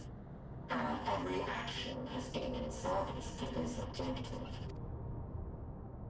But if nothing lies beyond this, can it be truly said that it was essential? Have we been engaging only in wanton destruction? You could find no threat to justify your purpose. The Omicrons will never leave this star. They will stand by until their reserves of energy is spent. For I have no path to offer them. None. It is not our place to pass judgment on the deeds of the Omicrons. But surely, this does not have to spell the end of your people. With your power and knowledge, the possibilities are endless. Why not seek out a new purpose?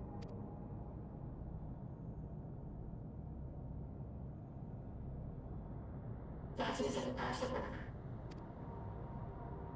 In the beginning, we had a higher purpose than our pursuit of power.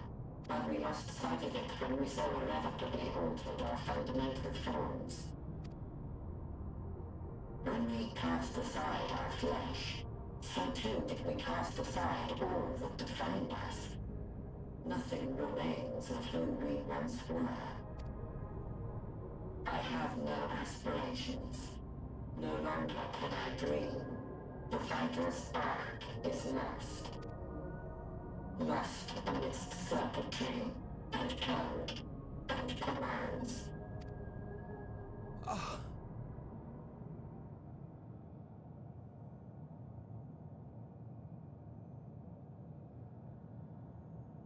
I believe I know how to overcome this despair. The words are ready in my mind, but ere I speak them,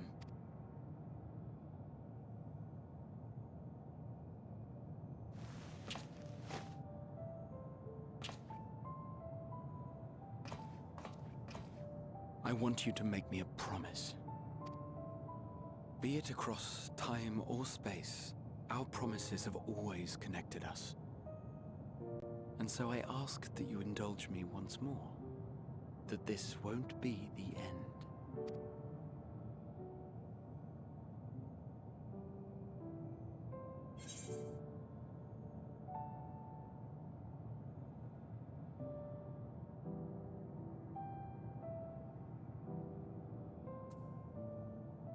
You say it. I'll do it.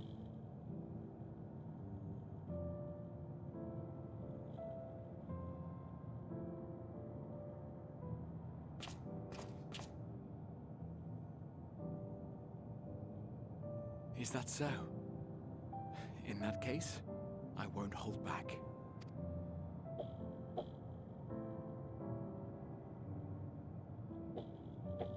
First, I want to visit Ishgard with you. Properly. We scarcely had time to look around last time. I should like it very much if you could show me the sights. Next, you must regale me with your greatest adventures, in the places where you lived them, if possible. I may have read about all your deeds, but there is no substitute for a first-hand account. And last but not least, a new adventure together, unlike any we've experienced before. We'll travel the lands, cross the seas, and take to the skies upon the eternal wind, and it will be marvelous. It will. That's the line.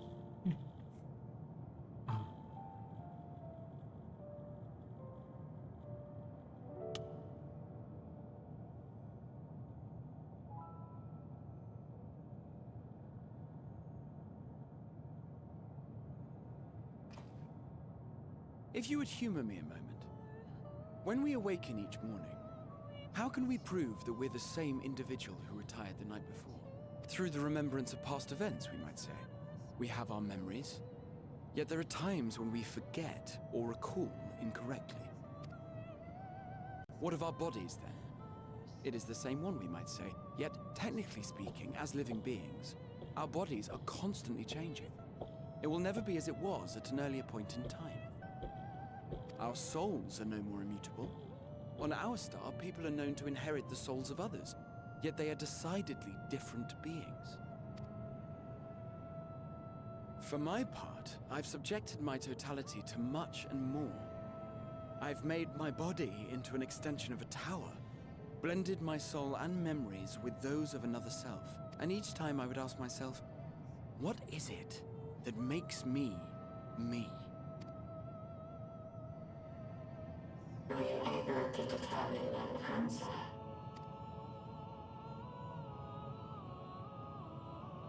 No. But that doesn't mean I'm confused. It simply means I'm the same as everyone else. So I posit this. Who we were need not prescribe what we now hold in our hearts. Whatever came before, what matters most is the present. For me, that is being here with my friends, full proud of how much we've grown together. So I urge you to not give up. Heed your heart's desire and hope that the future you long for shall be realized. I cannot. We cannot. We cannot understand desire, nor comprehend hope. We do not know how to create such things. We are not unlike, you and I. I too have struggled to find the courage to express and embrace my wants. If you like, I will tell you a tale. A tale of a world on the brink. Of a people who never gave up on the future. Of a man who realized his grandest dreams and then awakened to a grander reality.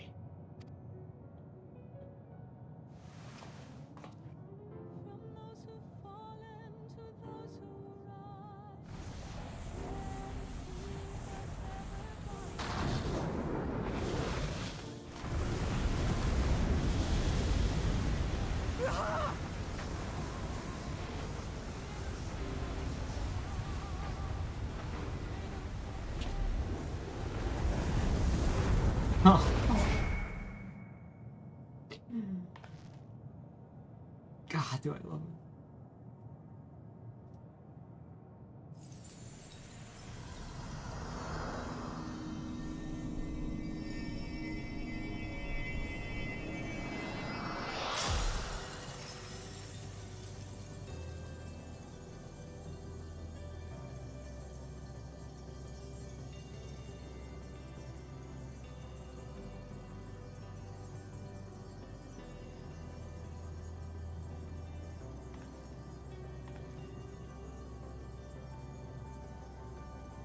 You idiot! Just once, stay with us to the end.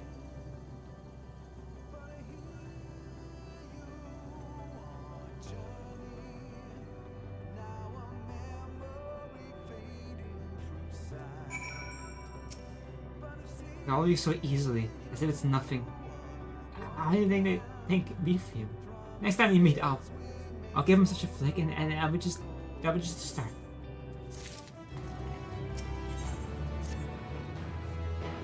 This song is yes, I agree. I hate going here on my gathers on my other different account because the song starts playing and it's so sad. It's like I can't. The castellating path will have patience for us. Difficult as it is, we must carry on for our friends and all who await us in the fate. So come, let us seek the path's beginning. It appears to be near the outpost.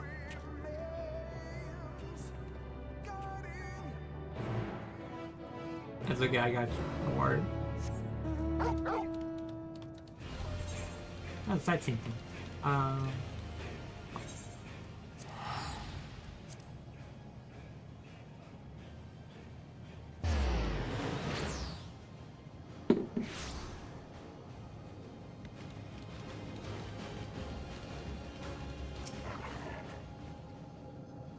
Nokish told us, a portal has opened. It was sure if it was true, it must.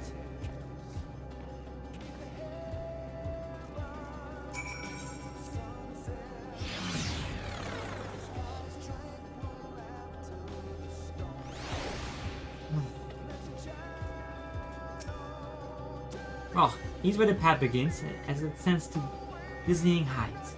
Let's make our way, one sure step at a time. Our friends got us this far, their courage, their strength, their wisdom, their love. We owe it to them to continue, no matter how long it takes.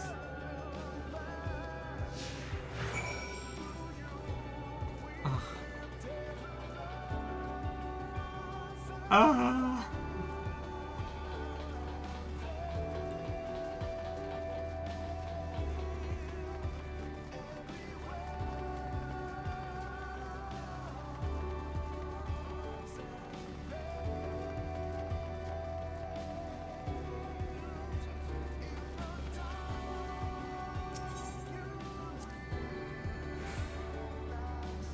Negrid Scout had wrote ahead. He stole and Iranje would trade opinions on esoteric subjects. Grau would join the discussion and also chat with me and Agassi about their mission. Sydney would be at the rear, a part yet present. All the while you would come and go, whenever you are needed, and together we would travel. All I can hear are armored footfalls. My heart beats so much quieter now. The fact we can breathe and continue on this path that the others are still with us. Who will they? They are, aren't they?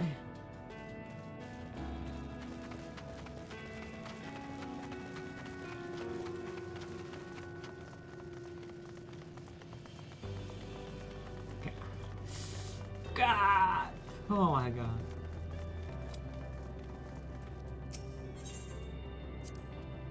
The port is barely visible from up here. So we've come far, much farther than really possible had they kept chasing perfect ideals within the past. It is because we have known variant frustration that we have learned and grown from them. I didn't have to trust us to this mission, but the fate of the very star. It's all a dream, isn't it? A long, elaborate dream. Any moment now, wake up in bed, still a student, grandfather alive. I go about my day and realize the fragments of the other life faded away. That would be happiness, wouldn't it? But none of it, no. No. I won't give up this experience. Good or bad, they are mine. They are me.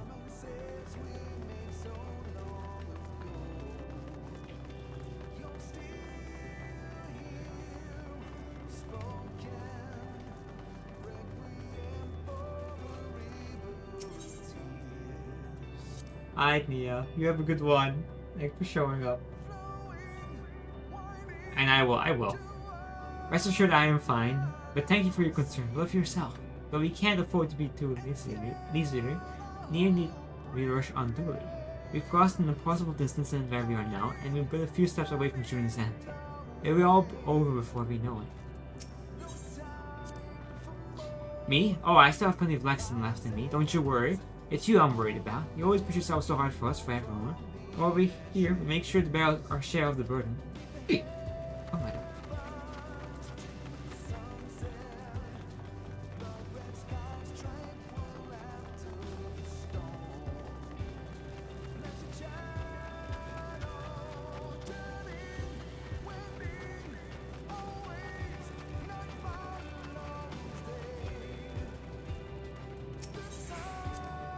This is it, the end of the path, and now the beginning of whatever awaits. That would be a greater hardship. You may be made to feel powerless. Yet come what may, let us have no regrets. No, let us have pride in what we have achieved. Know what we have achieved and how it changes for the better. That's the word fighting for him, and dying for us, they did. There are some structures up ahead, still ways to go before we reach the death zone. Given all this, I know how naive it must be sound to hope it all works out somehow. Still, you'll forgive me if I wish for it all the same. I feel you most of all. Not that you of all people need it, it's just after all of the help you've given me, for once I want to help you.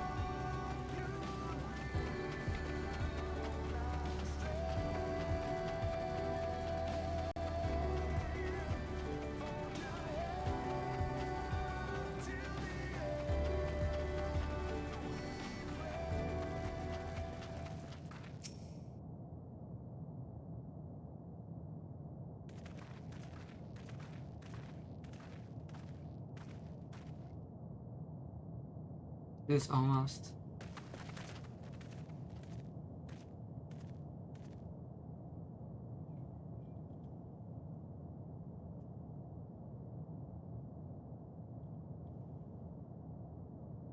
Normal. It's not like many cities we know, but it's deadly quiet.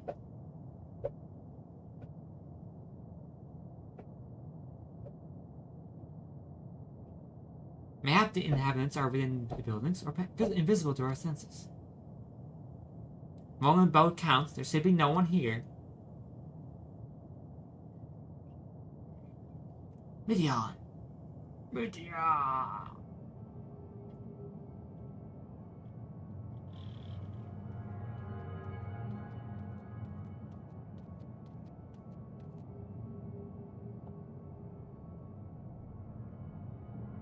This is how I found it when I arrived. Not a star of which one pulsed with life, but no longer.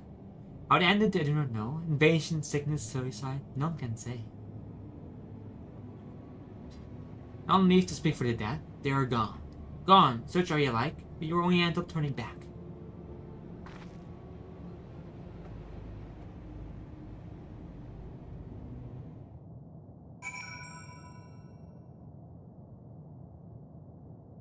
Okay, I need to be right back real quick. Okay. Give me a moment.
There's no one here. Neither should there be an emotion to bear her away. Yet Midian seems convinced we'll turn back. What riddle is this?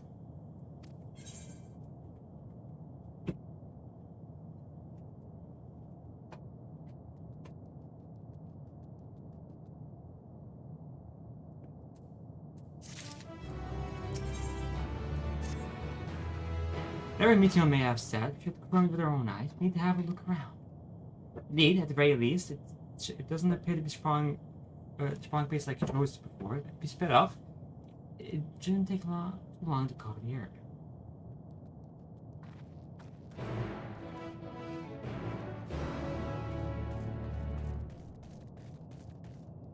It's just there. Ugh. Yeah, I'm scared for that. There doesn't seem to be anyone here. Perhaps you could call out. Hello? Hello? No one's ever hurt you. You don't respond.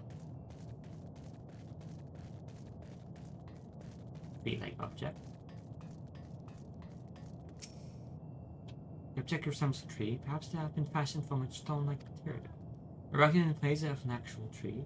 Or it serves some other purpose. Perhaps, regardless, there's no one left to explain, to tell the story. Right after the thick layer of dust, one can imagine someone drinking from these cups moments ago.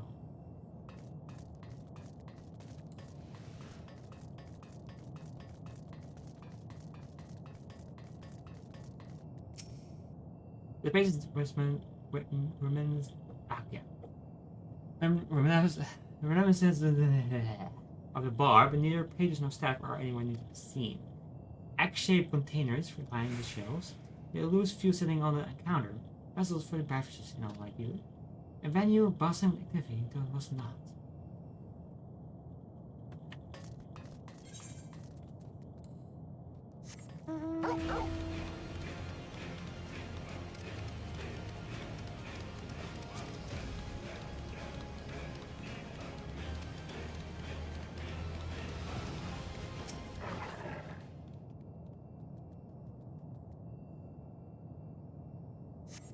In the distance, he blames Alice picking her way to the ruins, but otherwise find no signs of life. You're gonna hear me say something! You call echoes faintly before being swallowed by the silence.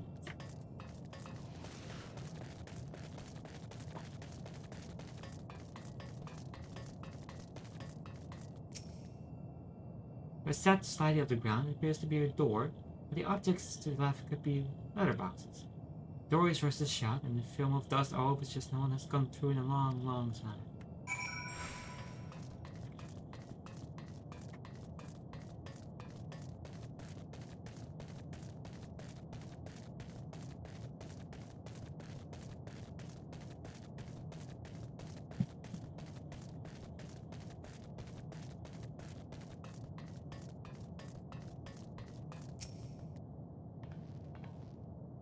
Ishtar, take a look at this. If the road was a little longer, we could take it to just beneath that sun. I suppose this is where the reconstruction ends. How about you? Did you find anything of interest? No. I see. I noticed the same things. Cups left upon tables. Chairs out of place. I don't know what happened here. I don't know I don't want to be alone anymore. Research enough for now. Let's find all for naught and compare what we've learned.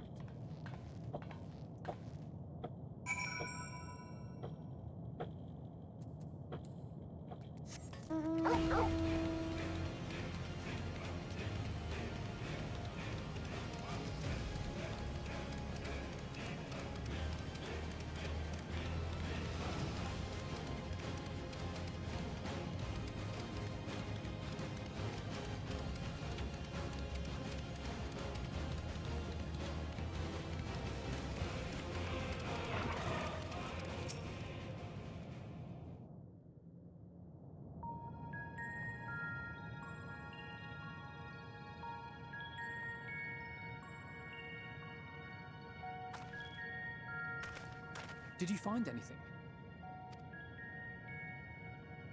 No. This place is completely deserted. And I can't see how we're supposed to move on from here. Neither can I. It's quite the quandary. There are no denizens to bar our path, yet there is no way forward. For another mystery, we did find signs of very recent life. You'd swear everyone just vanished into thin air.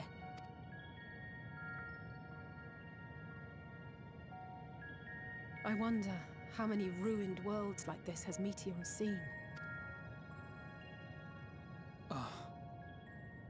Could it be? Yes. Yes, I believe I may have puzzled this out. Despite how it appears, it's no different this time. There is someone here who has wished for this ruin.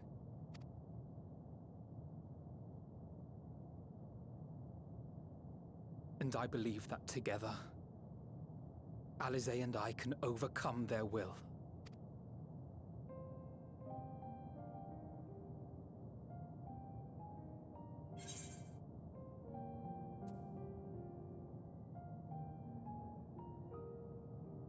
I promised your parents I'd keep you safe.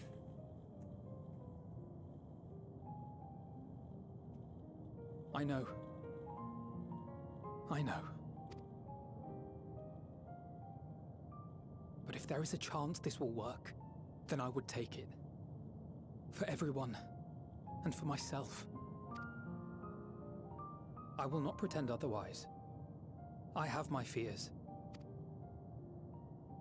Not for myself, but for you. The last to remain. You are no stranger to carrying the burden of others. But I can only imagine how heavy the weight would be this time. As your friend, I cannot bear the thought of making you suffer so.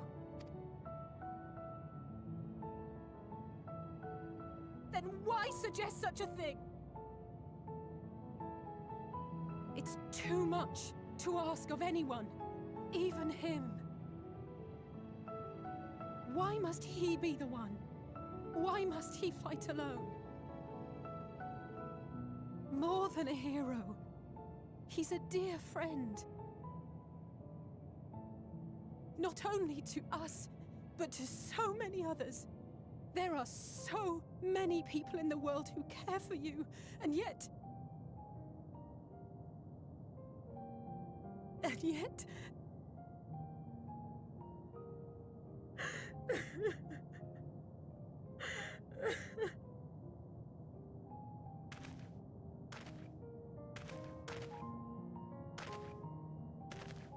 Alize, I have an idea. Given the nature of this realm, it may be possible to do more than unbar our friend's path. We might also pave him a new one.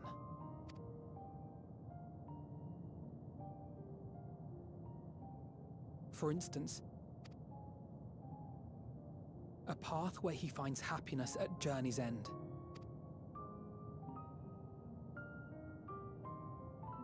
This much, I think we can believe with the utmost conviction, no matter how deep our despair.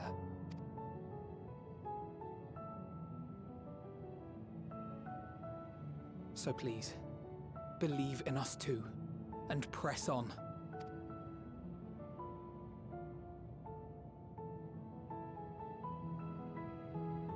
Thank you. What are you... If the plan's decided, then let's not dally.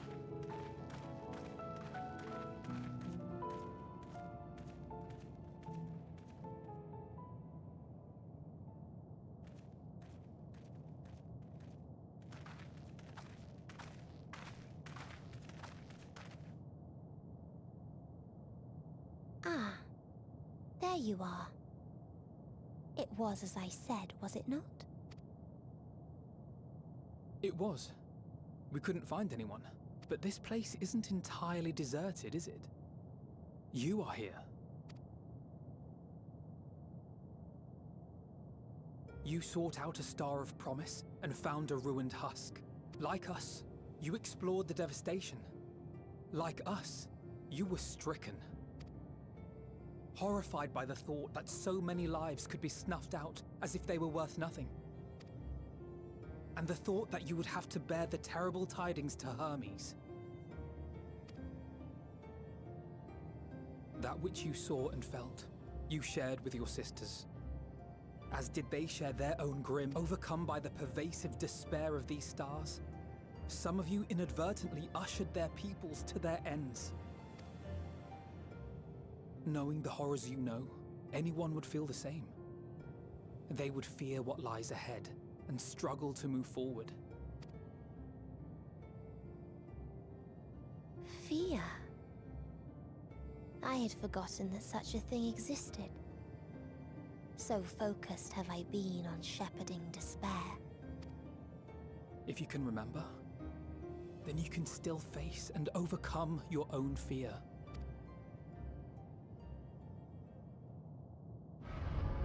Why would I bother with such an insignificant emotion? If the despair I command is as a raging river, then fear is but a trickling stream. It can do nothing to alter my flow. You spoke with the Aya, yes? Heard their tale of what awaits the universe. It's true. The stars grow colder and more distant. Eventually, all will enjoy frozen solitude. Using the power of Dynamis, I'm hastening that process. In so doing, nothing will be born ever again. Everyone will remain dead. Alas, it will take time for that to happen. So in mercy, I sent you my gift, to spare you needless suffering.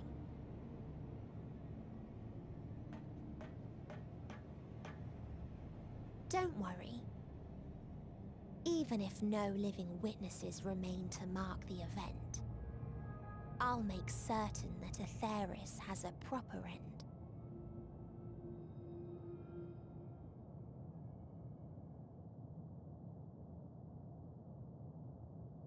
For all the power you wield, you're more fearful than the familiar you used to be. That Meteion feared simply to move forward. But your fear is such that you've given up on everything. I know it well. That sense of defeat. I've tasted my fair share of it. But as many times as we've fallen down, we've learned how to pick ourselves up and carry on. We take each other's hand, share in each other's courage, follow in each other's footsteps, and turn sorrow into strength. There are times when we fail. We bear wounds that do not heal. But these experiences are part of life, and they make us stronger.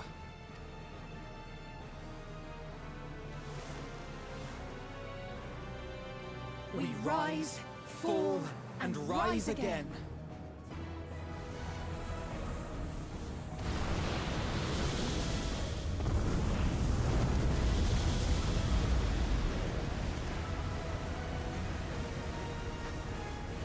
Don't worry about us. You must take the next step, and all the rest after that.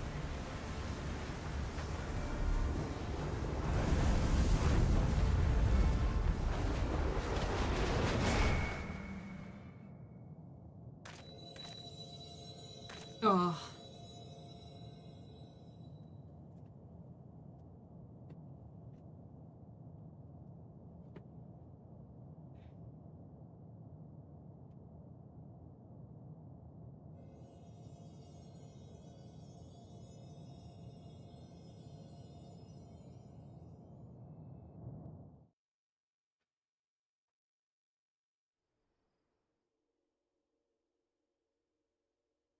Earlier, an old child.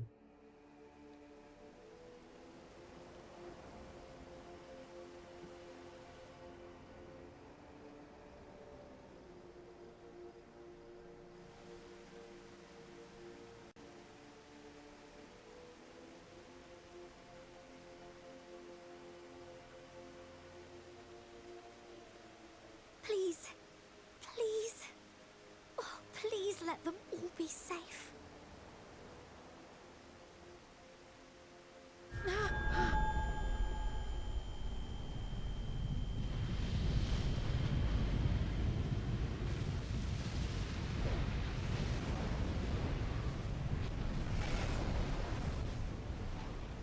Cryle?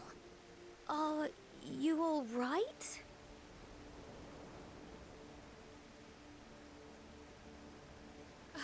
It's nothing. Just a headache. They'll be fine. I know they will.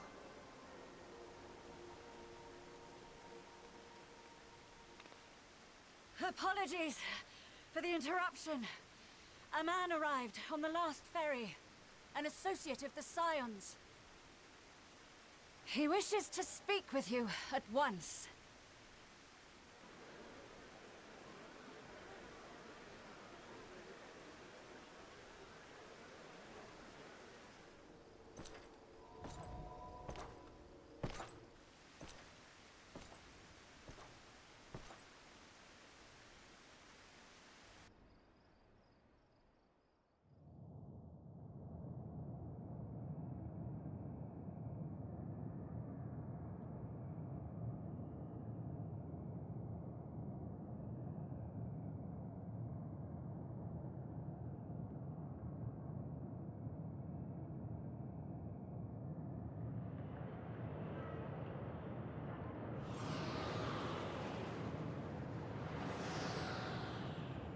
In a city devoid of life, he senses the presence of another.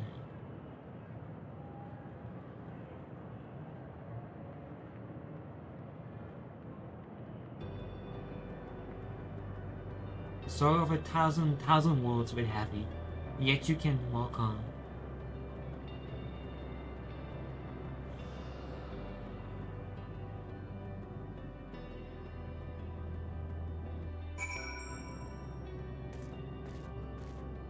If you need a push, I'll be right there behind you.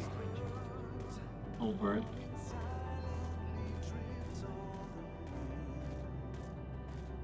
Do not despair. You are not without allies. Archibald.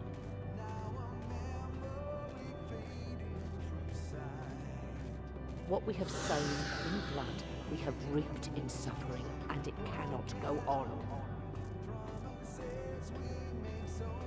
It is such a hard name, I know it is. Upon the souls of they who have sacrificed themselves to pave the way for peace, we will never abandon our cause.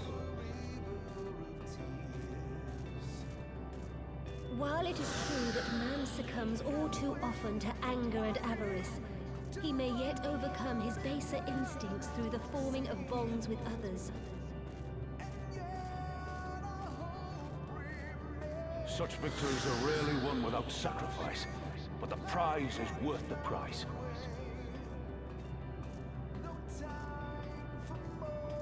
And we, for our part, are glad indeed to be able to welcome friends both old and new.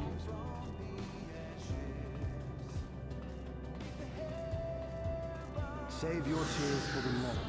You may be sure we will have ample cause to shed them, be they for joy or despair. They're crazy. From tragedy and sacrifice, we rise to greet a new dawn.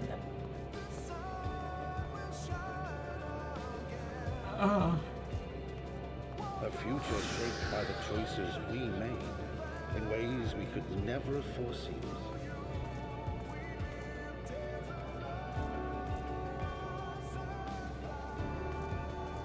Yet miracles do happen, so let us pray and will our friends home.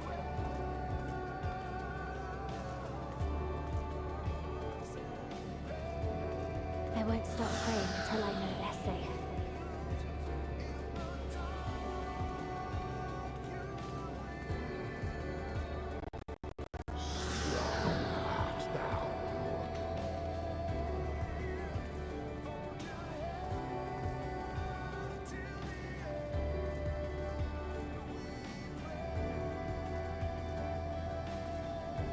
Look at light within, that you may continue to serve as a beacon to others.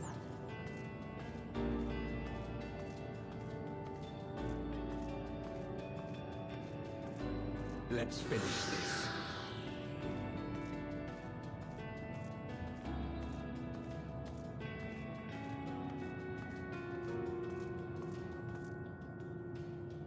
Ah.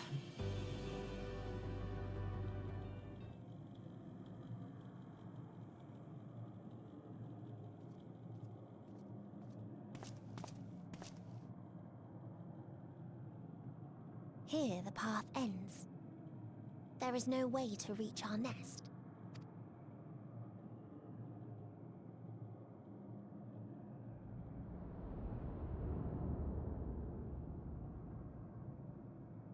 I told you. Resignation and acceptance reign in this place. The rejection of life by those who came to curse it. Those whose dreams were unfulfilled. Whose prayers were unheard. Whose labors were unrewarded. Hope cannot deliver you unto hopelessness. Our refuge is beyond you. Always has it been. Such is the nature of this place.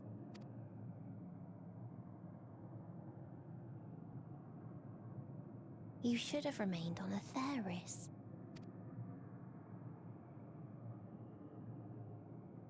Struggle will avail you not, nor will it grant your comrades peace. Come, let me relieve you of your burden. You've suffered enough.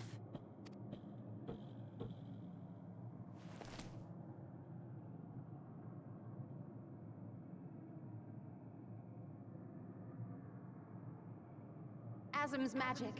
So long as our souls remain, you can use it to summon us back. But you mustn't. How do we make peace with That's why it's too soon for this to end. There are so many people in the You world. must triumph. Drink of calamity, drown in Be safe, all of you, and come back. Oh, it was all I am ever grateful. Came to appreciate most about our star is that there remains so much we do not know. After all these years.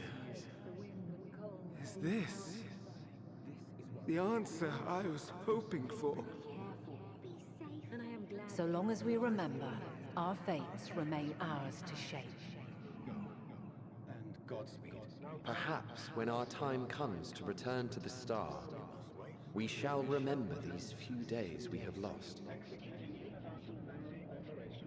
Do not squander it. The legacy I leave you.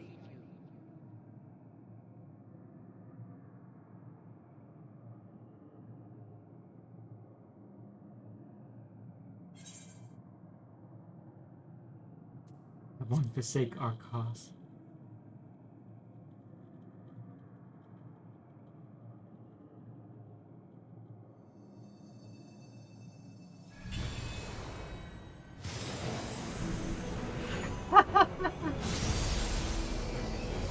I will never get enough of that. That's so cool.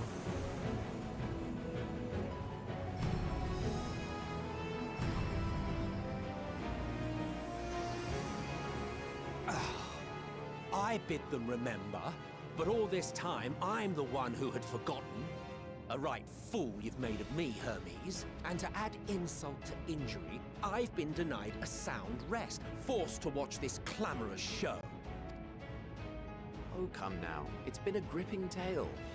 Unbreakable bonds and noble sacrifice, sprinkled with moments of levity to counterbalance the pathos. It's got it all.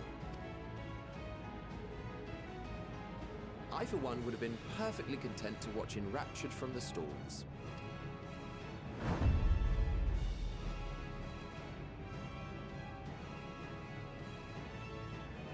But I won't say no to a bit part. What are you? Half-faded souls of the dead. Isn't it painfully obvious? Worry not. We haven't the power to defeat you, nor is it our duty to do so.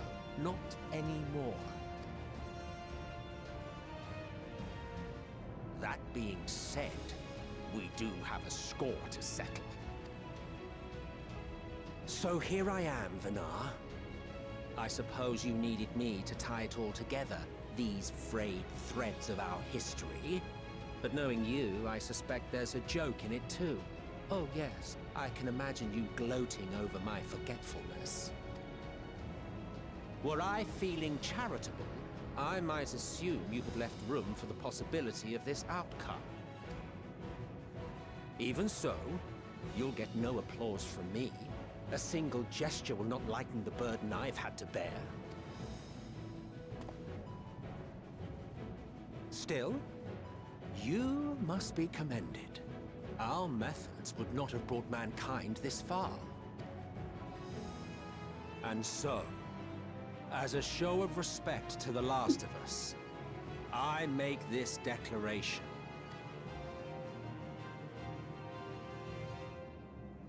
You will not end our journey. That is our answer. The answer of all lives of Aetheris, past and present.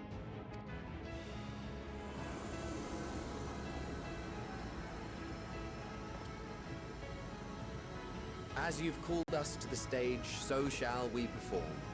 And creation magics never fail to please. Drawing upon the hopes of your comrades, we will make for you a new path.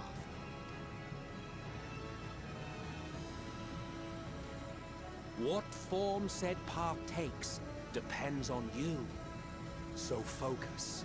Focus and envision that which rejects the claim that you cannot attain your goal.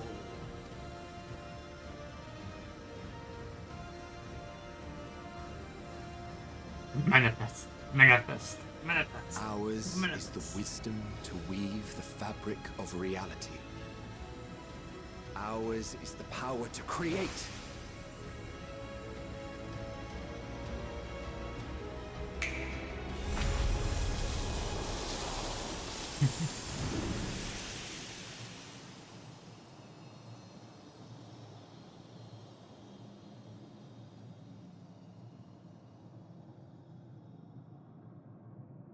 Meteor,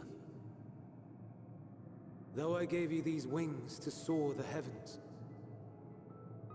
I did not teach you how to walk the earth. So loath was I to bind another living being. In the course of your long journey, you will learn from those you meet. Learn to walk and run, and so much more. A flower.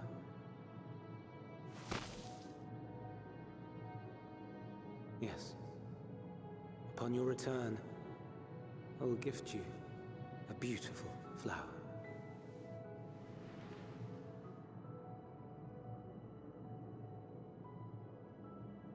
These Elpis blooms serve as proof that this realm is not utterly devoid of hope.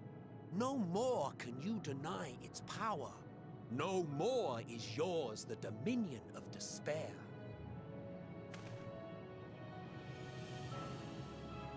In case the practical implications were lost on you, your comrades no longer need fight their fight.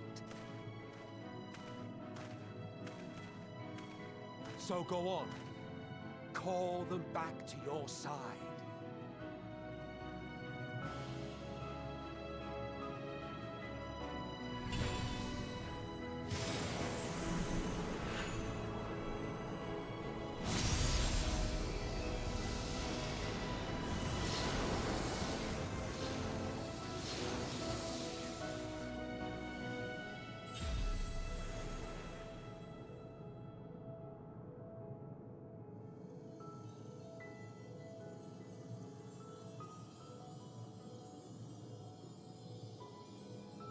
May you ever walk in the light.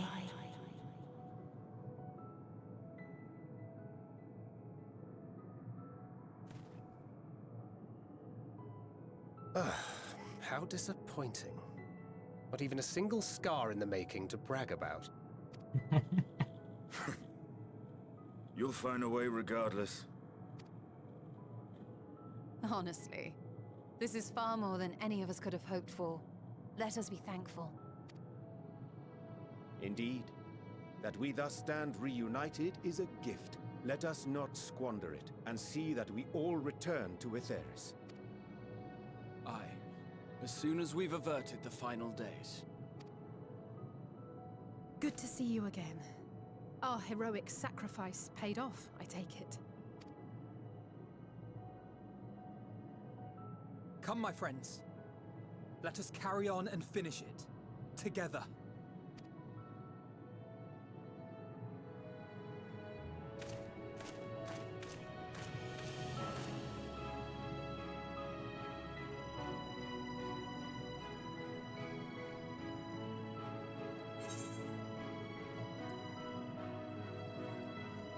Kom med oss, Mitya.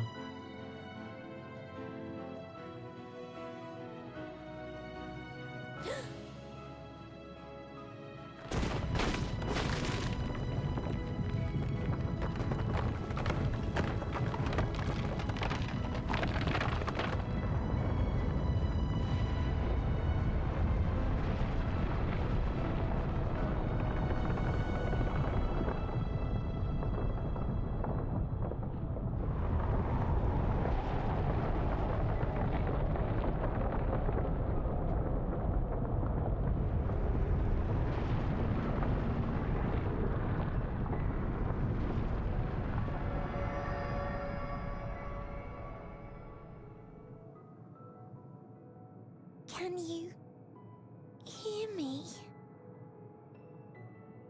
The voice is within, crying in pain, wailing in sorrow, hurting, hurting. End it. Silence it. Silence our song of oblivion.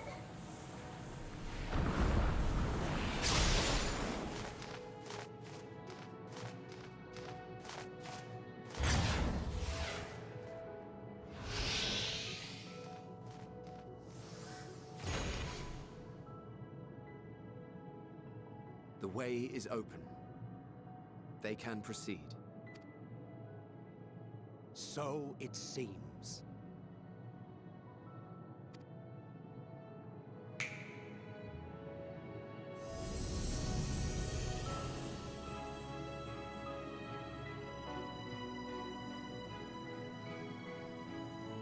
You're leaving? Of course. The encore is finished, and I will not suffer myself to live again by Heideling's magic. But more than that, the future you seek is not the past we loved. That is why we fought, and why I lost. But though you defeated me, my ideals are inviolate, invincible.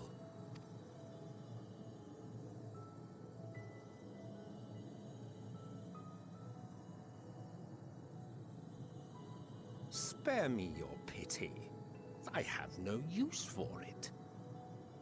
If you would do something for me, save our star.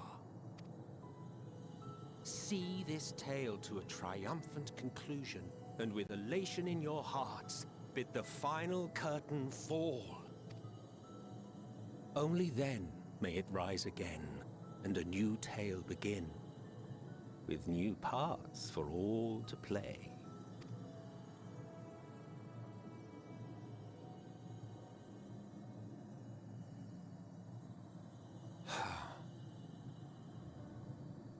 Tell me, have you been to the ruins beneath the waters of the Bounty? Or the treasure islands beyond the frozen waters of Blind Frost in Offerd's north? The fabled golden cities of the New World, the sacred sites of the forgotten people of the South Sea Isles? What about Mericidia, the southern continent? Do you know aught of its present state of affairs? I thought not. Even of your little Eorzea, you know precious little. The true identities of the 12, for instance. All of which is to say, expand your horizons, go forth and seek discovery. Some of the civilizations in the reflections will surprise you. As the bearer of Azem's crystal, you may consider your duty to see at least that much.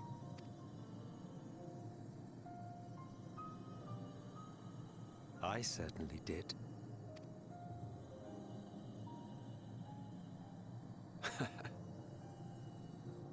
I pray we meet again. If not in this life, then perhaps another. Whensoever it should be, I trust it will be a most joyous reunion. For you, maybe. I want nothing to do with it. Oh, don't be that way.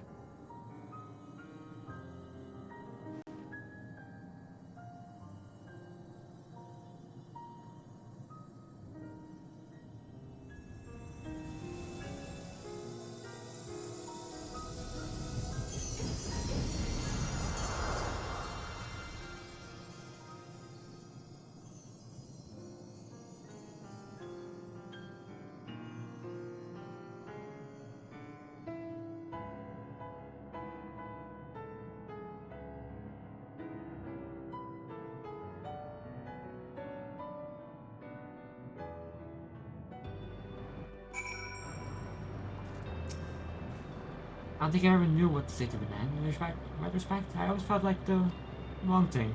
The most notwithstanding, he came to your aid in your moment of need. We are here, and we're not scorning this chance he has given us. You'll see this tale to a triumphant conclusion, and bid the final curtain fall.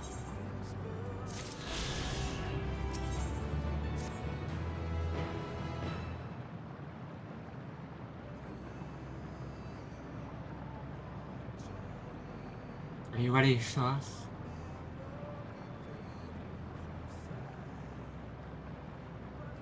Now sails forth the reckoning.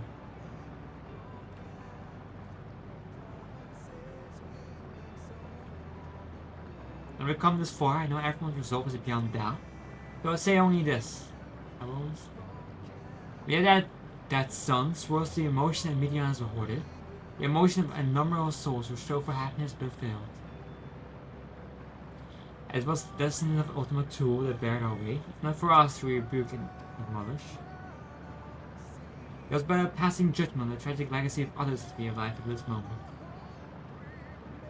Rather, it was by opening our hearts for their despair, by understanding and acknowledging their fates, while still refusing to share in ourselves. To hold fast to hope, not to ignorance but by choice. If you struggle to do so, I am here to help, as you all have helped me.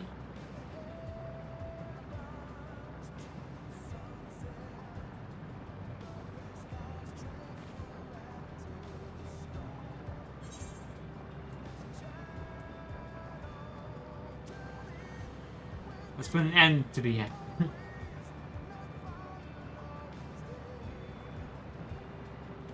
I.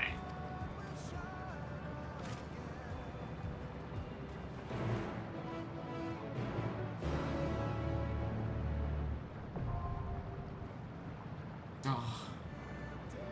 There it is.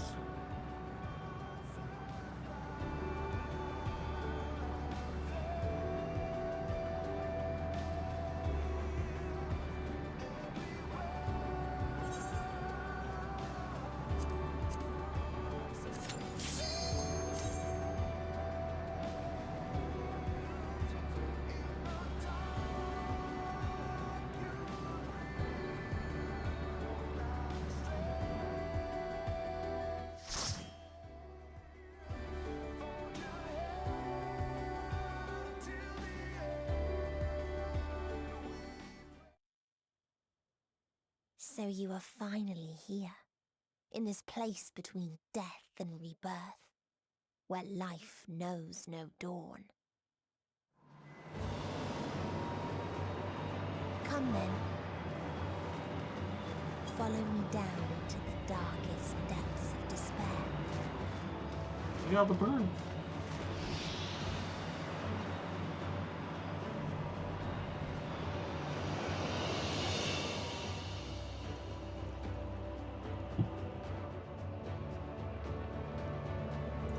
This dungeon.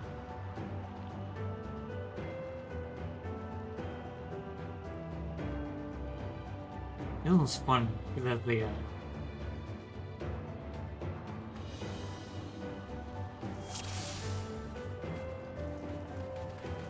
Once upon a time, there was a beautiful blue star that fell to pestilence and rotted inside and out.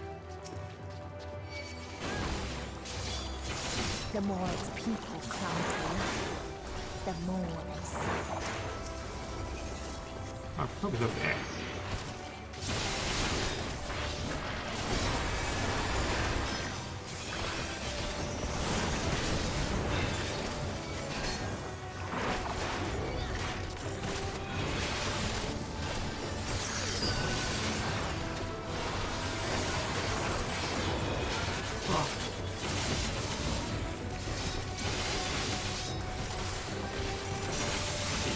Alright, focus. It's starting to get dark, so...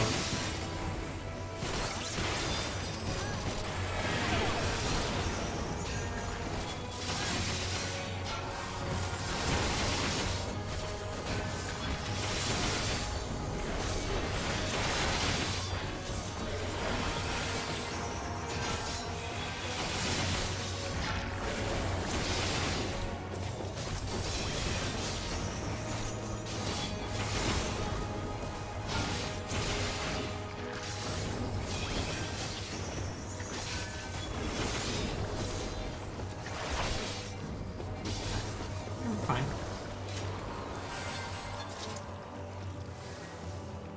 Until they curse not the illness, but their fellow corrupted.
It's charged, but it does hurt.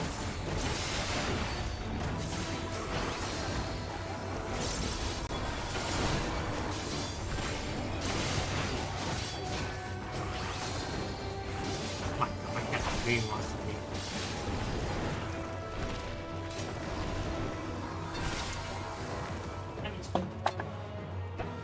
Yes. Oh. Didn't do it a minute before. Had to do it during the dungeon. Okay. Ah.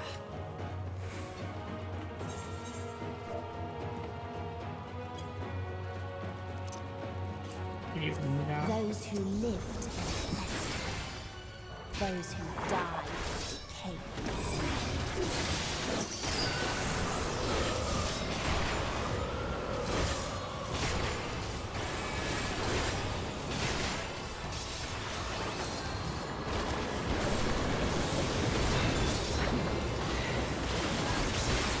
Okay. Ah, you hurt!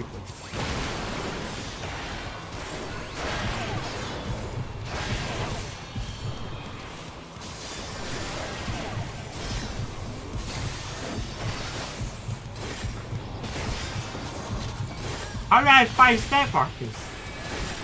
Oh my god! What?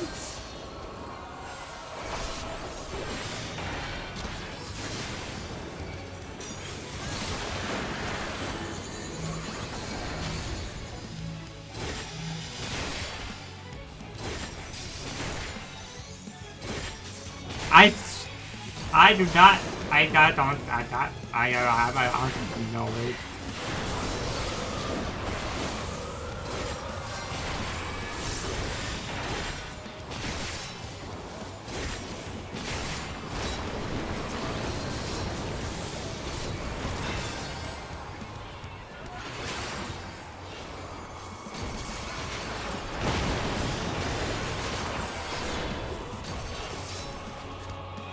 Okay, they're gone.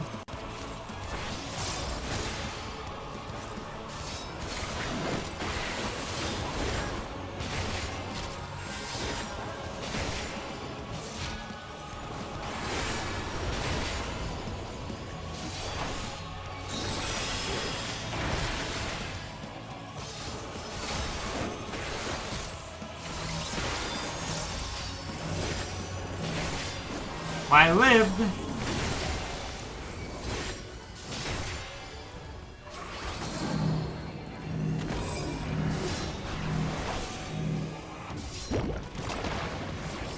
Thank you, by the way.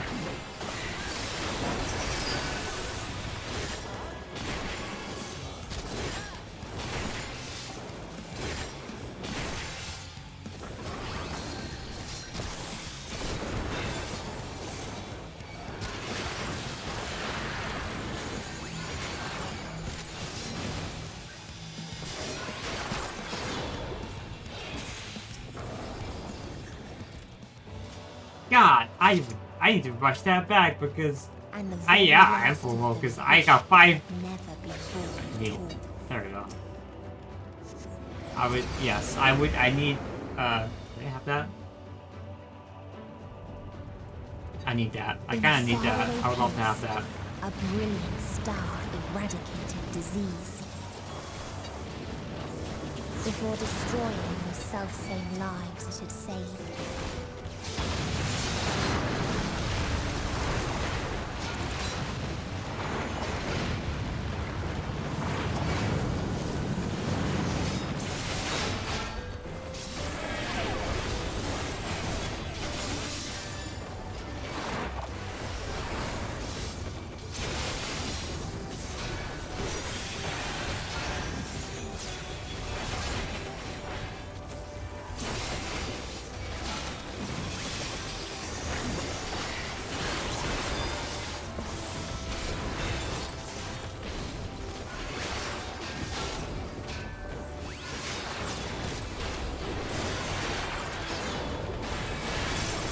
Yeah, we're doing damage.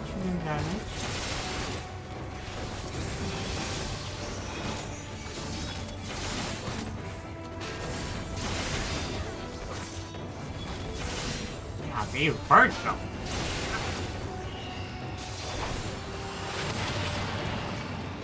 God, I need this. I could really use this. Its people sought ever greater freedoms no matter the cost. I think I can use this. It's my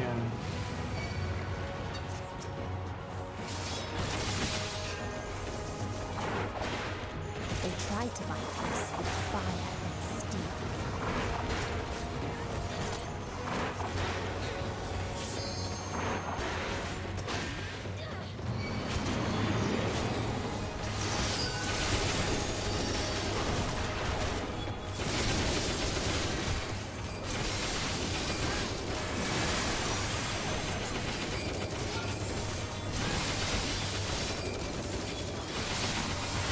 God, they hurt.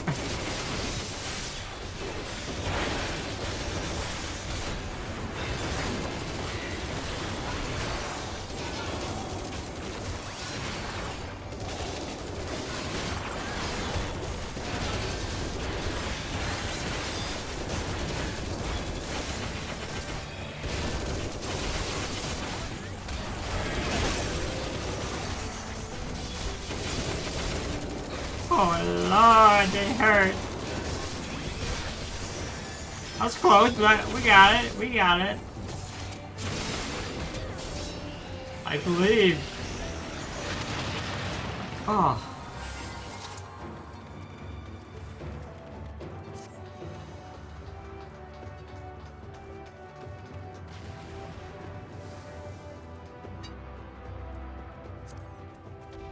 Got to.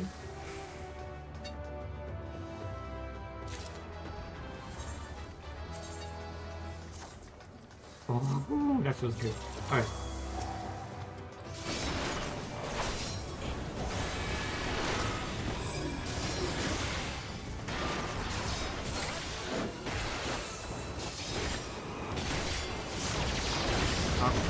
Oh, okay.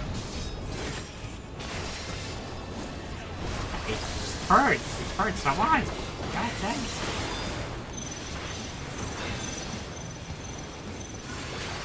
Okay.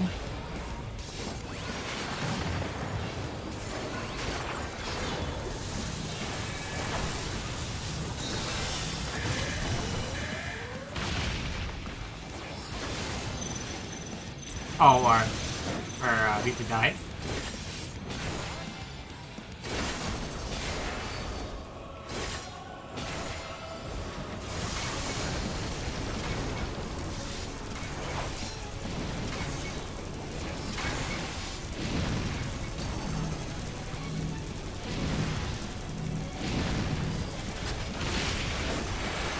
I mean, it's a cool dungeon. Like, I'm not gonna say it isn't, because it's fucking awesome. God damn, no.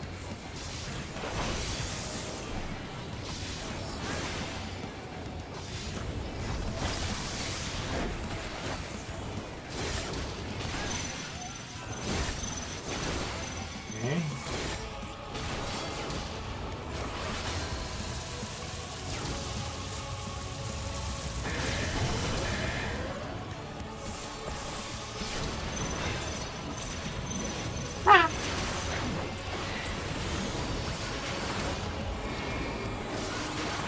Yeah, I'm not doing that.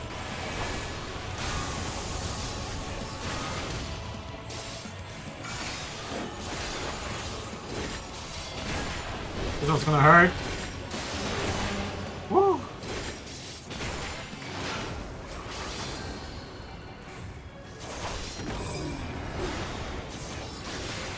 Yeah,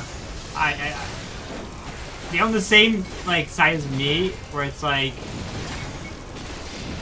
it's the first time I've dedicated. Yeah, well, it's not technically my second time, but like it's been such a long time that like it's basically the first time to do it. But they don't have tank wizard. They don't have tank privilege where it's like, you know, where it's like they get all the extra HP and all that.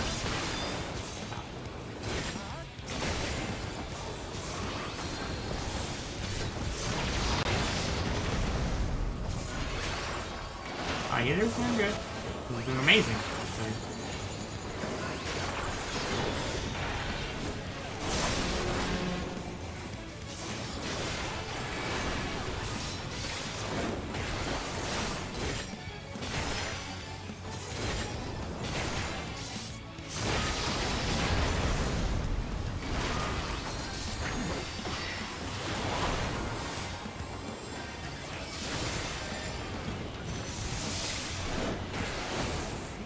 Kill this that thing! Liver break if you want to. I don't give a shit. Okay. We're good. We're good. And when one asked, what is the point? There were none left to answer. I did. I killed them all.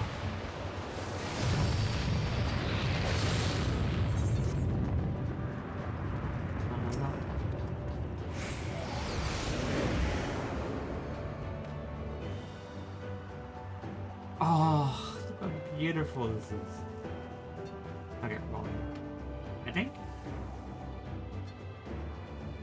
Farther still existed a star without strife.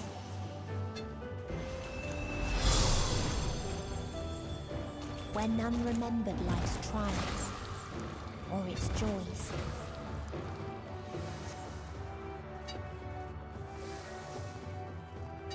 So that's where I'm going.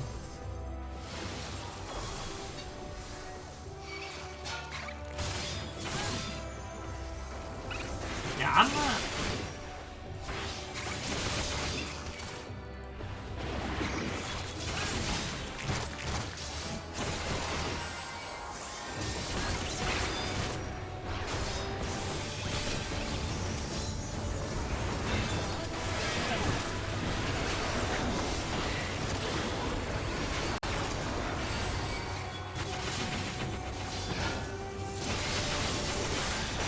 It's not good.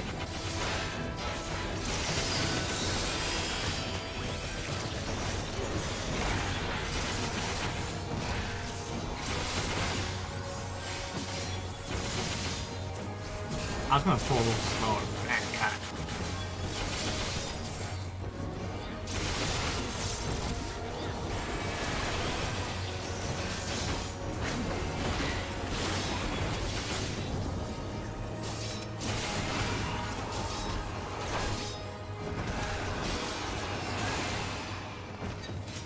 It's beautiful. What its people had gained from ease, they lost to action. I don't think I got it.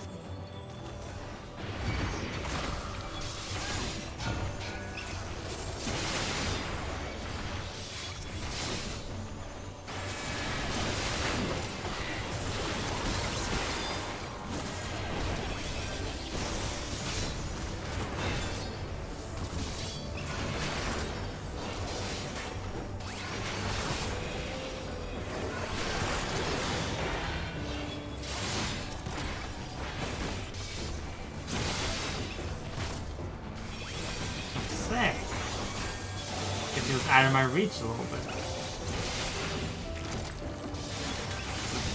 I mean, so brag.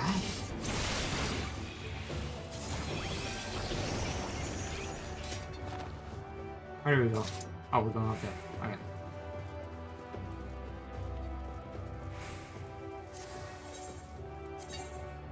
No, okay. Okay, yeah.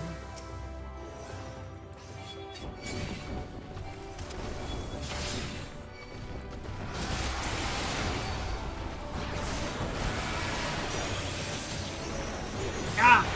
Dude, hurt.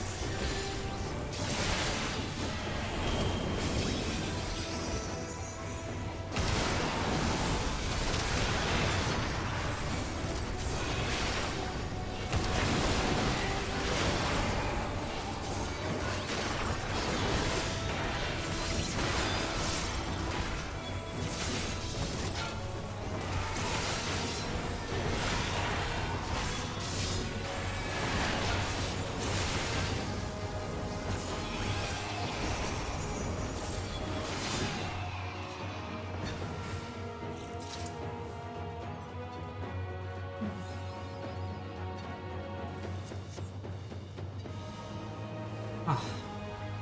Oh. Ah.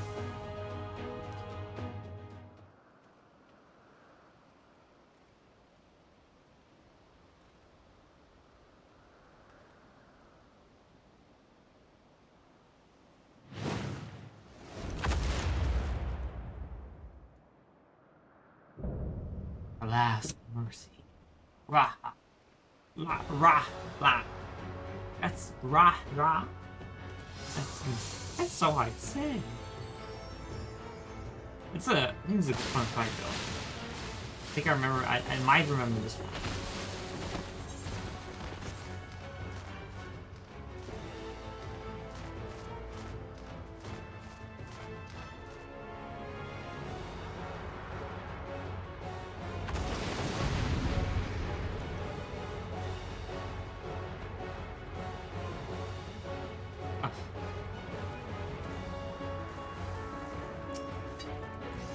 So they created the kindest, most gentle of beasts.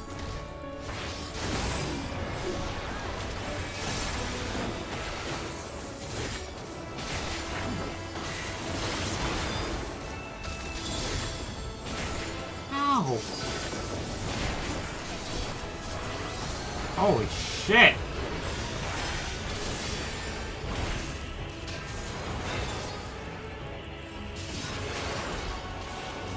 Its steps were light, and its gift was as painless as it was beautiful.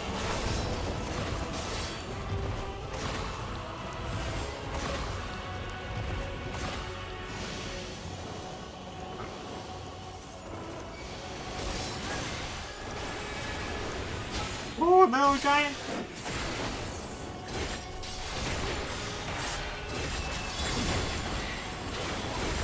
Oh!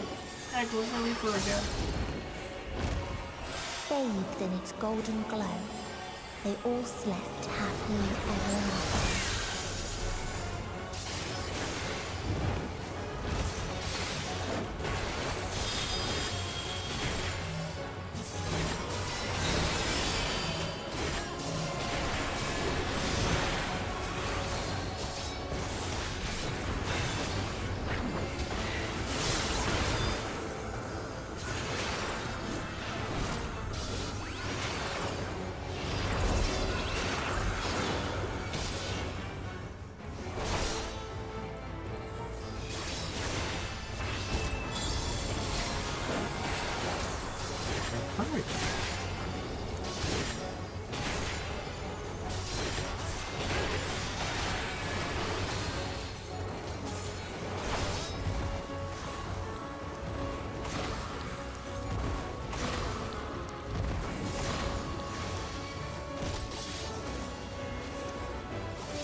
Oh!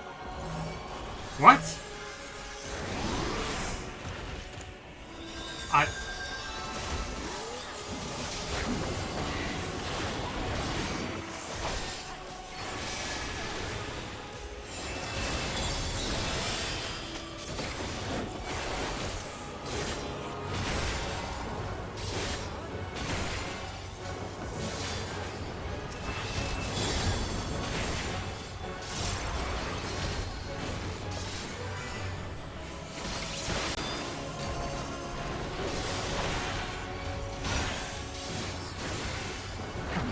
Not too bad if I tank the swing this time. The shields. Ooh.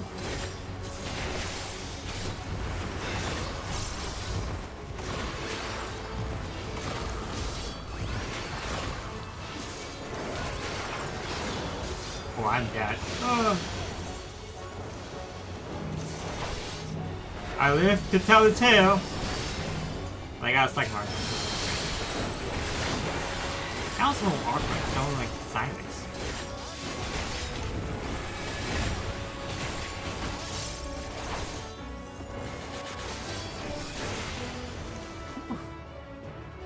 Honestly, we should live break at any point in this dungeon. I think we'd be fine. Any boss would have been fine.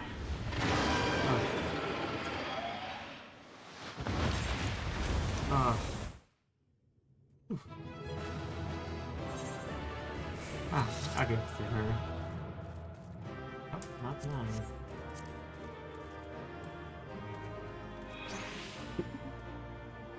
Oh, he's going for a bait.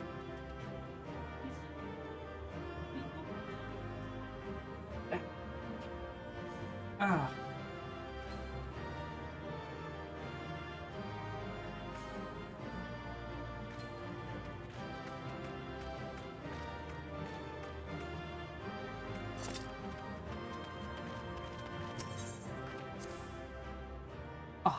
Whew.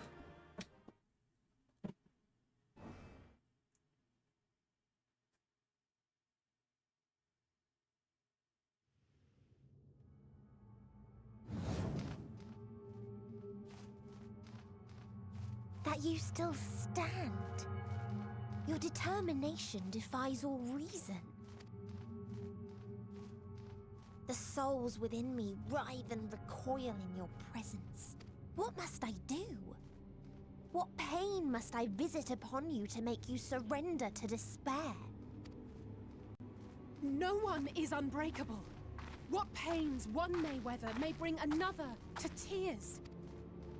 But therein lies our strength.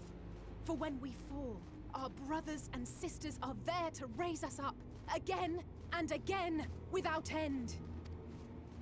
I see.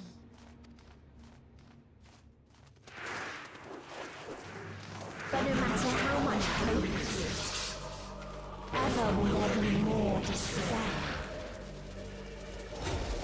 Ever will the living cast the present and announce the future.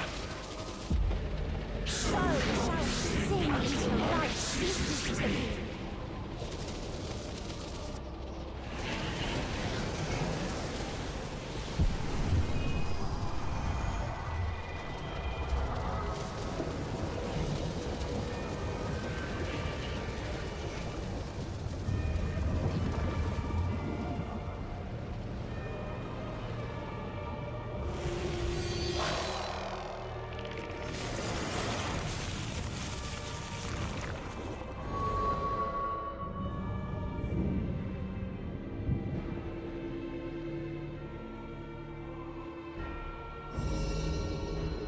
Seven hells.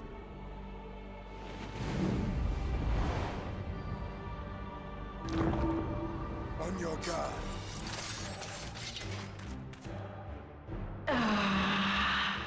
The rage. It rises. Rises.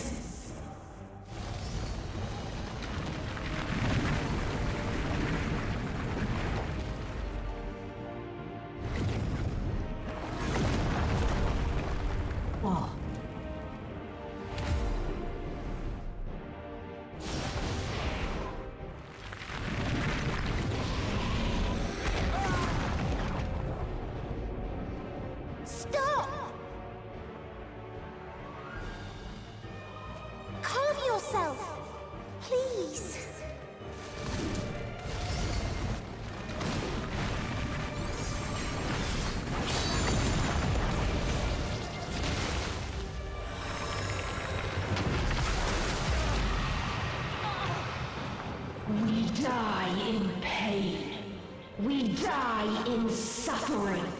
Who are you to live? Who are you to hope? Hold on, my friends.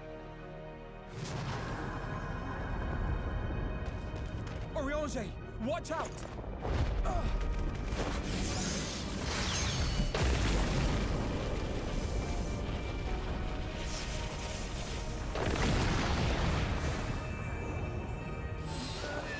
Alphino!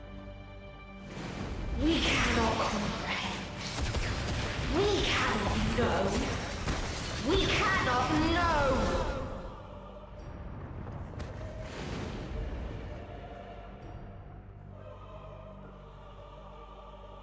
Don't, please! Don't do this to them! To yourself! Just one good strike.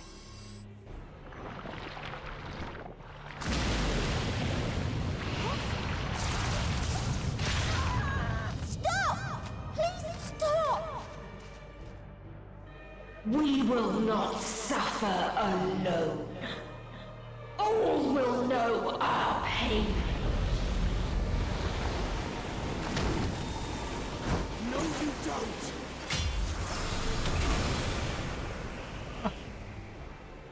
God.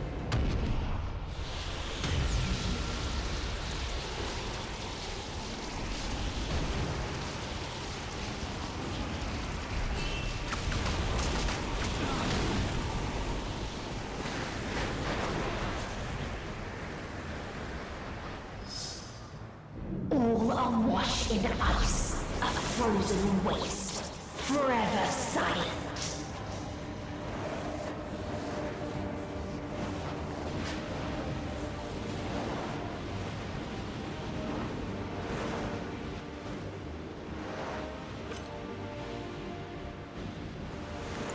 Wait!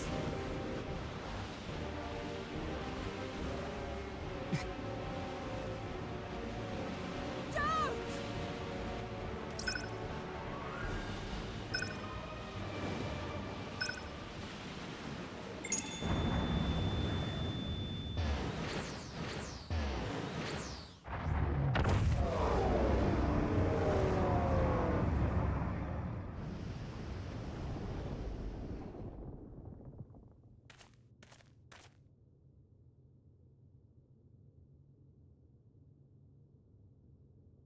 You gifted them escape and rendered yourself powerless. Bereft of the synergy you claim is your strength. Unless you need to call upon the dead once more.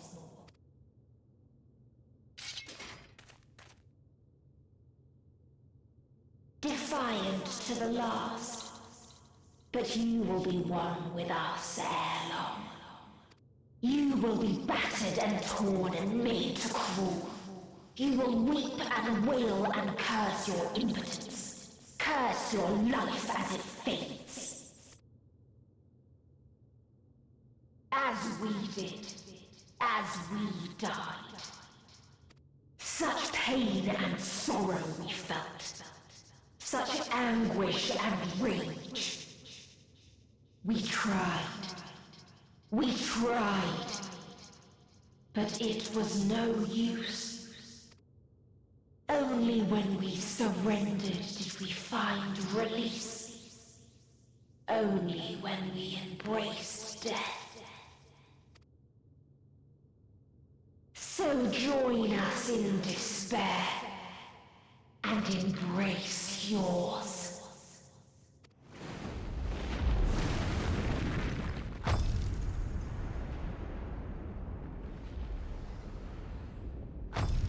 My ultimatum. What is happening?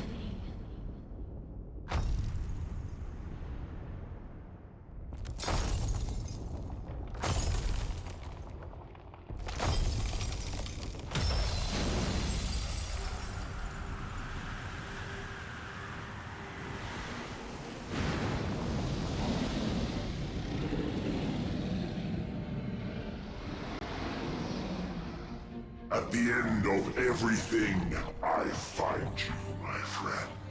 I I sought something in you once, as you did in me. When at last I understood what it was, I journeyed to Sharlayan to seek you out. Struck a bargain with the woman who shares your gift. In exchange for lending the Scions my aid, I was given the means to come hither. Gorging upon what remained of the Mana Crystal, I reclaimed the form of the dragon. And, hungry still for our reunion, I rode the light of the stars to you. I take it this is your prey.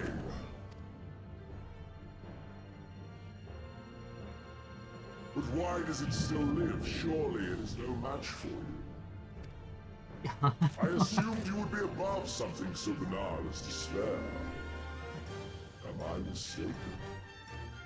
God. I hate him so much. If it comes to it, I won't save you. I care not. What I desire of you isn't succor, it is satisfaction. So come! Let us dispense with this distraction, you and I!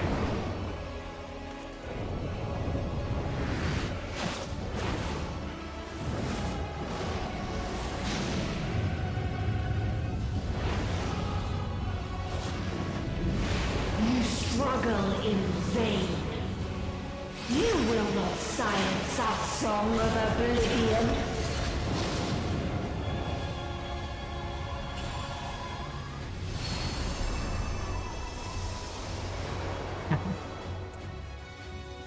Oh. God damn it. I hate when they make me enjoy Xenos.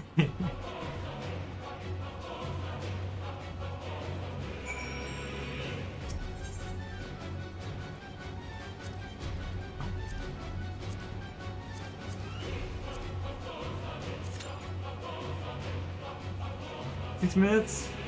I'm okay with that. Oh. Ah.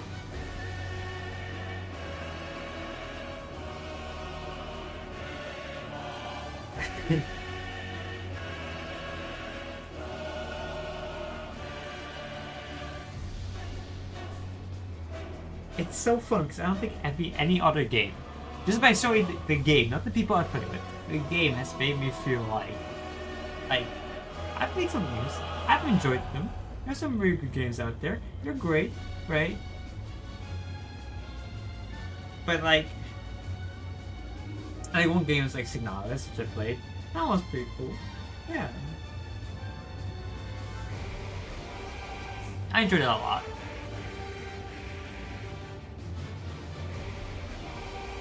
Oh. God, we got like most of the party already. We got 8 people. We need 5 people. We need 3 people. And that's just my server. Even. Yeah, alright. Oh, let's see if I am forced to make that. I mean, I'll be honest. My gear is not the greatest. I think I wouldn't mind. I hope my second thing is better gear. It would be nicer, I think, but we'll see.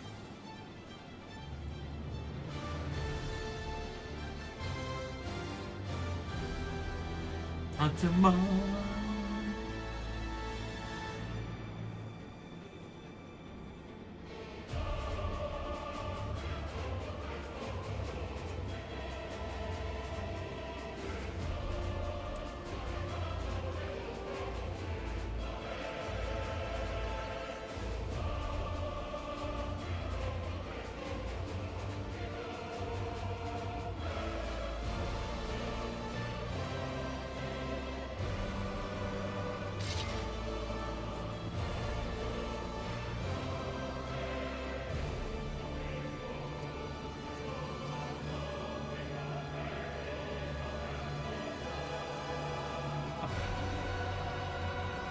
Should be soon enough.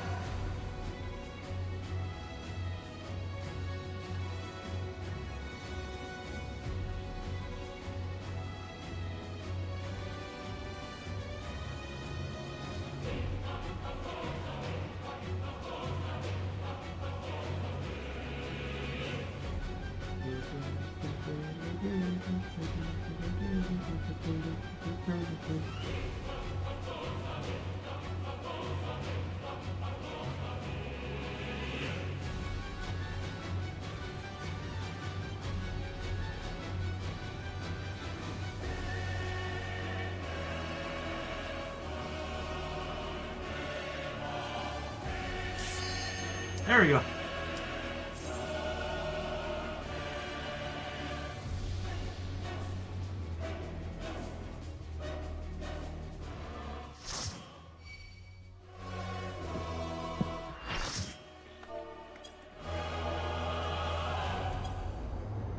Look at that.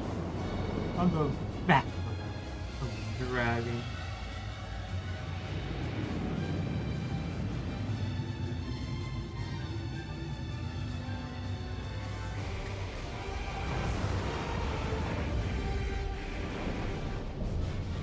The answer.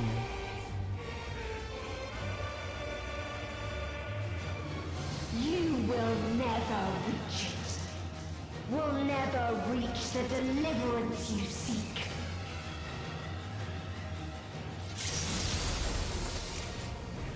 That's so cool. Hey, I think it's... Yeah, it's the one I had in the dungeon. Ah.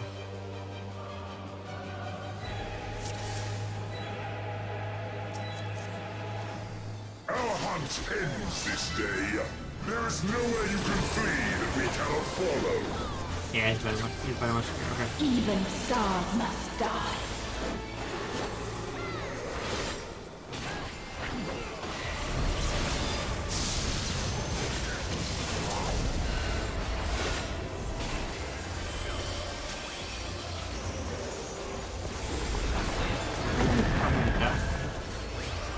Okay.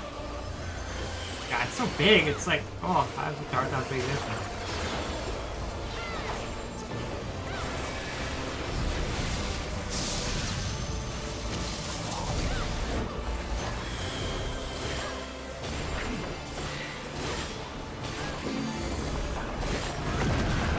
Not that big.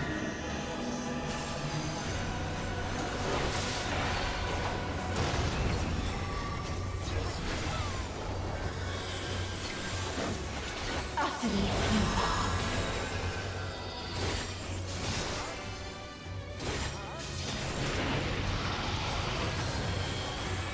Your suffering is at an end.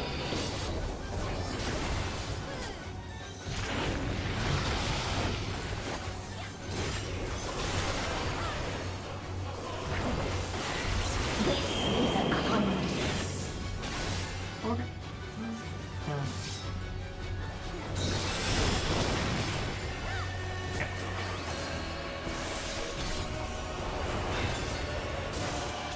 All of us have known despair.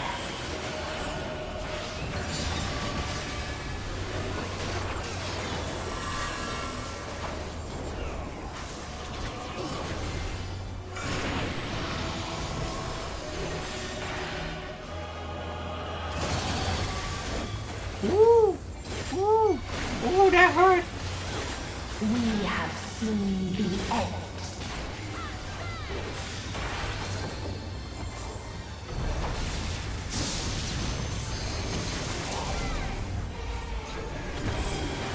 Okay, here you go. Here you go.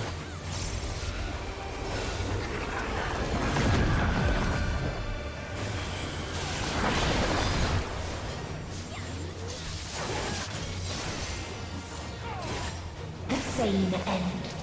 Again and again.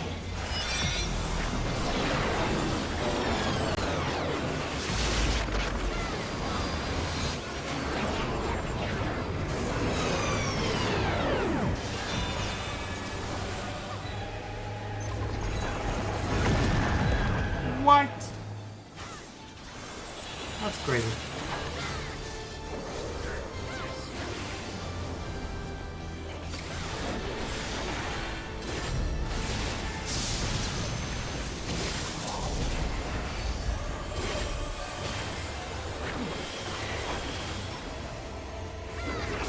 Oh, I fucked up.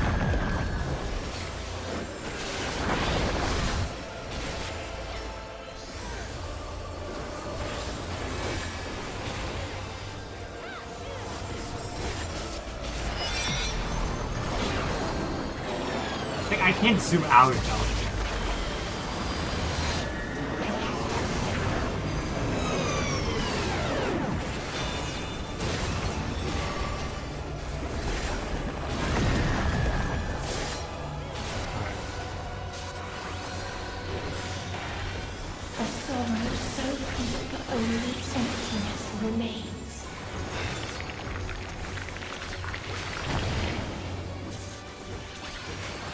Oh.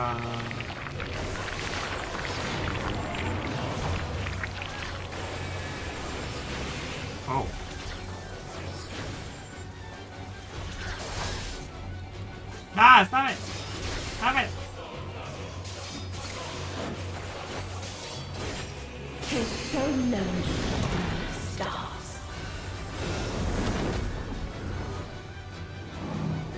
Oh!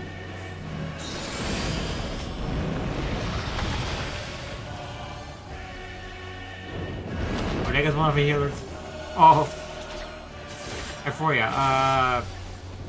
middle? Oh.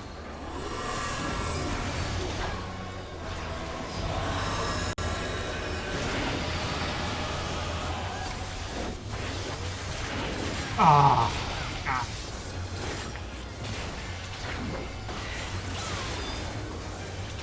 We have seen the end.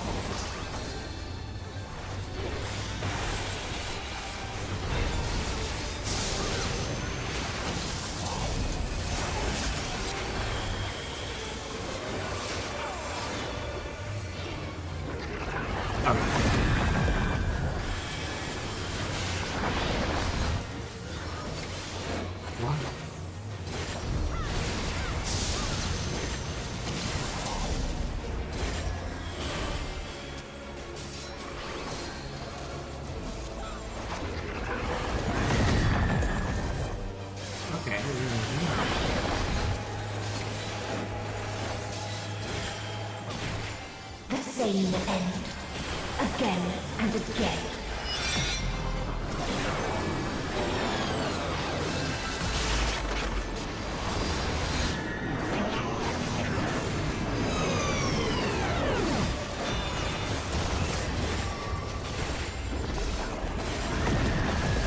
Oh!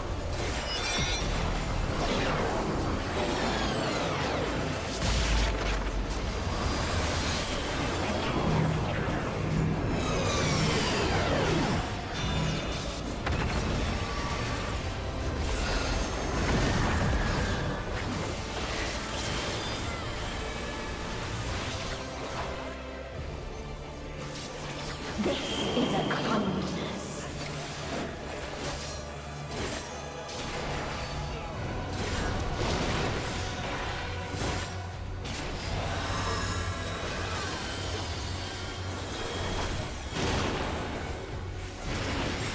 Ah, I hit me. Damn it. So fast. It's really fast.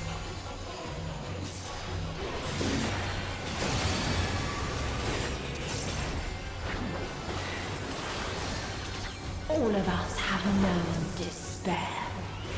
I get one shoot.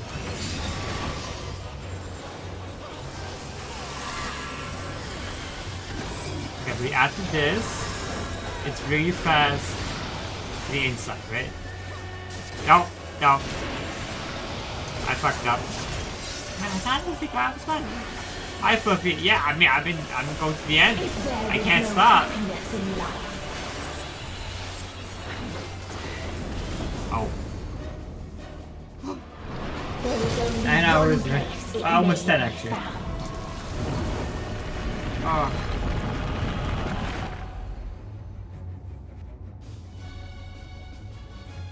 Oh.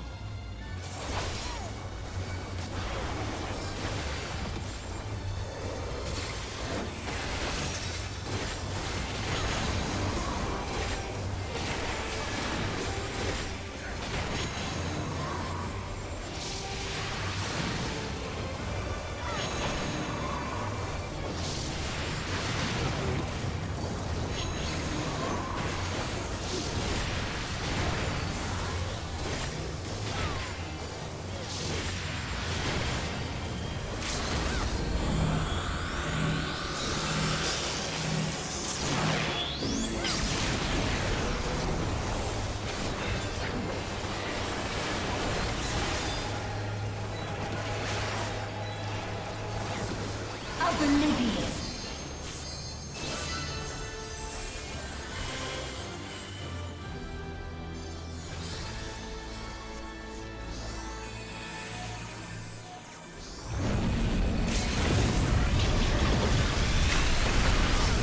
Okay. There we go. I'm not gonna have to have a second time. I know what that I will stay true to myself. I believe in it. Oh my god. No matter. Oh. You only I've seen it happen before. I would not make the same mistake twice. Not here, not now. The other thing wasn't gonna do it. The other thing wasn't gonna do it.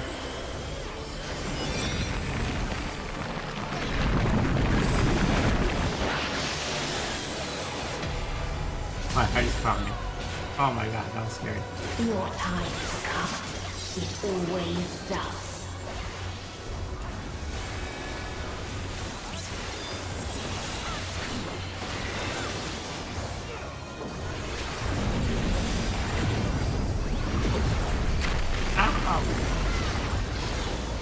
Oh. What? It's done yet.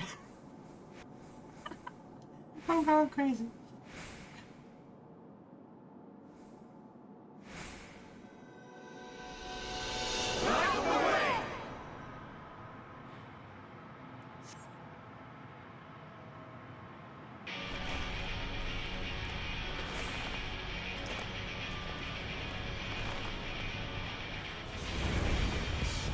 Oh, I didn't use it. Oh. Oh. Oh, I'm not sleeping tonight. No. The hatred, the pain, the loss.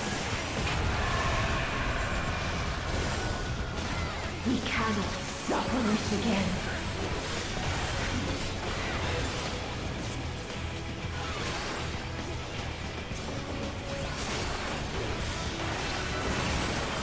We will stand against fate. Oh god, that's... No matter the cost. We've been here before. Many a time. Thus do we know. To never give up. The hope will shine again.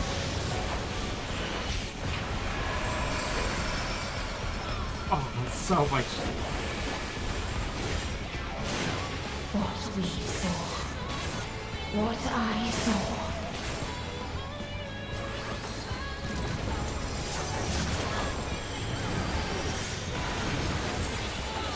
This can only end in misery and desolation.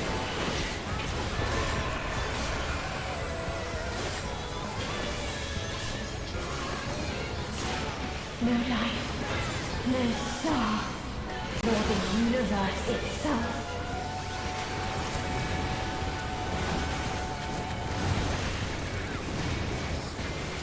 None should hope for better.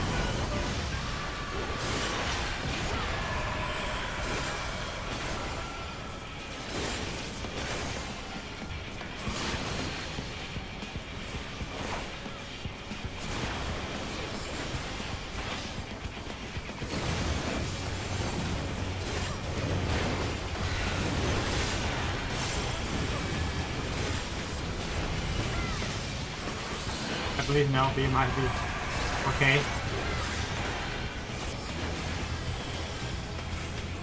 Oh well. There it is. Oh. Oh. It's such a good fight, oh my god. The answer. Then what is it? Where lies happiness?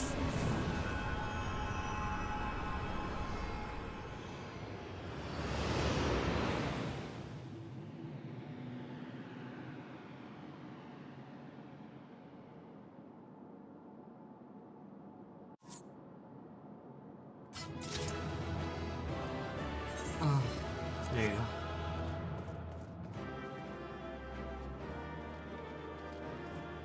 Ah.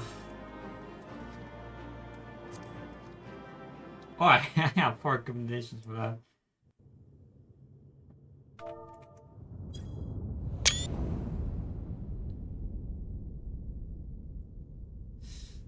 Oh, I think I understand why.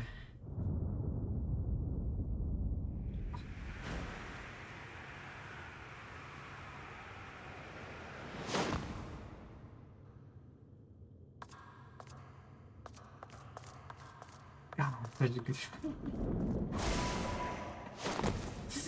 Oh. Oh, wow.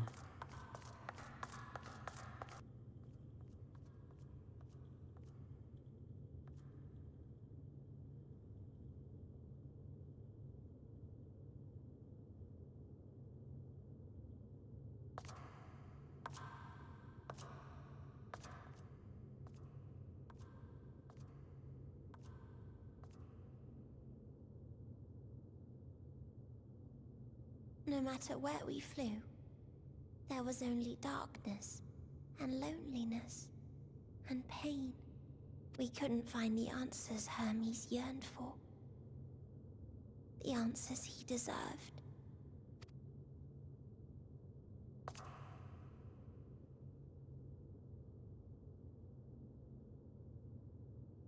Greetings, you who are my final encounter. I wish to hear your words, share your feelings, know your thoughts. May we please be friends?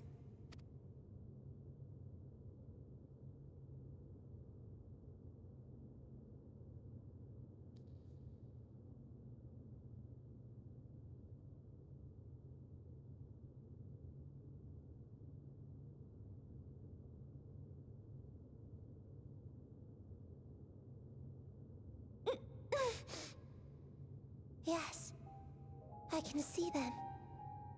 The memories of a long, long journey. So many people. The thoughts of them overflowing in your heart.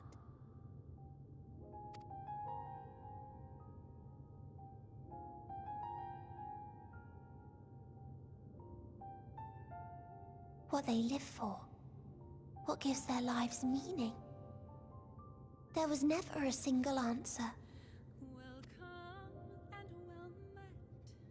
You gather pieces of happiness, precious and fragile, only to lose them. Then start again. On and on it goes, until death takes you into its gentle embrace.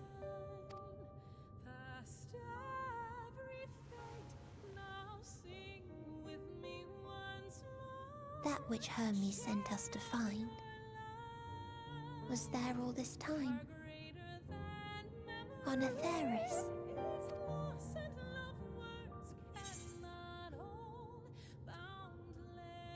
We created it together.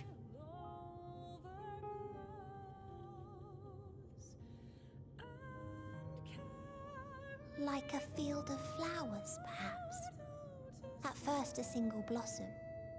It spreads and takes on more colors. Thank you for guiding me here. To find these words at journey's end fills me with joy.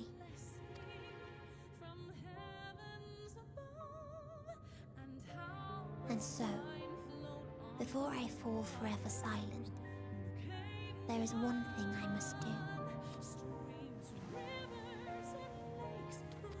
No expression of regret will undo what my sisters and I have done, or restore what we have stolen. But if you would allow it, I would sing one last song. A song of the newfound joy that swells in my heart. Of the beauty of light when it shines across a dark and starless sea.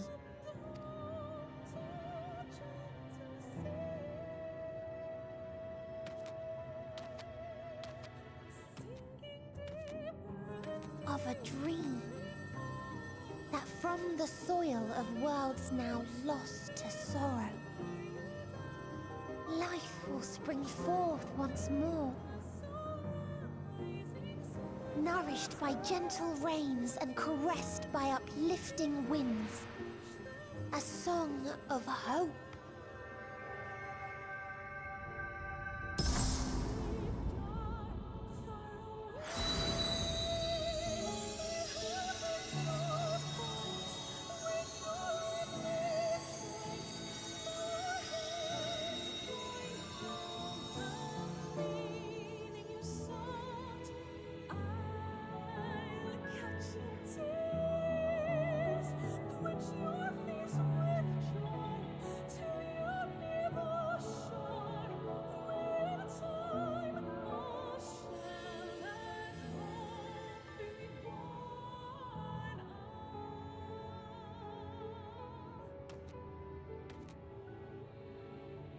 One day, life will fill the universe again, and Hermes will see this and smile. How, I do not know. But I do know that where there is a will, there is a way. After all, miracles happen every day, do they not?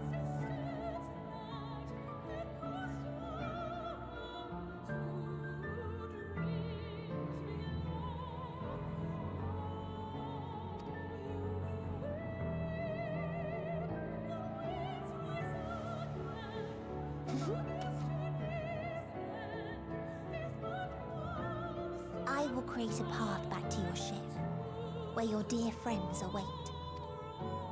Hold in your heart your desire to return to them, then follow my lead and walk forth. That hope will surely guide you true.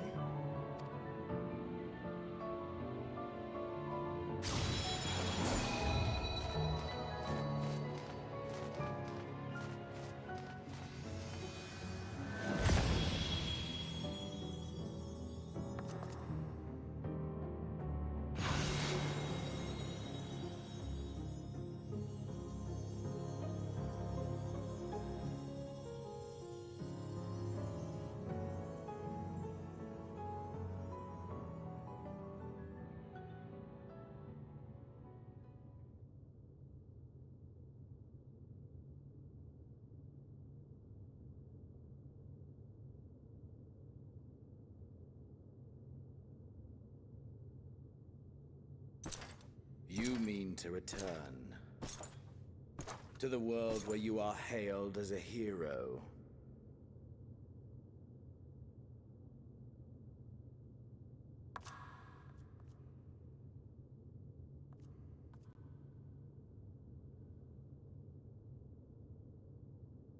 Hear me then.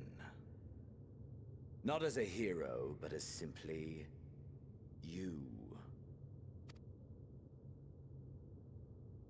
As I learned in Alamigo, you are a formidable foe. Stronger than any I have faced. Against you, I need bring my all to bear.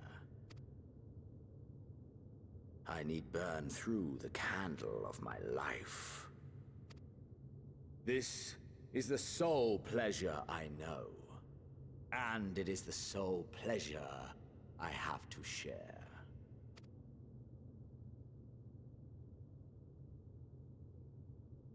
And so I come before you, to issue challenge and offer singular bliss. If you wish to walk away, I will not stop you. You value life. You do not burn yours save for reasons you deem worthy. Reasons such as those which brought you here. The salvation of a world and its people. The motives of a hero true.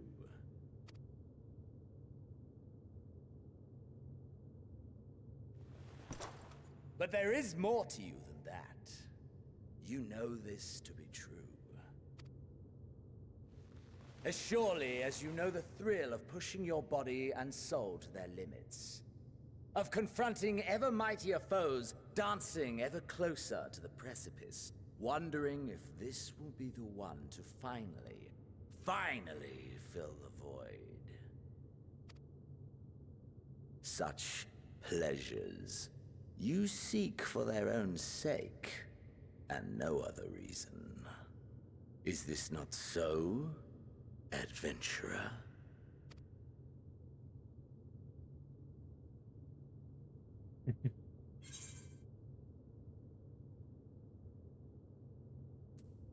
That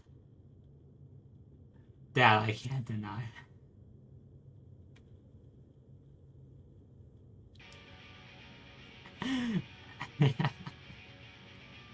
Ha!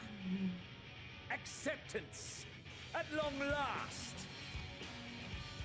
The conflagration of our clash will scorch even the stars!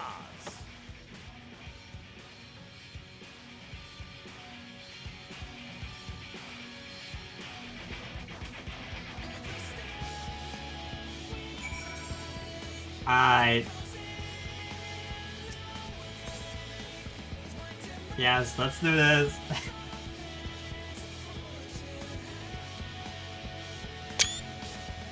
Oh.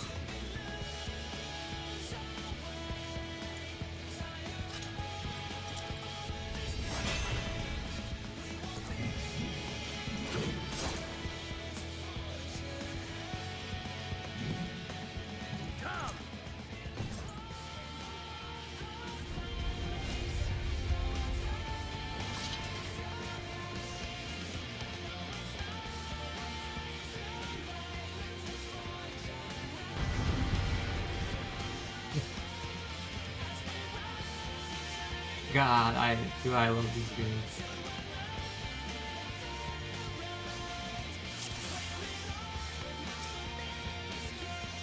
Let's go. Come on.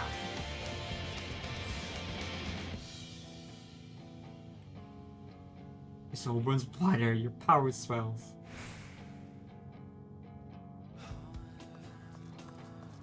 Hold nothing back. Push yourself to your limits and lead to mine.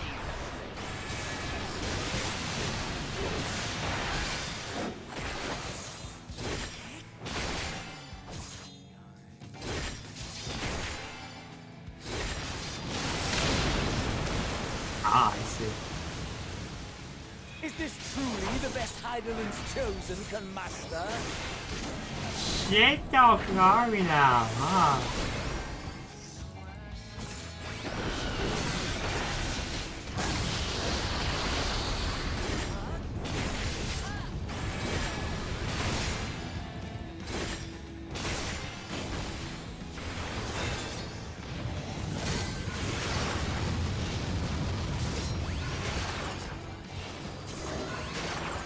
Show me your vaunted fortitude.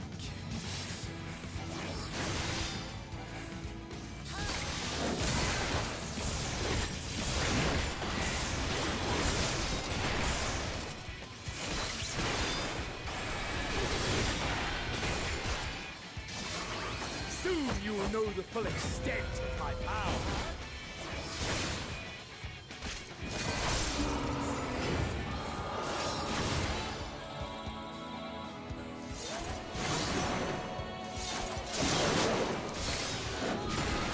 Mine for the taking.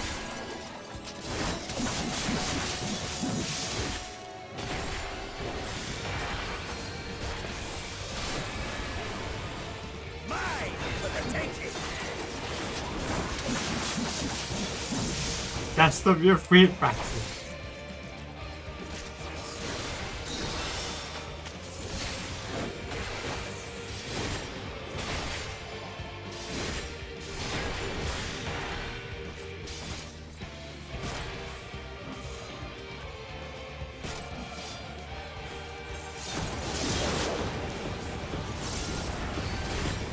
A test of your reflexes.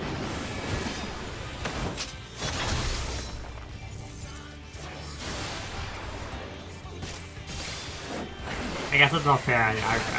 Of your reflexes. I know that one was coming.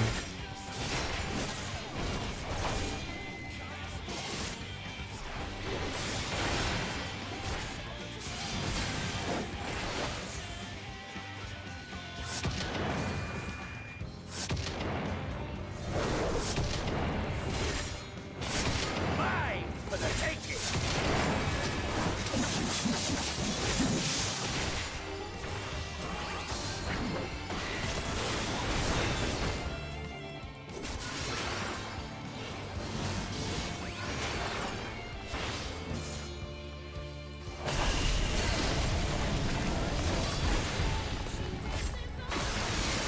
Oh, shit!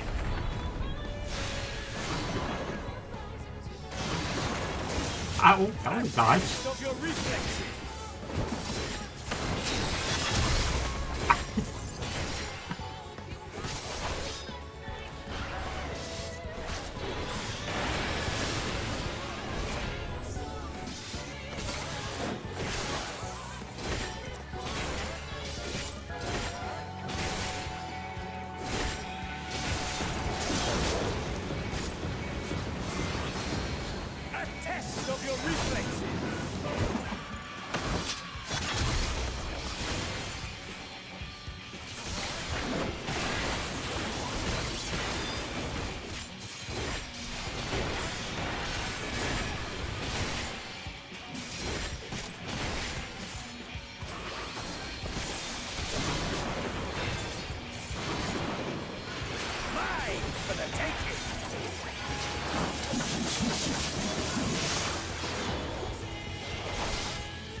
Come on, Xenos, you're not, are you?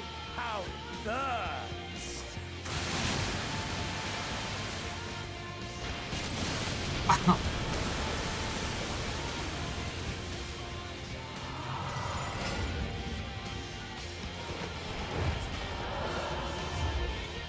I know the inferno swelling within.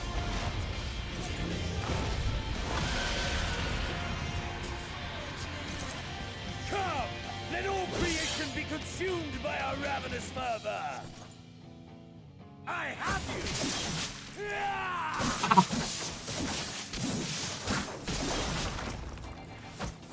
Do not tell me your life's fire is already spent.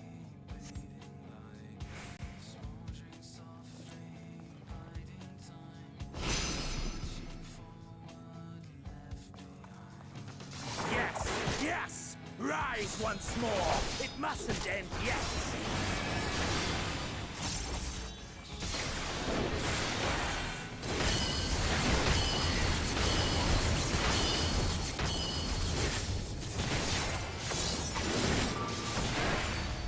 Mine for the taking!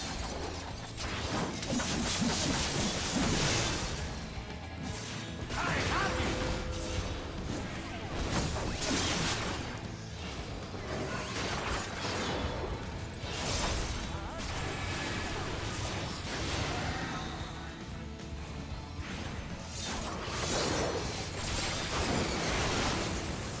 A test of your reflex!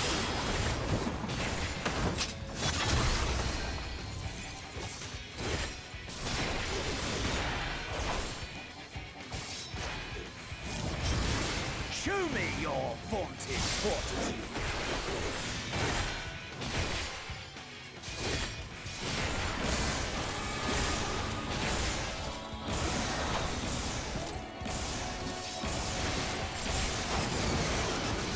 What?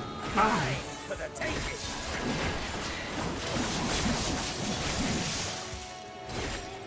I have you!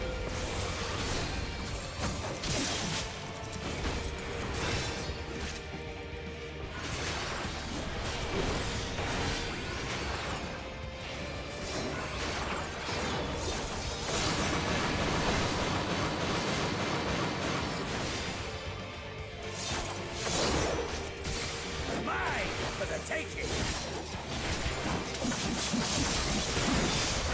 Isso aí é tão comum, se eu for olhar, né?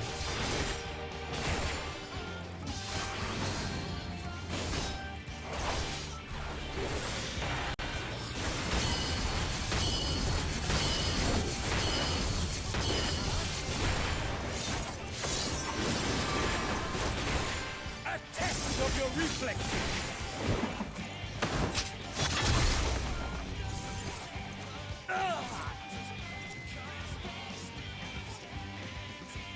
No, not yet. Not until the last of me is spent. Ah! Now fall!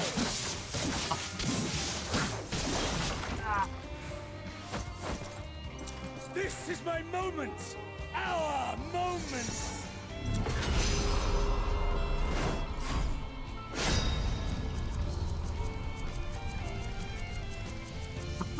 Yeah, wait.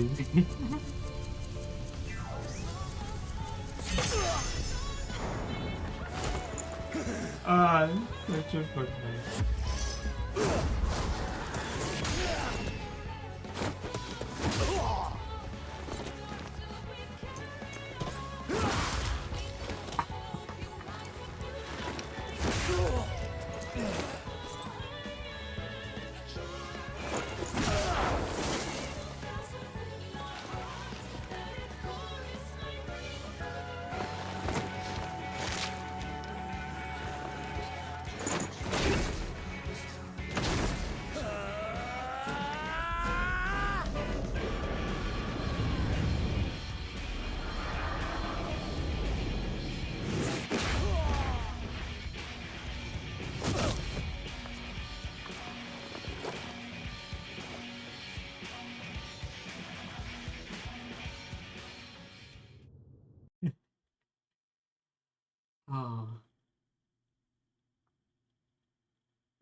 That I should lose again.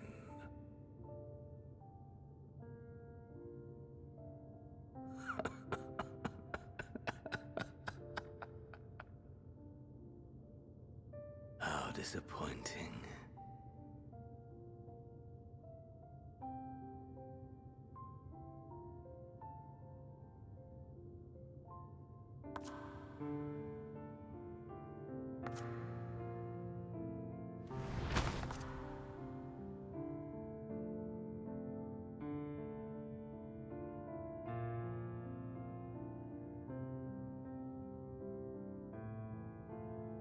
Never have I understood those around me. Understood their obsessions. Besieged by their banality, the world is a mire of tedium and trivialities. But in these fleeting moments, there is a spark. Blinding, brilliant. Gone too soon.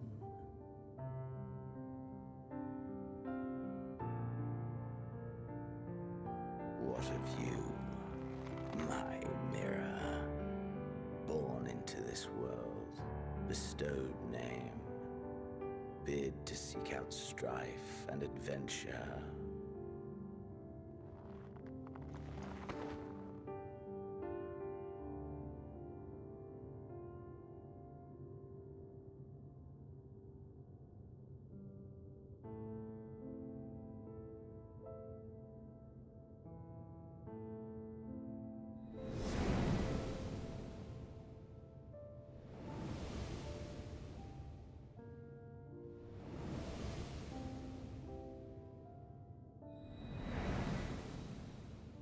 Was this life a gift or a burden?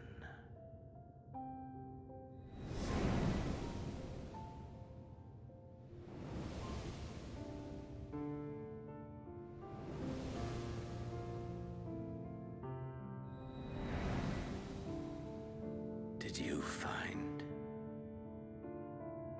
fulfillment?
Can you hear?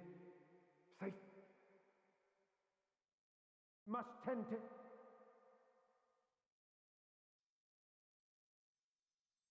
Your... Please. Someone, and...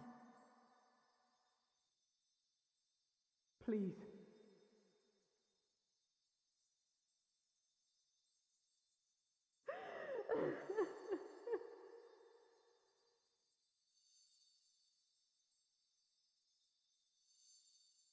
You can't leave us! Not like this! If you do, I'll never forgive you! So come on! Open your eyes and get up!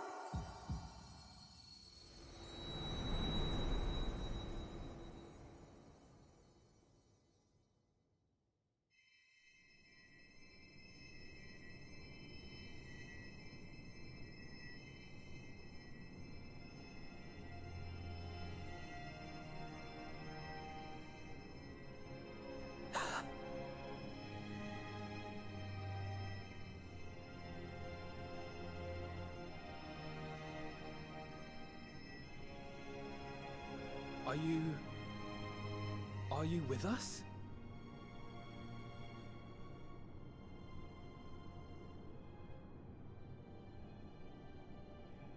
Oh, thank the heavens. For a moment we thought...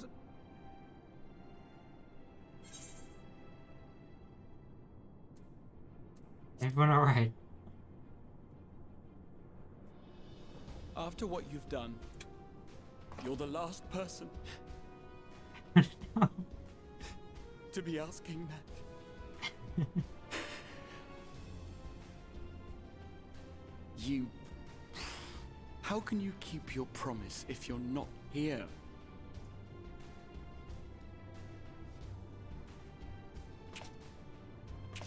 Another fine show you've put on, my friend. A fine show indeed. What were you thinking? Fighting alone? Never do that again. My poor heart couldn't bear it. Put yourself in our place. If you hadn't returned, how do you think we would feel? And if that sounds harsh, it's because we care. We tended to thy wounds as best we could. But how is the pain?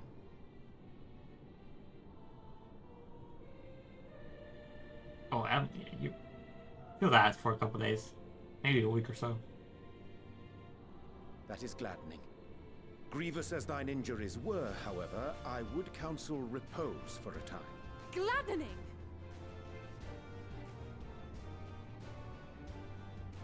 There's nothing gladdening about this! When Meteion appeared in here and told us that you were right behind her, we all got our hopes up.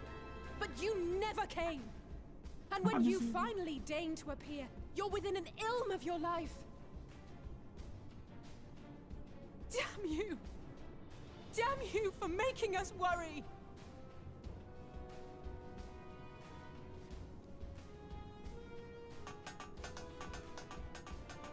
Oh, those were cries of celebration! Anyway, well, the important thing is that you're all alive and in reasonably good health, and we mean to get you back that way. As for your earlier request, I'm quite certain we're in range to make contact now. Ah, excellent. Let us announce our return at once. I hope you're ready. I don't think I am. While you were unconscious, we set out from Ultima Thule, you see. Can you stand? If so, you may wish to see what's outside. That's scary. That's really scary.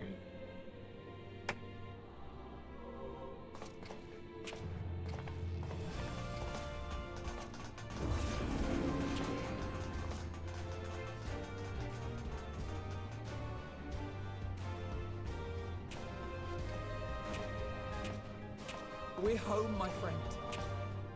We're home.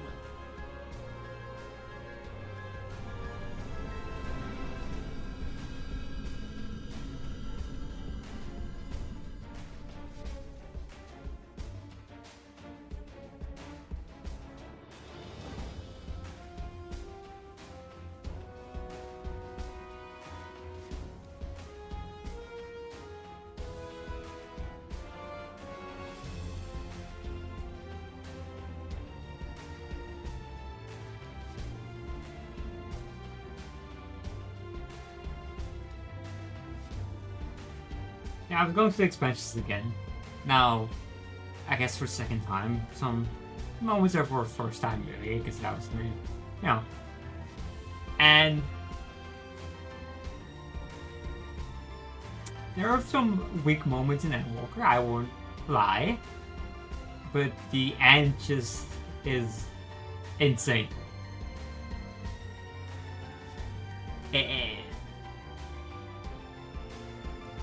The end will never not make me.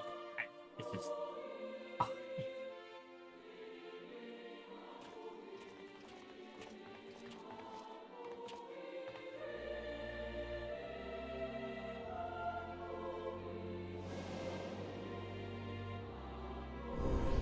Honestly, what better way to get into that? Excited for Drawn Throne, you know?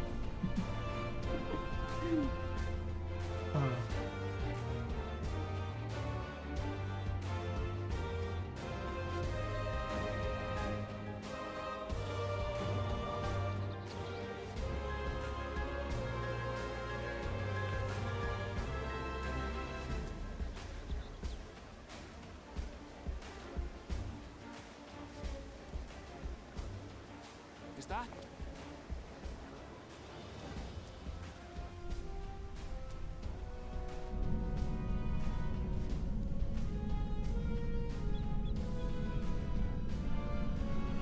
It is! It's the Ragnarok! They're back!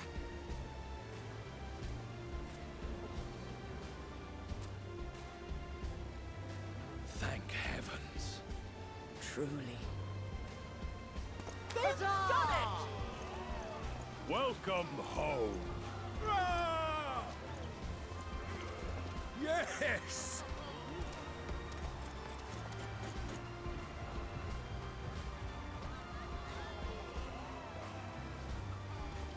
Ah.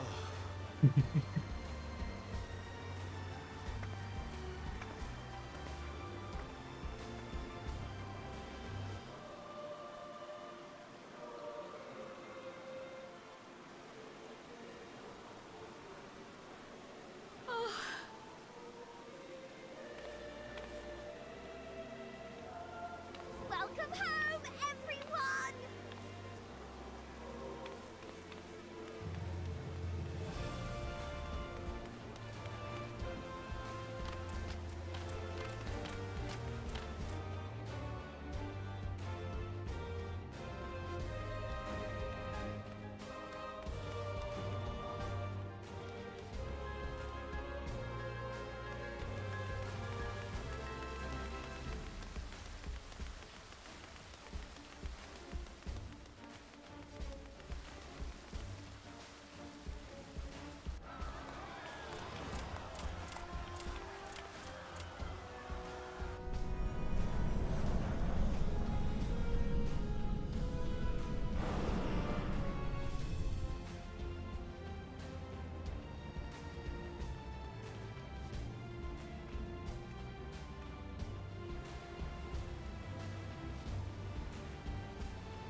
It's gonna hit the water, huh?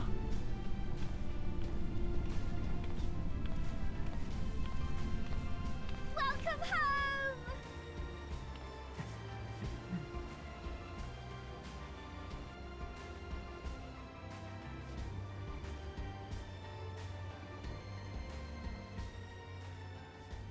Well, if it's wait for that, that's fine.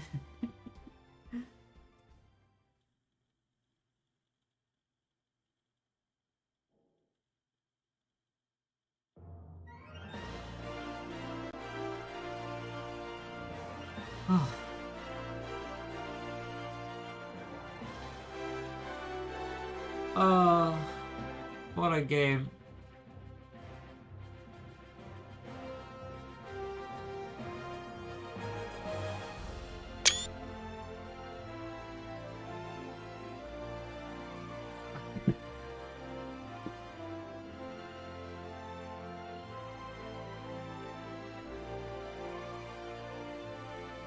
Everyone who has worked on this has been great and awesome.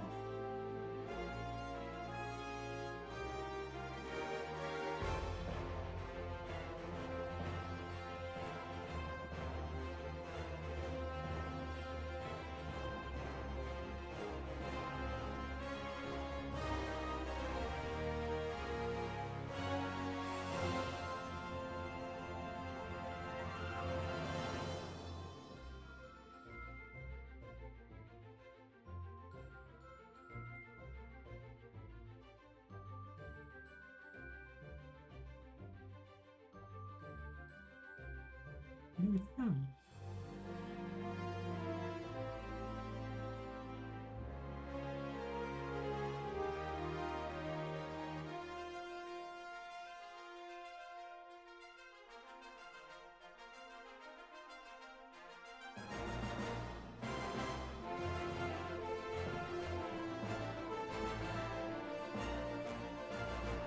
I wonder if Meteor is based on an actual bird.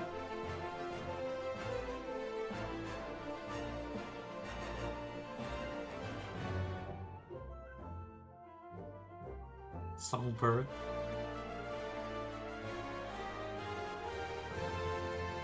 Look at that arm.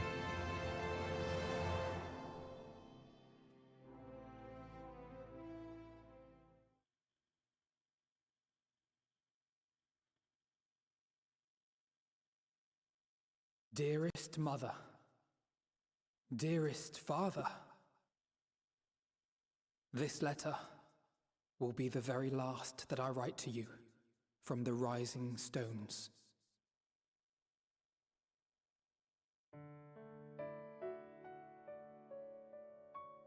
As I commit these words to parchment, I fondly recall my journey as a scion.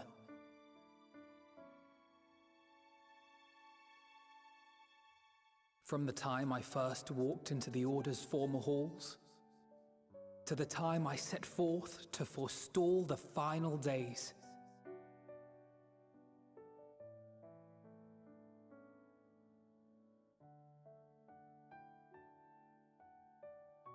At the farthest reaches of the Sea of Stars, we fought the battle of our lives.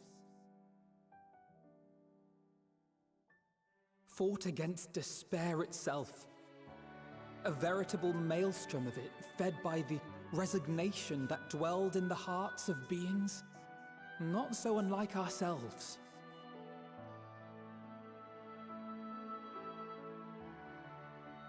Full oft have I harbored the same malaise.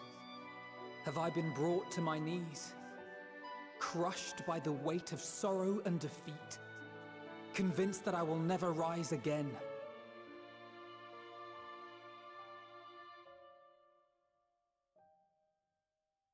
However, I have also known many moments of unbridled joy and happiness.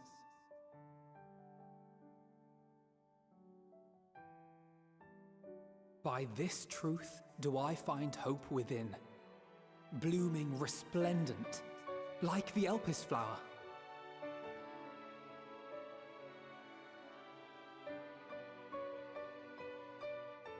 And thus do I endure. Do I look forward to creating more memories with my friends and loved ones.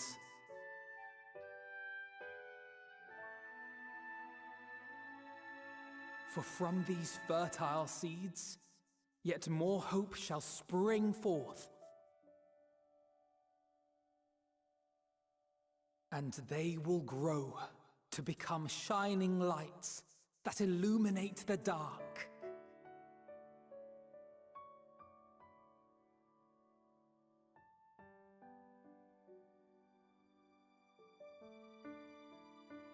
Thus believing, I leave the rising stones behind, as will my comrades.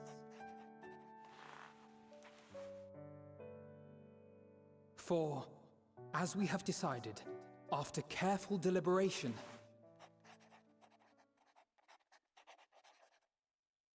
we are disbanding the Scions of the Seventh Dawn. There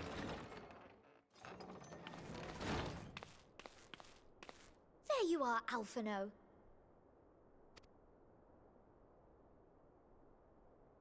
Everyone is already gathered in the foyer. My apologies. I'll be right there.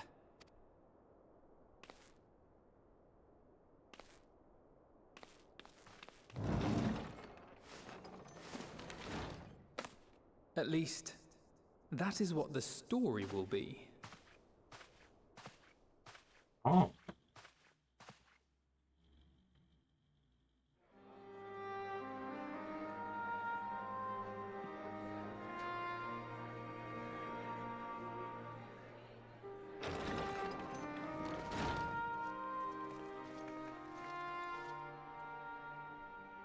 sorry to keep you all waiting. What could you possibly have left to do now? Oh, just a letter. I imagine it will be a while before we can gather like this again. So it must be, if we're to keep up appearances. From now on, it falls to the Grand Company of Eorzea and its allies to deal with the realm's crises. Meanwhile, we shall return to our erstwhile ways. Retreating from plain sight to take our place in the shadows once more. Indeed. For the foreseeable future, I expect that we must work independently as we seek out problems that want for solving. But a day will come when we face another great challenge, and we will face it together, as we always have.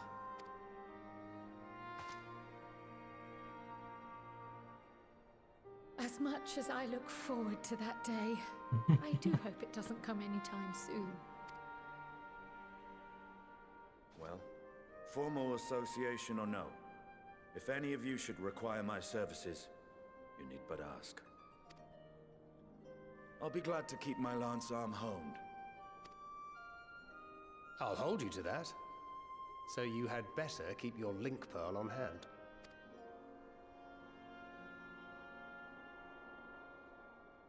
So you really mean to stay, Tataru? Oh, someone has to keep the Rising Stones in proper order. And even a super-secret organization requires a super-secret base of operations.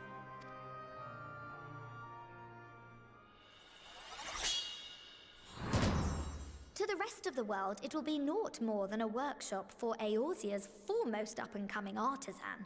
If you thought our coffers were full to bursting before, just wait till I can devote myself wholly to the crafts.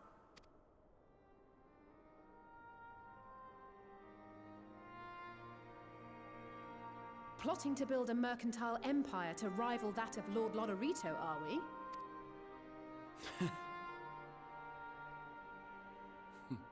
I, for one, look forward to your future successes, Tataru.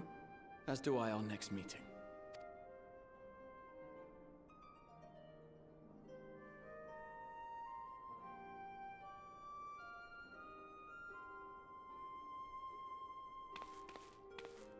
And with that, I believe it is past time you all made ready to depart. Leave no preparations undone or words unsaid, all right? Now, off with you.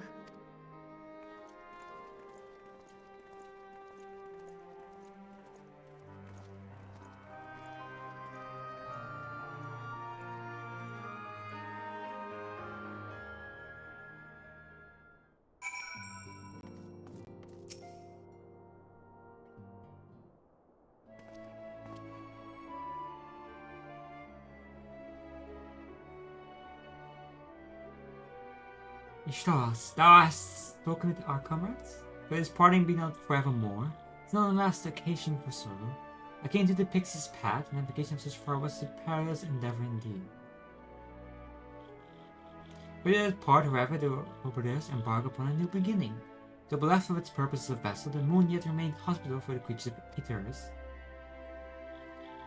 Thus do our lunar visits convene with the forum, and then upon assigning some new and beneficial role to our solitary satellite. Yet here they may come to pass, as much and more each party must learn of the other, a process which doth promise to be eventful indeed. To that end, the Cato of brothers shall gleefully disperse across our lands in the name of mutual understanding. Hylan, the sad, that imbued them with better love for all things born of this star, and Svenet, all nature I believe, which doth manifest in its irrepressible and inexhaustible curiosity of theirs.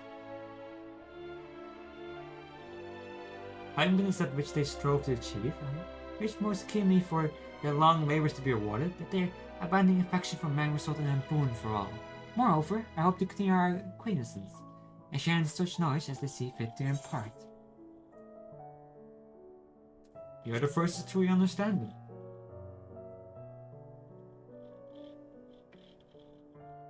Dost thou think so?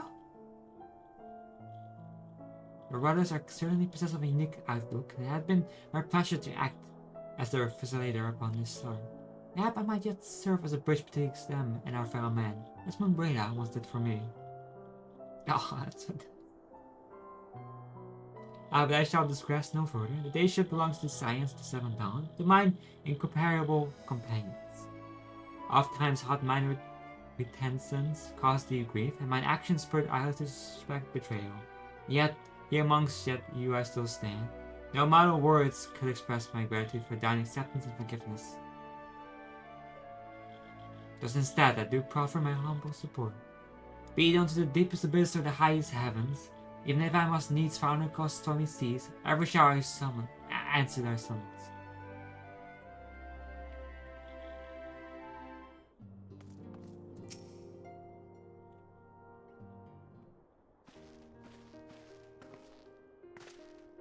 Ishtas, seen to preparation, have you? I'm just making all those people my belongings. When do I find I've forgotten something halfway to my destination? Oh, and you kids haven't heard. We received new reports detailing the devastation caused by the final days. The the situation is graves in the land surrounding the bounty, where the skies first began to barren.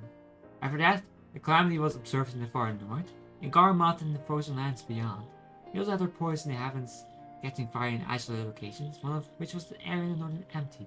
Had our quest taken any longer, Charlotte too may have come on their trap. Thank goodness it's over now. To be sure, blasphemies and lesson beats may still be roaming about, but this localized crisis should be well within the capacity of each nation to handle on their own. Signs are no longer needed. Which isn't to say that we won't help out where we can, of course. As individuals, no more of this order business. For my part, I'll be heading to Garmouth and Alphanot. They're among the worst affected and still need all the help they can get.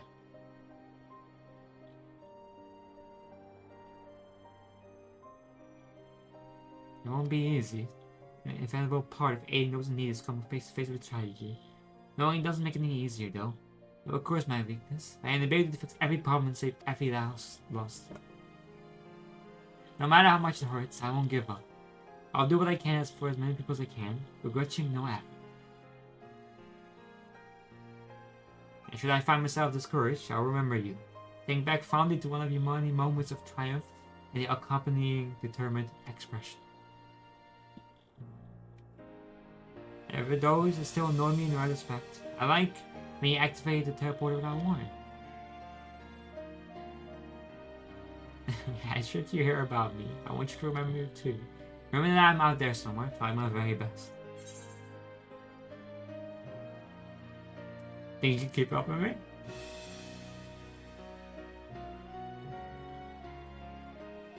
You asked for it. So you better watch out. Oh yes.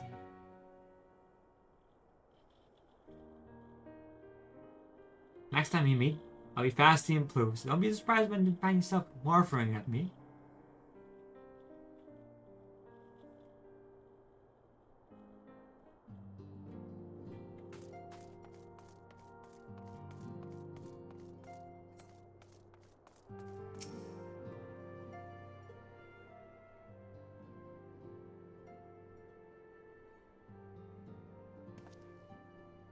Ah, Ishtas, might you have a moment to talk?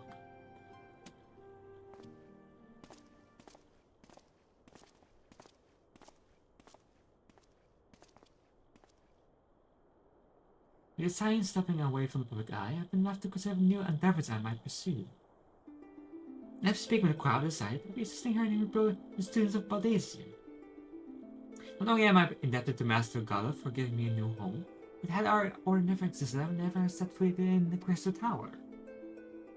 How different my life might have been. I would have never met you, never become caretaker of the tower, never become a scion. Gave me a chance to do so much good, and I hope you continue to do so with your students. For an added benefit, new mysteries often find their way to our doorsteps. Mysteries that could prove ideal for fulfilling our promise to embark on a new adventure together, unlike any we've experienced before.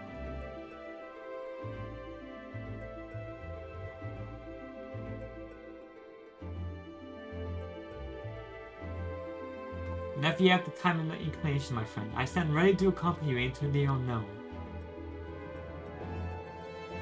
Do you recall in around the Omnicrons, and I asked you if you thought I had made someday be mentioned in your epic? Well, it's just true that to earn a place at your side would be the stuff of dreams. In the end, nothing would give me greater joy to stand with you in the here and now. It needed to be some grand endeavor, it needed to be a promise. Whenever adventure calls, I won't hesitate to invite you, and I hope that you will do the same for me. Without a second thought.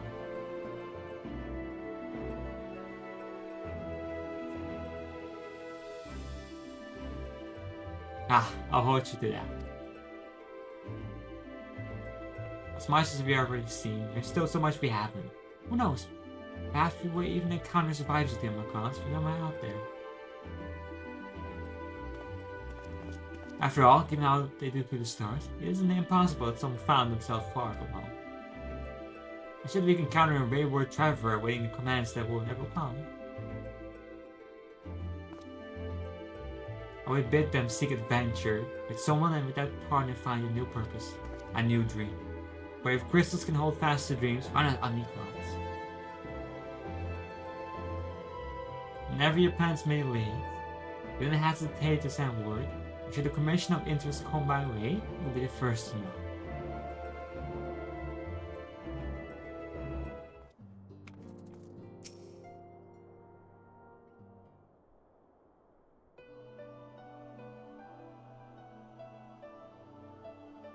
Oh, are we saying our farewells too? I hadn't at present planned on a journey of any great length. Not that I'm a first moment or two of quiet reminiscence. In fact, there's something I would be needing to ask you. Something that has been in my thoughts in the last flames of the final days subsided.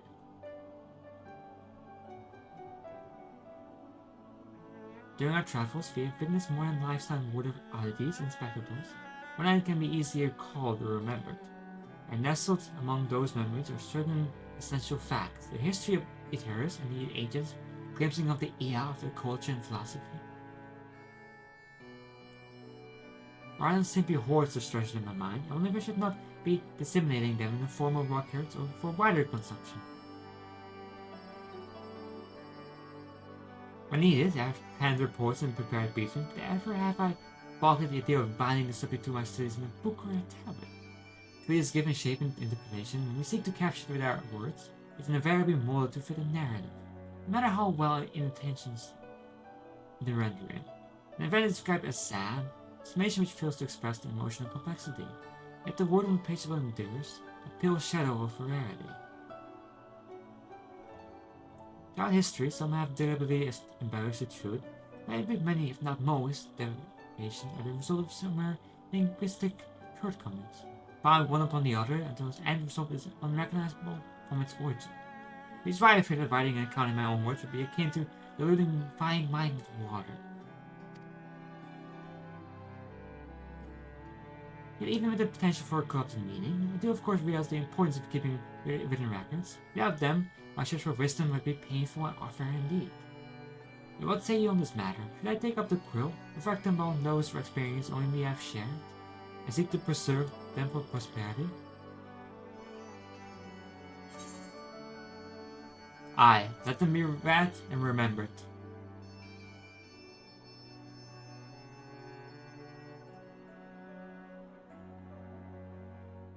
Very well then, I shall endeavor to pen what I can of the Ea, and the ancients, and so many other wonders. But I am no scribe, it will be less a poetry work, and more a reordering of scattered notes. In any case, I feel much better for having sought your opinion. Left to our own devices, we tend to overthink such things. I would otherwise return to following where my curiosity leads. After all, a safe method of travel to the first yet eludes me, and a venture into the great expanses prompted me an entirely new set of questions. Did you stumble into the unknown, or struggle with some impenetrable mystery, now that I am at your back and forth? It never hurts to see things from a different perspective, and mine is rather different than most.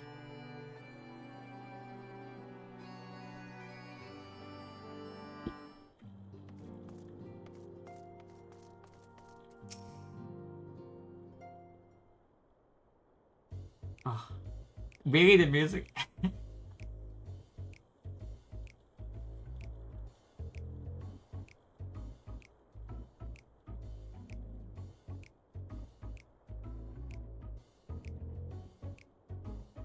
Yeah, I've been there.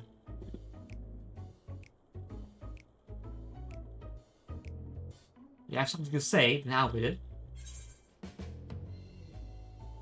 Just wondering how you earn your keep now.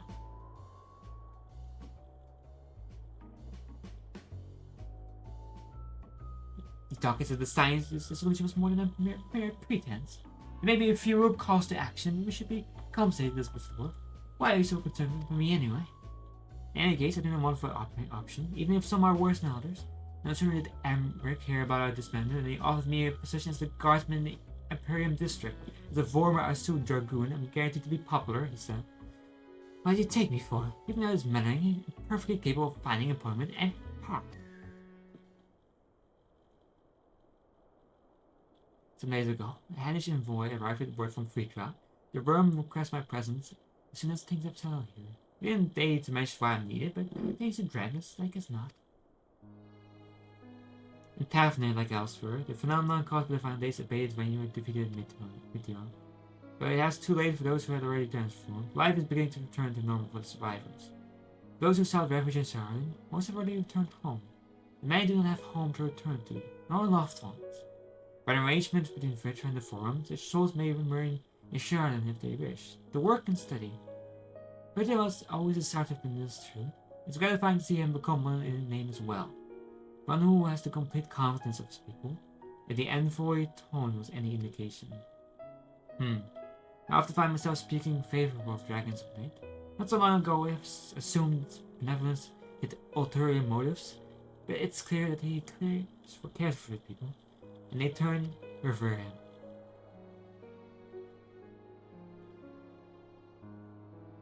No such a nation may flourish is comforting. Petra's skin southeast from conflict, so very were there of the suffering it fought. It surrendered to oblivion, but Midgar someone didn't give up. In hopes he made the journey to this distant ether with his clutch of axe. And though his programming went on the embroidered conflict with men, Progeny.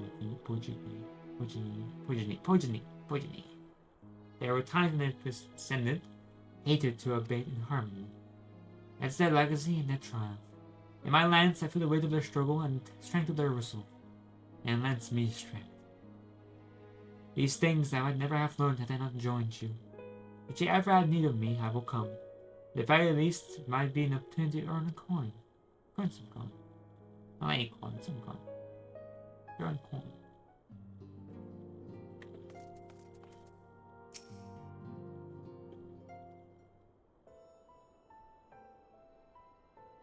Ah, my champion and savior. Must be anything by chance for an audience would never come. Ahem. It sounded more amusing in my head. And speaking of my heads, I was worried about yours, and the rest of you, for that matter. Lament, I first. You have to hear it. You were in a bad way, and healing magic don't know. I am impressed by how swiftly you've recovered. And again, it's hardly the first time you've cheated death. Your strength of will has never failed to astonish me. Look at what you've accomplished. Meteon defeated, her son of Oblivion cut short. Swords and all of reflection delivered from the final days. You had followed at the last, and all hope had been lost, but you had fast. Now Ryan has a tomorrow to look forward to, and I could ask for no greater gift than that. As for Alessa's gift, however, next time you see her, I would appreciate you to describe my travel plans with Oranje as aimless wandering. You have a purpose in our roaming, after all, keeping an eye on things in the absence of a science on the world stage. There will never be an end to the little problems that go untended by the nations. We'll do our best to help out where and when we can. And I suppose it's a post not far removed from aimless wandering, when you get it down to it. Perhaps you could tell her I'm faring well and leave it at that, eh? Not only to mention this feeling of being uprooted. I've never been one to stand still for long. When I think of home, it's the rising stone which comes to mind. How many times have we set out from this base? Hence to return when our work was done. When the day the science work came together, I hoped from Infilia to find a place where she belonged. But never did I expect to find one here for myself. Indulge me, Stolas. I have a question for you. Imagine Infilia herself is asking. Are you glad you joined the science?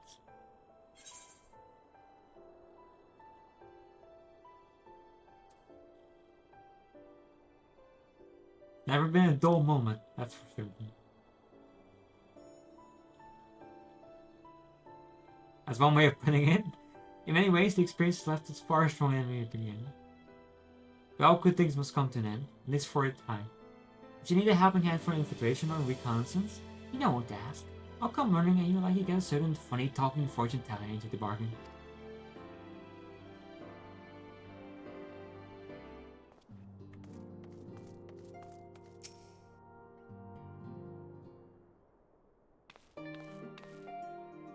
Ah, sure. How are you feeling? Any lingering aches or pain? I can't apologize enough for sending Seamus to find you an Ultima tool. And he came to me in Sharon. I was truly torn, as ever. There was only one thing on his mind. Forced to make a decision and reason that, if he would not be deterred from seeking you out, why at least Adrian also know Carlos, and so I struck a bargain. In the end, he was true to his word, and you defeated him despite your earlier exertions. But knowing the state you were found in, we have hardly ended very differently. My decision almost cost you your life, and no words could express the remorse I feel. It worked out. You did the right thing.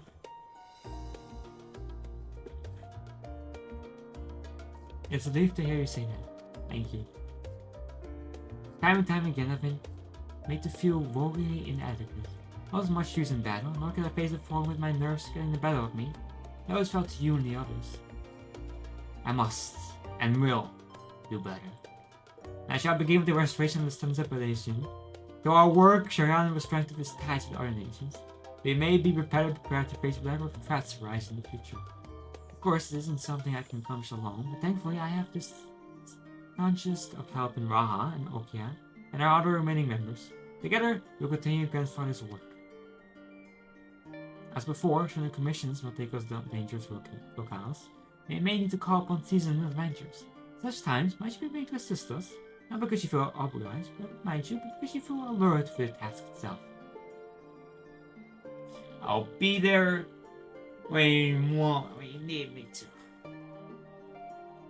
Marvelous. Such something of interest arises, I shall not hesitate to reach out to the leader. Till that day, I shall endeavor to become a more dependable comrade.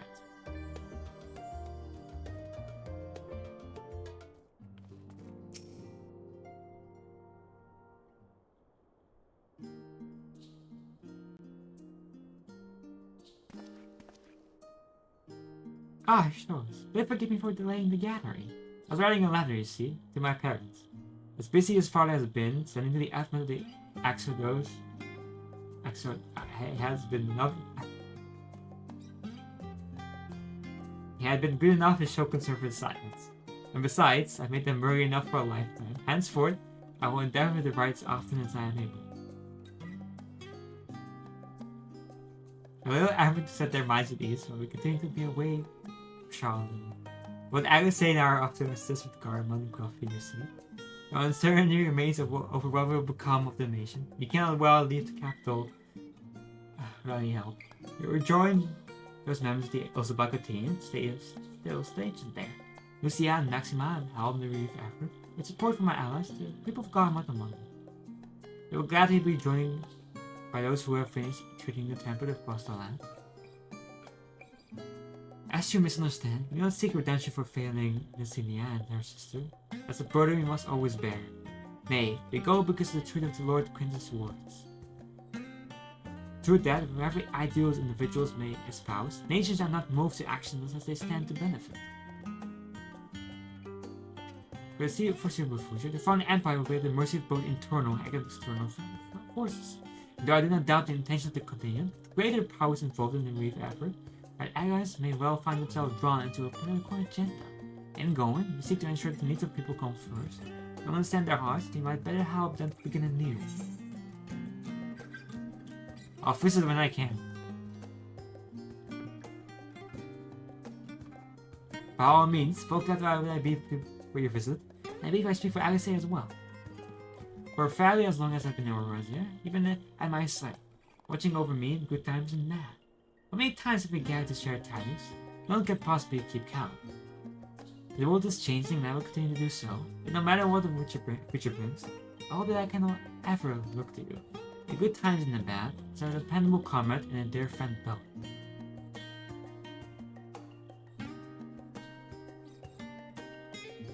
Thank you, Restores, from the bottom of my heart.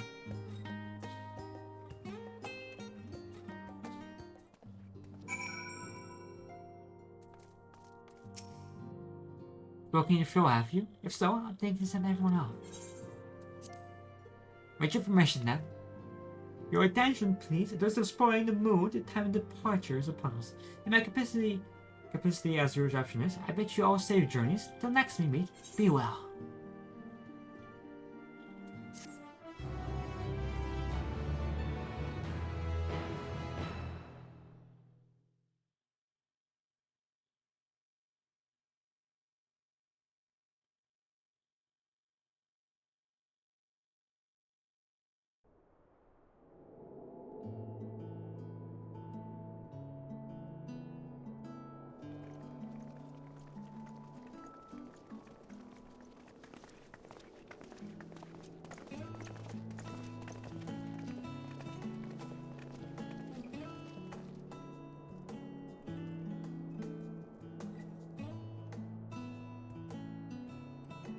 I suppose we're off to Garlemald then. Though we ought to speak with Lord Emmerich first. If he's received word of any recent developments, we need to know. 'Twould be prudent to purchase some warmer clothes at least. Mayhap we can pick up a few souvenirs for Euless and the others while we're at it. Where will you all be heading next? Dravania, there is a book I've been meaning to borrow from the Great Google Library. And I can think of at least one person who will be most displeased should I fail to visit before leaving. We've no particular destination in mind, but we do intend to stop in Charlia before we set off. We had thought to ask after the Loporrits. I am curious as to how well those who chose to remain are adapting to their changed circumstances. Might we accompany you then? Raha and I were planning to return to the Baldessian Annex. Commissions have been piling up in our absence, and they must be dealt with ere we begin our work in earnest. Estinian, you will return to Rads at Han, will you not? Aye. For Vritra's benefit, though I've yet to hear the details. I may not stay long. I see. Then it is here the Scions at last part ways, each to some far-flung corner of the realm.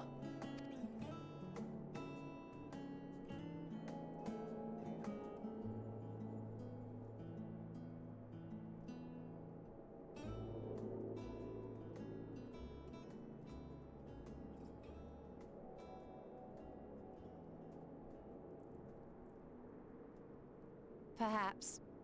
But I believe one of our number, a rather important one at that, has yet to divulge his plans.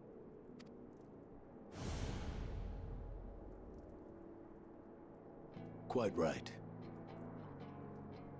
Indeed. Fair point. So, what's next for our humble adventurer? Oh. Oh, I know.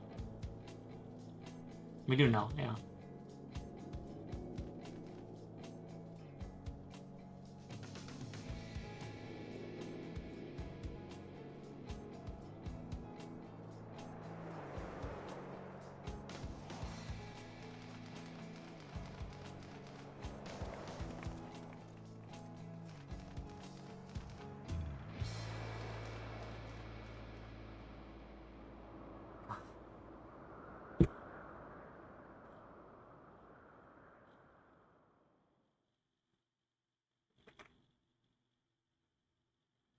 Yet stand tall, my friend. Our journey will never end.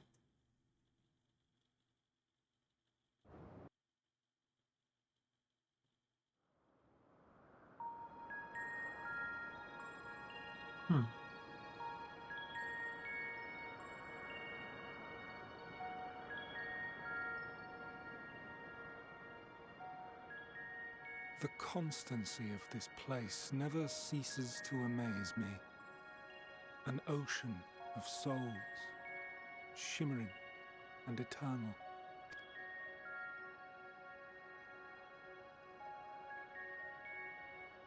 We do that, yes.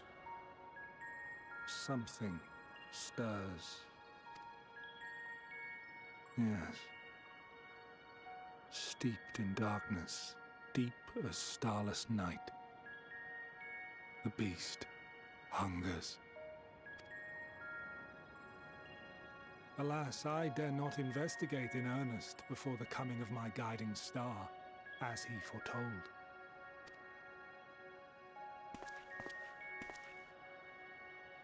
We shall descend to the depths, you and I, to confront the dread beast Pandemonium.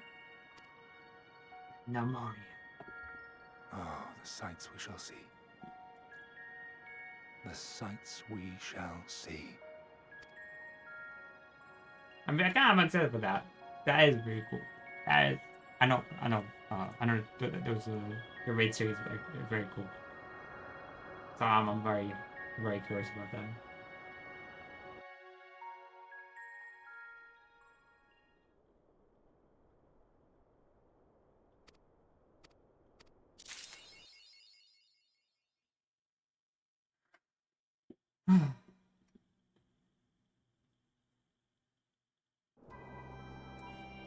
Oh.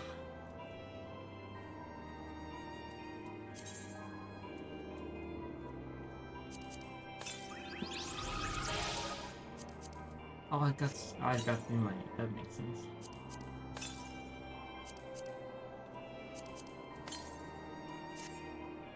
God. Oh, I am so tired. Oh, I'm so tired.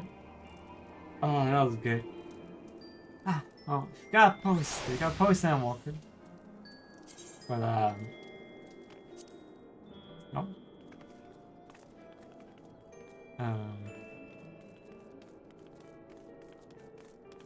Yeah. Oh, no, I can't talk.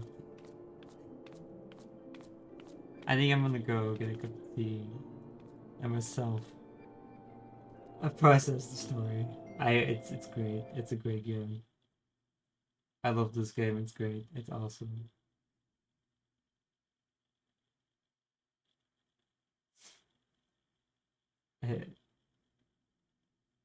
Ah, I know what to say.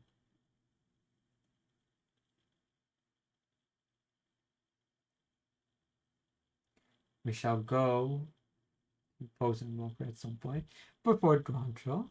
I have 20 days maybe. Shouldn't be too bad, I think. Oh well.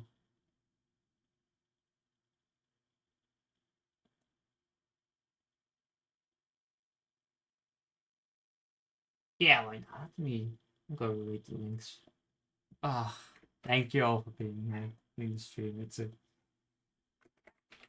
It's been amazing, and the experience the game brings is just insane.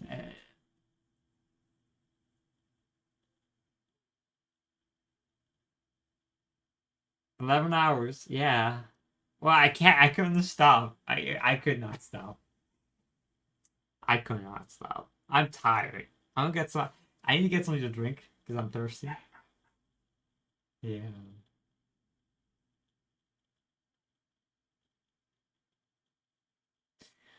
So, ah, before my brain dies, I'll start the raid. Ah, it was good.